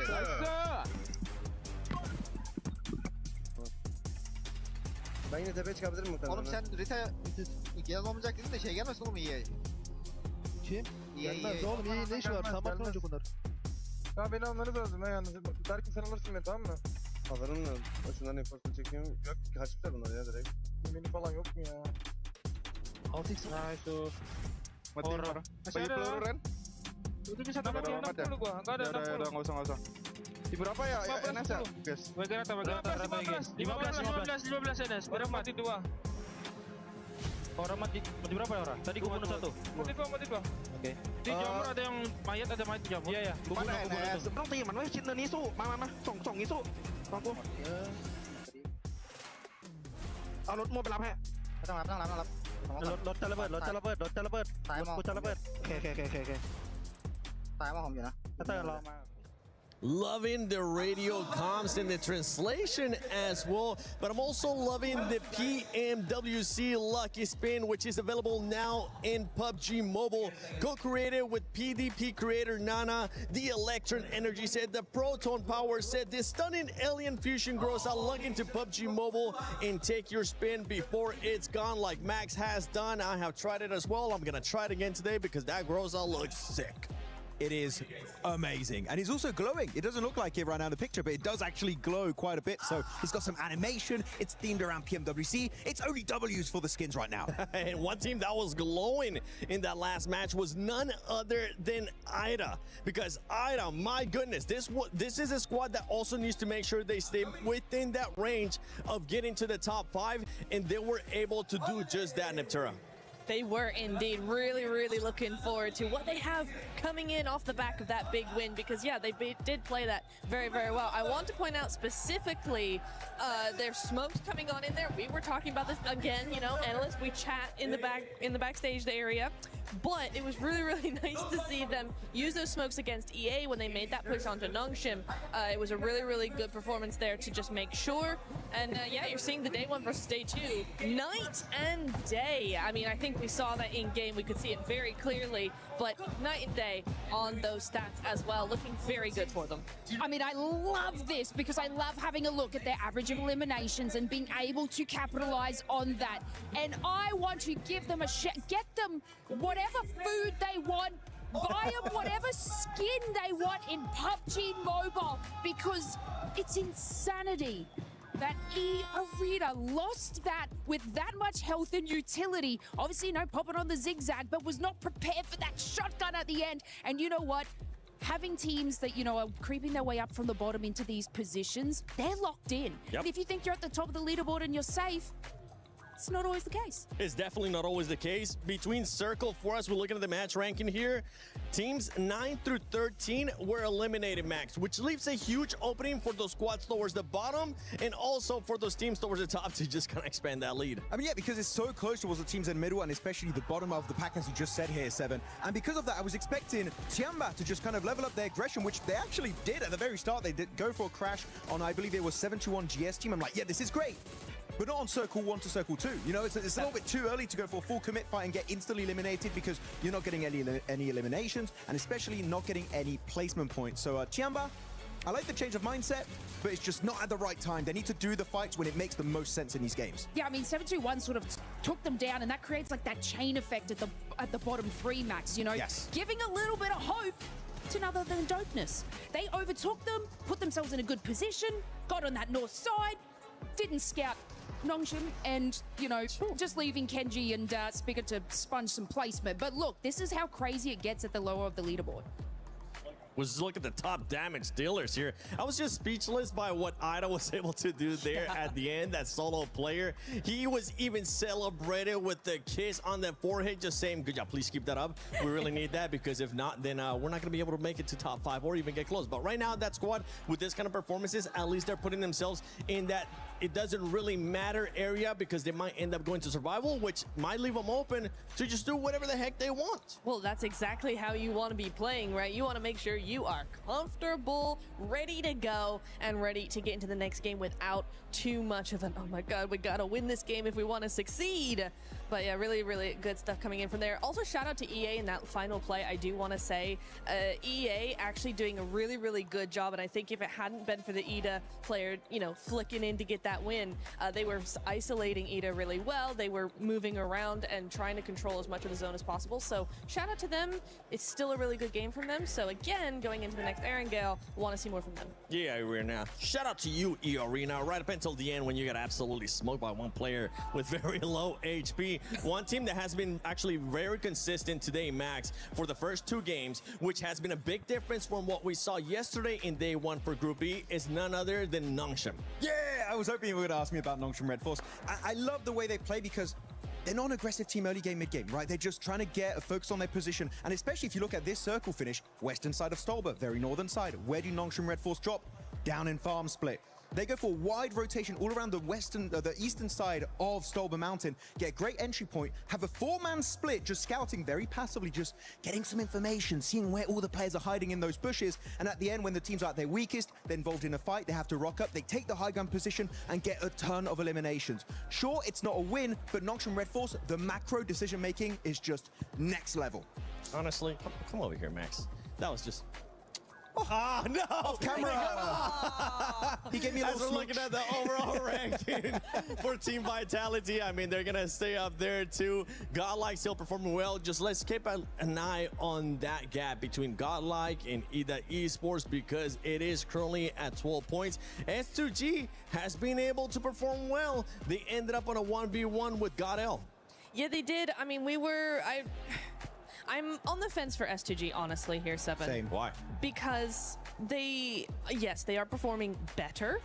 Are they performing well? I don't really think so. At least not in that game. I think they were way too slow on that third party. I think they took forever. Once the third party was done, then they took forever to actually push Godlike as well, just giving them so much time to defend. I mean, especially they only have 12 placement points over the course of what is now 8 games. That's a very low placement point, and the survival time must be abysmal. S2G, you need to get into those late games. And for this team towards the bottom right now, Lace, I want you to get into your best coaching mentality. How are you going to hype up these teams like Tiamba, ETSH Esports, and Hustler Crew? I will personally head over to Hot Jukes. I will reach down and grab his left shoe and probably not do much with it because, you know, I might get a complaint. But look, these teams, especially Esh, coming out of that, they had a great position on the high north side. They had about 5 vehicle cover, 7 eliminations, moving on into that zone. And what did they do? EA Arena, they knew that they were there. It's not like they was just kind of did a nice flank onto them, but they're struggling with these positions into late game. If they were to have just defended EA Arena from behind, it would have been a different story for them. But the passiveness when it comes just specifically to late games from Team Esh is sad. Yeah, it is sad for them. And for Hustler Crew, honestly, Kalaris, they might need a new pep talk, man. Yeah, that's going to cost you the big bucks here for PMWC. But I think in Group B, the big bucks has done all the talking. You've got 4 of the 5 at the very top that I think have been the big fish, the big kahunas. They've made some amazing plays happen each and every time. They've looked very flashy, but one that's been ultra consistent without looking too flashy, I think, has been Horror Esports. Just swimming along in that pond. They're a big fish at the moment. It is Horror. They're doing fantastically well. Again, so far they've had 2 bad games, like a 15th and a 16th. Where it's not gone well, but we caveat with the fact that if they don't have a bad game like that, it's a top 5 at minimum. They've had multiple thirds, multiple seconds. They've had a strong win yesterday on Erangel. They're just a consistent team. But when we look at this, it's nice because that's very promising going into the finals. No, definitely, definitely. Especially since someone like Sky, right, is still currently in that running for a potential MVP spot of this group, I would say in particular. maybe you can kind of carry that forward into like a final if it does occur. And that said, I feel like the top 5 as a whole, there's a little bit of separation already gathering from the bubble teams just below them. So Horror currently is kind of that boundary. I think that they can stay stalwart in what they've been able to do so far. Good splits and being able to take central positions. And they do control space very well. It's just that actually the very top of this lobby looks so flashy. When those stack levels come in, it's difficult to kind of go up against that. Like when we were memeing earlier on in the day with Vitality, they had a really greedy 4-man split. Yeah, they did. And then we had E-Arena with their 39-point game. But it just, by contrast, Horror's just chugging along. And I don't think we'll see 39 Elim games. We won't see 4-man splits going to the finals. That's the winning strategy right there. All right, well, thank you very much, Blanket. It's time now to send it over to some of the big boys. Once again, on the caster desk, it's more games here at PMWC. Thank you, James. Thank you, Blank. Very exciting seeing everyone start to set things up with how it's going here, Dukes. The day, of course, already raging on. 2 of our battlegrounds played out and another spectacular one just on the horizon off the back of what was a monumental clutch. I'm hoping everyone tries to raise the bar of their own individual level to match that. They're going to need to, that's for sure, right? I mean, IDA did exactly what needed to happen to put them in the running, right, for top 5. They're still not there yet. I mean, there's still more to do, but you know what? Hopefully they can do it in style, and you guys can do it in style with that new Yangon Galacticos Champion Ancient Charm set. See if you can get that thing in game. I saw the players wearing it the other day, and I was like, I want some of that, right? I need some of that in a couple XL. Oh, yeah, man. If we can get 2 of those up here. And I mean American couple XL, right? You know, because otherwise there's like 5 or 6, you know. I know. Don't worry, we'll get you a tight one that fits nice. We'll get you looking fresh. Fitted, baby. Straight fitted. And I'll tell you what, IDA are looking fitted to put themselves into that top 5. We'll see if that can happen. The rest of these teams in these lobbies need to go absolutely insane. There's only 4 matches left here. Yeah, dude, it's gone by so quick today, especially, right? It feels like we've just whizzed through these games. Well, whizzed, probably rather than rizzed. Some of the players have been risen. Oh, yes, they have. Yes, they have. They're looking good, man, as here we go into the second Aaron Gale match here for Group B. Let's see if the zone's going to be finally kind here in this game, right? I think we need at least one normal Aaron Gale circle when it comes to this group. Is that what you want? Just one. All right, watch this. You ready? Yeah. Wait, you just wait. When you see the zone, you're going to be blown away. Okay. I'm calling it right now. You had the crystal ball when it came to GOAT, right, before. Let's see if Jackie's got it locked in now. If this thing goes to Zarky, I'm going bananas. Just wait, man. The anticipation's all going to be worth it. Trust me, Dukes. It's going to be the most revolutionary zone you've ever seen. Okay. All right, I'm ready for it. I'm ready for it. I know a lot of these teams are ready for it here. As I'm looking at that top 5, now that cutoff being 73 points. That is a huge jump down to 7th place. What is that, 24-point difference? That is a chicken dinner minimum just to catch up. And that's if these teams do nothing. Yeah. Okay, so it's looking mighty solidified here. But we've seen crazier things happen, that's for sure. As we're going to see Vitality, out towards military base early, as always. The classic setup from a fair few of our squads, because the playing path at least has been favorable for them. And about that zone, though, all right. Could have been way worse. That's still gross, though. It could have been way worse, though. That's what I'm saying. But what we're working with here, like 45% water? Like 35? It's still a nasty circle. I mean, this is really like one of the worst spots because of the fact that you have to make that bet, right? Like, you go to the mainland, you go down to military base, you try to hold that bridge just in case the zone goes in another direction. Vitality don't care. Like I said, they've done so much. They don't need points, so they can do whatever they want, you know? But for teams in the mid-pack, it's not good. It isn't, because this is not one of those circles that's like, oh, I got zone blessed, and now I'm going to get 30-point game. Yeah. It's like, we're just going to try to make it to endgame here. You're gambling on it of just like, okay, do we stay there? Do we go back to the mainland? Which one do we pick? We're just going to get stuck on a bridge again? Ugh. I wouldn't even know if I want a bridge fight. What do you do here? I'm really trying to crunch my brain and think, you know what? I think the best strategy here is to go in game and get the brand new Naruto skin. I think that is what you're gonna do first, right? Get that Ninetales, Furies, Og, and that way I look good, right? And once I'm going and get that skin, then really think, what do I do in this game? As we're gonna see Ida get that loot truck from Pachinki. Loot trucks really have changed the game here, the whole meta. They've really allowed a lot of these spots that used to be a little bit rougher when it came to loot now be absolutely stacked. Because I'm thinking, if the coaches had to tell these teams, Jackie, you have to win the game. Yeah. If you want to make it to the finals, it's win the game. Otherwise, just good luck, right? So what do we do here in this scenario? What position, if you were a team, where would you put your squad in to try and get that 20-point game? You go in mainland, you go in military, you taking bridge? What are you thinking? I think Gambleware's probably a little bit safer right now to just set up mainland, like you say as well. Like the blessing of the loot trucks right here. If they get something good out of this, I'm sure we'll catch vision at some point of what they actually got, right? You get some high-tier loot straight away. You can just coast early game. Cut out a load of that like early looting time and actually fight a bit more with an advantage. I'm thinking it from the angle if they've just got to carry on from where they left off.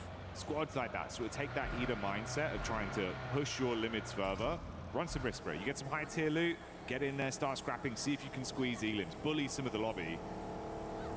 You know effectively at this point, like you're kind of middle of the pack, you're not really going to fall that far down. The bottom side's so low, slipping out of survival is going to be hard. Yeah. So you might as well risk it. You have to, and I think this is the game to risk it. You know, I think that at a certain point, yeah, I think here it's all risk, for sure. As we get into the Miramar matches, then it's like, all right, maybe we got to play a little conservative just to make sure we don't fall in the bottom three if you're that low. But here is one of those games where you gotta shoot for the moon, right? Try to get that top three finish. I think if you're gonna go down a spot, I think you go Fairy Pier, that Fairy Pier hill, right behind the gas station. If you take that spot there, it gives you a lot of control of the zone. You can hopefully maybe even catch some third parties. And it looks like Ida, of all teams, is going to take that spot. So they are saying, you know what? We're one of the squads that definitely could make it in top five. And I mean, by one, I mean the only one, right? They're the only one really in the run for top five here due to that last game. And they are going to control this hill, which I think is an excellent spot in the zone. And it works out pretty cerebrally for them as well, right? Because obviously you come in, like you say, get that loot truck, arm yourself a bit earlier, they get to cut out some of the additional time they'd have to waste, sort of slowly slogging along, getting themselves better firepower and ammunition to work with. If they run into another squad, maybe they do just take that encounter head on. It's a good call. It was a great last game, and you could see they were all fired up in celebration as well. Big stage like this, Duke, sometimes the paranoia gets to you. Yeah, it does. But they certainly rise to the occasion, man. They have rise to the occasion, and they did it in just such insane fashion. A crazy 1v3 to end things up, to get the chicken dinner, the dub, and put them in the running here is so insane. I mean, job's not done yet. I mean, Godlike have been playing phenomenally today. That's going to be a hard one to catch. And we heard it there from the desk, right? Out of all the teams in the top five, they were talking about Aura, just being like, yeah, I mean, they are consistent. They're up there, but out of all the teams, I think they're the ones that's the most shaky right now, at least when it comes to trying to let Ida catch up to them. So I think if you are Aura, if you're any of the teams in top five, you obviously want to shut that conversation down right here. But with a circle like this, it's not going to be easy, that's for sure.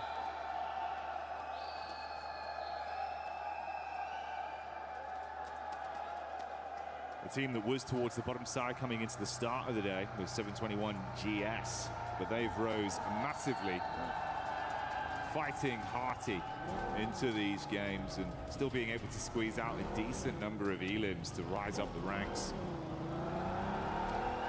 Fair few points between them and slipping back into the bottom. Obviously the surprising factor there, Tianba. Didn't think that's where we'd be seeing them, Jukes. Oh my gosh, I can't, that's like, for me, the most frustrating thing in this lobby is seeing Tianba in, I mean, I don't even want to say it. I mean, they are in bottom three right now. I mean, I don't want to believe it, you know, and in every, if this was any other year, I'd be like, I'm not worried, you know, like it's Tianba, they're for sure not going to be blah, blah, blah, blah, you know, but what has happened with Alpha 7, you know, is making me very scared, you know, because there wasn't a world, I would have put the whole house on saying that Alpha 7 were for sure making a final in 2 international events, and they haven't done that yet. So Yeah, Tianba, please get it together, please. Yeah, we need to see some sort of change. Again, that'd be a prime example of a squad that probably could, if they lock in right here, right now, game like this, right, run the risk. It's not looking great as it is anyway. If you can completely flip that around with a big result, get some points in, bro. The other teams drop down below you. We know they've got the firepower for it, Jukes. It's just gone quiet.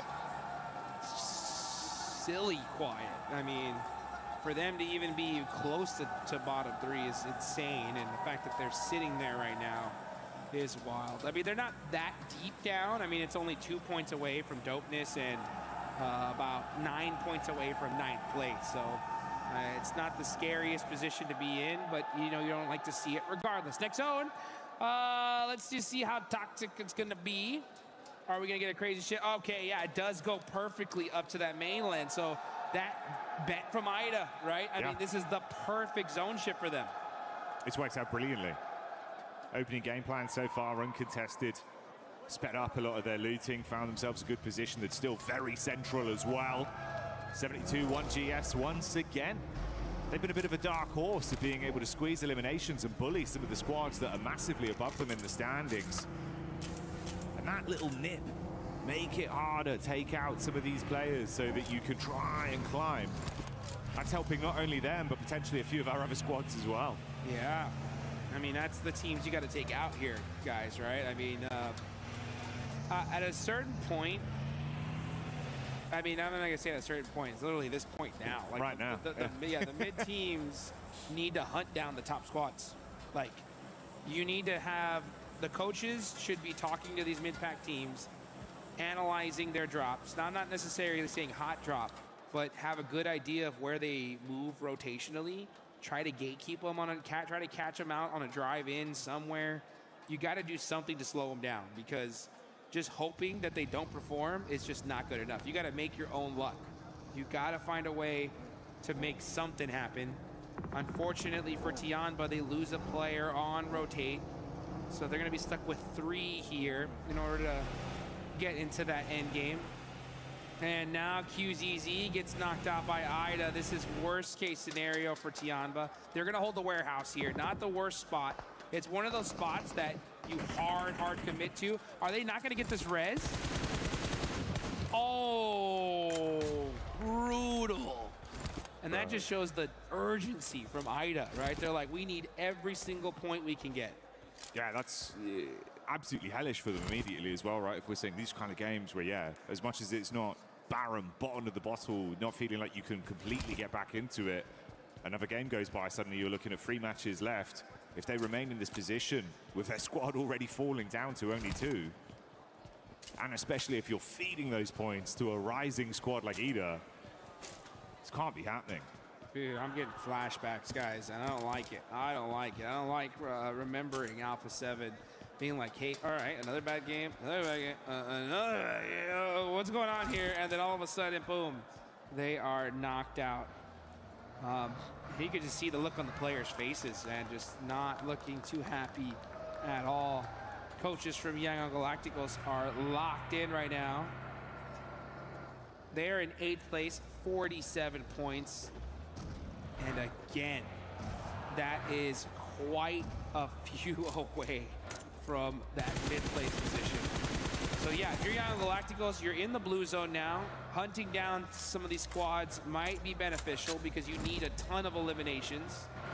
Let's see if they can find them though, as Dopeness end up battling it out with Team Vitality. Razak throwing the Molotovs in there. Lupa on fire, and he's gonna burn, baby, burn. And that's Dopeness losing one of their players here. Dopeness trying to clash back. Eyes on the Wizard's Tower. Razy goes up top to make sure they can hard flush onto Lufa. No recovery mission, but Nikita has other ideas in mind. Nearly gets up the stairs, but Razak's quick with it. And a buckshot's dispatched them. Head on a swivel as well. Finds Ken G, 1 by 1. Dopeness very quickly falling to the wayside.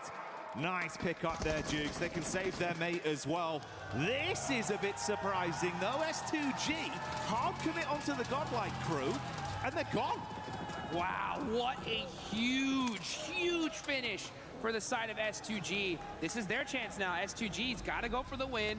Godlike getting shut out earlier is perfect for them because they are right there. 4th place, 5th. Not a crazy point gap going up from them. So 75 points is where they're staying. That's the goal to catch up to.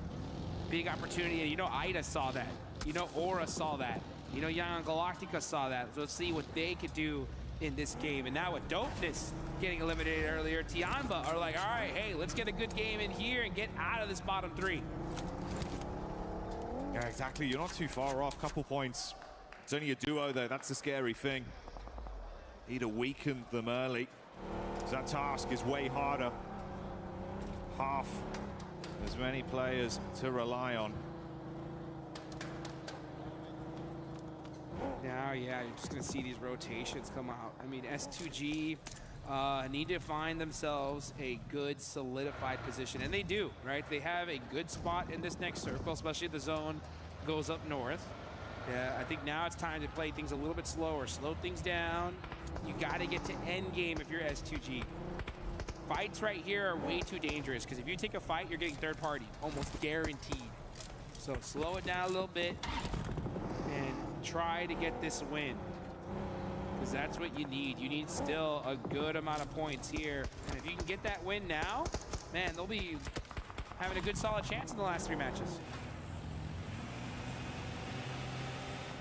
Good to see everyone being a little bit more cutthroat with the application of how they're playing, right? It's kind of what we were saying.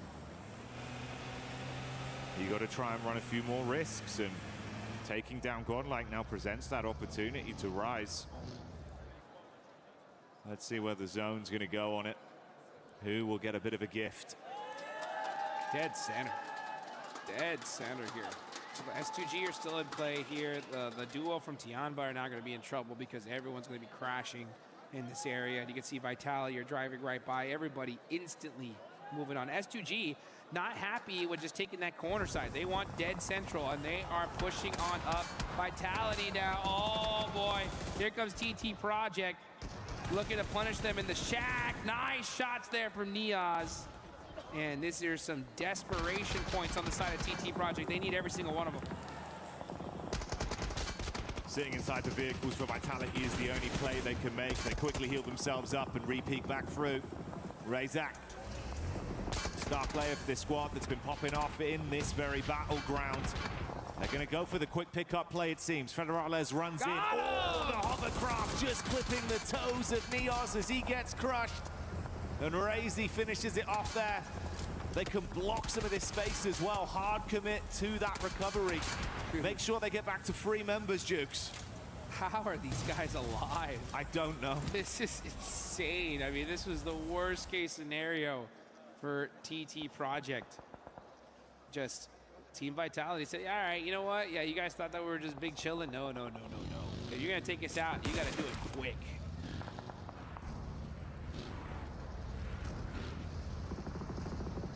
Now we're going to see Young Galacticos here just on the move little by little. Ida holding this compound, a strong position in this zone is exactly what they need to be doing. They got a couple eliminations early. You know, get yourselves a nice secure spot. Ensure that you get to that end game here. S2G would have 6 eliminations, which is a great start for them. They did lose 1 player, so they got to start playing very conservative here. They full committed to this position, dead center. They're like, you know what? We're going to hold the dead center wide out in the open. We're going to secure this shack, have all our vehicles blown up. So they really, really need to hope that the zone just keeps centering on up to their position.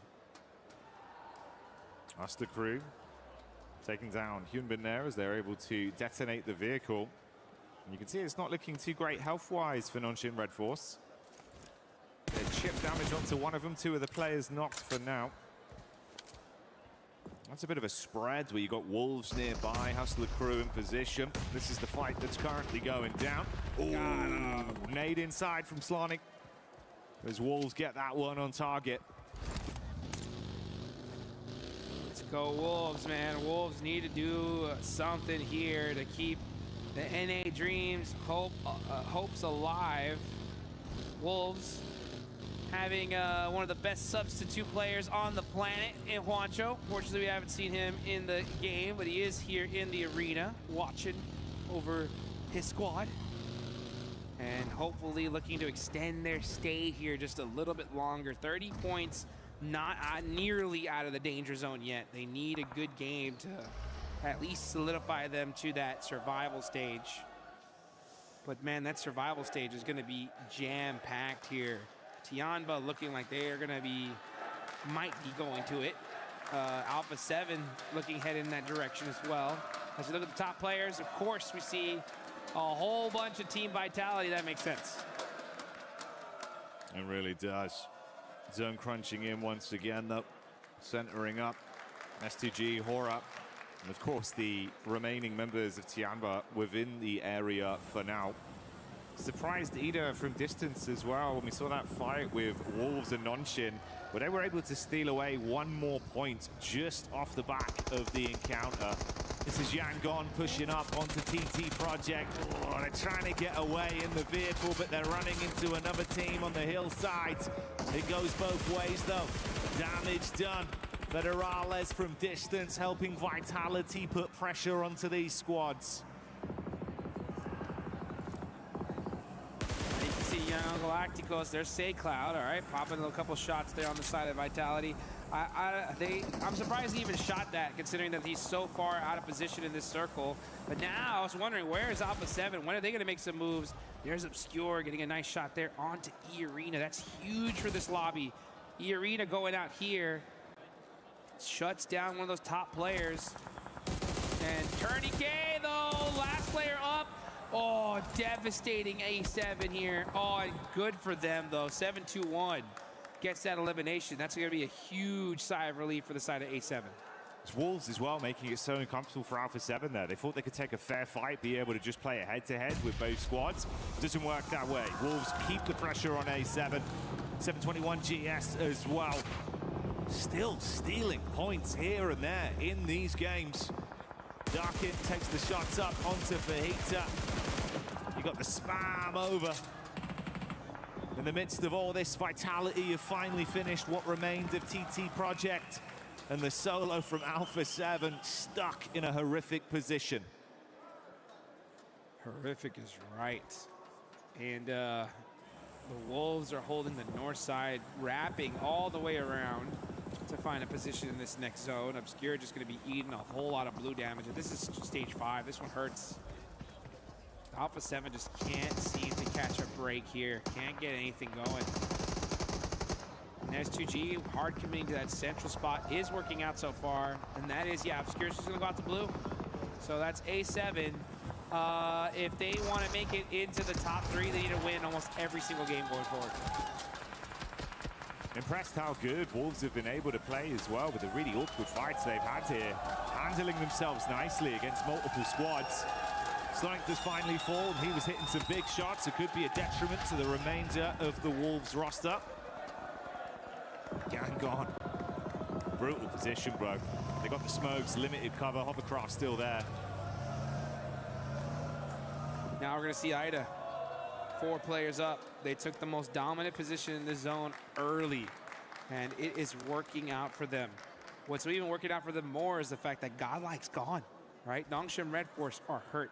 E-Arena is out of here. Hora only have 2 players left, so, and those are really the only top 5 that matter, right? So, oh man, that's going to be really huge for the side of S2G and Ida. It opens the door. It opens the door for them to make it into the finals, but you still got to walk through it. Team Vitality, meanwhile, are applying that pressure onto Young Galacticos. It's only Smile and Romeo up left, and they are going to be stuck trying to just snake this one out and make something happen.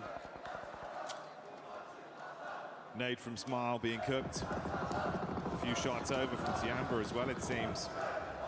Doesn't overcommit onto chucking that one, just going to belly crawl back through the weeds and see if he can get into a good spot here.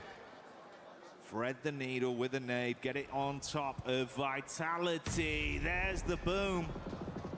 Not enough to connect onto Federales. Information going both ways as well. The hovercraft coming in from Romeo to close the gap. He dives out. Quick reposition from Federales. Now we're going to see Tianba get eliminated, so they weren't able to put up anything here. Federales looking to go ahead and make a play on a Romeo. Let's see what he can do. Does he have any? Doesn't need it. Jump headshot, baby, through the window, through the wall. That is how you get it done. Incredible elim on that one. But whilst Federales is celebrating, Ida's eyes light up once again. They know their job is not done. Razak takes the heat back over to Ida and puts pressure on them. Razy incredibly low in the distance. They got to go for the pickup play on Rita. They have to tuck in now. Man, Team Vitality, 13 points. Oh, this is tough considering that these are all points everybody else needs. So they are just making this lobby that much harder here, as that's now Nongshim Red Force eliminated. So pretty dud game for our top 5, excluding Team Vitality. Aura's still alive with 2, but they haven't done much at all. And with S2G getting 8, this is a good opportunity, right, for them to just continue to chug along and do a little good game of catch-up. Yeah, it feels like it's been a bit of a sleeper journey for them today. I mean, 8 elims. Still looking like they've got a lot more to give as well. If Ida go down, that's going to be them next in line to really try and take benefit from the games they're having here. Ooh. Ouch. Man, Team Vitality just crushing dreams non-stop here. They have the craziest day ever yesterday. And now they're just looking to crush the teams of these teams that are trying to desperately make it to the top 5. Rita, it's up to him to make it a play on Federales. Oh, saw a little pixel. Takes a little pop shot at it. And now, Federales does get knocked by 721 GS. It just leaves, I believe, Razak up left for Team Vitality. Only one player left from Wolves now. Aura set up in the shack. There's the nade coming over. They do get the shots onto him and the nade misses, so they're fine to survive as a duo with Wolves being taken out of the running. Like you said, Vitality just down to Razak. It won't get any easier. S2G bringing the heat over to 721 GS as they'll scrap each other. So far away though, Jukes. It's not an easy gap to close. They're gonna get a move on. Yeah, now this is S2G's time. Like, honestly, S2G, you did a great job. You got to the end game. Now it's time to get aggressive. Move. You need all of these eliminations. Team Vitality is stealing all of them from you. You need all that you can get because Godlike is out. Aura, they're getting some points on the board as well. So if you're S2G, now's your time. Are you going to make it happen, though? Because Ida is still soaking up points here. Vitality finally full. They can get back over there and resupply off of the crates that are inside of the building. 721 GS taking a lot of damage as well. This is just the cleanup. That's all S2G need from it. Hey, shout out to 721 GS, though. Great day today, right? Yeah. I mean, they were in the bottom 3 looking down and out, but they put themselves at least in a running for the survival stage. Actually, they're looking pretty good for the survival stage here. Oleko gonna have to make a play for his team. Does get some sightlines on S2G, but Solke able to make it behind that hail bale and take them out. And again, that's another point stolen by Ida as well with the shot we saw coming over from Darkin. One of those knocks goes his way, converted into a point. So still squeezing little bits out of this lobby as we remain with our final 3 squads. Hora down to the 2 players. Ooh, Sky's gonna buckle as well. Instant connection from Emre on the peak up. They're not slowing down, Jukes. They're just getting started. Yeah, now Aura are out. That's the right play. Honestly, both of these teams were like, hey, Aura's that way? Yeah. Let's all focus there first, all right? And then we can deal about it later on because we're the ones trying to get in the top 5. Aura are already there. And now a huge fight as SGG. He's got the EWC, baby. Let's see some of that late game sniper action. But what? Oh, Rita. Talk about, hey, we got barber shops here for these players, and Rita just got a haircut. Short back and sides for Rita. Ridiculous, that one didn't connect. Ooh-wee. The scope attached for max precision. Looking to punch a hole straight through them. As it comes down to two teams that are neck and neck towards each other. The rise we've seen from S2G. And an Ida that took that chicken dinner previously and have not slowed down. A slight advantage in terms of the battle of attrition, Jukes. It's a 4 versus 3 on the manpower. Oh, I know we joked about that missed shot, but that was actually a really brutal miss, considering that if he would have hit that, Rita's gone, and there's no way he's getting res. It would have been a 3v2 situation. So, oh, barely missing. That would actually have been a 3v3, would have evened things up here. So unfortunate for that. Let's see what kind of plays you're gonna make. Now, you can see Ida just slowly creeping up, pushing their back against the blue zone. And now with that snake play coming into here, one good nade could shut them down.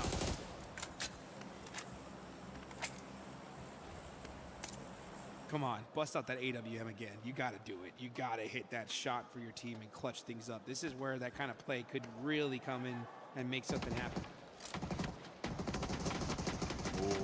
Kamikaze taking some big hits. Emre, look at the reaction time, Jukes. He steps up, absolutely lays down the law. Spitting bullets. One by one, they're being removed. Unless he can save it with the snipe, it's all over. And they're gonna run him down.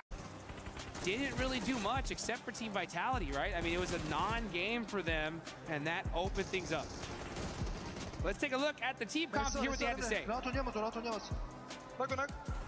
Çok güzel arkada bir tane var. Gel. Bir kaldı. Araba sür. Bana vermesin. Ben sürüyorum. Gel beraber devam edelim, gel. Sür. Araba sür. Nice oğlum. Nice. Tempered celebration. They're happy, bro. They know. They've been there before, Jukes, and they're locking it down. Beautiful signs, though. It's the way as well. They actually stole so many Elim points off other teams amidst all that commotion in those fights, right? Anytime there's a third-party angle from distance, we're talking meters. They're hitting shots. Yeah, I mean, these guys, this is what I was talking about in that last game, right? When you have such an insane clutch play, it exudes confidence in your entire squad. They believe in you as a player. They believe that it's a sign, right? It's meant to be for us to make it. And we saw that circle early on. I was like, hey, that's probably the best spot in the zone. They immediately were like, yeah, let's take that. And since they looted at Pachinki, and they took full advantage of it. What a clutch play right here. It's to catch up and be able to make it into the finals, and they're looking like they're making it happen. Locked it down. Happy with themselves. And a pathway now went from being possibly impossible to now literally a reality, Dukes. They're right there. Yeah. I mean, but this is what it took. This is what it took, right? This is why we were really casting so much doubt, right? Because it took like 2 back-to-back wins to even make it a chance. They just did it, and good for them that they did it in the first half of the day, right? I mean, there's still 3 more matches left to go. That's plenty of time to really lock things down, but it's gonna be interesting to see, right, which team got knocked out of the top 5, right? That is gonna be really wild to see, and unfortunately, on the other side of things, right, we didn't see Tianba really able to make it. Yeah, Tianba. So many different narratives that we're looking at here and so much more to discuss. So stick with us when we get back into it.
Team Vitality is one of the best teams in club championship this year, but I don't feel any responsibility. I think we're happy that outside our game, we also can contribute to the team's Vitality point on the club championship. Winning the championship would mean a lot to me because we can give 1,000 points to Team Vitality. AGL 的俱乐部的排名在不断上升，然后我们也是会有一点压力的，然后我们也是随着压力的变化，我们改变我们自己的打法。如果 EWC 我们 AGL 拿下总冠军的话，我是非常开心的，因为我们所有的项目在多项开花嘛，大家都是在拿冠军为一个目标奋斗，然后我们也是非常开心嘛。 За хэрвээ одоо Aurora Gaming Sub Championship-д одоо байр эздэд ч юм уу төрүүлэх юм бол одоо мэдээж манай багийн тодорхой хэмжээнд төв нэмрээ оруулсан болохоор мэдээж одоо маш бахархалтай байна гэж бодож байна.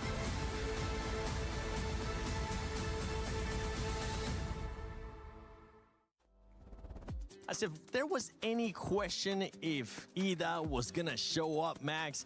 They get that back-to-back chicken dinner. If I'm not mistaken, if the math is right, they jumped up to 5th place. It's not chicken dinner anymore, it's a chicken buffet right now for Ida, having a great time. But especially for a team that was middle of the pack, back-to-back wins, right, was great because we saw at the start of day 7, the point gap between the teams in the top 5 was quite significant, like 20+ points. These wins, and especially that now going towards Vitality and such, is great because it just enables a possibility for these teams to initiate a comeback. Ida looking so confident because they know it's do or die. If they want to go to the finals right away, they need to show up, and they've done that massively on day 2 of their group. No, it's very true. I do enjoy what we're seeing from Ida, the back-to-back. I mean, it's the 3rd back-to-back we've had in the group stage. We've had many coming on through here. Yeah, it's really nice to see, but, you know, it is a classic gameplay, classic strategy that we're seeing from a couple of different teams, Nongshim being one of those, right? Where they are going into the mid-circle, there we go, mid-circle, finding a compound, and then just staying there, staying put, being really, really nice to see that come on through. They wait, and then about phase 5, they start actually moving through and spreading out, trying to gain a little bit of control as well. So that's really nice to see from Ida, and I want to see it again. It is nice to see one team that, honestly, a lot of teams got a chance to just push up the leaderboard here, especially for the middle of the pack. Godlike. They ended up being eliminated early on, right? We saw them start off hot at the beginning of the day. It has slowed down a little bit for this squad, especially considering they're currently in that contention for top 5. But it is a big opportunity. Lace, if you, Matt Niptera, if you can just stop hogging the mic and pass it on. There you go. Thank you very much. But as I was saying, Lace, it's a big opportunity for some of these other squads to be able to jump up that leaderboard. One of them being none other than 721. Honestly, it's been such a ride watching this team, and by that, I mean they are making micro adjustments mid-game. Still, though, getting a little caught out. I mean, and this is from the likes of, like, I gotta chuck in S2G there as well, because they're literally holding this front position against 721 on the north side. And they were at about like a three play apart, and it's just unfortunate 721 aren't sort of making these, like, I guess, minor adjustments to have that line of sight on them. And I mean, they're getting caught out by these massive split holds from these teams. But yeah, I've got to add S2G there into the mix because they are performing incredibly well. I feel like you've been supporting 721 a lot today. Yesterday was Vitality. Can you support Nongshim Red Force? Just for no particular reason. They don't need to be supported extra. I'll take extra points for them. I don't care. So can you just say, Lace, can you just say Hyunbin one time for us, please? Hyunbin? Okay, there you go. That's an extra 15 eliminations for Hyunbin today. Guys, I have a reverse caster curse, by the way. Did you know that? That's called a blessing. Yeah. I call it a reverse caster curse for everyone at home. But yeah, who just PayPal me. We'll hit you up.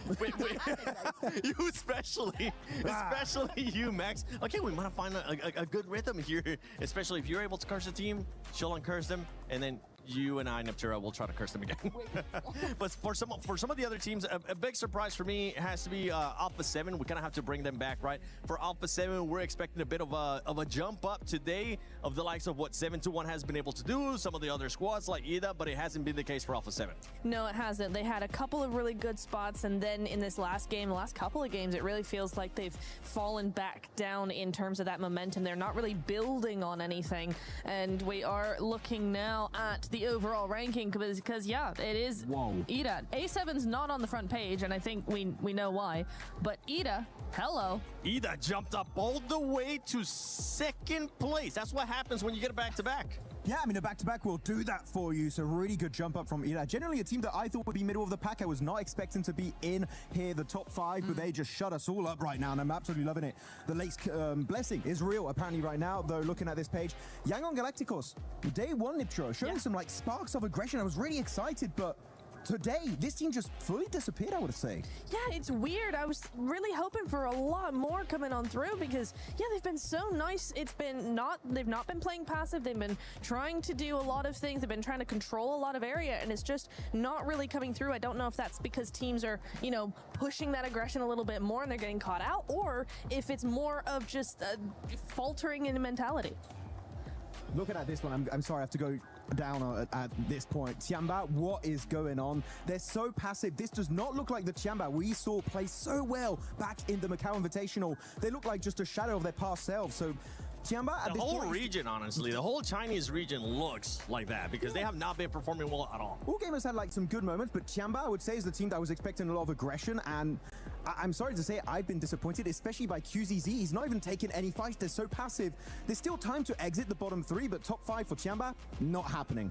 All right, well, hey, I've been able to surprise you guys in the past, so I'm gonna surprise. No, keep looking forward, sir. You're in class right now. Okay. Because I have a surprise for y'all that you get a chance to open up. Here you go, Max. Hold this for me. Oh, gift. He's been so nice. We're gonna be opening them up. You guys are gonna get some mummies. I get to keep the rest, so I'm not even gonna try to open one up. But please, do me a favor. Open them up and see which one you guys are gonna be getting. If you get the one, that'll be sick. Oh, it rips. Wait. Oh my god, it's okay. You're not gonna keep the box. You're gonna keep what's inside. Oh, and there's also inside a package, so you're gonna have to do 2 unboxings for me. Oh, I got a card. What do I have? What do you think you're gonna be getting? No, don't look at that card right now. Just open the thing. Okay, don't look at the card. I'm gonna be getting the blue one, the blue and the white. Blue and the white? I'm gonna get the blue one. Oh, you did. That's actually pretty sick. Okay, Lace, what are you gonna get? Okay, ready? Are you ready? Oh, squishy. I got a classic mummy. Nice. Those are sick. I win. Those are sick. Okay. Your one? I like them. You know what? Yeah. Nice. I like it. Doesn't matter who wins, who got the best one, because now I get to keep them all. Yeah! Oh, Looty. Dude, we're halfway through day 2 of Group B. It's crazy. We've got some teams in the bubble as well. TT Project, Dopeness, Tianba. Yeah, I would love to step in one of these teams. Step in? Look, dude, I don't know if you're good enough at this game. Oh, no. I'm not speaking about playing. I'm so bad. I'm speaking like a motivational speech, you know, like a coach. Yeah, a motivation. Okay, that could work, yeah. How do you do? Oh, how would I do it? I don't know. I would say something like, guys, we're in the bubble. We have to do something. But, you know, trust each other. We have to play our own game. Trust the IGL. Oh, that's nice. That's calm. That's cool. Yeah, man. I feel like I shouldn't ask this, but how would you do it? I will do it the French way, like something like... Okay. Bon, maintenant, les gars, on va arrêter de faire de la merde, hein. On va continuer à jouer plus correctement. On va faire attention à la zone. On va faire des kills et on va arrêter de se chier dessus. Dude, you terrified the kids. What did you just say? I just say something like, we're a big family, we got this, and let's win together. I don't think I believe you. Back to caster, guy. Game 4 now. Say? I said back to caster. What did you say? Game 4, it's now. Hey, you know what? I don't think I believe him either. I don't think that's quite what he said, but my French is not quite good enough. We'll have to tune in with Max to see if that was real. We will have to tune in with Max. Unfortunately, he's laid dead out on a table at the moment. Yeah. Completely slammed out by a chicken leg from Evil 7, apparently. But we are getting in towards our 4th game of the day so far. Ida on a back-to-back, which was kind of amazing to watch and is making it quite difficult for some of the teams at the top. We thought it was kind of a secured top 5. Ida, however, battling their way in with fair ease on day 2. It seems like they found something, figured something out from that first day of games, moving into today. So they set it back over on the desk before they were knocked unconscious. They are now in 2nd place, which is a huge jump up coming through from Ida. A Turkish team potentially going to represent in a direct qualification spot in towards those finals would be great. But now we have our final Erangel of the group stages. For Group B, this is their last chance to take a turn around the grassy pastures. Some nice even points available here on Erangel as well. Teams want to make it happen. Unfortunately, today has been pretty rough in terms of play maps. A lot of ones down towards the south side of the map, making it a little bit more comfortable. You had to do it to them. We are going to get another, actually, from Lepovka down towards the northwest side of Millie Base, which is, again, I would say it's a pretty awkward playing path. It is playable over towards the eastern side, places like Yasnaya, Lepovka, Milta, Mini Milta, head down towards Milta itself. There's some splits available over towards that western edge. But yeah, good luck getting over towards the likes of North George, Severn. It would be quite a long journey. I mean, maybe grab some vehicles, swing out, but you're contesting the teams in Yaz for those vehicle drops and things like that, so it can get very, very dicey. Stalba, Kameshki, maybe a little bit more accessible, yeah. Okay, we'll take a look at who's going to drop out. Actually, kind of only Tiamba heading up towards that north side, so potential for them to get to somewhere like Severny quite quickly on this plane path, but it's the teams that are still in the plane after it starts to cross the channel between these two, the mainland and that military island, that are going to be in with a bit of a dicey scenario, I think, playing. Yeah, Aura's out early, though, towards that northern edge. Godlike currently dropped out from that top 5 as well, so they're looking to claw their way back in. Now, they've had troubles on this type of drop spot before, but they said they fixed it, and I would say they absolutely have today. I think they're dropping a lot more cohesively going forward, which is making things much, much easier for them. They're not losing players on the outside, and obviously that's paid dividends over towards the first map of the day, where they looked really, really good over in Rondo. That's an unfortunate one. Over towards the northwest side, we're heading towards North George. Hey, you know what?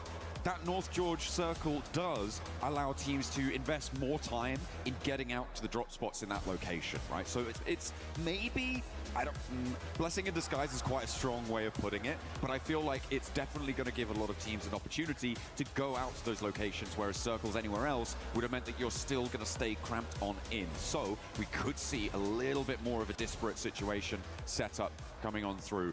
Over in Rozhok, you've got 721 GS with Hustler Crew down underneath them on the south side, and Ida from Pachinki on the north edge looking to extend their influence towards Ruins. It is interesting, 2 minutes into the game, we are already getting long drops coming through. Pretty wild. Schweppes will find themselves to finish on that one, but still, 2 players going down isn't ideal. Went for the old graveyard walk on that one. Pop the players in the vehicle, get a move on. I suppose they're worried about retribution for that one coming through, so instead of committing the time to res inside the garage, you want to get onto a higher ground position and get away. TT Project will just lose one cleanly. Fantastic stuff. If you guys want to be looking clean as well, there's one very, very good way to do that. That is with now the Naruto skins that have been added to the game. Make sure that you're logging in, grabbing those skins, getting those unlocked, because the Ninetales Fury AUG looks mighty fine. I don't think there's one in the back of that van though, Ida. Unfortunately, you're going to have to get in game and go for those. Okay, so these players already got it. Slonic takes a tumble. Sadly, this is over towards the western side of the map. I imagine he's probably hit over towards the top of a building and then fallen down, but Wolves were able to get over towards this position fairly quickly. If you cast your minds way back to yesterday, Wolves actually sent Necessary very quickly over towards the Finn, over towards the northwest side here of Georgia Pole, the game that Aura ended up winning versus Vitality. This is a pretty standard rotation for them, except this time the whole team's here. It's a big benefit when you have all of your team alive. Generally, one of the better strategies in PUBG Mobile, have 4 players when the other team does not. Works out quite well. Irina, looks like they did manage to get their reses coming on through, but instead of taking too much time to grab that healing, they have opted to move northward towards South George, the compounds to the west of Everest, to Hospital as well. Maybe they can patch themselves back together there. Ooh, a nice little pickup for the Wolves, and taking a player down from Hustler Crew, playing on as 3 in that South George Crates area. The Wolves have a little bit more latitude now, and they didn't even lose a player fully. Their knock that was sent their way does get repaired. Yeah, they have to keep on going. For Wolves, it is a really, really difficult approach over the next few days, over the next day, right? They have 36 points total. Likely they'll stay in this middle pack here, get themselves through towards the next stage of the tournament, but getting into towards top 5, very, very difficult. Right, 3 more maps to do it in. You're looking at 80 points. It would have to be the most unreal next 3 games. We start to count teams out right now. For 721 GS, I don't think I've seen enough out of this team. I genuinely think we are locking this down between S2G and Godlike, making it in. That feels more reasonable to me. I'd quite like to see Godlike retain that top side, but yeah, I would say those top 7 right now, I wouldn't mind any of those teams going through into the top 5. I think everyone's very interchangeable there. Maybe not Vitality, but everyone else, absolutely. I feel like if I was going to take one team out of this top 5, and this is going to ruffle some feathers, I imagine, but I think it would be E-Arena. This is the team that did so well in that first match. They broke records, they smashed ceilings. But since then, it's just been lackluster. I mean, they only just surpassed doubling their scoreline from that one single match in their overall gameplay. I think it was a match or 2 ago that they were able to pass that. So I feel like if you're going to take a team out, it kind of has to be E-Arena, and I probably would replace them with Godlike in this scenario. I feel like S2G today has been a better team, but I think Godlike has had consistency across the 2 days in a way that has impressed me. Well, Godlike's just been more consistent overall, right, in terms of the adaptations that have come through. I think that they are improving steadily, and surely I would agree with you that for E-Arena, that first map was amazing. It will go down in history books as one of the coolest rondos of all time. Unfortunately, haven't been able to live up to the hype other than that. And it is sad to see because they were on fire that game in Stadium. But yeah, I do think Godlike probably does deserve the spot a little bit more at this point. Unless E-Arena is able to pull some stuff out in the near future. They do have a very central position on this next circle, though, so potentially this is the map to do it. The difficulty, though, at the moment is that E-Arena, as we saw earlier, did not get a lot of loot on board early. They moved in towards South George at sort of quite raggedy loot. Hopefully they've been able to pick through some of these buildings, but they would have been under duress from the teams around them. We saw Wolves in there fairly early on. We saw Hustler Crew in there fairly early on. So in South George, I feel like they've had enough time now probably to be able to pick through those buildings and grab enough loot on board, add it to the coffers. But there is always going to be that question, are they going to be under-looted for this scenario? Still plenty of loot around that area to grab, though, right? They're down towards apartments. There's fair few buildings to pilfer there. I think a lot of teams realize that they're already ahead. I was surprised that Wolves didn't make a run further in, but maybe they also expected E-Arena to get here quicker than they did originally. So for the Wolves, they opted to sit out a little bit sooner down towards Hospital. Hustler Crew moved up and were quickly rebuffed as Godlike managed to make this long rotate underneath Yasnaya over towards North George. I think it's a good spot. This could equally head over towards the north side of the map very easily off the back of this one. Alpha 7 back to their stomping grounds. Yesterday looked fairly good. I mean, there was a good start for them. Unfortunately, the capability of transferring that same prowess we saw in the first 3 games, not really there going forward. Again, Alpha 7, for them, it is a little bit scary. They're on the cusp, 37 points down towards 26. That could switch up, but they have a fair few teams as a buffer. They do, but they've also got a track record of getting eliminated at the group stage at global tournaments, you know. So that's gonna weigh heavily on the mind as this circle is, and that is beautiful for Alpha 7. Up in North George, they were right at the edge of the pack. They're thinking, oh, maybe we can scamper across this bridge, but no. they can hold strong now. Yeah, like I said, I mean, for Godlike, actually, North George wasn't bad. This could easily head towards the northern side, which it does here. And you can see that Alpha 7 do have the center dot right now. They're over towards the western side of North George. Tiamba, you got Eagle, taking a couple of shots through, trying to ward off any players around them.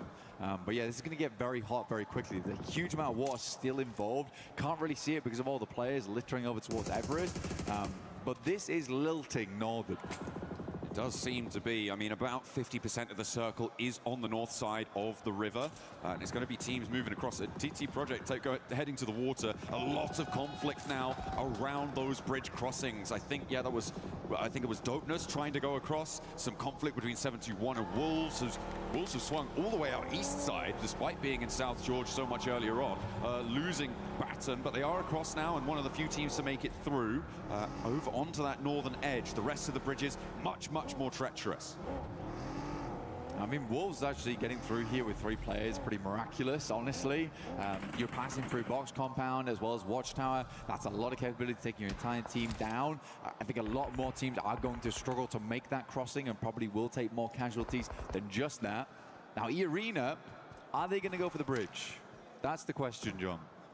I think it is a pretty big question. At the moment, it feels like they're trying to hold the bridge to stop teams from the south moving on through, but that is then a trade-off in terms of the time you could maybe spend navigating that bridge yourself or trying to open up an option on that northern side.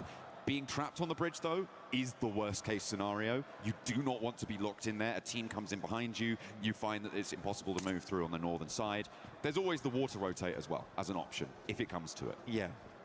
Unfortunately for them, they've got 2 teams breathing down their necks in Nongshim as well as Vitality. 2 very scary teams, I would say, to go up against here for E-Arena, and they're trying to hold both of them out right now. I think that you can have a good idea that these teams are coming from the south side. So again, E-Arena, like you say, trying to cut out as much of this southern portion of the map as possible for themselves, but a difficult task, a very, very difficult task. Ooh, Etch crashing onto the northern throws of TT Project, and that leaves TT Project on 1 player alive. 30 points, remember, on the cards for TT Project, which means they are very much in danger of dropping into the danger zone of 14th to 16th at the moment, and with only 1 player, they are looking pretty shaky. The only saving grace for them is that there is another team behind them who have also lost quite a few players. Dopeness playing on us too, but they are much safer in towards the middle of it. Oh, that's a lot of water, Blank. That's really unenjoyable. There is a world where this goes back south towards the bridge. There is a world where that happens. I think it's much more likely that we end up in North George, but it's very rare that you get these circles towards the mid portion of the game with both North and South George in play. This is a scary one, very, very scary one. Many teams looking for refuge in North George right now. Everyone trying to kick their feet up, but many noisy neighbors. Looking at Ida and Vitality, as you said, Nongshim as well. Well, we're looking at Nongshim now on the south side, trying to make a punch through. E-Arena took a knock over towards Joker, but that is isolated and nobody from Nongshim stands beneath them to be able to get that flush. Vitality trying to navigate the area now to the southwest side of it, but the urban environment is littered with danger as XZY steps up for more sprays down out the window, but doesn't quite get the full kahuna going there. And now is under a huge amount of threat. Nongshim Red Force get obliterated.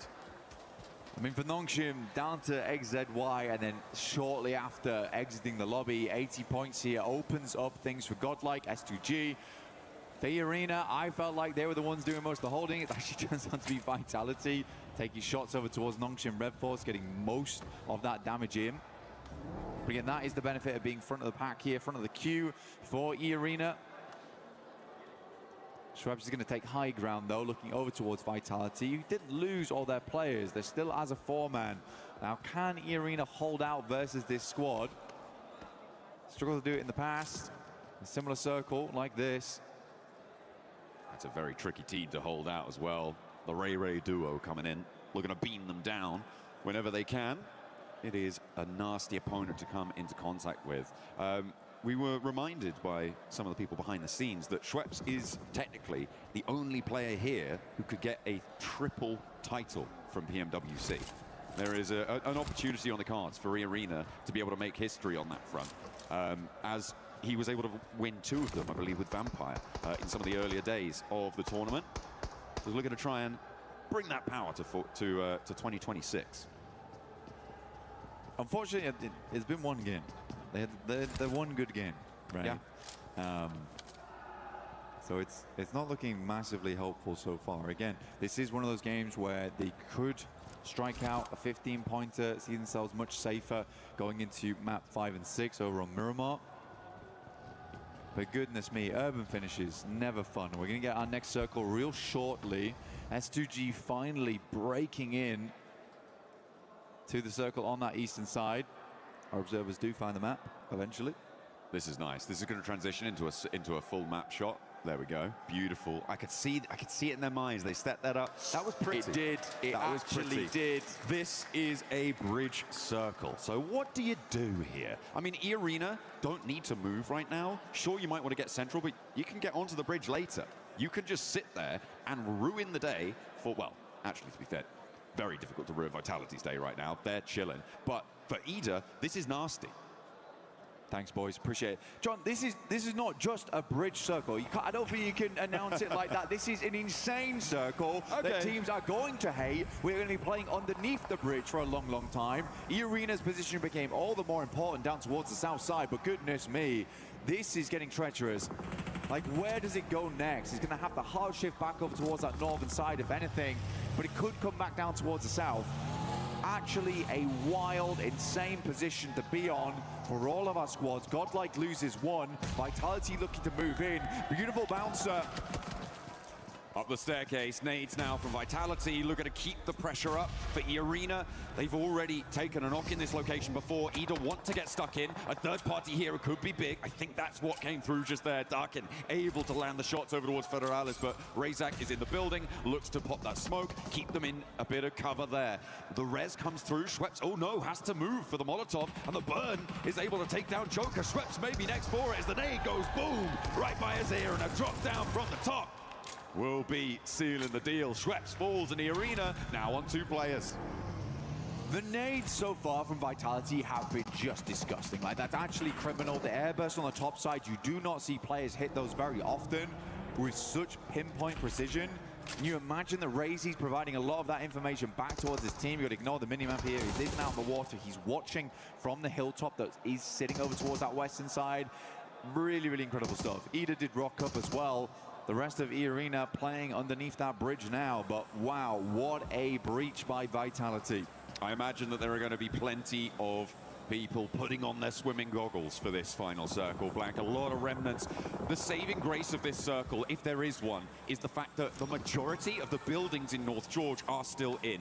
It's going to mean that the next circle is particularly brutal, but there is a lot of area to contain all of these players, whereas in an open zone, that might not be the case. At the moment, Etch, they pushed in from that northwest side. S2G looking to follow in behind on that northwest edge as everybody's crowded around those apartment buildings. Aura trying to get rid of Edge over on that western edge. Alpha 7 a little bit further in. Again, good opportunity here for Alpha 7 to try and solidify that position on the middle side of the tables. I think they realize they're not going to hit that top 5 today, but what they can do is ensure they don't drop into the bottom 3. Send home Tiamba, Edge, Hustler Crew, all the ones to go out now. See the Alpha 7 fans currently watching with bated breath here. This is sort of home ground, honestly. That North George drop. Alpha 7, Godlike, both have been here for a very, very long time in North George. Now the neighbors are noisy. Make sure to keep them under control. Try and find a little sense of decorum in the zone. Tiamba protecting their patch, and there we go. But it's still so much water in this one, Blank. That whole stretch of bridge. And the south side fight between Vitality and Ida is gonna need to pop off, and that is how you want to start it. Vitality open with a knock over towards Rita, their forward position. That's gonna draw the backlines from Ida forwards because they don't have a lot of time either before this zone starts closing. Less than 30 seconds to get him back up, to get in a position to jet across that bridge, or indeed jet underneath it. Yeah, Razy's just a good spot here. That's gonna massively slow down Ida, like you say. It's a hard position to be in going forward. The Vitality, how do they want to make this cross that? I think TT Project not really in a position to hold them out on the other side of the bridge.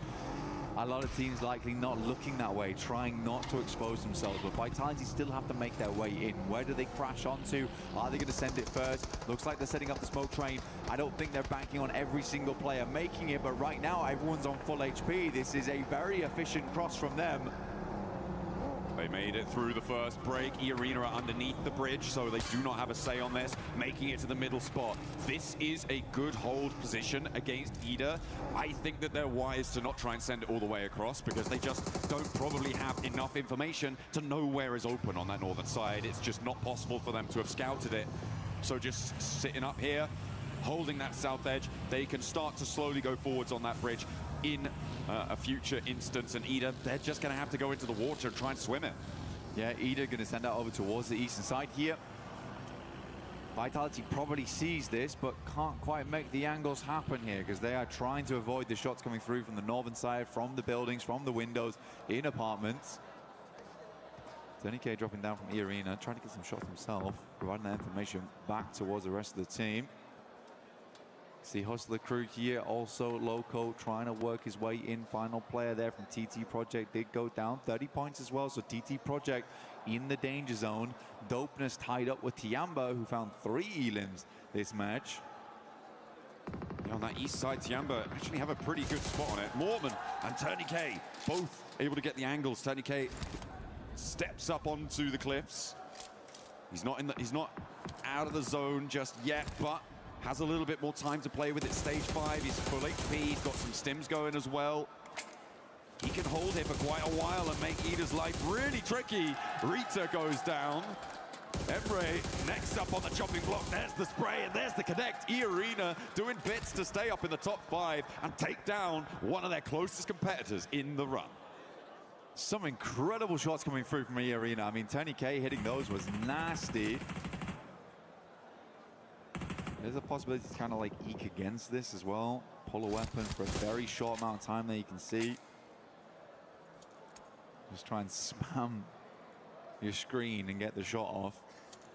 But you see here, S2G also are looking this way from underneath.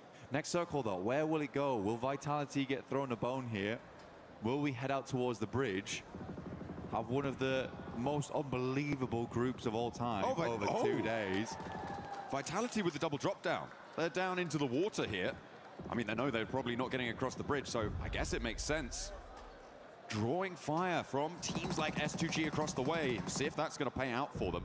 They may just stymie everything on the south edge. In the meantime, Godlike trying to hold as much ground as they can. Tiamba behind them. Yangon Galacticos with a little entry there as a duo in one of the puzzle pieces. And the remnants of Plenty team who has fallen before them. Now everyone trying to make their patch in North George. Aura still, decent spot. Vitality tried to use the vehicles to get good information on where these players were at before attempting to make their move forward, but there's got to be some snaking swims to the coastline. Razak's going to take a quick breather in the meantime. S2G also along the way. Lost, peeks out for a little bit too long. An overzealous nade maybe, but does get quite the distance over towards GS. Gets pretty close, but yeah, not quite the full distance. Yangon Galacticos with 2 against 3 from Godlike as we tune back into the puzzle pieces. Godlike now committing to this fight, trying to push past Yangon Galacticos, get away from Tiamba. Smile, Molotov out the door, does manage to burn them back, but doesn't quite tag too much damage. Takes a nade to his feet, but does stay alive, stays standing, can start to heal, and out the window Romeo falls. Over the balcony, and Godlike might try and follow him. Vitality taking a lot of hefty damage here coming through from GS. Unlikely that that's going to continue any further. Yangon Galacticos, defending champions, currently set to go through to the next stage. But not with glory, not straight to the finals. They'll have to play another stage here prior. Alpha 7 look to regroup. They're just going to daisy chain over towards the rest of the squad. Quiz now as well as Revo. The main threat for Alpha 7 right now is Horror on their position. Everybody else from the south side is down the cliff or in the water right now. So in terms of danger to Alpha 7, that northern edge is much more important to keep an eye on, but you do still need to be worried about teams trying to sneak their way up, like S2G from their position, to move in and maybe get a cheeky little shot, make a little opening, and try and force their way into the fight in a much more favorable position. I'm surprised that the teams over on the south side in the water have survived for as long as they did. They are mightily tested right now. You can see, I mean, Mormon is right close to them. They're trying to get their weapons out here, get a shot off, maintain that pillar position, maybe find a shot, maybe find it, TurdyK, maybe no. Can't quite get up high enough. There's Federalis, he's on top of Mormon. He's just about getting the DPS out, but it's not happening.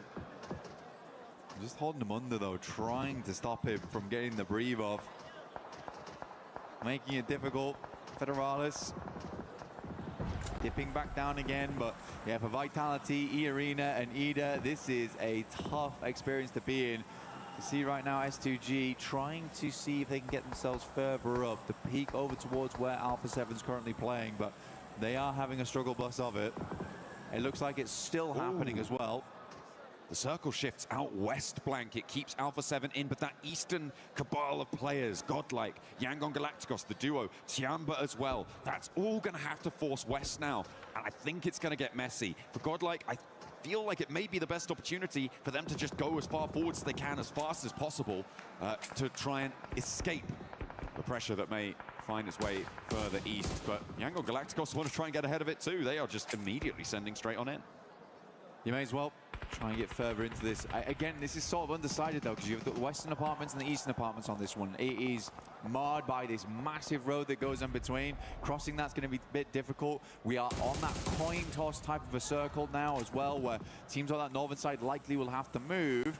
Question is, how well can Alpha 7 hold them out? Because there's a lot of teams moving in tandem. Tiamba setting up the smokes now to try and get across towards where Godlike are currently playing as a 3-man. I like this though from them. They're going to try and take the fight closer to Tiamba. Be prepared for this maneuver. Elementrix gets mollied by a teammate off in the distance as they combat with Horror and Etch in the meantime. Godlike, they push back out, as you said, Blank. Now, against 4 players from Tiamba. Tiamba needing a little bit more dynamism than we've seen from them so far in these group stages. Let's see if they've got that in the pocket. Milu with a nade on close, first to step forwards, doesn't get contested on the angle, and now has to back off, but immediately stepped out by Spower and will be able to take it down. Eagle tries to fly around the corner, but it's not working out. Godlike hold well for the first volley.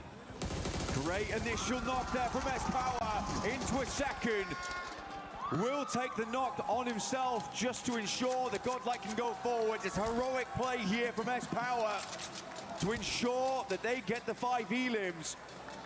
They're 1 off from cresting back into the top 5. But hey, Blank, they pay the price. Spower, sure, he was able to keep them in this one with some beautiful peaks, but the off angles there, they punished him. It meant that now Godlike has only 2 players to play with, but with 5 elims, they've still got a little chance of getting across here.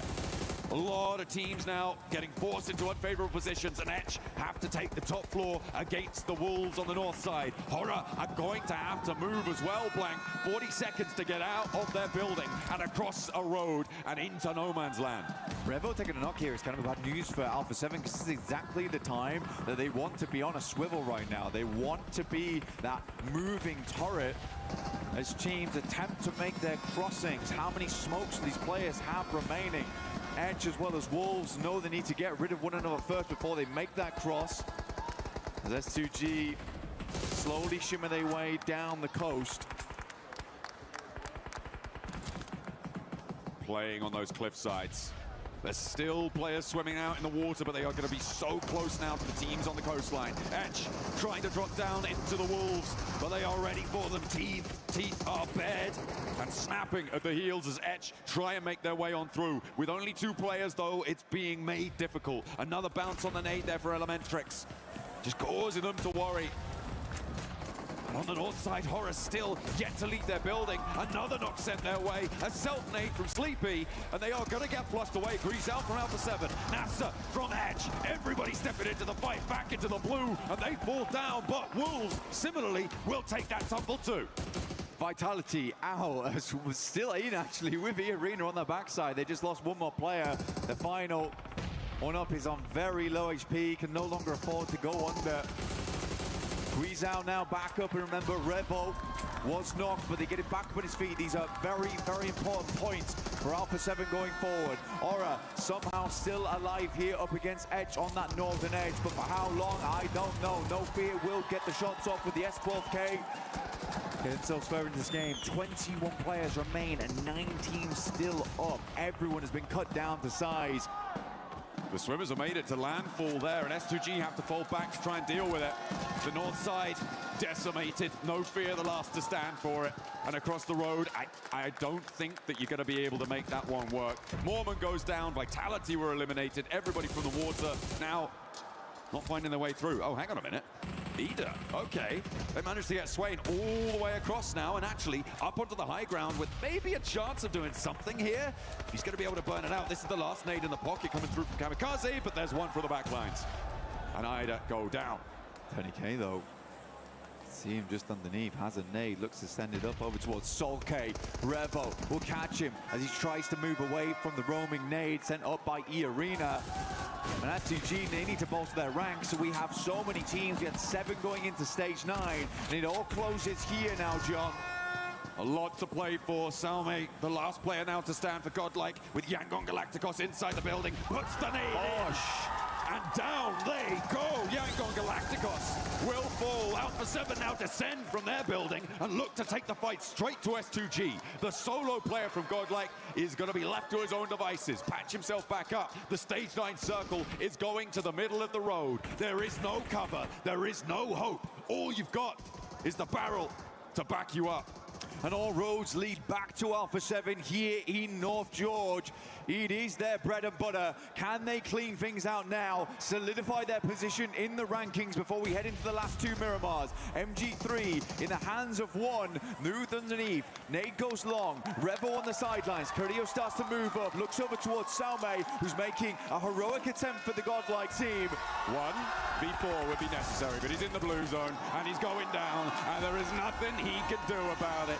Alpha 7 though, find the chicken dinner. They find what they were looking for. They move in with a pretty hefty scoreline too. And the drums, the horns, lights up the arena. Really, really good stuff here coming through from Alpha 7. Happy to see it from this squad. Back to basics here in North George. Get themselves a chicken dinner. It's very unlikely now they drop down towards the bottom 3. They're in a set position going forward. And Revo giving the thumbs up. Honestly, good stuff from them. Absolutely beautiful to see. They may be in with an outside chance of top 5, but I think Godlike were able to do enough to get into the top 5 there. And it is such a quick moving goalpost to try and score in towards the top 5 that I don't know if they're going to be able to do it. A heroic effort for Ida to be able to make it in that late in the game, Blank, as well. For E-Arena, that was late in the game from that south side. A diabolical circle for them to try and navigate. Yeah, for everyone. I mean, so far Group B has been really cruel. From the southern playing paths to the circles we've been given, I don't think really anyone has been given an easy EWC here for any squad at PMWC. But for Alpha 7, great game. Really, really good game. Revo was on point this map. In a big, big way. I think he was finding a lot of shots here and there. Yes, he got knocked, but as soon as he got back up on his feet, he was identifying those angles where the threats would be coming from. It's exactly what you need to be able to do there. To keep your wits about you in that North George position. They were the turrets on the swivel in their buildings, keeping control of the ground around them. Really, really nice stuff. No one really could contest them there. It was pretty unfortunate. On that north side of the road, it just was not possible to make it across. So for Horror to be able to be the last ones alive in that scenario, that was a good result for them, and you talked about their consistency.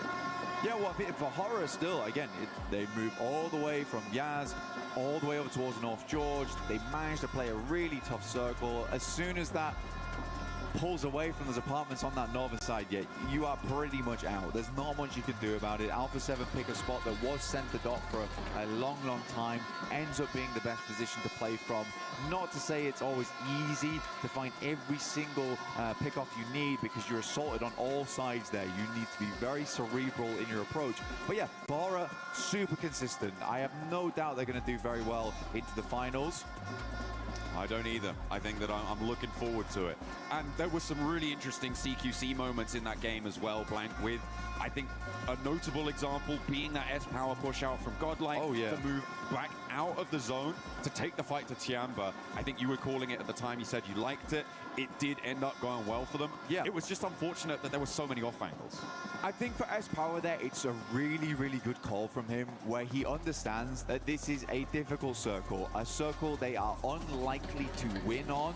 So in that moment, he's like, boys, I am just going to push out here. I'm going to play the off angle that they'll never expect. And Tiamba absolutely did not. And for that, S-Power was able to pick himself up a couple of knocks there, which ensured they won that engagement and allowed Salmei then to get very, very far into the game. So although he goes down, it's a very, very tactical approach from him, because he understands, right? This is not a case of, oh man, he got unlucky, or oh man, S-Power didn't know that angle was there. He absolutely did. Like, that's why I called it heroic. It was very big self-sacrifice from him. Excellent stuff to close down that game. Our final Erangel is done. We're going to head down to the stage with Kalaris to catch up with what the players are thinking. All right, thank you. There's a lot of energy in the arena right now, and thank you very much, Alpha 7, for just calming down just a second. We've got some interviews. We've got Dark in here from EDA to talk about their back-to-back wins so far, and that is actually my question about it. Back-to-back wins, Darkin looking amazing in the clutch versus E-Arena. After what happened yesterday regarding their results, did they think that they were going to be able to perform this well, and was there any changes from day to day? Arka arkaya 2 tane win aldınız. Bunun için öncelikle tebrik ediyoruz. E-Arena'ya karşı çok büyük bir clutch kazandın. Dünkü sonuçlardan sonra bugün değiştirdiğiniz herhangi bir şey var mıydı? Hayır, hiçbir şekilde değişiklik yapmadık. Stratejimiz hiçbir şekilde değişmedi. Sadece mikro hataları daha aza indirdik. O kadar. Teşekkürler. Actually, we didn't change anything. We always play our own game. We just adapted to our small mistakes that we did. All right, and I guess finally, are you going to be able to continue this on, get top 5? It's looking really good for EDA right now. What are your thoughts regarding that? Ya şu an İda için çok iyi görünüyor. Top 5 içindesiniz. Bu şekilde devam edecek mi sizce? Top 5 olarak kapatabilecek misiniz? Umarım öyle olur. Büyük konuşmak yanlış olur şimdi. Teşekkürler. I don't want to talk big, but yeah, I hope so. All right, well, thank you very much, Darkin, here for joining us. I do also have Revo after that victory. Come on, guys, give us a little bit. I had to. How are you feeling right now, Revo? Well, we are feeling good. I think like we did a bad day, but I know it happens. Like we are trying to do step by step, brick by brick.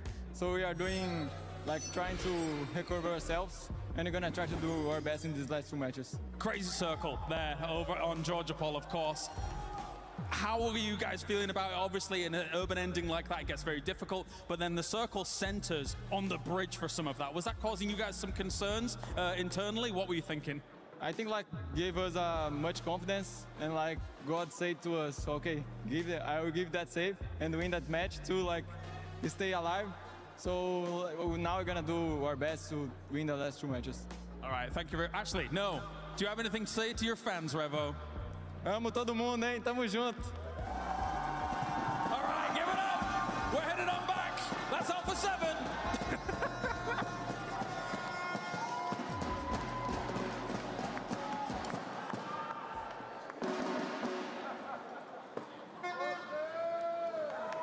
Okay, guys, I clearly won that first game of basketball, but now we have a second game to play with 7-7. The reaction game is here. Anything you want to say before you start? I'm gonna vitality him. I haven't even played yet, but okay, I guess go for it. Okay, I'm checking it out. Drop a Federalis right now. Okay, 5 seconds, get ready. It's coming up. What? Why am I like this? I do animation. Come on. Oh, you're terrible. Oh, you got one. Okay, one. Hey, don't throw that at me. Focus on your game. Oh, no. Okay, Lace. Come on, another one. Oh, they're playing with you. They're playing with your mind. Come on, I'm going to disrupt you. Come on. Hey, there you go. Come on, 2 more. Yeah, I mean, this one's easy. That doesn't count.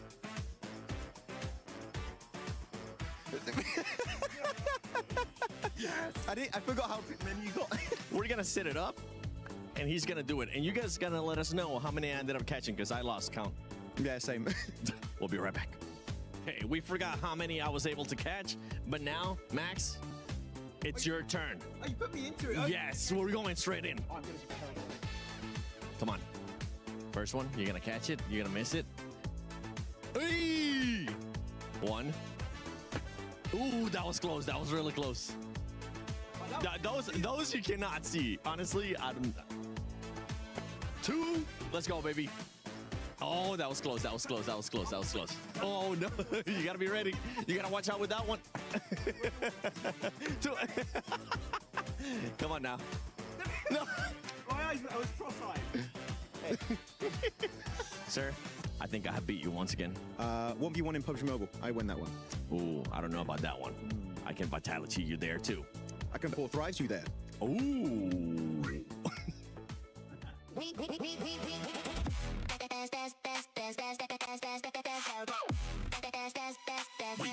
Esports World Cup.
I've been waiting for this moment for the past 4 days. Do Brazil! Finally, they end up getting a win here with the crazy rotation that they ended up doing in Neptura, because they didn't have to do a damn rotation. It's exactly that's what I was going to say. What rotation? I can't wait to go back and see your face. Just like, what is he talking about? It just, you got to let me cook, Max. You got to let me cook. But yeah, for that squad, this is exactly what they were needing. Oh, it's so nice. It's a breath of fresh air coming on through for a 7, because now they're like, oh, yes, was it handed to us? A little bit, but a lot. Okay, fine. But now they're like, okay, we have a win under our belts. We have a decent amount of eliminations. I think they like 9 or 10 eliminations there. So now they're going, okay, now moving forward into the Miramars, we have a win behind us. We're not struggling so much anymore. We've got those eliminations. We can do it. Let's go in and get another win. We. There you go, 18 points on the board. Of course, as you said, right, they're going to be dropping there. That is their main drop location. Actually, the reason why they won PMGC last year was because they got a lot of circles around the northern side of George Pole. They know how to play it. They know that place like the back of their hand. But Godlike, 14 points right now. I got a replay later on, but Godlike, I was not expecting them in the northern George Pole in a circle like this to do that well.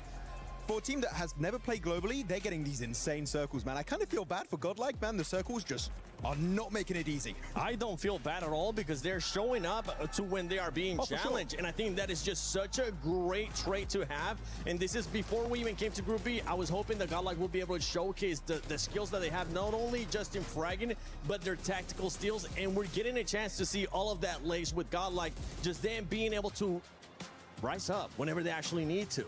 I mean, this is not unusual for them. They read this zone incredibly well and are able to cement themselves into it. We saw it on yesterday when they did like such a wide rotation just to get themselves into it. And with these crazy circles, Guys, I've never seen a bridge pull like that before. Like, I really have not. And so for them to be able to capitalize on that, especially with all the chaos happening on that northern side of the zone, is awesome from Godlike. Yeah, I'm just looking at Alpha 7 finally smacking S2G.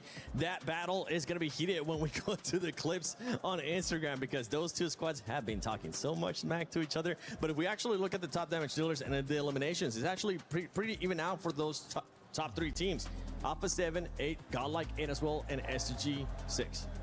Yeah, I mean, really looking at it, Alpha 7, Godlike, really well done. I think the highlight team from this game is S2G. Yep. Like, they've really put so much on display. Last game, right, in that field finish, we did see a little bit earlier today versus Ida. And now in this game, the final wrangle here for Group B. What a great northern rotation, entering the city, seeing the city. Oh, it's a little bit too busy over there. Then going for the cliff side when it's still on the bridge, Niptura, and then just kind of, number one, fishing out teams. HamCD was just farming E-Arena, there was Ida, there was Vitality, just getting point after point, really good execution. And then afterwards, when they clear all the teams out in the water, they actually just use that cliffside as leverage to try and get a little bit of an angle on the teams in the city. It doesn't end up being a win, but for me, S2G was the most impressive team in this game by a pretty long shot. I know you were looking especially at something that happened during that match between Godlike and Tiamba. Oh yeah, I mean, there were some great smokes from Tiamba, by the way. You can see on the right side of your screen, the smoke's really good to make it cross building to building in case there's an off angle. But look at Some, not moving an inch. Tiamba sending it forward like, okay, they all have to be in the other building, in the other apartment complex. But Some cooking up that grenade, waiting for them to go for the cross. The grenade's good damage onto Eagle, and now they're like, we're kind of stuck, we have to come into the play, and instantly Tiamba fully disorganized. The communication not there, and they get swarmed and destroyed by all of Godlike. What a play, what a trap setup. Godlike coming out swinging here on that last wrangle. Coming out hot too, wanting to make it to the top 5, making it 2 Indian teams in the finals if that does end up happening. Spower has had an amazing, and I mean an amazing 2 days. Not only does this man have great hair lace, he's also being able to put up that eliminations with 2.1. Yeah, well, look, I want to say they've been having a fantastic 2 days. Manya yesterday, Admiano yesterday, now it's Spower today, which I like that this team can like sort of swap those roles and those cohesion, especially when they're coming into this sort of stakes in this, I guess, this late into our group stages. I mean, this is incredible from this team, and it can definitely tell they're going to deserve a top spot. Wouldn't be surprised if when he goes back to India, he's going to have a new hair product just sponsoring him because it's just luscious. Don't say anything. Don't. What did you I'm just try to very do, jealous Max? of his hair. Nothing. What did you just... Hey, the hair is coming back for Max Mouse. We're going to be taking a look here at the overall ranking. Vitality, honestly, I'm just going to skip you at the moment because you're just so far ahead. Nobody's going to be able to reach you.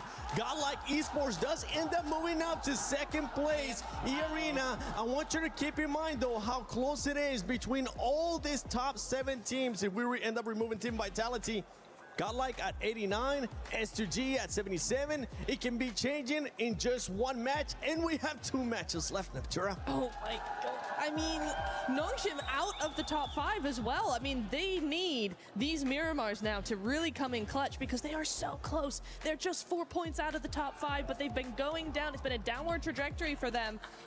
S2G pulling up really close behind them as well. It's now or never. Yeah, talking about Nongshim Red Force playing too passive. That game early in the fields didn't push Ida very passive because I think they just wanted to remain in top 5, but the teams, they're chasing you down. Though on the 2nd page, bottom 3, you got 2 more games, 2 Miramars to make it count. If it plays out like yesterday, only Vitality is going to get points there, so yeah, be careful.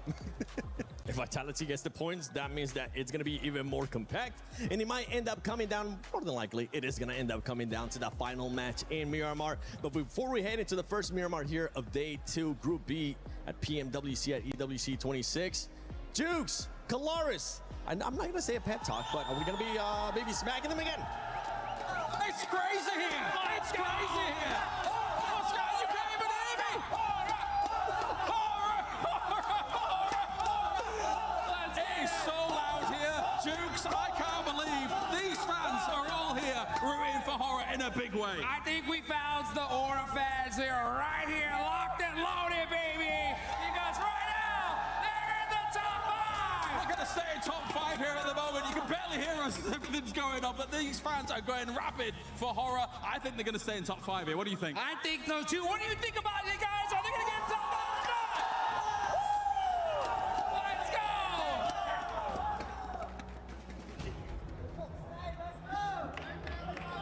Goodness me, how excited are those players? The fans, well, hopefully the players too, but the fans are going to inject that power into our players, hopefully, to be able to take to the last 2 maps on the menu for Group B. 2 rounds of Miramar left for our teams to make their bid for the top spots to try and escape that death zone at the bottom of the tables. We do have to send home 3 teams today. We don't have any choice in the matter. It's just the way the cookie crumbles. See exactly who those teams are as we head through to match 6 at the end of this. But first of all, we're going to get through match number 5. 2 Miramars coming up. Alpha 7, known for these in the past. Revo's convinced they're winning both. I'm not as convinced, but I would be very happy to see it. Another massively southern playing path. Wow. For Miramar, this is actually disgustingly bad. It's really going to test teams' backup drops, how they want to navigate out of these zones into drop spots that are worth it, or however they'll have to go for some trash spots. In the meantime, yeah, this is definitely tough. It's been a tough couple of days, and I really do mean it. There's been some terrible circles, some terrible playing paths. It's all been horrid. Some really nasty stuff coming through. Hopefully it's going to be a little bit kinder to some of our teams, but right now I think I'm seeing Alpha 7 and Horror both on this western road. Potential for hot drops there to come on through for 2 of our pretty importantly placed teams when it comes to those tables. So a contest for the vehicles. We'll have to wait and see if they do go for it, and they are dropping very close to one another, Blank. That is nasty out on the west side. Keeping an eye on hot drops. You've also got that Viademar situation. I think that's Etch and I believe Hustler Crew. No, hang on a minute. It's Yangon Galacticos. They are getting stuck straight in, and already Etch have managed to draw first blood against Saycloud. Saycloud goes down. Yangon Galacticos struggling here, 9th place. But should have done enough. Still 2 more games, though, for having to change. Marnet tries to get a cheeky peek off here. Down to Smile, Romeo. As well, still up here kicking with the rest of the squad. Circle goes over towards the western side. Alpha 7 should have fun time over towards El Pozzo off the back of this one. Wolves in Montenuevo. The Horror are getting stuck in alongside with them. Curious to see how they handle this, because they cannot have that many bits of weaponry just yet. I mean, there is something in the hands. I mean, we were looking at this very early on, that both teams dropping out over that western road, trying to grab those vehicles. Looks like, I think this is the right decision to try and get away from this. The danger is that they know that Alpha 7 are going to have some weapons on side. So, the step out. Are you going to be able to connect it? No, no fear. Able to get the backup angle from Horror. And that section of the crowd, Kalaris and Jukes were spurring them on. And now they want a little bit more. They are circling back around. They want to try and seal the deal to finish the job that No Fear started, and they will be able to do it. Revo now on the corner at death's door, and it will be flung open, smash in the face. I am sorry, but they should not be falling for that. That is absolutely the freest bait Horror's ever had to go for in their entire lives. I'm pretty sure Revo was like, probably shouldn't peek. They'll have another angle. But again, it got the better of them. They should not have peeked that as a 2-man. They didn't have the angles. There's full broadside over on that wall. If another player has already set up early, which Horror had done, you have to expect these teams will be going for these plays at such a level of PUBG Mobile here. Yeah, it's a strange one from Alpha 7. I was actually about to be really, really kind and say, wow, really love the patience from Noof as well as Revo there. They decide not to peek because they know that Horror's got an off angle available. Then all of a sudden, it all went wrong. Yeah, it's not too good. But the good news is that they're going to win the game, right? Right, Revo? Right? Oh, maybe not. Ugh. Much more difficult now. 2 players on the western road, but the circle is out on that west side as well, so a potential for them to get fairly deep into the match and maybe look to more solidify their position in towards this middle pack, which, yeah, I feel like it's already kind of been done with the 55 points that they've earned. The bubble currently sitting at around 30. It would need a 25-point gain from our bubble to surpass them, which would be pretty miraculous, I think, for all of the teams beneath them to be able to do that. But yeah, They would like to be a little bit better, a little bit higher on those tables if they can make it happen. But now they are just too far from 5th. We are going to be trimming the herd of teams looking to make it in. S2G and Nongshim Red Force just behind that bar. As a team that does love Miramar, it is S2G. Now, they have been fairly lucky before on it. Okay, we're going for the PM. Love to see it. Absolutely panned on. Oh, dear. A bit of revenge coming through for Horror. But yeah, for S2G, they do love this map. They've had some luck on it before. This time around, I don't think we can call this luck at all. They're sat in El Azahar. They have to move across. But if there's any time for the Turkish squad to do it, it is right now. To be able to send 2 Turkish squads through would be a very, very cool thing to see for the region. And they're not far off. Okay, Romeo lying in wait, quiet as a mouse, but strikes like a viper as they step up the stairs, a little bit too bold for it, but still in danger. Romeo drops down, Smile goes down the stairs, out wide. Fajita can't quite connect on the shots, and it's going to be a 1-for-1 trade on the angle. Smile still with it, more to do, but he strafes across and can't quite get that spray transfer to connect.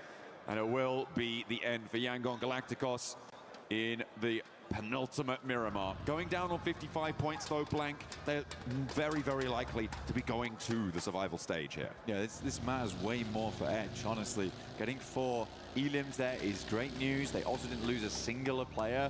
Everyone knows that you really don't want to be losing players too early here on Miramar. It does make a lot of your rotations much, much harder. Some of those holdouts a lot harder as these compounds can get quite large over on Miramar, but we are heading back over towards those crater fields. Some of those more open areas of the map. We have a lot of dead ground over towards that western side. We're cutting in over towards the mountaintops. Vitality with a little bit of a road ahead of them, but they spent some time to take down the truck. They will be profiting from the loot inside. A really nice pickup for them. Obviously, the addition of those, a massive early game speed up on your looting phase. You do want to be getting on the road nice and quickly. Godlike, they're a little bit closer to the circle, the west point of Los Leones right now. Going for the ghost roll down the hill as he turns the engine on and finally hits the gas. Sends them forwards, careening towards the northern area, just north of Chumacera, to get on into this next circle. The center of it around Monte Nuevo is starting to get quite packed in now. Yeah, the crossroads are going to be a pretty big feature in the future. I mean, E-Arena's already trying to set up early over towards that high ground, but Emre has set up that early on. Might have to dip and head towards the rest of the team at some point, though, because E-Arena might just flow through. The time being, though, it's not a massively priority position, so Emre might just get the chance to sit up here for quite a while, play Lighthouse, and scout out these teams coming through on a full 360. Chumacera is probably the most awkward area of the map right now, and a lot of teams are coming through from there because we had that southern playing path at the start of this match on Miramar. So you have those foothills you're having to navigate through into Monte Nuevo. So we have 1, 2, 3 around Cruz de Valle. That's Nongshim, Edge, as well as TT Project. And then as we head further over towards Monte Nuevo on that south side, we've got GS. We have Hustler Crew, we've got Godlike, we've got half of Wolves, we've got Dopeness too. So this is a very, very packed area of the map for a lot of teams. And even Vitality's coming through from Los Leones now to cover that area. Ooh, Etch lost a player there. We were talking about how important it was that they were able to get the 4 elims to try and jump up out of the bottom 3. But they tried to move someone scouting that northwest edge, and TT Project were able to clip that and send one to the point bank. And they are in direct contest for those spots as well. It's not where you want to be seeing your points going. If you have to go down, you'd prefer it not to be a team in contest for one of those qualification spots to the survival stage. Next circle, displaying itself with a hard south shift. That area that you were talking about being so jam-packed now sits right in the middle of the whole circle. Yeah, around Ladriera as well. So pretty awkward. There's a bit of high ground over towards the east and the western side. But Ladriera is kind of this dead valley, right? It's not central either. So going for some of those compounds that sit underneath the ridge side, not ideal at this stage of the game, but some teams might be forced into them just as stop-off points. Pretty much just hostels for them to work off the back of before they make their hike towards the center of the circle. But a hard one, definitely a very hard one, because we still have those foothills down towards the south side too. Vitality is just making their way over towards them now. Godlike playing around some of the compounds in Minas Tirith. Oh no, Kamikaze calling for support there. Someone help me. Someone turn me back over, and there he goes, Hamzy, with the assistance, and Kamikaze able to get back on the road again for another journey forwards into an area close to the center of the circle, moving in from the east side. Godlike were able to get one of the high ground areas around Chumacera, but Vitality are now looking to try and share that from across the way. So our top two teams, in fact, right now, Blank, could potentially come into conflict over this area.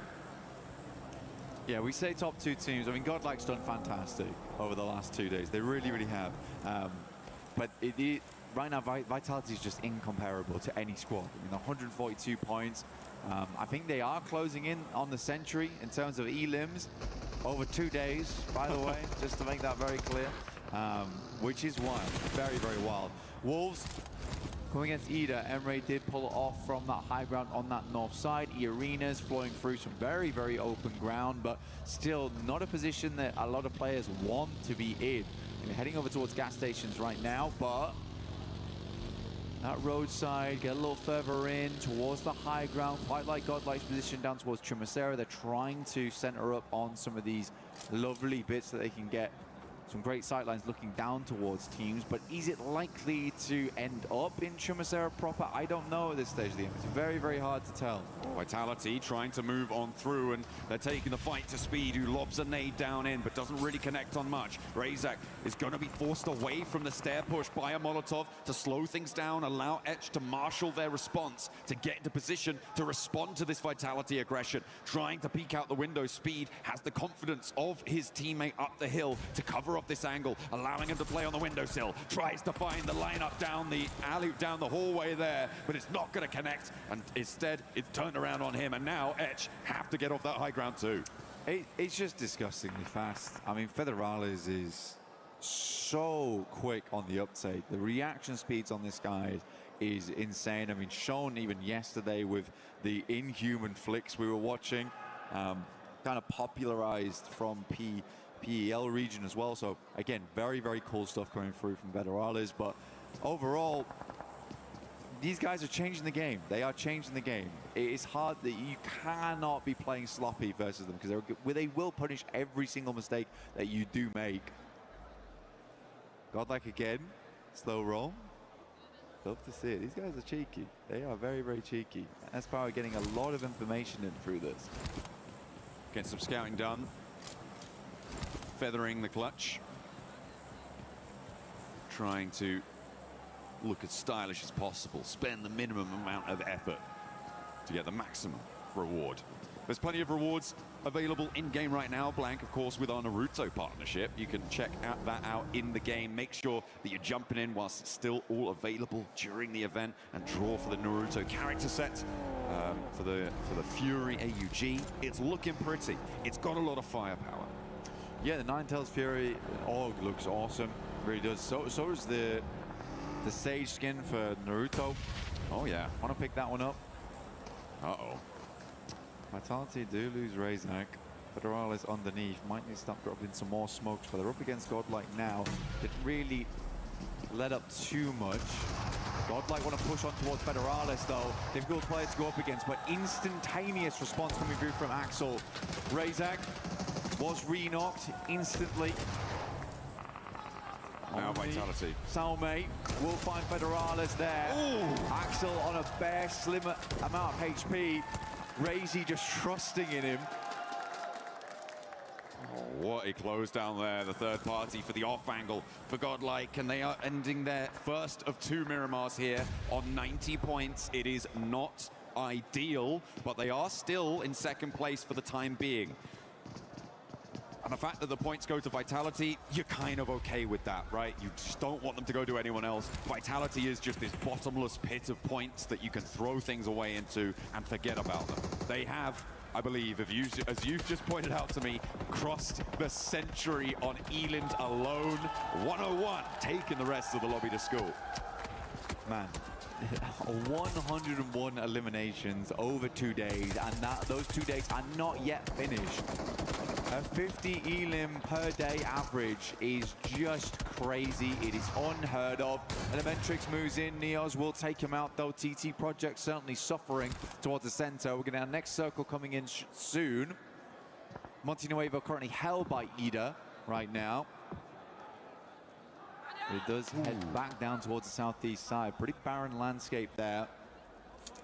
A lot of rocky outcrops, a couple of defilés to play around with. Tiamba down in 14th. It's not a massive jump up they need, but so far Tiamba has been a little bit lackluster on the gunfights.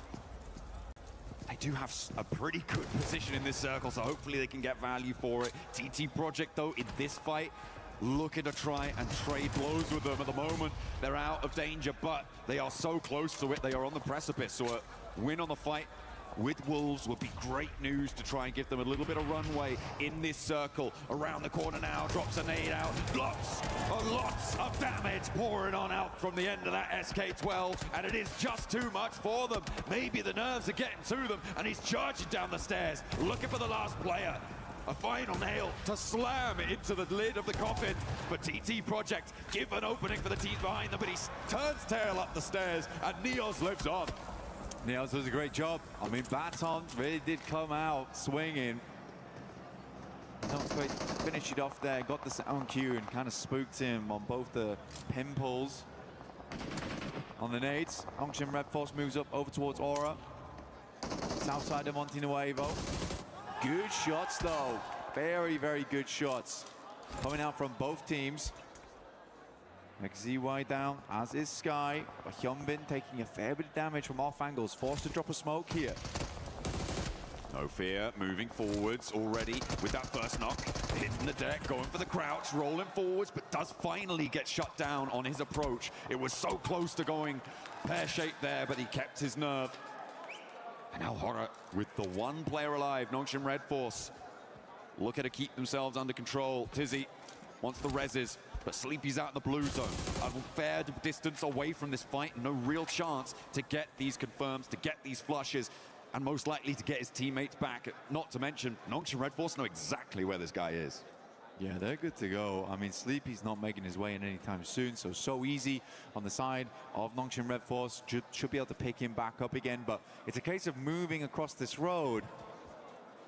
And in the meanwhile, Alpha 7 creeping up behind them. This is an aggressive play coming through from them. Carrillo leading that charge on side. So easy, will finish off No Fear. Where do both these teams go? Alpha 7 on the low ground. Tizzy with the Mini 14, that's dangerous. Can't ignore it. Or do so at your peril. Ida with a nice central position to try and protect the area, but not only that, their 5th place bubble position in the direct qualification spots. They can leverage a lot of influence over this part of the zone on the western side. And Tiamba, as we highlighted earlier, on that east edge, looking to do the same and get out of 14th place and into the survival stages. One of the only PEL teams, well, the only PEL team with the chance to try and go there. Excited to see it happen, but again, tough. Very, very tough right now. They still have a little ways to go. Shots raining round. The drums start again inside the arena as we hit the 17-minute mark here. The circle heads over towards the northeast side. S2G, once again. I mean, these boys, they're good at Miramar.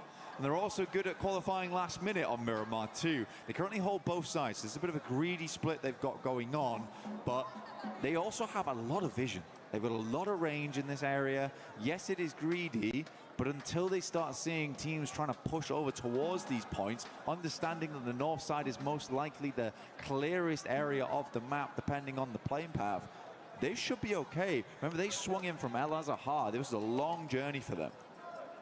Long road indeed. Hustler Clue finding one from 721 GS. On that south edge in the meantime, Vitality are behind them in the queue. They did lose Federalis earlier, obviously. 5 eliminations already, fine. You'll take that.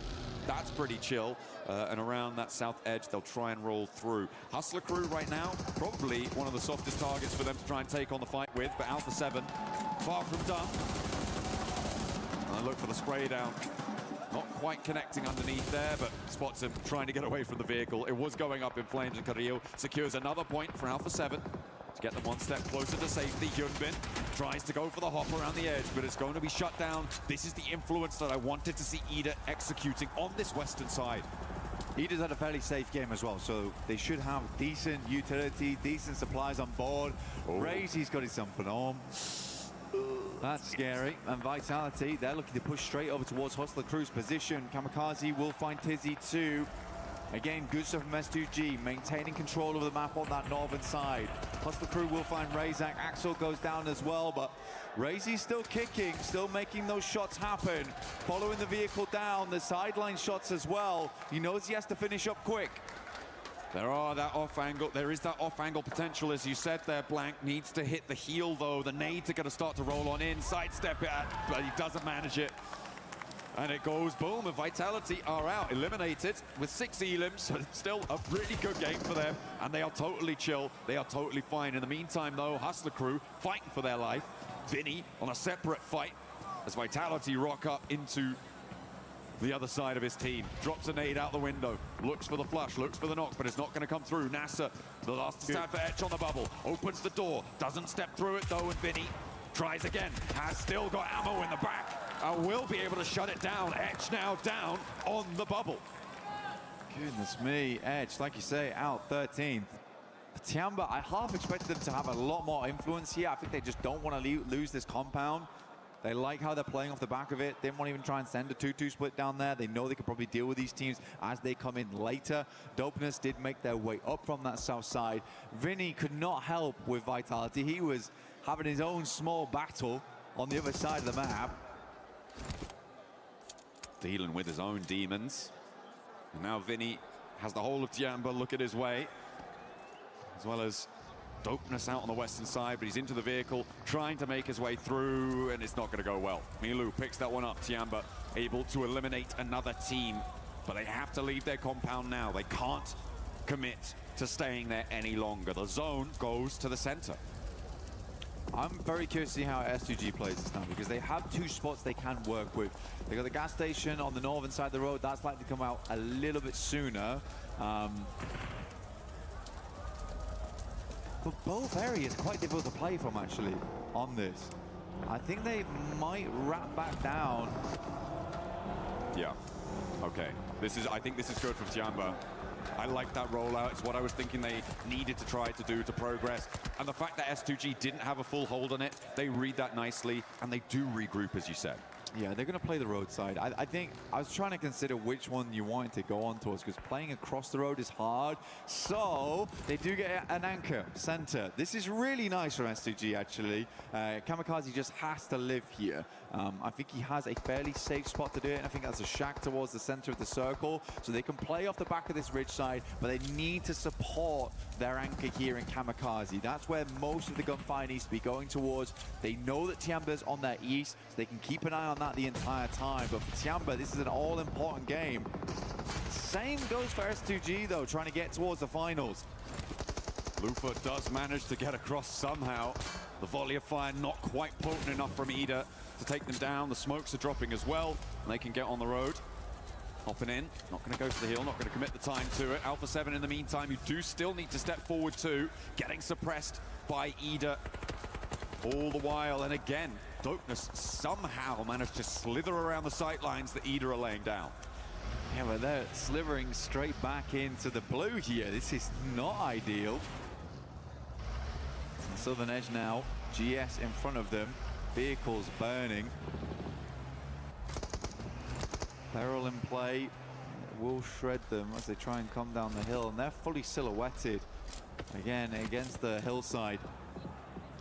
S2G might have angles. E-Arena playing it very, very safe over towards the northwest. They know that they're realistically just looking for more placements. Guizao will rock up though alongside with Carrillo. Has the MG3. This is a big moment now for Alpha 7 as a 2-man. Tony K with a nade in hand, could connect, could do devastating damage to Alpha 7 as Dopeness descends from the hilltops as well. Tiamba are chiming in on the off angle. Nobody has escaped with the bloodshed here. 721 GS will go low, will go down onto just one player. Malik survives it. In the meantime, Alpha 7 were able to get a slice of that warehouse on the northwestern side. Both of them staying alive, and E-Arena will be drawn down to 2 players alive as well. With the placement points guaranteed for Tiamba, they will be out of the danger zone at the end of this game as well. Great stuff for Tiamba, honestly. They are being really cautious about it though, right? They're trying not to get too aggressive onto these engagements, try and siphon points where they can. Sadly, it's not been a lot of points at all that they've been able to siphon off. Tiamba only with the 2 eliminations on this game, despite being involved in quite a lot of engagement so far. E-Arena had a tough time. By the time that Alpha 7 moved up, they needed to start laying down smokes on Joker as well as Schweppes' side to enable them to cross to help Turn EK deal with Alpha 7. That initial nade had to be strong. Now, for S2G, that anchor looks mighty good towards the center here in Kamikaze. He's kept things silent, and S2G, again, they play a very, very good Miramar here. It's their chance to jump up in towards the top 5. The annoying thing for them is, though, Blank, E-Arena and Ida are both still alive. Ida with all 4, E-Arena on 2. They're hoping that Alpha 7 are going to win this fight on this northwestern side. Maybe not so directly, but I think it would be in their best interest if it did happen that way. Alpha 7 with their back to the zone, guarding out E-Arena as they launch a nade forwards to slow them down. Good initial nade. Chips away at the damage. Schweppes has one of his own, sends it out, only a little bit of damage. He's going to commit to the second one. Joker doesn't take any damage from that whatsoever. Guizhou gets backed off. Molotovs go through, stopping Carrillo from peeking too far out here, or in fact retreating back. So now in a 1v1, good shots from Joker. Guizhou, all up to him, will go down. Sadly in 6th place, but still a good attempt from Alpha 7 on the 2 men they had. Did a lot of work against E-Arena, made it hard, but in the end it wasn't quite enough. Tiamba now moving forwards from the southeast side. S2G want to challenge, but a nice little roll down. The smokes are starting to bloom, a lot of invested utility here, but the chokehold from S2G is potent, and the spray down connects with Milo on the back line. Lost looking to lay her down too. The nade doesn't quite go the distance from QZ, and it does not connect, so Tiamba playing on his 3, still looking to push over the top of that bubble position on the bottom of the tables. Ida sweeps over towards E-Arena as they try to make their way in here. But for Ida, it feels like a pretty easy cleanup should things start to go a little wrong here for S2G. I do like that S2G gave Kamikaze basically all the bells and whistles as he moved in towards there, almost 400 ammo. They wanted him to be on a swivel the entire time, 4 nades as well, just in case people rocked up on this shack towards him. Good shots from QZ to start things off over towards GS. Once again, another circle shift here. I do think that S2G has played this game very damn well. It's just a question how well they can deal with Ida in the near future, and can they manage Tiamba on this eastern side without having to invest too much into it. It's a really difficult spot. QZ is burning there, down behind the tree. I think the healing is already coming through though, so will be okay for the time being. Hasn't come through yet. Maybe a little bit lacking on that front.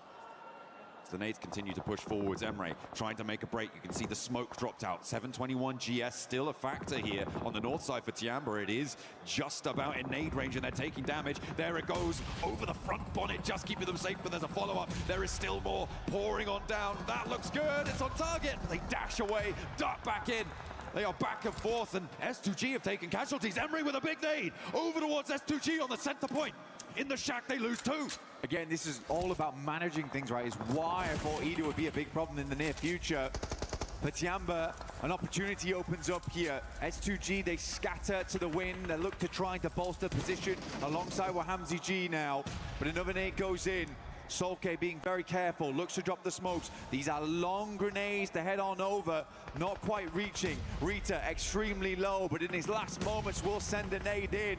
But the junkyard of vehicles making a nice safe position to play. Emre is down. Rita's gonna try and send some Molotovs over the top, make it uncomfortable, make it hot over there for S2G. Tiamba are wasting so much time here, Blank. Sure, they find Lost on the off angle, and that is a great pickup for them, but it's taken them so long long. They could have moved forwards, tried to dynamically take that position, sideswipe, and third-party S2G on the Shack. They can do so now as it has unfolded for them, but I feel like they could have done it a little bit earlier. I want more dynamism from them, but they are still doing well here. I mean, Tiamba, they've still got to deal with GS, right? And pushing down there almost might have been a death sentence for them. They've only got a few grenades left. Still nades sending out over towards Rita right now. He might be able to hit the God nade through the window, potentially.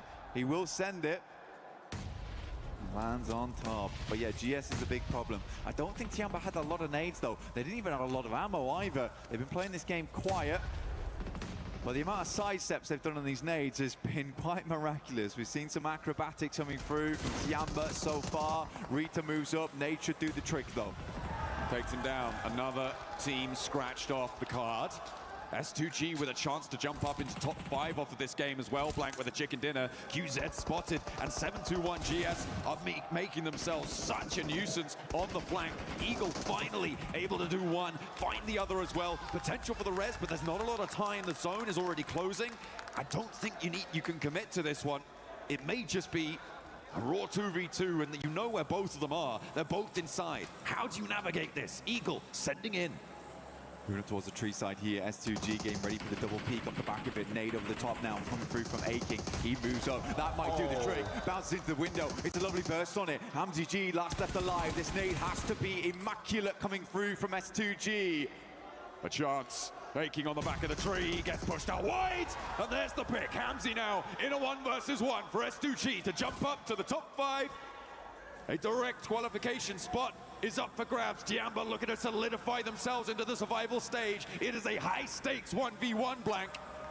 Eagle playing off a tiny little bit of a ridge side here. Gets a little bit of open ground. He's going for the res, baiting Eagle in. Hamzy G has a tiny angle to work with. He's looking for the flush, looking for the finish. Eagle moves up to the plate with a DPS. The blue pushes Hamzy G now, John. He has to leave, he has to step out wide, but he can't do it. S2G fall at the final hurdle, and Tiamba take them to the cleaners. Tiamba, a much-needed win right in the last moments here of Group E. Fantastic stuff for them. A tough win, barely anything to work with. I think you were on the money, though. There were some moments where Tiamba was a little bit slow, but you could understand their hesitation. Throughout the entirety of these 2 days, they have been on the back foot, but it must feel very, very good right now to finally get a win underneath their belt. For S2G, though, we expected this, right? We called it early on. S2G is a team that does well on these type of maps, but missing out on those points from the eliminations and the extra 4 for the chicken dinner, that might hurt them from getting into top 5 because it's very flexible between the top 7 at the moment. Yeah, it was very, very close towards the top side of the tables. There were teams that had gone down earlier that ended up on 90 points. I think at some point S2G were 11 points behind a little bit earlier on with the elims that they've earned. They are going to be right in and amongst it, Blank. It is going to be a crucial final map moving forwards. Tiamba, I think with that match though, have accelerated themselves far enough away from that bubble to not be worried moving into this final Miramar. Yeah, will require some miracles to change things up, but for Tiamba, that is a much needed win. The very best time for it to happen. So again, I think there's probably people around the world that are very pleased with that result. Fans of Tiamba, super relieved maybe, more than happy.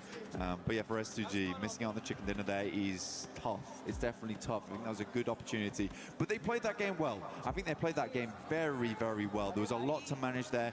EDA is a tough team to go up against. We know that this squad is a never say never type of deal. So yeah, I think for EDA, this is a tough team for S2G to come across in those final moments. Absolutely. I mean, there is a lot of power to be scared of in this lobby. Godlike, one of those teams in that bubble fight right now. They are towards the lower end of it on that 90-point tiebreaker. And I think that tiebreakers are important to mention as well, Blank, because S2G didn't get that chicken dinner. That could be a crucial factor for them if they end up drawing with a team that has more wins under their belt than they do.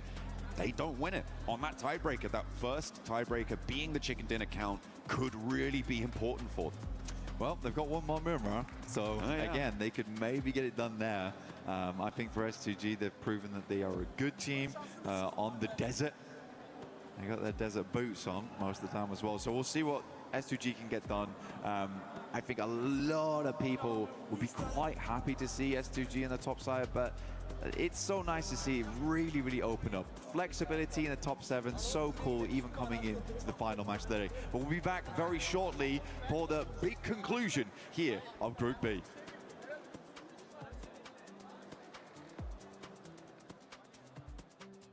Play is in our DNA. Whenever we let it out, it becomes our superpower. Now imagine an entire city being built to supercharge it. Kadir City, powered by Play.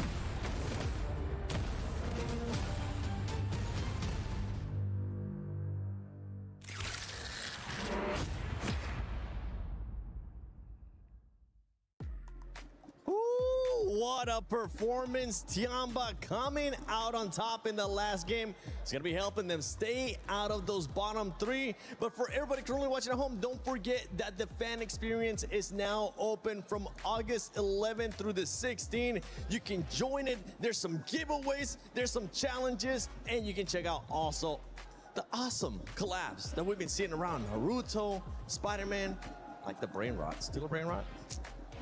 Might need to try that one out myself. I do be stealing some brain rots. I stole some earlier when I booked you guys on the head with a big chicken leg. Tung tung tung saho, am I right, lads? Oh my God. I'm sorry. But S2G was able to get a second place finish there. And honestly, this is going to put him in great contention up to right, because this squad is wanting to be in the top 5. They are, and they're really pushing for it. It's really, really nice to see that. Even coming into that Miramar, right, we were looking at a really big split across the north and the west eastern side of zone. Big split, 1-2-1. You got had Kamikaze coming in, starting to spread out on P5, go into the middle of zone. The reason why they didn't end up winning the game, the reason why it didn't work, because it should have worked. The reason it didn't is that terrain is just really, really flat and really, really open on a slight downhill trajectory where they were. So actually Tiamba and Ida both had an overwatch on them, so they were just unable to regroup. Lost was isolated completely, and so they kind of ended up just going out one by one, which is a big shame because that split, I liked that split. Yeah, I mean, I think the terrain could be taken into account, but I think it's more of an issue. A lot of teams are kind of like pushing around them at the same time, and then the shed they had in the middle literally doesn't become playable because you think you're safe. No, a team has an angle on the back of you, they're going to shoot you down. And I think it was quite impressive that Kamikaze was in the center and the only player in the zone for a good old 2 minutes or something, so very impressive. I had no idea how that worked out, but by the way, score for a second there. Eagle was your game MVP.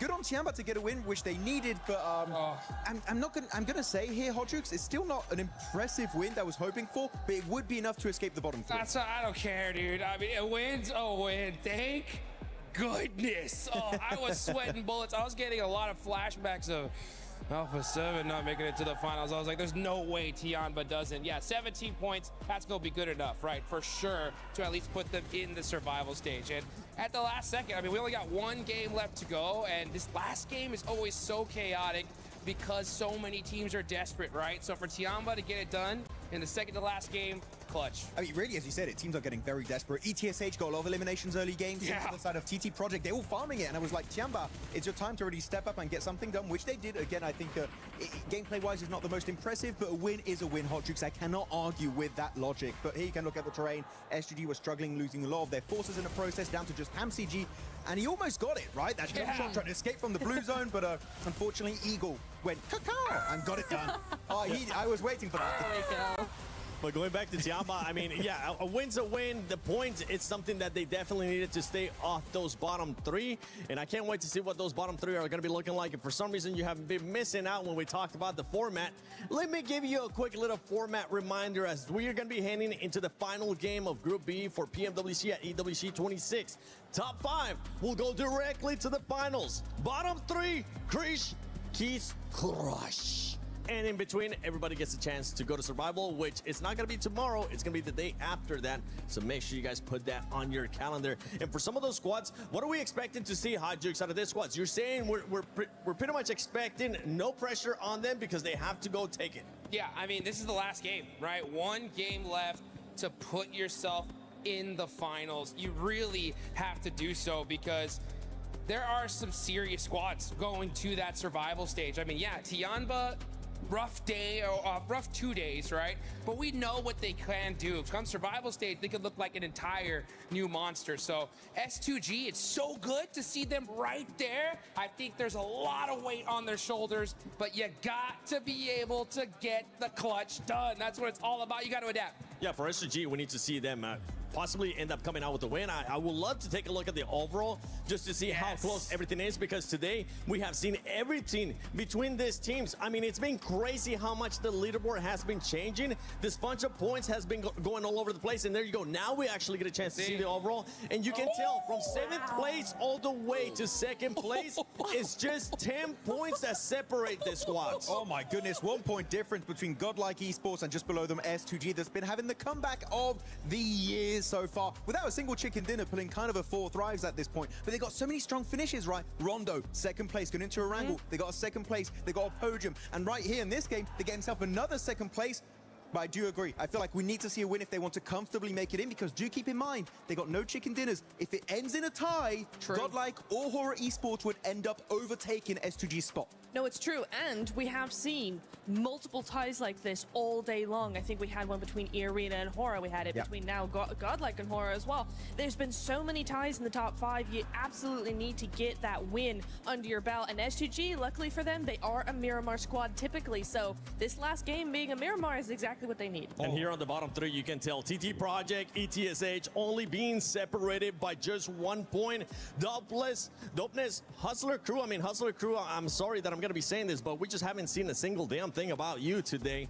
I think they ended up maybe getting a total of 14 points, if I'm not mistaken, after this 4 matches. So I don't expect them to do much. But for Dopeness, for ETSH Esports, they are within that striking distance to TT Project, Hot Jukes. Just 1 point can push them outside of just going home and staying a little bit longer here at PMWC at EWC 26. And that little bit longer is so critical, right? Because you're going to have a whole fresh start to just make it into that top 6. But right now, this is the time, guys. You got to be able to lock it down. The one thing I really worry about when it comes to these kind of situations is a lot of teams get into their own head. They're thinking, man, I just got to get 1 point. Maybe we just play super passive, do something different here. And that's not what got them here in the first place. So you have to just wipe off that anxiety, stay calm, stay collected, play the game you know that you could do, and make the best plays possible and make it to that next stage. And if any team's going to do it, honestly, you know, talking about that mentality, talking about that pressure, it's going to be Nongshim. They've fallen out of the top 5. But I will tell you what, they are the one team in all of this lobby that I really feel will not crack under pressure. Hello. While you guys were talking, I had that graphic up. I was able to find none other than Killer Joe from Go Gaming, a team that was able to get 8th place in Group A. Killer Joe, you're currently getting a chance to watch all the teams here at Group B. You're going to be going to Survival. What has surprised you besides Vitality? No, Vitality, give him a trophy now. No, not yet. You still have a fighting chance. Come on. Last year at PMWC, we actually got a chance to see the winning team come out of Survival. It could end up happening again here. What are you guys going to be looking to change, if anything, going into Survival? Because it is going to be top 6. Moving on. We will change maybe more practice, more changing like positions of the game. Obviously, we have big problems in the first group because we just no focus, but trying to fight to get consistent. See you guys at the finals, I hope. You got a chance to play Group A. You're getting a chance to see here Group B. There's been a lot of questions between everybody saying, which one is the group of death, okay? I want you to look at that camera and tell me which one is the group of death. Group A and Group B, and why? Only Group A, because Vitality is crash everyone. At least like above by one head of different team.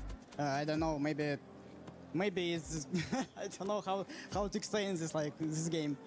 Maybe they play by fun. based.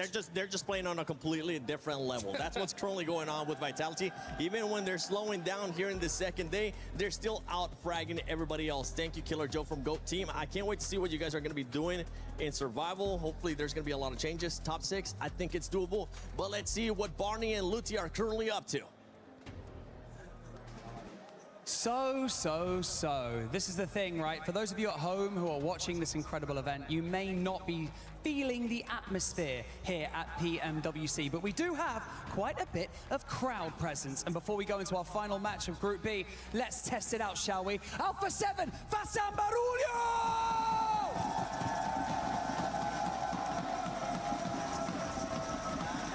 Not like it, I prepare here, bro. All right, Esports. One more game. It's now for Nepal. It is now. We saved the best till last. Good luck. Let me hear you roar.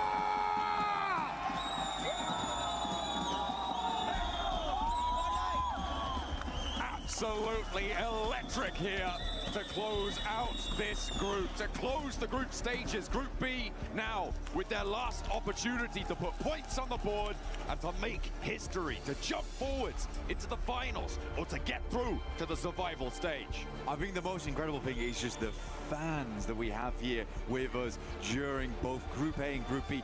Dude, we're not even in the finals yet, and there's such representation for multiple teams across the board. However, there are some teams that we do need to focus in on. We've got Wolves, Dopeness, TT Project.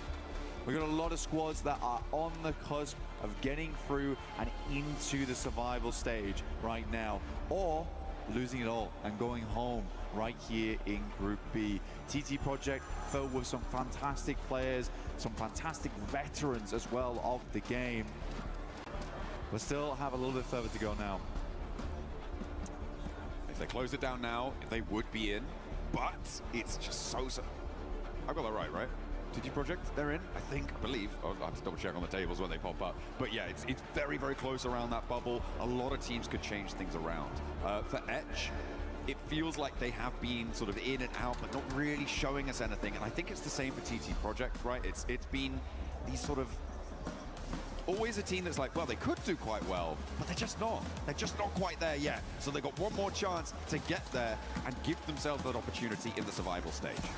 And to do that, we have one last man coming right at you very, very shortly. All our players getting ready to go now to jump into game. 5 seconds away from the conclusion of Group B here in map number 6, John. Oh, we're right at the end of the road now. There is no other opportunity to make your mark here in the group stages. Over Miramar for the last time, and maybe for once, Blank, we are on for a kinder plain path than we've seen before. It looks like it's going fairly close from the southwest side. Oh, okay, yeah. So actually a lot kinder than the most we have seen from the Middle West over towards Campo Militar and sending across the north side a little bit on this one, but very accessible to the majority of this map. Yeah, it's actually quite a nice playing path here, because you're going to be able to get over towards all the vehicles on the eastern coast here, wrap back down towards Impala Puerto Paraiso if you need to go that way. El Pozo's open immediately, as is Montenuevo, Power Grid, Picado, San Martin. There's lots of things you can do with this one. So I think a lot of teams are going to have a bit of an easier time going forward. We still haven't changed our top players. They're all in Team Vitality. That's never going to change at all. Neither is the damage numbers. Okay, it might go up. It might go up, but yeah, it's the players are not changing. Vitality has just had an absolute field day here in Group B, and we do have to congratulate them again. This has been a wonderful performance. We are going back to the past once again. BTR, when they were just so strong, but we're bringing the modern era of Indonesia. It's good to see, and that Indo pride is back in full force. We are heading over towards El Azahar right now. S2G get themselves a central position. Last time they fought out from El Azahar to get a better spot down towards the circle in Chumacera. We're able to get a second place off the back of this one. this time around, they don't have to move half as far at all. So let's see what S2G can do. Can they get back up into that top 5? Because right now, Godlike are beating them by 1 point. And they are also right next door to them as well, in that central location in the map. Godlike west of El Azahar right now, looking to try and keep themselves in the top 5. They are our bubble team right now, tied with Horror, but losing that tiebreaker as it stands. On placement points alone, I believe, is the tiebreaker between these two rosters, both with a chicken dinner under their belt.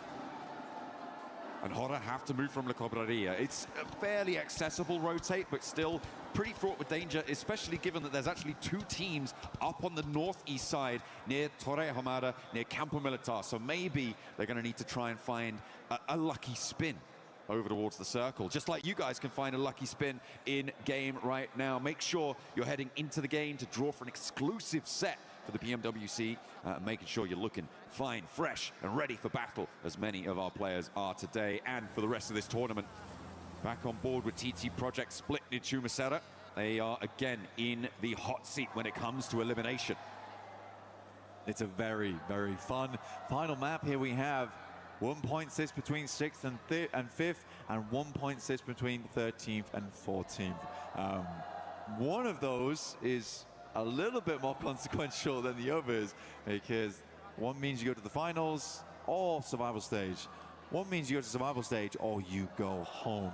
And I think right now, if I was TT Project, I'd be looking to try and get some more consistent points on the board. It's a difficult thing to try and figure out at the end of the day, of whether to try and play aggressive, try and get a lot of points early and risk going out and opening up that door for other teams underneath you. But I think the best you can do is just try and play with consistency going into these final games.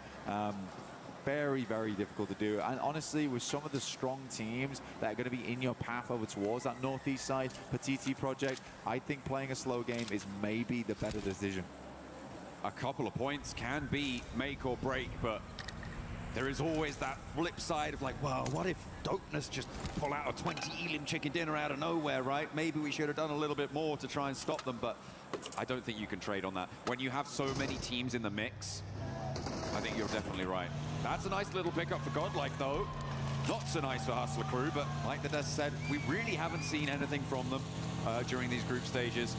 But it's brilliant news for Godlike to just get a little bit further ahead of Horror and break that tie, put themselves up in 4th now. Yeah, I'm putting Horror in the hot seat versus S2G. Like I say, Horror moving across from La Cobreria, they can get a pretty early rotate over. They may have to contend with Vitality in the near future, though, and that is a terrifying prospect. But for Godlike, actually, I don't mind what they're going for. If they swung back in towards Impala and tried to finish off Hustler Crew, I mean, it's cheeky, but it does work. And it would be a way to guarantee some elimination points. I mean, like you say, Hustler Crew, since those finals, the first 2 days of finals of Western Europe, we just have not really seen anything else from this team. I mean, I'm just slightly perplexed as to why Godlike did leave right in the middle of the circle and go to Los Leones, given where the circle did pop. Because if you remember, they dropped next to S2G. So it is a big flex out. It's Luton time, I guess, down in Los Leones, and that's where they want to go. That's where they are going to earn a point for it. You said you didn't mind if they were going to flex back to Impala. I feel like they could have committed to Impala potentially, but no. And now Los Leones Luton up on the northern side. Horror are making their way in past water treatment. Well, for Godlike, they've already cleared out one player from Hustler Crew. They know the team they're going up against as well, so honestly, they could just swing back over towards the eastern coast, know that they might run back into Hustler Crew at some point in the future, feel fairly confident about winning that fight versus them, which is an extra 3 points in their bag, but also more space on the map. Tiamba getting very, very close to Dopeness here. This could be the end for one. Tiamba on top right now. Matika underneath. Speaker on his way. Spot one. QZ with the shots, but not quite connecting there. That high ground is available. He's got the Mini 14 as well. Tiamba, with the chicken dinner that they were able to find in the match just previous, are now a lot safer ahead of that bubble. Currently 13 points ahead of 13th place. And for multiple teams to be able to jump that gap, it's going to take something quite big. to make that one happen. So for Tiamba, I think they certainly are going to want to play this one slow. Terrible spot to play with right now. Eagle, oh, it's just too easy. Couple of shots could ring out. The M249 tears through Matika. For Tiamba, any extra points is nice, but already two of our teams at risk of going home right now have lost one player. We always say how hard Miramar gets when you lose players in those first 10 minutes of the game. A lot of times you can't take the same angles you wanted before. For Dopeness, they're sat out in the open. Either though, going against Godlike, they lose one. A piece, really. Nobody is close enough to really go for this fight. Both teams now going to have to send in, and TT Project are pushing in from the southwest side past Los Leones. An immediate response coming through, and Godlike will be first on the scene. You can get the res here, and it looks like a no commitment from Ida. They're going to give up on that one. They know what is at stake, and another point for Godlike sees them one step closer, and taking a player away from Ida is a great result for them. It's a target team. They can push past very easily. You know what I do like? I like that we had the camera on S-Power. My guy is smiling. He's having a good time in these games. I mean, for Godlike, they have a great opportunity right now to sit themselves up towards that top 5, go straight towards the finals. I mean, it is quite an awesome turnaround, seeing OG as well as Godlike up there representing. It took 1 year to do as well. It's kind of mind-boggling, honestly, but fair play, fantastic stuff. It has just been clutch after clutch, play after play. I can't respect it enough. Anyway, we are moving down towards the south side. Ida, like you say, they just gave up on it in preference of a better spot inside the circle as a 3-man, which is tough. Wolves, they're not out of the woods just yet. They're on 41 points. But with both Dopeness and Hustler Crew going down to 3 players, I think Wolves are a little bit more set than we might expect.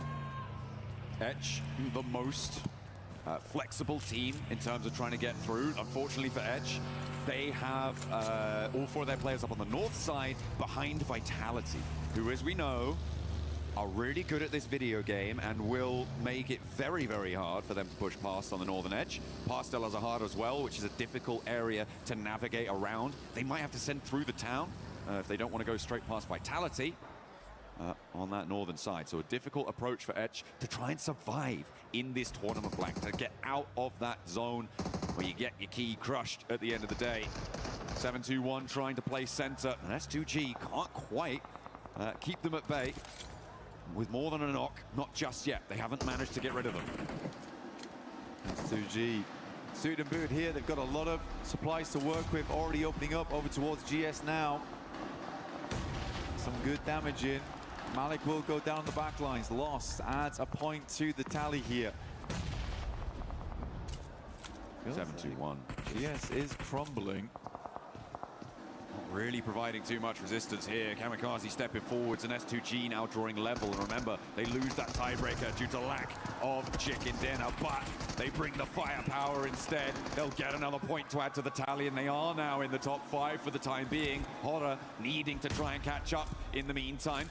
S2G want to add even more of a buffer. They have the potential here to jump up all the way to second with a clean fight.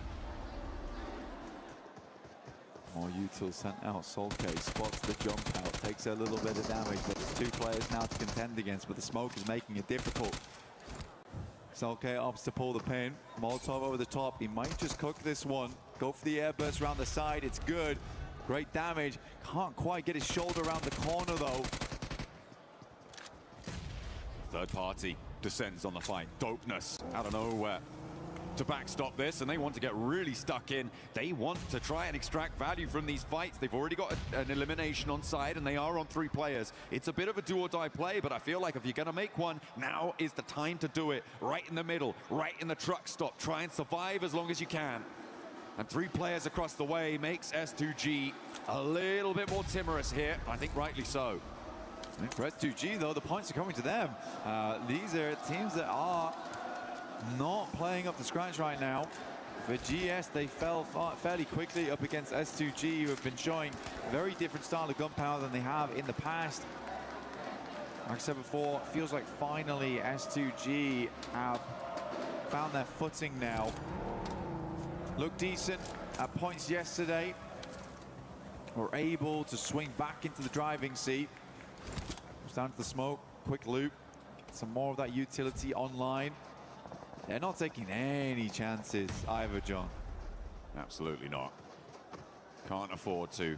The circle did center up on truck stop as well, so if S2G can clear things out here in the next minute or two, it could get better for them, or it could get much worse, because EDA have now stepped 2 behind. They've scouted it out. They know there's a team here now, and they're looking to move the rest of them in to play.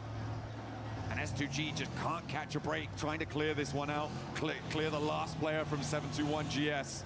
And they will make it harder and harder. Meanwhile, the hills to the west are going to start to get occupied. Tiamba moving in to try and get some oversight on it.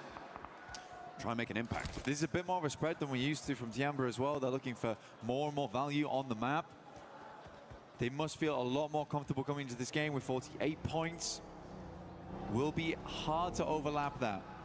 Definitely doable, but will take quite a few things to line up, if I'm quite honest. But once again, it's S2G here looking for Miramar miracles.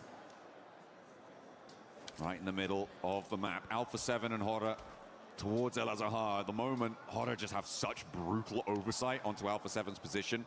You've got Newts up on the high ground out on the northwest side of El Azahar, and he's kind of the only operative with a chance to shut down an angle for Horror, because right now the rest of them trying to run through the town, trying to get anything done.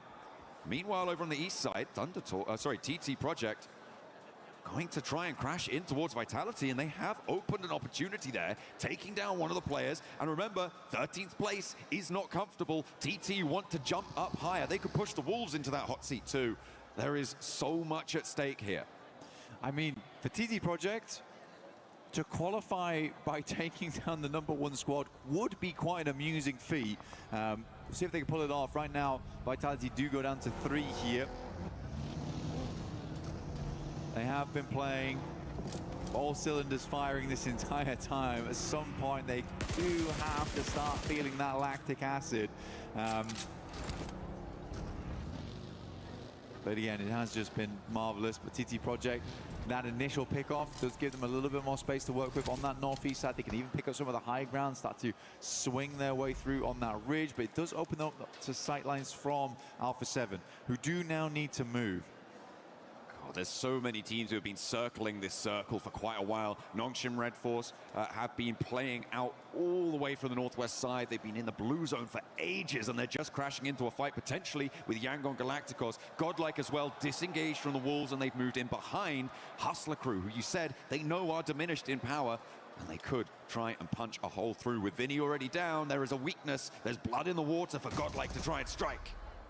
And Godlike move up, it's almost it's almost poetic how it's all happening as we expected it to. Vinny goes down to Manya, and again, perfect plans laid in motion by Godlike, now being executed on them. The blueprint being followed to a T. Beautiful stuff, but they still have to keep going a little bit more pacey. Yangon Galacticos reinforcing the south side against this Godlike push. Sure, Hustler Crew kind of not able to do too much here, but in this compound, Yangon Galacticos have a much stronger foothold. In the meantime, Nongshim Red Force looking to try and change the tune towards TT Project up on that northern side, a little bit closer to that fight. Tiamba looking to take on E-Arena, who as well are in danger. All of our linchpin teams on the tables blank are going hell for leather into the fight.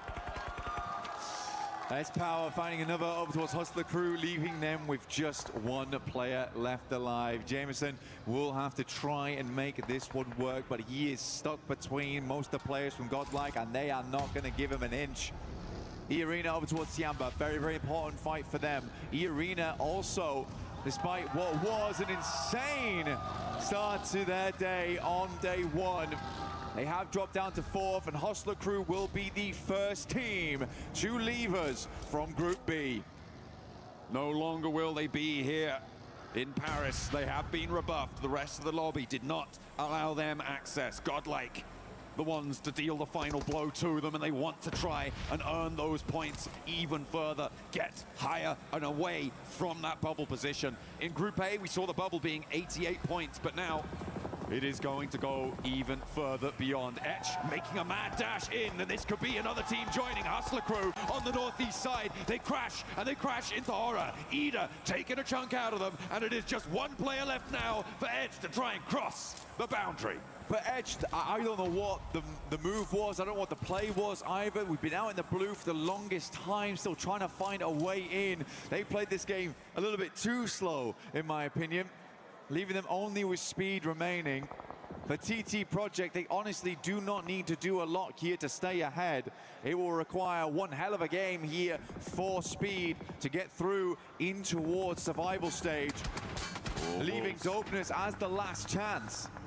Wolves taking a lot of damage, trying to roll around the hills, but keeping themselves nice and safe. Tiamba a little bit more at risk, and I think that this may just be a flush if Elementrix can find the right spot to spray down. E-Arena as well, looking to try and get the points earned and confirmed onto their tally to make sure that they're further away, because it is just so volatile. A single place going down, a single player getting lost diminishes your point scoring ability to the point where it could be tournament making or tournament breaking. A spray down from Schweppes, and he's adding it to the tally, but that's stolen away, maybe, from the Wolves.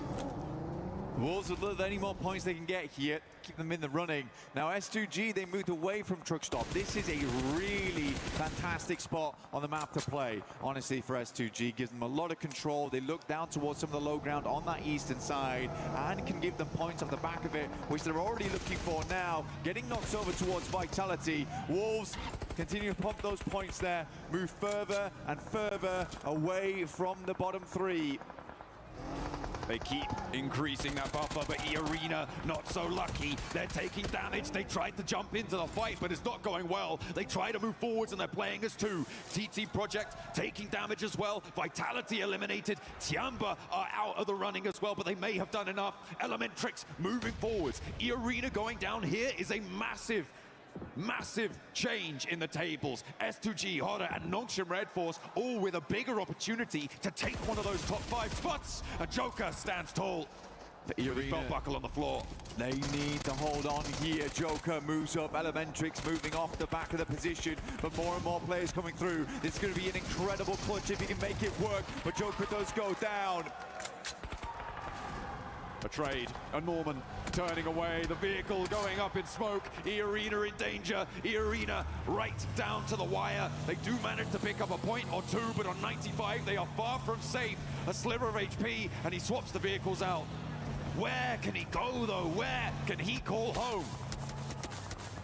The teams underneath him, they all have better positions inside the circle. E-Arena forced to stop off at a shack here down towards the south side. Only real option they have. I'm more laughing at the fact that TT Project thought that their only way to stay in towards survival stage was to defeat Vitality of all teams. I mean, if it works, I guess. A little pincer maneuver with Nongshim Red Force, who are one of the chasing teams as well, in 7th place. Moving in, the South Korean roster looking to try and turn on those afterburners. They do have a chance to make it work here. But they have TT Project to try and guard out. So many crucial battles happening, spanning the entirety of this leaderboard, Blank. It is so important for about 50% of the lobby as to what happens in the next 3 minutes.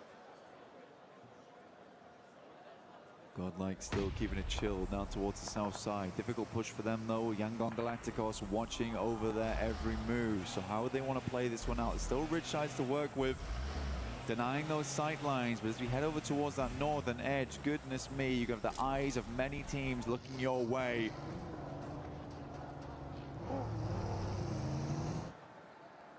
Alpha 7, I think, have done more than enough. However, it would require a gargantuan game to get into top 5, and I think they can be very, very pleased with their current position on the leaderboards. Wow. Circle centers up, and again, S2G, they just take the right maneuver at the right time. They knew they had the most control over Truck Stop when it happened, made an executive decision to move over towards this area of the map. Again, this is a winning spot. And yeah, as you say, the decision to leave truck stop itself really is going to play well for them. That northeast side can get rebuffed. That's the arena. That's the arena down blank. The last player spotted. Ida, the ones to deal the final blow there, picking up a point for themselves and taking E-Arena down. Now 95 points is a clear target for these teams behind them. And there is a tiebreaker between them and Godlike. There's Ida 1 point behind, 3 points behind for Aura and for S2G. And Nongshim Red Force with a chance to blow that one away as well here with a chunk of points and a big game for the South Koreans. It is just so deadly to be going down at a time like this. Nongshim Red Force moving up from this compound means they'll have to put themselves in the sightlines of TT Project, but it's Alpha 7 actually waiting on the exit here. TT Project look to make the quick maneuvers. They move out in the convoy. They're taking a ton of damage as they move on in over towards S2G, holding the line. And Nongshim Red Force chiming in as well. Another knock over towards Zerich, leaving two of TT Project alive on their bubble position. Dopeness wanting to stay alive in truck stop and try and surpass it. More damage is pouring on through. Alpha 7 looking to close the trap, and in comes the backup. There's Nongshim Red Force trying to wrap around behind, and the nades are brutal. TT Project on their last legs. Effect the last to stand. Now on a sliver of HP, the nades go long. He's just about able to dodge it. And with an S12K, he's got to open a dream. Effect staying quiet, hoping that Alpha 7 and Nongshim Red Force fight against one another first. Edge will have to move in across the road. The singular player still left alive here. Dopeness being the other problem, also having to leave soon too. Nongshim Red Force taking a little bit of damage, but it's S2G who bear the brunt of the pain. This is on a double split though, so there's two reses going off at the same time for S2G. They are so lucky that so many teams on the northern side are all fighting against one another. Gives them a brief opportunity of respite.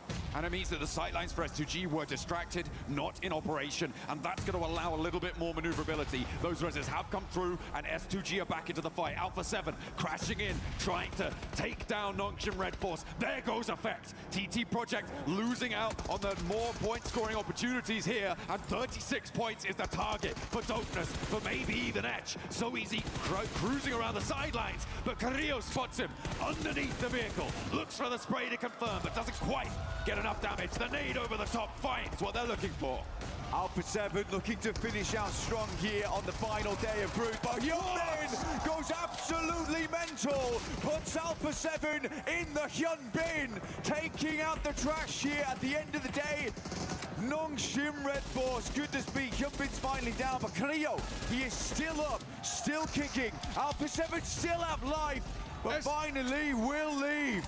Down they go. Nongshim Red Force down as well. No challenge there. E-Arena drop one spot because Horror flex out to get involved. They're going to get stuck in, pushing E-Arena down. And Horror are the first team to confirm themselves with Vitality because nobody else can pass them. Goodness me, what an insane fight that was there. Carrillo really hanging on to hope right at the end versus Hyunbin. Horror though, making this cross a massive opportunity versus S2G. They left Kamikaze as the anchor once again towards the center. Godlike watching from a distance, patience. And choosing their time to strike, Hamzy goes for face, but Sky rains down hell, and Hamzy hits the deck. A fall could be brutal for S2G's hold on a top 5 spot here. Horror looking to ruin the day. They're in right now, but Ida are across the way. They're a lot safer, and they have got more players alive and ready to take this fight. Horror, they lose Sleepy, but it's okay. They're awake now, right now, in this game. Looking to put some more points on the cards. It's a difficult push-up for them. They picked the right opportunity, now looking for more. Godlike under pressure from the Wolves as they send over towards their position. They're playing this one slow, cautiously. Marnet, though, will find Sky. Jiggle up on high, though. Drops the nade, could be big, but they scatter. Horror doing bits against Yangon Galacticos, but in the meantime, the Wolves are burning away on Godlike on the south side flank. They are going low, they are going down. Horror with the danger on the roll-up, but there goes the first, and no fear now. Last to stand for Horror, a chance to make it through, but Godlike are down to 1 on the south edge. The Wolves are going to fall, though, and Godlike get the points they need. They're over the line. They have made it to the top 5. Admino with an insane clutch up versus the Wolves. Godlike hit 98 on an 8 elim game. S2G hanging on by a thread here. No matter what, it's a Turkish team going in. The question is who? If you go down now, S2G, placements are going to flip this around. It's going to change things, and all for the worse. Not to mention, TT Project just dropped down. Topnus make it in those last moments. They played slow from truck stop. They rolled in, they parked up, and they will be going through to the survival stage. Speed with the opportunity to do one of the funniest things I think we could see. A chance to maybe push Dopeness aside, but the placements are kicking in. Already 2 guaranteed, meaning you need at least 3 points, if not more, to try and close that gap on the overalls. And down go S2G. way. They are out, and the placements are there for Ida. They are 3 points behind, and Speed could be there. Godlike get a 10th elimination as well, and put themselves into the triple digits. They're going for that 4th rights 107. They hit the century. Centurions inside the lobby. These guys have been marching towards success between the beginning of the game. Speed moving up. Ida potentially backstabbed here by a player at the bottom of the rankings, preventing their approach into the top 5. They've done enough though. E-Arena is already going to go down, and there goes Etch. Our bottom 3 are locked on in, and Ida force E-Arena out of the top 5. Sure, you can break records, but you can't go the distance. You don't make it to the top 5. Let's see how this game does end up, but we have our top 5 going through to the finals. Vitality, who have been a wealth of life spring here over towards Group B. Godlike with 100 points, hitting the triple digits, the only other team to do it. Horror underneath. S2G and Ida, 2 Turkish teams getting through to the finals in one group. This has been an incredible 2 days, John. It has been so closely fought. It's been right down to the wire. It's just a matter of shutting this one out. Dopeness making it through by the skin of their teeth to join the survival stage is over the top. A lazy float over will be enough to shut down Mana, and Yangon Galacticos will join that survival stage as well. Now Ida looking to rattle some skulls around the edge as they roll over the top here. Godlike looking to put the hurt down as they ascend. Speaker low gets the first aid off though. Kenji potentially rezzed up here off in the distance. Ida trying to play around this little bit of terrain. Salmi has a nade, looks to throw it. Goes long, but not long enough. Got another one. Wants to go a little bit further maybe, if he's got that read right. The Cook looks pretty good, and it tags Lufa. Takes him very, very low. The smokes of Bloom to keep in Ida safe on their angles. There's a nade in response, and Lufa able to do what Salme couldn't and managed to clock that one. Amino was clutch before, but will he be clutch again here? A 1 versus 3 would be necessary, but down go Godlike. They have done enough though, Blank. They have made their way to those grand finals, and Ida looking to join them. Dopeness, are they gonna find it right at the end? A 1-2 punch against Ida. Speaker around the tree with the shotgun goes down, and Rita and Emre look to try and bring it to bear. They find what they're looking for. 3 chicken dinners today, and they make their way to join the top 5. Taking half the map so far. Ida with a hell of a run here in Group B right at the end. But Vitality was insane. Godlike will join them in the 100 points club. But really, Ida has had a hell of a run. What a resurgence from Turkey. S2G and Ida both putting pedal to metal when it mattered, and their metal was tested, and they proved themselves worthy of one of those direct spots to the grand finals, joining some of the best teams in the world. We've got to make a couple more spots available though, and that is for our survival stage teams, Blank. The survival stage will be coming up very shortly. I know they are going to be some amazing matches because we still have some insanely strong teams going through to survival stage. It has been super down to the wire. This was so volatile towards the top. But goodness me, OG godlike in the finals. Crazy stuff, crazy stuff. What a glow up from India on the global stage. They have done so much improvement. They have found their feet and they are making waves. Nobody can deny their power now when it comes to PUBG Mobile. They have impressed, they have brought their best, and it is more than enough for us. More than enough for plenty of our players too. Nobody seems to be able to handle it. Honestly, I thought that we were kind of locked in towards the bottom of the leaderboards as well, but there was a lot of changes going on there towards the end. Dopeness very much having the last little bit of gas in the tank to get them through. A TT project, it is a devastating result though. Not making it. What can you do? What can you do for such prominent players with such storied history? It is difficult to bring it on through. Etch as well, having a real tough time of it. Speed trying to make the most of that final opportunity, but it just couldn't happen. That mad dash from the northeast ruining their chances. And they got to join Hustler crew, who, to be fair, look pretty devastated themselves. Yeah, not really able to get anything done during these matches, sadly. But again, that's how the cookie crumbles sometimes. We are just waiting to get on board with Barney shortly, but this is what everyone's excited to see. A Vitality to come out and crush some keys. Oh, you can see the names inscribed there. They will be taking a tumble into the crusher fairly soon. We're making sure that that one is done. I feel like, you know, the big storyline over the course of all of this has been, of course, Vitality. And we are going to tune in with them down on the stage. Barney, over to you. After an absolutely wild final map, watching E-Arena just slowly knock on down, that was absolutely insane. We obviously have our champions of the last 2 days of the group stage. Here in Group B, it is, of course, Team Vitality. Guys, what an impressive 2 days. Federales, let's have a chat, okay? Now, I wanted to ask, with yesterday being so impressive, such a great day for you guys, was today an opportunity to just try some new things and try out some new strats? Like, what was today like for you guys?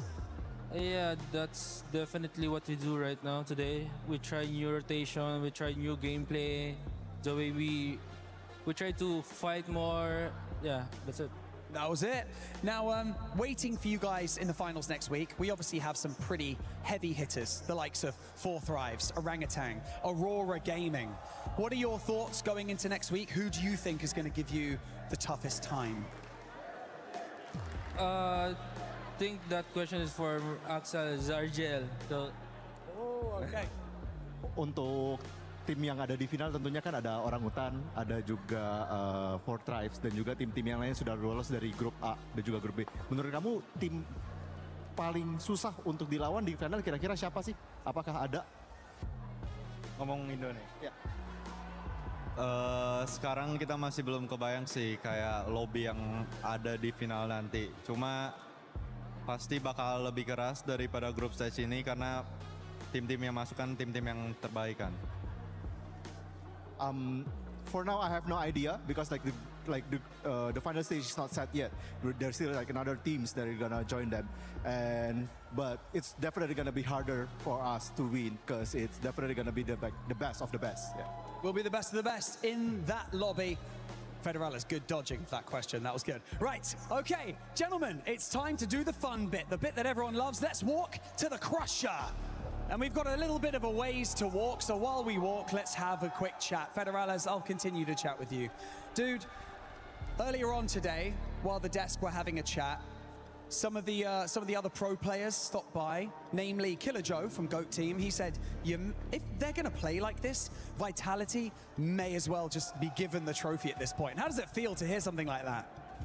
it feels good, but I hope we can do it in the finals too, so yeah. Yeah, of course, you got to do it in the finals, guys. Right, I want you to go around to the back of this crusher. I want you guys to line up for me, so everyone step up onto the step, please. This is the fun bit.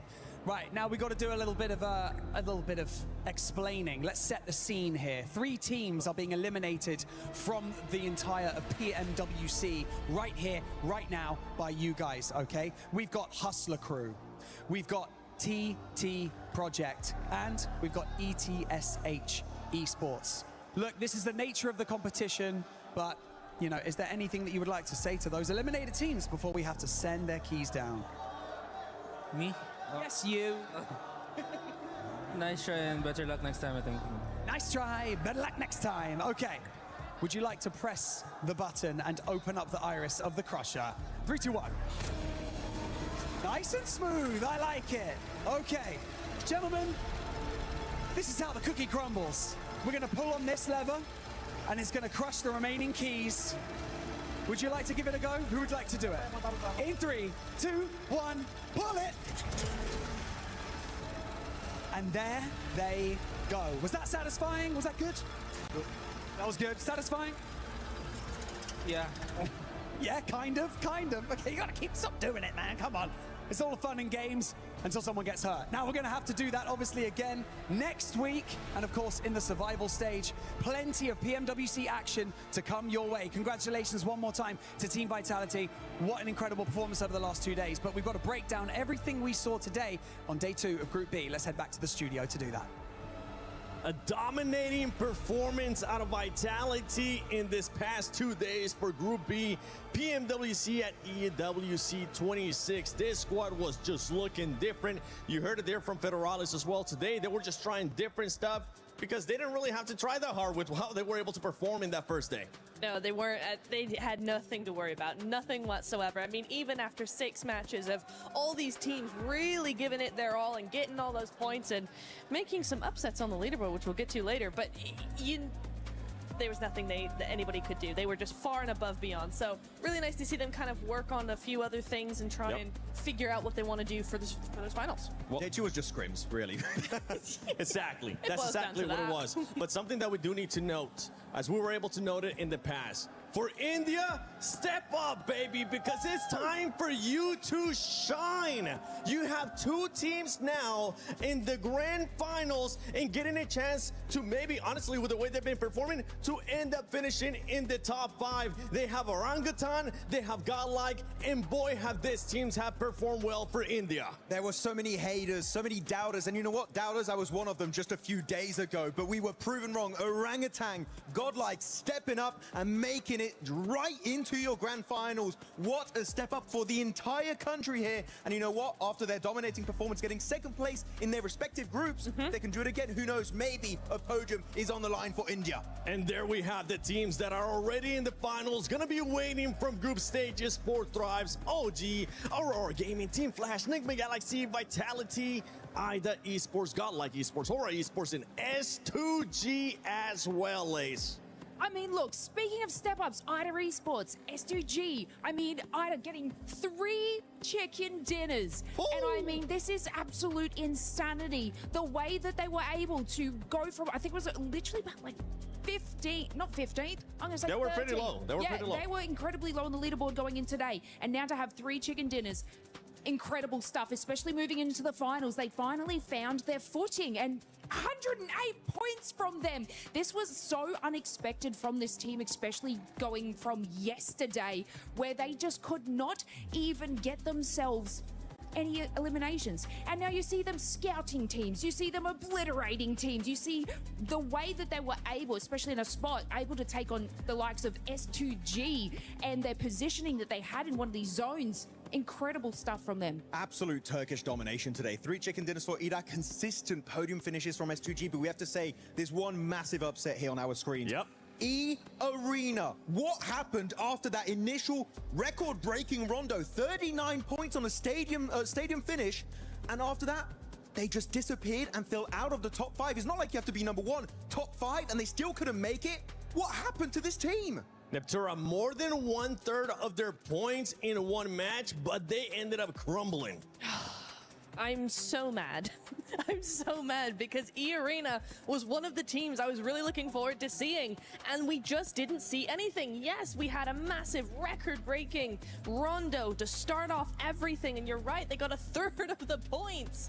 Well, where did they go? You said what happened? What did they do after that? The answer is nothing, Max. They did nothing. Unfortunately, really nothing. Nongshim Red Force, I'm very sad. Day 2 didn't do much. They were very passive, not willing to commit to fights. I think Nongshim Red Force felt the pressure, very indecisive, but here we go. Third page, ETSH, TT Project, Hustler Crew going straight to the airport, straight to Charles de Gaulle. But Dopeness, that third party chasing down Horror after they were fighting onto Alpha 7. That was literally their lifeline at PMWC. They don't go for that big play. Chances are, Dopeness do not make it to the finals, so good to see Japan will make it to that survival stage. It's pretty dope of them.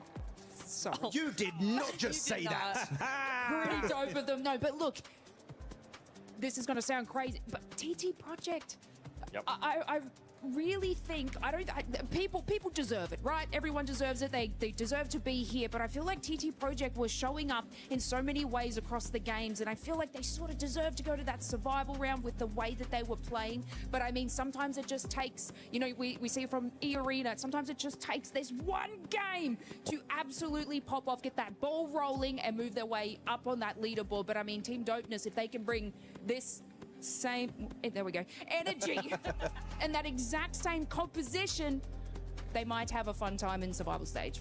Yeah, I was looking at the leaderboard there, especially in the top 5, and something that did end up impressing me that we have to make sure we point out was Godlike's eliminations, because there were a lot more eliminations than what Orangutan was able to get, which was one of my biggest feedback for some of that squads, right? You got to be able to match the aggressiveness that the lobby is currently giving some of these teams, and with the way that Godlike was able to perform here, being aggressive, getting those eliminations, it puts them in such a great spot when we end up going to the finals. And for India, I am just happy by the way these teams are performing. The scrims, the international scrims are paying off for these squads, and everything is looking good as we see the qualified teams to survival stage. Oh, you know what? I am so excited to see both of the Indian teams coming on to the finals, but we're looking at the survival stage here, and that's what we're going to be focusing on until next weekend, right? We're going to be looking at ULF, AGAL, GOAT Team, Furia, E-Arena, Nongshim, Alpha 7. The list goes on, and already I'm seeing some massive players here, Max. That is just going to be insane going in. We're going to have a great 2 days ahead of us. It's honestly, it's an intense lobby. Every single time, I feel like we end up saying this, Max. This is one of the best lobbies we have seen so far. Going into that survival, that could end up being a grand finals lobby. That's how stacked it is. One surprise that we got a chance to see there from that graphic is Furia and Alpha 7. Alpha 7 was expected because of the way they've been performing, but for Furia, we expected a lot more. Hopefully, they got a chance to see what happened here in Group B, and they can turn it around in survival. And they need to step up massively. But you know what? Hey, Alpha 7 surviving the group stage. Oh my goodness, what is going on? It happened! It happened! They made it to the next stage here at PMWC, even though that Brazil, we need to see a step up, right? So far, none of the teams of that region have qualified for the finals. It will be very weird to not see any Brazilian representation into the finals. So very excited to see how that's going to go down for them. But you know what? Talking about the group of death, is it Group A? Is it Group B? I think it's the survival stage because, oh my goodness, that is stacked as hell. It will be. It will be. Well, let's see who was the MVP of this group as we got the top 5 players, and no surprise that we have 3 players of Vitality Race coming out on top there with the 30 eliminations. But yes, S-Power, no fear as well, making sure that it wasn't just a full domination from Vitality Lace. Yeah, look, what a great catch-up, especially from Godlike there. I mean, this was their sort of day to shine in that certain section. Yeah, no one's catching Vitality, guys, okay? I told you at the start, you're like, Lace, why do you keep harping on about them? This is why! This is why! Do you see the cohesiveness of this team? You see the damage output that they are able to get, and it's not just from one shining star. It's from over half of the roster. Yeah, look, it's Ray there. It's my boys, Ray, the Ray duo. Hey, Ray. Hey, Ray. Is that sticking? Are we keeping that? Yes, I kind of like it. Absolutely. I like it. Let us know on social media. Use that hashtag EWC and hashtag EWC26. Hashtag if it does Ray. end up and hashtag Ray. Hey, Ray. if we end up seeing that, if it actually sticks, that'll be amazing. Before we end it here, what are we looking for? We do, by the way, for everybody currently watching at home, don't forget, we won't be on tomorrow, but we will be on the day after that on Tuesday, which, if I'm correct, if my math serves me right, it will be August 11th is when we'll be back with Survival Stage. Anything that you're looking forward to in Survival? Nongshim to be #1. Oh, that's a hell of a They're prediction. going to win survival stage. I know they will. Okay, I take that prediction. And for predictions, don't forget to go to the EWC app because you will be able to put in your predictions as well. Let us know how you guys are doing so far because your predictions list have been pretty spot on. What are you looking for, Survival? Okay, this is not going to be like a spot-on prediction, but this is going to be a prediction that I really want to see, and it's AGAL make it into the finals because I want to segue into the club championship and what they're able to do. Sorry, Falcons, but I want a different club to win, so I hope AGAL can push their way into the finals and get them some more points to carry on flying over the Falcons. Okay, Vitality isn't looking bad either. I mean, right now, we even got Killer Joe from Go Team saying, just give him the trophy. Hold on, slow down. We still got a lot more games here for PMWC at EWC 26. Max, how about you? I mean, look, Nongshim, Red Force, Furia, they're kind of the obvious ones. I'm going to say Tiamba. I was very disappointed with how they played back in PMMI, right, the Macau Invitational. I was like, okay, this team, I think top 5 is possible. And today, just no aggression, very indecisive. And I was very surprised, especially with a player such as QZZ on the lineup. I was like, what's happening? This team slowed down to an absolute halt. So Tiamba, I would say, is a team that, alongside AGAL that you mentioned here, Lace, I need to see more presence going into that survival stage. I want to see more presence too, and that could be one team that ends up benefiting of going to survival. Alpha 7 is on that list as well. Teams that have been trying different stuff, but honestly, this was how it was played for group stages. Not no more. Now, when we end up going to survival stage, it is going to be about being in the top 6 if they want to make it to the finals. If you don't end up being in the top 6, your butt is gonna go home and you're not gonna be able to play for even more prize pool here at PMWC at EWC 26. Ladies and gentlemen, it's been the 7WG joined by Lace, Maxman, and Neptura. Thank you so much for the amazing fun. Hopefully you guys didn't get a concussion from when I hit you with the chicken leg, but we will see you Tuesday, August 11th for the start of survival stage.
Yeah, 4 games going on today. We do have Call of Duty Black Ops. On everyone's minds at this point, because yesterday was Jackie? Hello? We're the first people in, mate. What are you doing here? Hello, I was here. It's fine. What do you mean you were here? You've been here all night. I was here. Have you been here all night, mate? Have you been to bed? All right, okay, but you want to see something that'll make it way more sense? The reason I've been here, Barney, V equal W. Put 2 of them together, that's 2. That's a W. Then I started thinking, well, the name goes further than that. It's like some sort of symbol, isn't it? Because that's what they do with shapes. Jackie. Hello? Jackie. What's going on, mate? I don't understand. This is going on. Vitality. TT. Bees. Bees make honey. Honey then translates into money at some point through some sort of transactional sale, usually with farmers, I'd imagine, but in this case, Battleground. Jackie. Winning. Jackie, if you need a nap in the green room, mate, it's okay. It's day 2. No, Barney. Yellow. Hello. That's 2 O's, by the way. Circle. They're always getting zone. Hello, zone. Jackie. Group B, day 2 today. It's been a day. It's been all night. Why are you saying B? Here? Why does no one understand? He's saying B, I'm saying B. Vitala B. Okay, Jackie. Okay, now. Yeah. Let's go this way. Okay. Yesterday was an unbelievable day for a particular team, and it seems that that team is on everyone's mind. Je suis prêt, c'est parti, voir on m'emmène la vie. Comme sur mon green, tu m'entends quand je respire. Top le veston, jamais fait une trop pas big plan. J'ai fait changer toute la piste. Regarde ma pêche, je sais pas, j'attire. Je coupe la ligne, laisse ta qui laisse frémir. Nouvelle état, new name, toujours fluide dans le move. Main en l'air quand je rentre dans le groove. Garde ce regard, je suis déjà posé. De part je tourne, glace dans mes yeux figés. Beat encore, puis je prends tout ce qui est à moi. Trop vite, trop fort.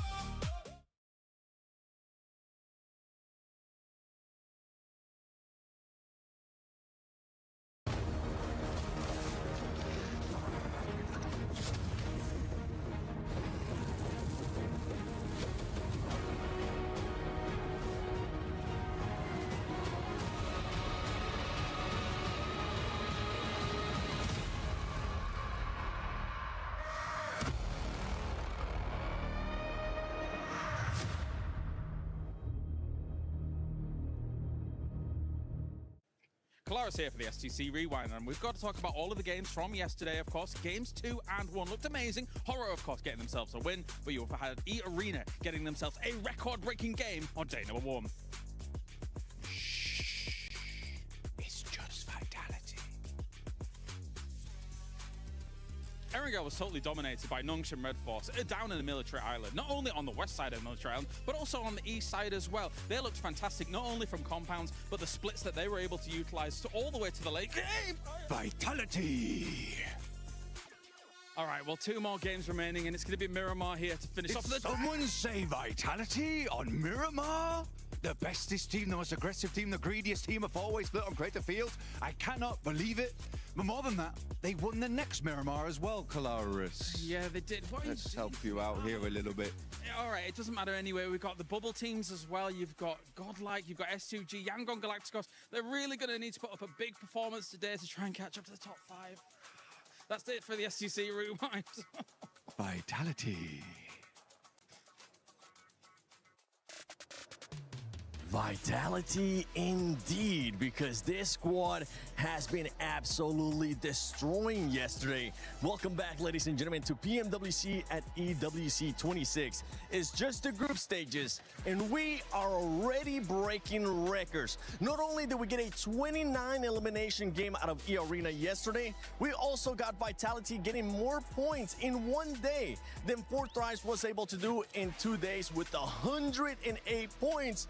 And with all the watch parties, shout out to the record-breaking men, Snacks Gaming, breaking records, keep it up, bye. But now it's time we get started, because today, at the end of the day, I got Neptura, Maxman, 7WG, glad to be here. We're gonna be sending 5 teams to the finals, and 3 teams are gonna be going home, and the rest will go to survival. It is so true. It all comes down to today. I mean, kind of, we already know one of the teams that's going in, so we got to just figure out which of the other 16 or 15 teams get to go through to those finals. And yeah, we will be saying goodbye to 3. kind of feels like we kind of know who those are going to be as well. But because of the point sponge we've been seeing yesterday, maybe it's still all to play for. Yeah, I mean, right now you're looking at Group A. The point threshold to get into the top 5 was 88 points. I think because of the vitality effect, it's going to be quite significantly lower. So we'll see. But anyways, a few tricks. That was terrible. But anyways, no, I'm very excited for today.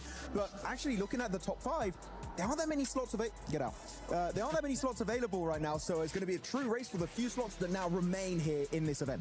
It will be close for all these squads, honestly, if we're taking a look at it when we get a chance to look at the overall. But for everybody currently watching, don't forget to use that social media hashtag EWC and EWC26. You guys have been sharing a lot of awesome stuff. I can't wait to see if we can finally end up possibly sharing some here on the studio with you guys. And make sure you check out the EWC Play app and do your predictions, because our predictions have actually somebody's predictions have been spot on, and it's none other than Lace. We'll get a chance to talk to her later on.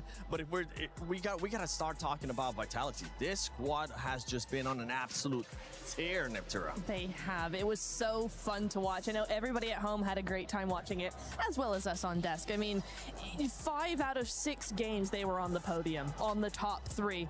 Pretty insane. So really, really loving what we got from them. And we still got 6 more games of vitality to go. Oh, 6 more games indeed. And this is important because that is one squad that is currently fighting for those club championship points. If we want to take a little bit of a deeper look, let's send it over to Glitter and the squad. Yeah, thank you so much, Seven. I have Kalaris, Hot Jukes, and Glitter with me to bring you some absolutely awesome news from the club championships, especially from Tekken 8 and For Honors. Honestly, things were absolutely insane. We're going to break down exactly what happened, what this means for our CC, but let's dive into the 2 championship moments that we had yesterday, starting with Honor of Kings. This was a huge story, and it ties into what we've got going on here in PUBG Mobile as well, because we had Clash Royale Gaming versus AGAL. Now, this is a rematch from 2025. These 2 teams faced off again. This time around, though, the result was different. KSG was able to upset AGAL and claim the win, which means that AGAL ended up with the 2nd place, did not defend the title. They were not happy about that. But then if we go over to the Tekken 8 side of things, AGAL found the success they were looking for. They were able to get the title in Tekken 8. This is massive for them. It was in a 5-0 fashion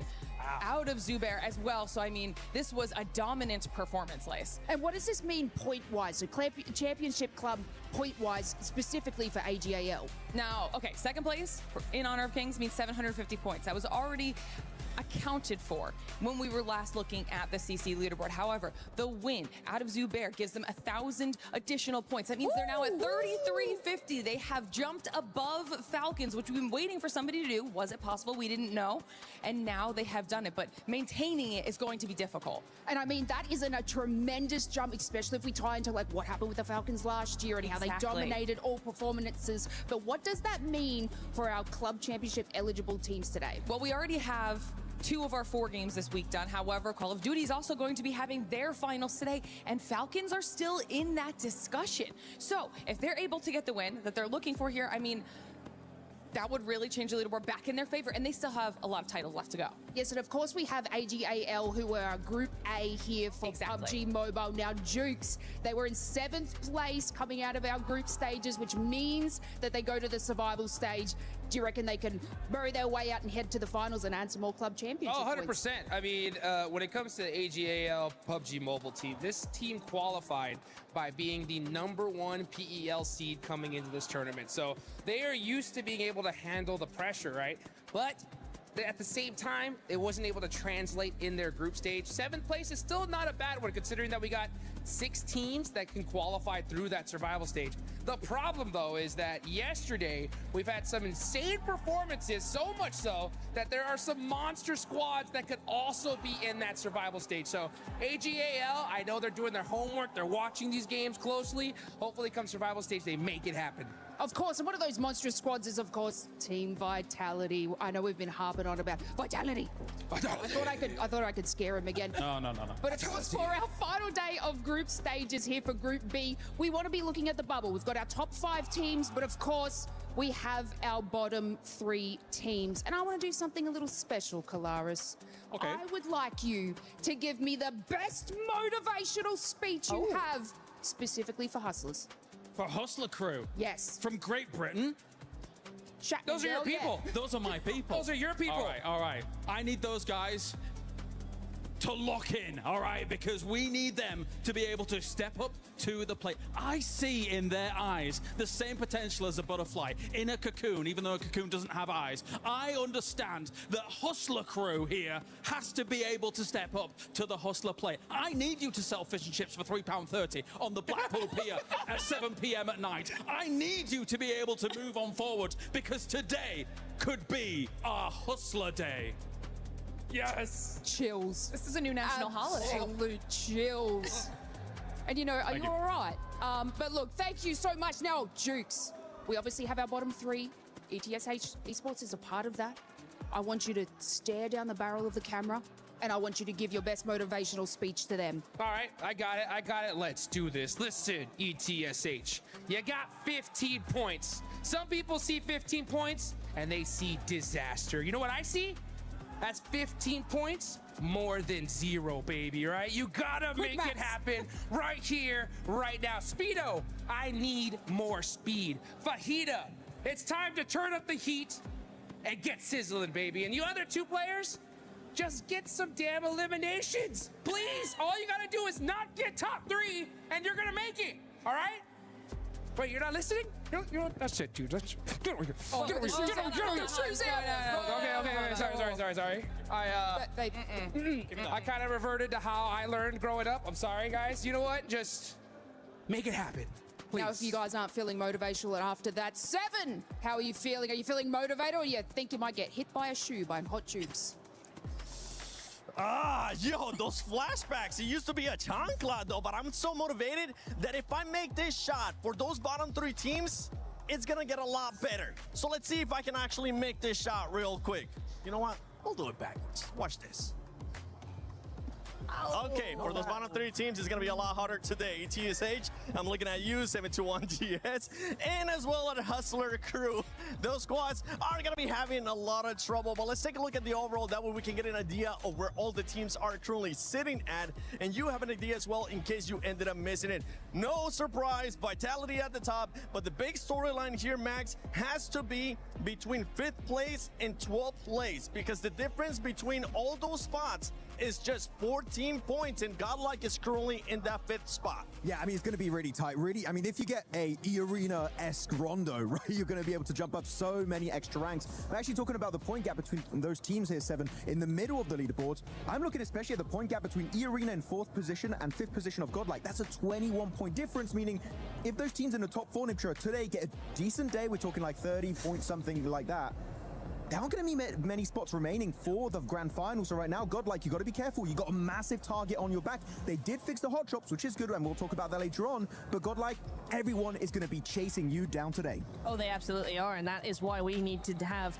top-tier gameplay from them. We've seen it; they can do it. They can be super aggro. We saw them take out Hora.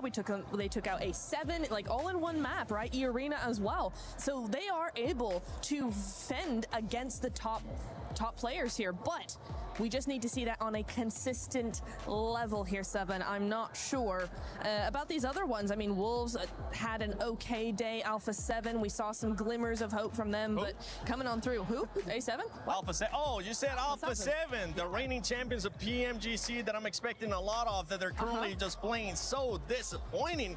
I'm expecting that team to actually bounce back. I got a chance to talk to Carrillo. They were saying they were making a lot of mistakes. If you guys want to check that out, make sure you check it out at the 7WG. What's your Instagram, Natura? Natura Cass.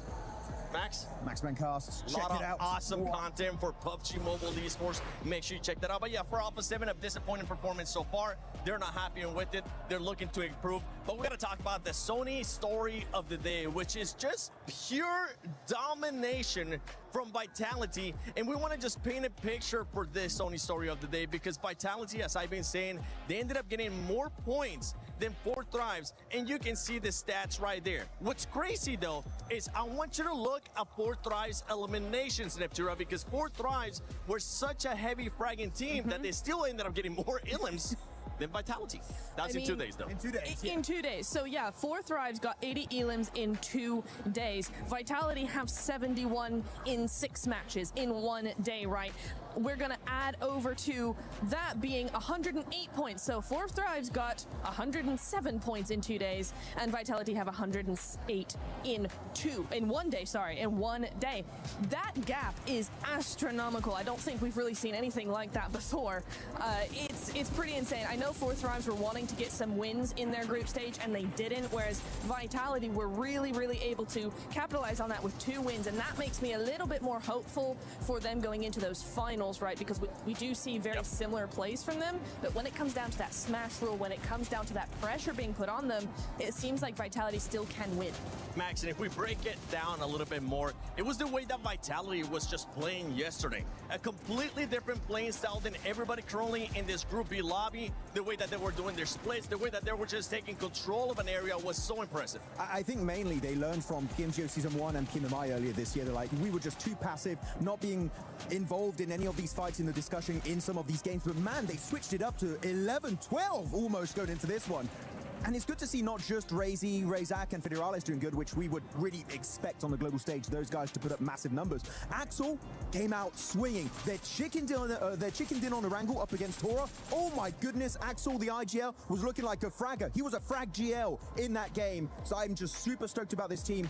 And I just want to see this continue throughout the entirety of the event, because compared to 4 Thrives, they can actually get wins. So if they do get in the smash zone, hey, who knows, Vitality might take home that trophy. But with that kind of lead, we usually end up seeing teams do something a little bit different. I got a chance to talk to Federales yesterday. I also got a chance to talk to Axel, and they were saying that they might end up putting one of the substitute players just to get some experience in case you never know what's going to happen in finals. And I'm completely fine with that, because it's going to allow the sponge point to not be so heavy towards the top. That's true, and you know, there's no better time to do it than now, right? Because NSR and Nongshim Renforce are in 2nd place with 60 points. There's a 48 gap lead there, and so you're looking at, yeah, this is probably the best case scenario to put a sub in. Even if it doesn't go all that well, it gives them practice without the pressure coming on through as well. So really, really happy to see maybe a substitute coming on in there. But for me, I'm thinking that honestly, Vitality, they are going to just want to chill out and let maybe some of the other teams like Nongshim Red Force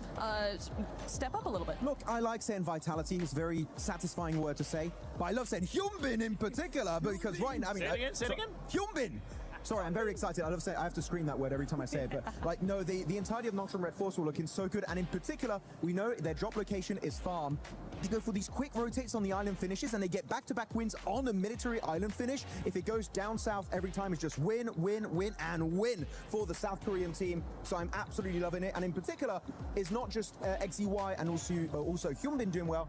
You saw so many great plays from So Easy in particular in the intro. We were talking about So Easy really having some massive step-up plays. So they're just looking like the whole package right now. It's just hard to stand out when Vitality had such a good opening day, but Nongshim Red Force were playing out of their minds on day 1 of Group B. Yeah, I do want to say that I was disappointed with Nongshim in the first 2 games. We saw 0 or 2 points come out of them in 2 games. It's hard to stand on the first game on Rondo, right? 13 and 16th place. Yeah, those first exactly. 2. However, I do think that they're doing just enough. They got back-to-back wins. They got a 2nd place to finish off the day. They're doing just enough to get to those finals to make sure that they qualify, and then we'll probably see a much different team in those finals this weekend.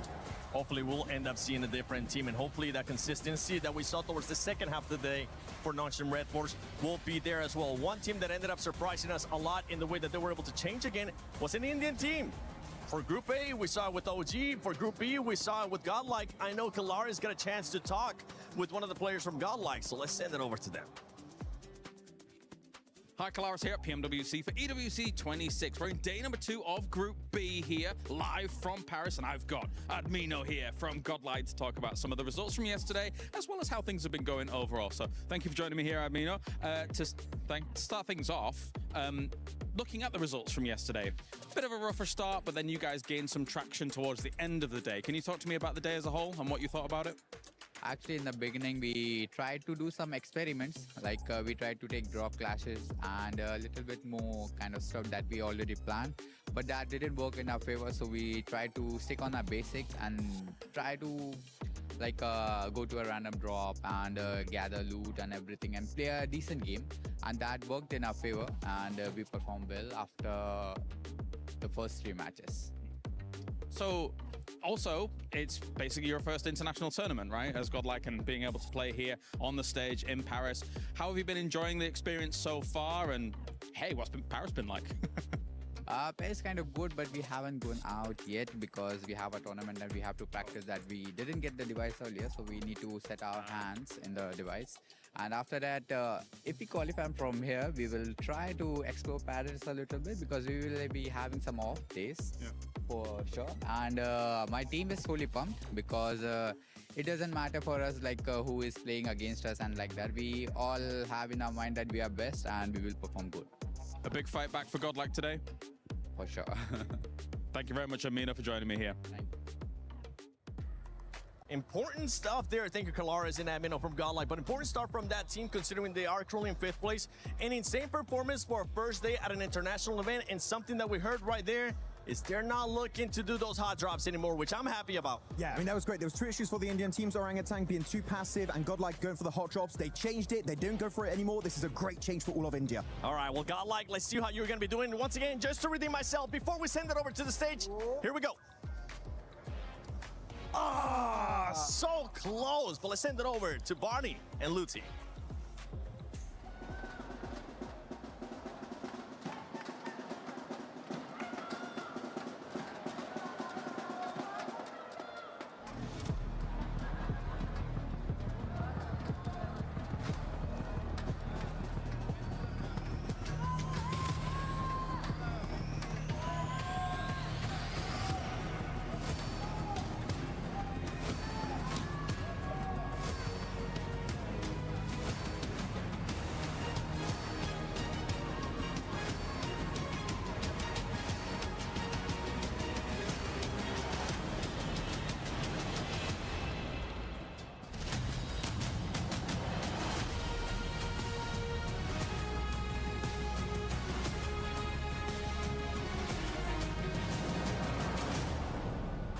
Mesdames et messieurs, bienvenue. Yesterday was the day of records. Today, we will find out who will get to the final and who will get eliminated. That's right. Today, the reality is that dreams will end. And so that's the nature of this competition. But I can guarantee you that none of these teams will go down without a fight. Yeah, Bunny, we've seen it before. Like, it's always the same. You can just... Standing can change in just a few good or bad games. That's right, so whether you are at home or right here in the Port de Versailles, in the heart of Paris, it is time to see who will rise above the rest and continue their journey in the PMWC, starting with Esports.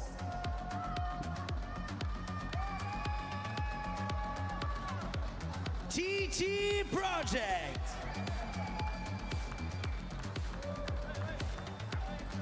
ETSH Esports. World Esports. Nongshim Red Force. Tianba. Dopeness. Hustler Crew. Alpha 7. Arena.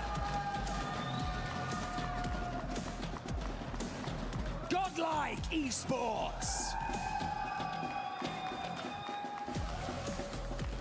721 GS Esports. Team Vitality. S2G Esports. Hora Esports. And finally, your defending PMWC champs, Yangon Galacticos!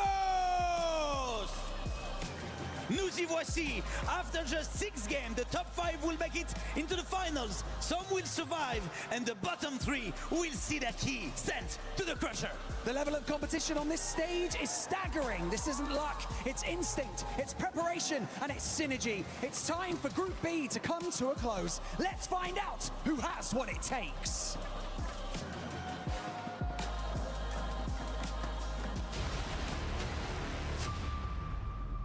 Sixteen teams have patiently waited on the sidelines for their chance to shine. Players who are hungry to make a statement on the Qiddiya City grid. It is time to introduce our team. ETSH Esports, Alpha 7 Esports, Team Vitality. And finally, your defending champions of PMWC, Yangon Galacticos! Day 3 of the PMWC group stage at EWC 2026 starts right now! Back-to-back blows taken their way. Vitality trying to win out versus Nongshim Red Force. Yangon left with just Smile, but that might turn into a frown if they can get the angle onto him. But Smile dropped off the top side. He's doing good work here. A grin appearing on his mouth. Now looks for one more, steps up and gets it. A 1v4 essentially for Smile. Sleepy with a warning shot. Whoa. The buggy comes by. Close quarters engagement as Vitality looks to hold on. No fear, down. More damage done.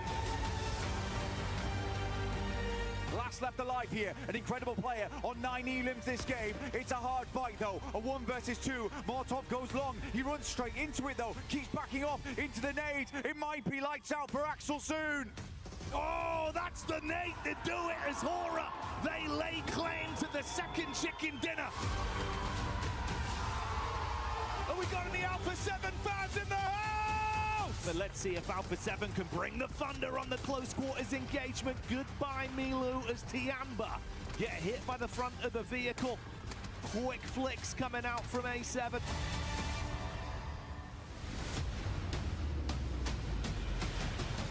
And that's exactly what's happening, because you got another can of Hyunbin down south with that P90, and that is it. It's a back-to-back chicken dinner on the side of Nongshim Red Force. Let's put the 11th on the board. Looking for TZ, is it a self-denial? It might be. Get to double digits on the elims and that's and burn yourself down to the ground, because Vitality live on top of the tables and beating a 2-day performance from Group A. What a shutdown, 108 points in 6 matches. Oh yes, oh yes. Another day of competition here as things get loud. Hot Jukes in a building right next to me, and of course it's me, Jackie Powers, in the commentary booth. And we're going to be getting loose and waxing lyrical today, Jukes, because we get some more teams popping off with some big plays here in PUBG Mobile. Oh, man, talking about big plays, yesterday was absolutely insane. That's the only word I can say. The question is, who's getting second place today, right? Yeah, who's getting second place? Who's getting into the top 5? Because you want to punch that ticket straight to the finals. No messing around today. No, man, it's going to be big. It's going to be exciting. You know, back when we got into Group A, right, we were thinking, wow, we're being spoiled for some of the runs we're seeing for these teams, the points we're accumulating over such a short space of time. Yeah, well, forget about that. Group B's been a whole different beast, buddy. What was going on yesterday, man? Dude, I mean, it's like everything went just in a wild situation. We had a world record-breaking game number 1. Almost every single circle the entire day was just ridiculous, right? And then even with a 39-point game in day 1, That's not the team that's at the top of the leaderboards here. It's just unreal. That's the only way I can say it. Is like, what else? I mean, what else could you possibly ask for? What more could we want? What more could these teams even really give? I'm thinking even just like fundamentally from the points that you can get out of a game, but we were pushing the limits. Literally. I mean, it's so crazy to see a team. 4 Thrives in Group A did so well. Right? Yeah. They topped the tables, and they almost got passed up in points in just one single day, right? So we're going into day 2 here. It's time to say your prayers. Really make sure you are locked in, meditate, and focus, because getting into that grand finals here and now is so critical because of those point sponges. We're going to see most likely some monster squads in that survival stage. Oh, we are indeed. We are indeed. And of course, that's in reality, if you're able to push through, live on to fight for the survival stage, have a chance to make it to finals. Our teams that are crowned strong enough will go right through here from Group B, joining some of the best from Group A. And then again, Jukes, we've got to crush those keys and say bye-bye to 3 of our squads. Ooh, yeah, 3 teams going home today. So you got to make sure that you put everything on the line. But it's time, folks. Here we go. Match number 1 of the second and last day of Group B and our group stage. Let's get it going. Is that all we got, Paris? Can we get a little bit louder than that? Let's go. There we go. Get fired up in the building. Live from EWC 26 for PMWC as we get into our opening game. And it's none other than Rondo. All I know is that now I just want to see stadium finishes every single day going forward. But I don't think we're going to see that here. I don't even know if we'll ever see a 39-point game ever, right? But who knows? History, bro. That was history. Crazy. That was history. But let's see what's going to happen here now. Teams are starting to pop out. I wonder which squads did their homework, because in Group A, we saw some squads find those recall players, take some teams out early, right? So I wonder if we're going to see that here. I wonder what's on the mindset of Team Vitality today, because they're a lock, right? They're going to the grand finals. Today could be a great day for them to make some tweaks, some adjustments, even take some risks, right? Like, hey, this is our weakness. Let's work on it here and now, so that way we're prepped, ready, so we can get that big $1.7 million prize pool in the finals. For some of our sides that struggled yesterday, can they come alive even more? We're straight into it with a classic battle. Neox starts us off as the shots are coming through. Swinging the blade immediately there, mate. Obscure knifing some players here. Alpha 7, a team everybody's got their eyes on today. And we got the Wolves, who were able in the final games yesterday to push themselves out of that bottom 3. And now they're facing some Titans in this lobby. You got ETSH, that's a squad that needs to put something in here. Now you got EA as well. Just fights happening all over the place. And they got to happen here pretty quickly, because this is a very Southern Circle effect. Barely getting those shots through that little tiny angle, but oh, that one was a good one. Effect making it happen here with the S12K 1v2. That's how you do it. Zay Arena having a bit of a struggle starts there on the drop in towards Neox, looking to get that early point accumulated off the back of it. And TT happy to take those duels quite comfortably. 3 Elim points to start us off. Obviously, Rondo's Rondo, so don't worry. There'll be a lot more action yet to come. Oh, yeah. Non-stop action here. You can see 721GS getting a knock there onto ETSH. That's actually a very important fight here, because oh, wow, there we go. Fajita turning up the heat, making us proud. You can see down on the bottom left, Alpha 7 crowd, always so hyped, excited for their team here. They're not too far away from that top 5. Game right here could definitely put them in a good spot. Meanwhile, you got Nasser. He's got that S12K in hand. He is ready for it. Oh, he's in the wide open, though. He's got to be careful. Never mind. Rehan said, let's go find another angle. Oh, swing outs quick as well. That's a nice connection on the doorway. Off ankle play for Fajita, seeing if he can do too much more from this. They're going to try and bait him in, close the door, and keep him guessing. Rest of the squad going down in the meanwhile, though. Oh, Jukes! The bouncing headshot, hello. That's what I'm talking about. Jumping and from the top ropes, able to hit that shot and save his squad. So 721GS should be able to get a full reset here. ETSH quick on that recall. Their recall player not messing around here.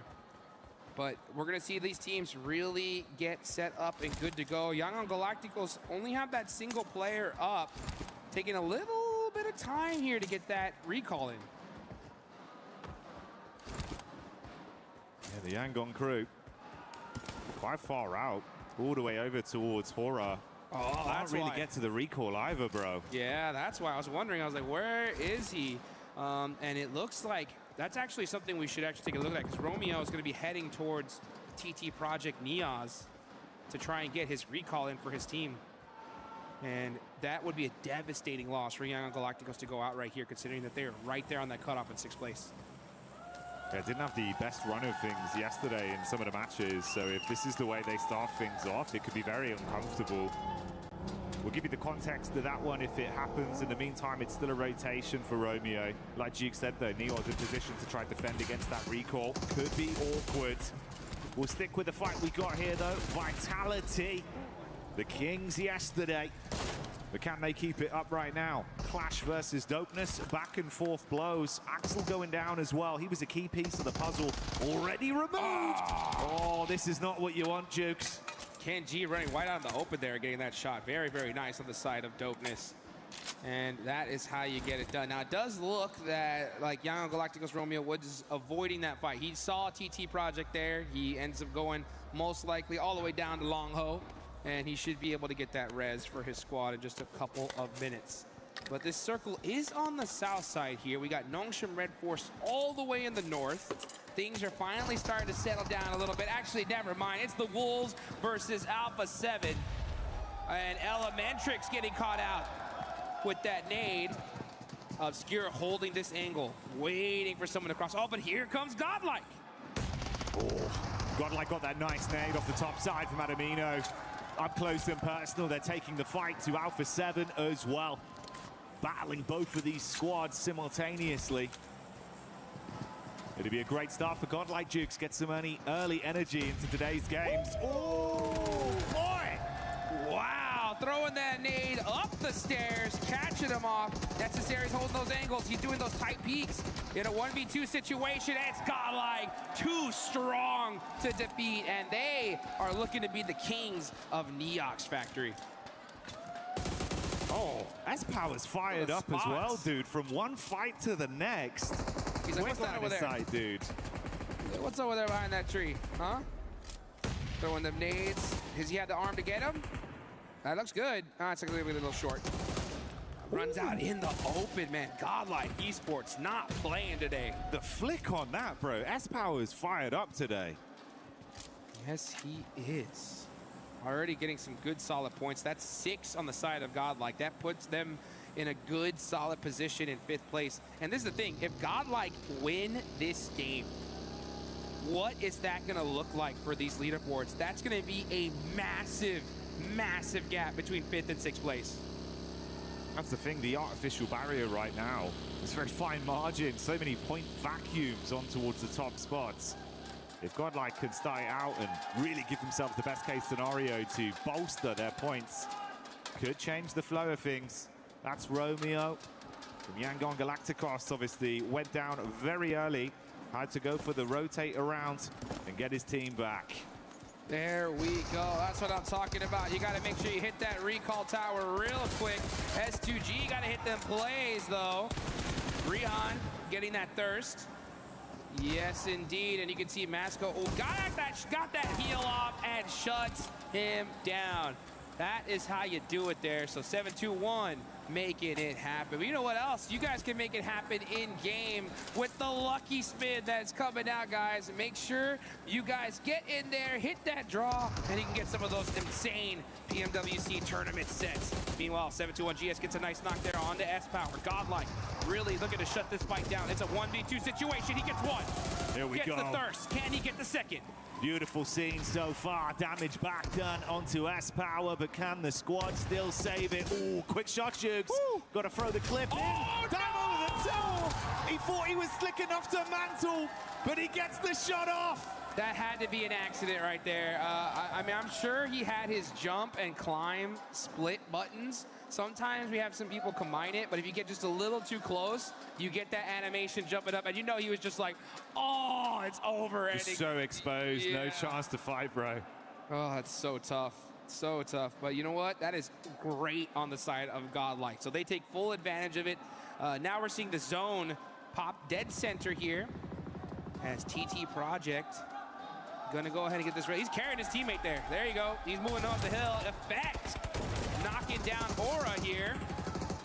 And Jiggle does have an angle, but they should be able to get to safety. Oh, no fear, never mind. Yeah, no fear on the other end. He's gonna go ahead and get his revenge for his teammate there and take out 2 on the side of TT Project. Yeah, this is far more awkward now. Trapped back just on the rock side towards the coastline. Efis cooking the nade, wants to dash that towards No Fear. Too shallow, few more left in the inventory though. They can try and hold him back for at least a few more seconds. But they're the ones that are at panic stations.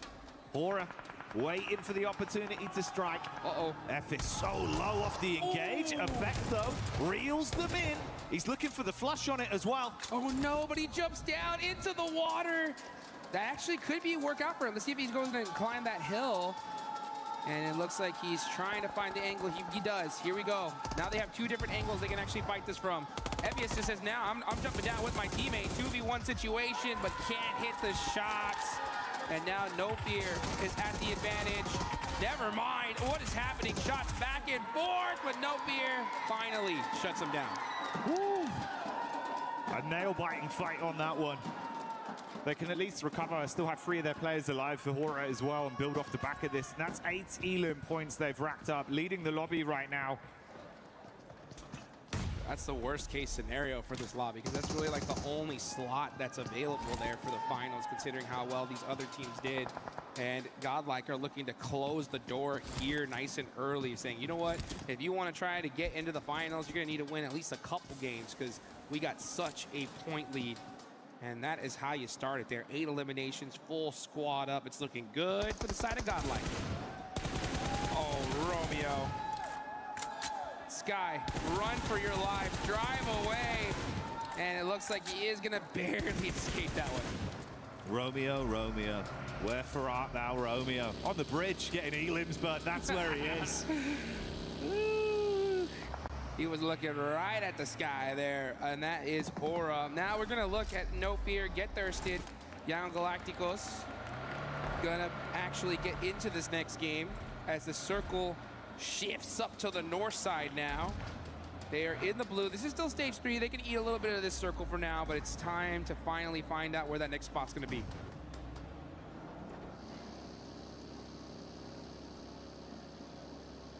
It's a bit more uncomfortable for Hora then, as they do get away with only that duo, and this could potentially be an even more uncomfortable entry back over towards the zone as they've got to bypass Alpha 7. Vision onto them. Ravo jumps out the vehicle. Good shot from range, consistent with the orb to shut down another one, and only Jiggle gets out. 9 Elims might be where they reach and end this one. Man, this whole tournament has been so chaotic. You want to avoid the survival stage at all costs. Yeah, it's 6 teams out of 16 moving on from that stage. Still, though, I mean, you do not want to be put in that situation. I'm talking to you, Alpha 7. Meanwhile, Team Vitality getting into it with 7-2-1 GS. They do end up having 1 player knocked. Team Vitality so strong yesterday. Gonna go out early here. They do get 4 eliminations, but like I said, they can do whatever the heck they want today. Yeah, this is a quiet one for them. They've already done the hard part. Fair play, though, mate. On the other side of the spectrum, right? Yes, Vitality, our top dogs, they're out. But look who's climbing up from the depths. This is now 11 eliminations they've picked up, getting over the safety of the threshold so far, Jukes. Maintain this, you could save your tournament. Absolutely. I mean, that is a perfect start on the side of 7-2-1 GS. And considering that it's in Rondo, right? The chance to really make up for a bad day 1, and they're doing it, right? I mean, double-digit eliminations. Now it's all about just getting into that end game. So I want to see them get themselves in a good, solid position and just focus up. because ETSH, Hustler's crew, all right, Dopeness have not done anything so far.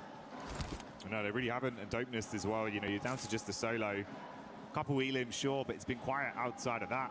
And that was the third-party fight that opened things up to allow them to collapse onto it. The replay here is when Dopeness lost a lot of their members up against Vitality.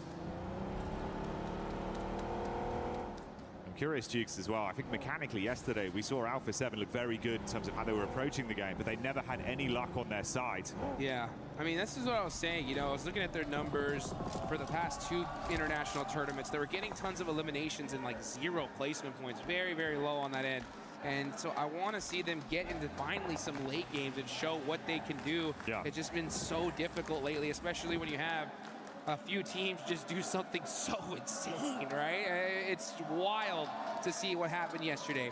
But today's a new day. Another team that I want to see make something happen is Tianba, right? I expected a lot from this squad, and now they are still very far down the leaderboard. You can see them pushing into that circle from the south side. Let's see if they can make it up here in Rondo. For Alpha 7, their eyes might be lighting up off the back of the recall for Dopeness. They're all parachuting back in relatively close by. Could be a chance for those three to fight with the arena in close proximity, but Tianba are in the move, back in towards the zone. Godlike not far out with Manya. Just up on the ridge side there, supported by the rest of the crew. It was a bumpy early game for Yangon, but after that recall, they've been pretty comfortable, at least on their rotation path. Yeah, absolutely. I mean, it worked out well for them, especially considering that they were pretty late in this game because of that recall. It took a long, long time. But, you know, that's the way this game works. Sometimes those circles just shift and the fights happen in such a perfect way where you're able to sneak your way into zone pretty clear. It doesn't happen often, so when it does, you got to take advantage of it. And no better place to happen, honestly, in Rondo, right? The game where you can end up with 39 points. It's all about those big finishes. Curious if there's a chance we get a bit of an extension into each other there with Dopeness. Right on top of Smile. He's the one player that's fragmented off from the 1-3 split they've currently got going. SayCloud further out doing a bit of scouting as well. This is the establishing shot for Tianba and Godlike. Godlike obviously far more set up with cover to work with off the back of the warehouses. Tianba not so lucky. Yeah, it looks like they're going to hold this little valley right here and hold it good for now. Not a terrible spot in this next zone, not the best either, but this is Tianba after all. Still pretty wild to see them down in 12th place, 24 points, very uncharacteristic and unexpected, at least from a lot of people here. You got QZZ, a superstar that can really ring things out. But all it takes is, for a lot of these teams, just one good situation where their back's against the wall and let their gun skill shine. And, I mean, I would not be shocked with Tianba, who has 0 points right now. They could end up with 20 very easily here. 72-1 GS as well. Still looking to see if they can squeeze any more points out of this one. Dopeness taking the hits onto Alpha 7. A bit of a back and forth already. Ravo looking to close the gap as he drives by. Good control. Switching seats and hitting shots as he puts them down. And quite quickly, manhandles Dopeness. They do lose Korea though, so it will be a 3-man squad for the A7 crew. Yeah, you can see the crowd showing off them Rebo jerseys. The man, the myth, the legend is here, and he is putting in some work. This is what we needed to see from A7. 8 eliminations so far. You're right, yeah, Carrillo did get taken out, but for 8 elims, that is a sacrifice that you got to be willing to take. But job's not done yet. Still a lot more work if you want to make it straight to those finals, and they do get a nice knock there onto Mormon. Alpha 7. Looking like they're starting to hit that high tempo. Caught whiff of the arena further back and take pot shots onto them. Meanwhile, before the zone moves, you can see Ida took a few shots over the Hustler crew, and that's the crunch in, Jukes. That's the crunch in that's going to make things interesting. The circle goes to the north side. That's huge on the side of Godlike right here. A perfect zone shift for them. Taking a look there at the leaderboards so far. This is the problem, though, right? I mean, we were so hype about Alpha 7. 9 eliminations. This is a great game, right? The problem is that you're hunting down 5th place. Godlike have 8. So you've only closed that gap by 1 point so far. Try as they might, there's still so much more to do. And even then, during the map feed, we could see like they were getting consistent damage back over to E Arena, so they're not giving up any of this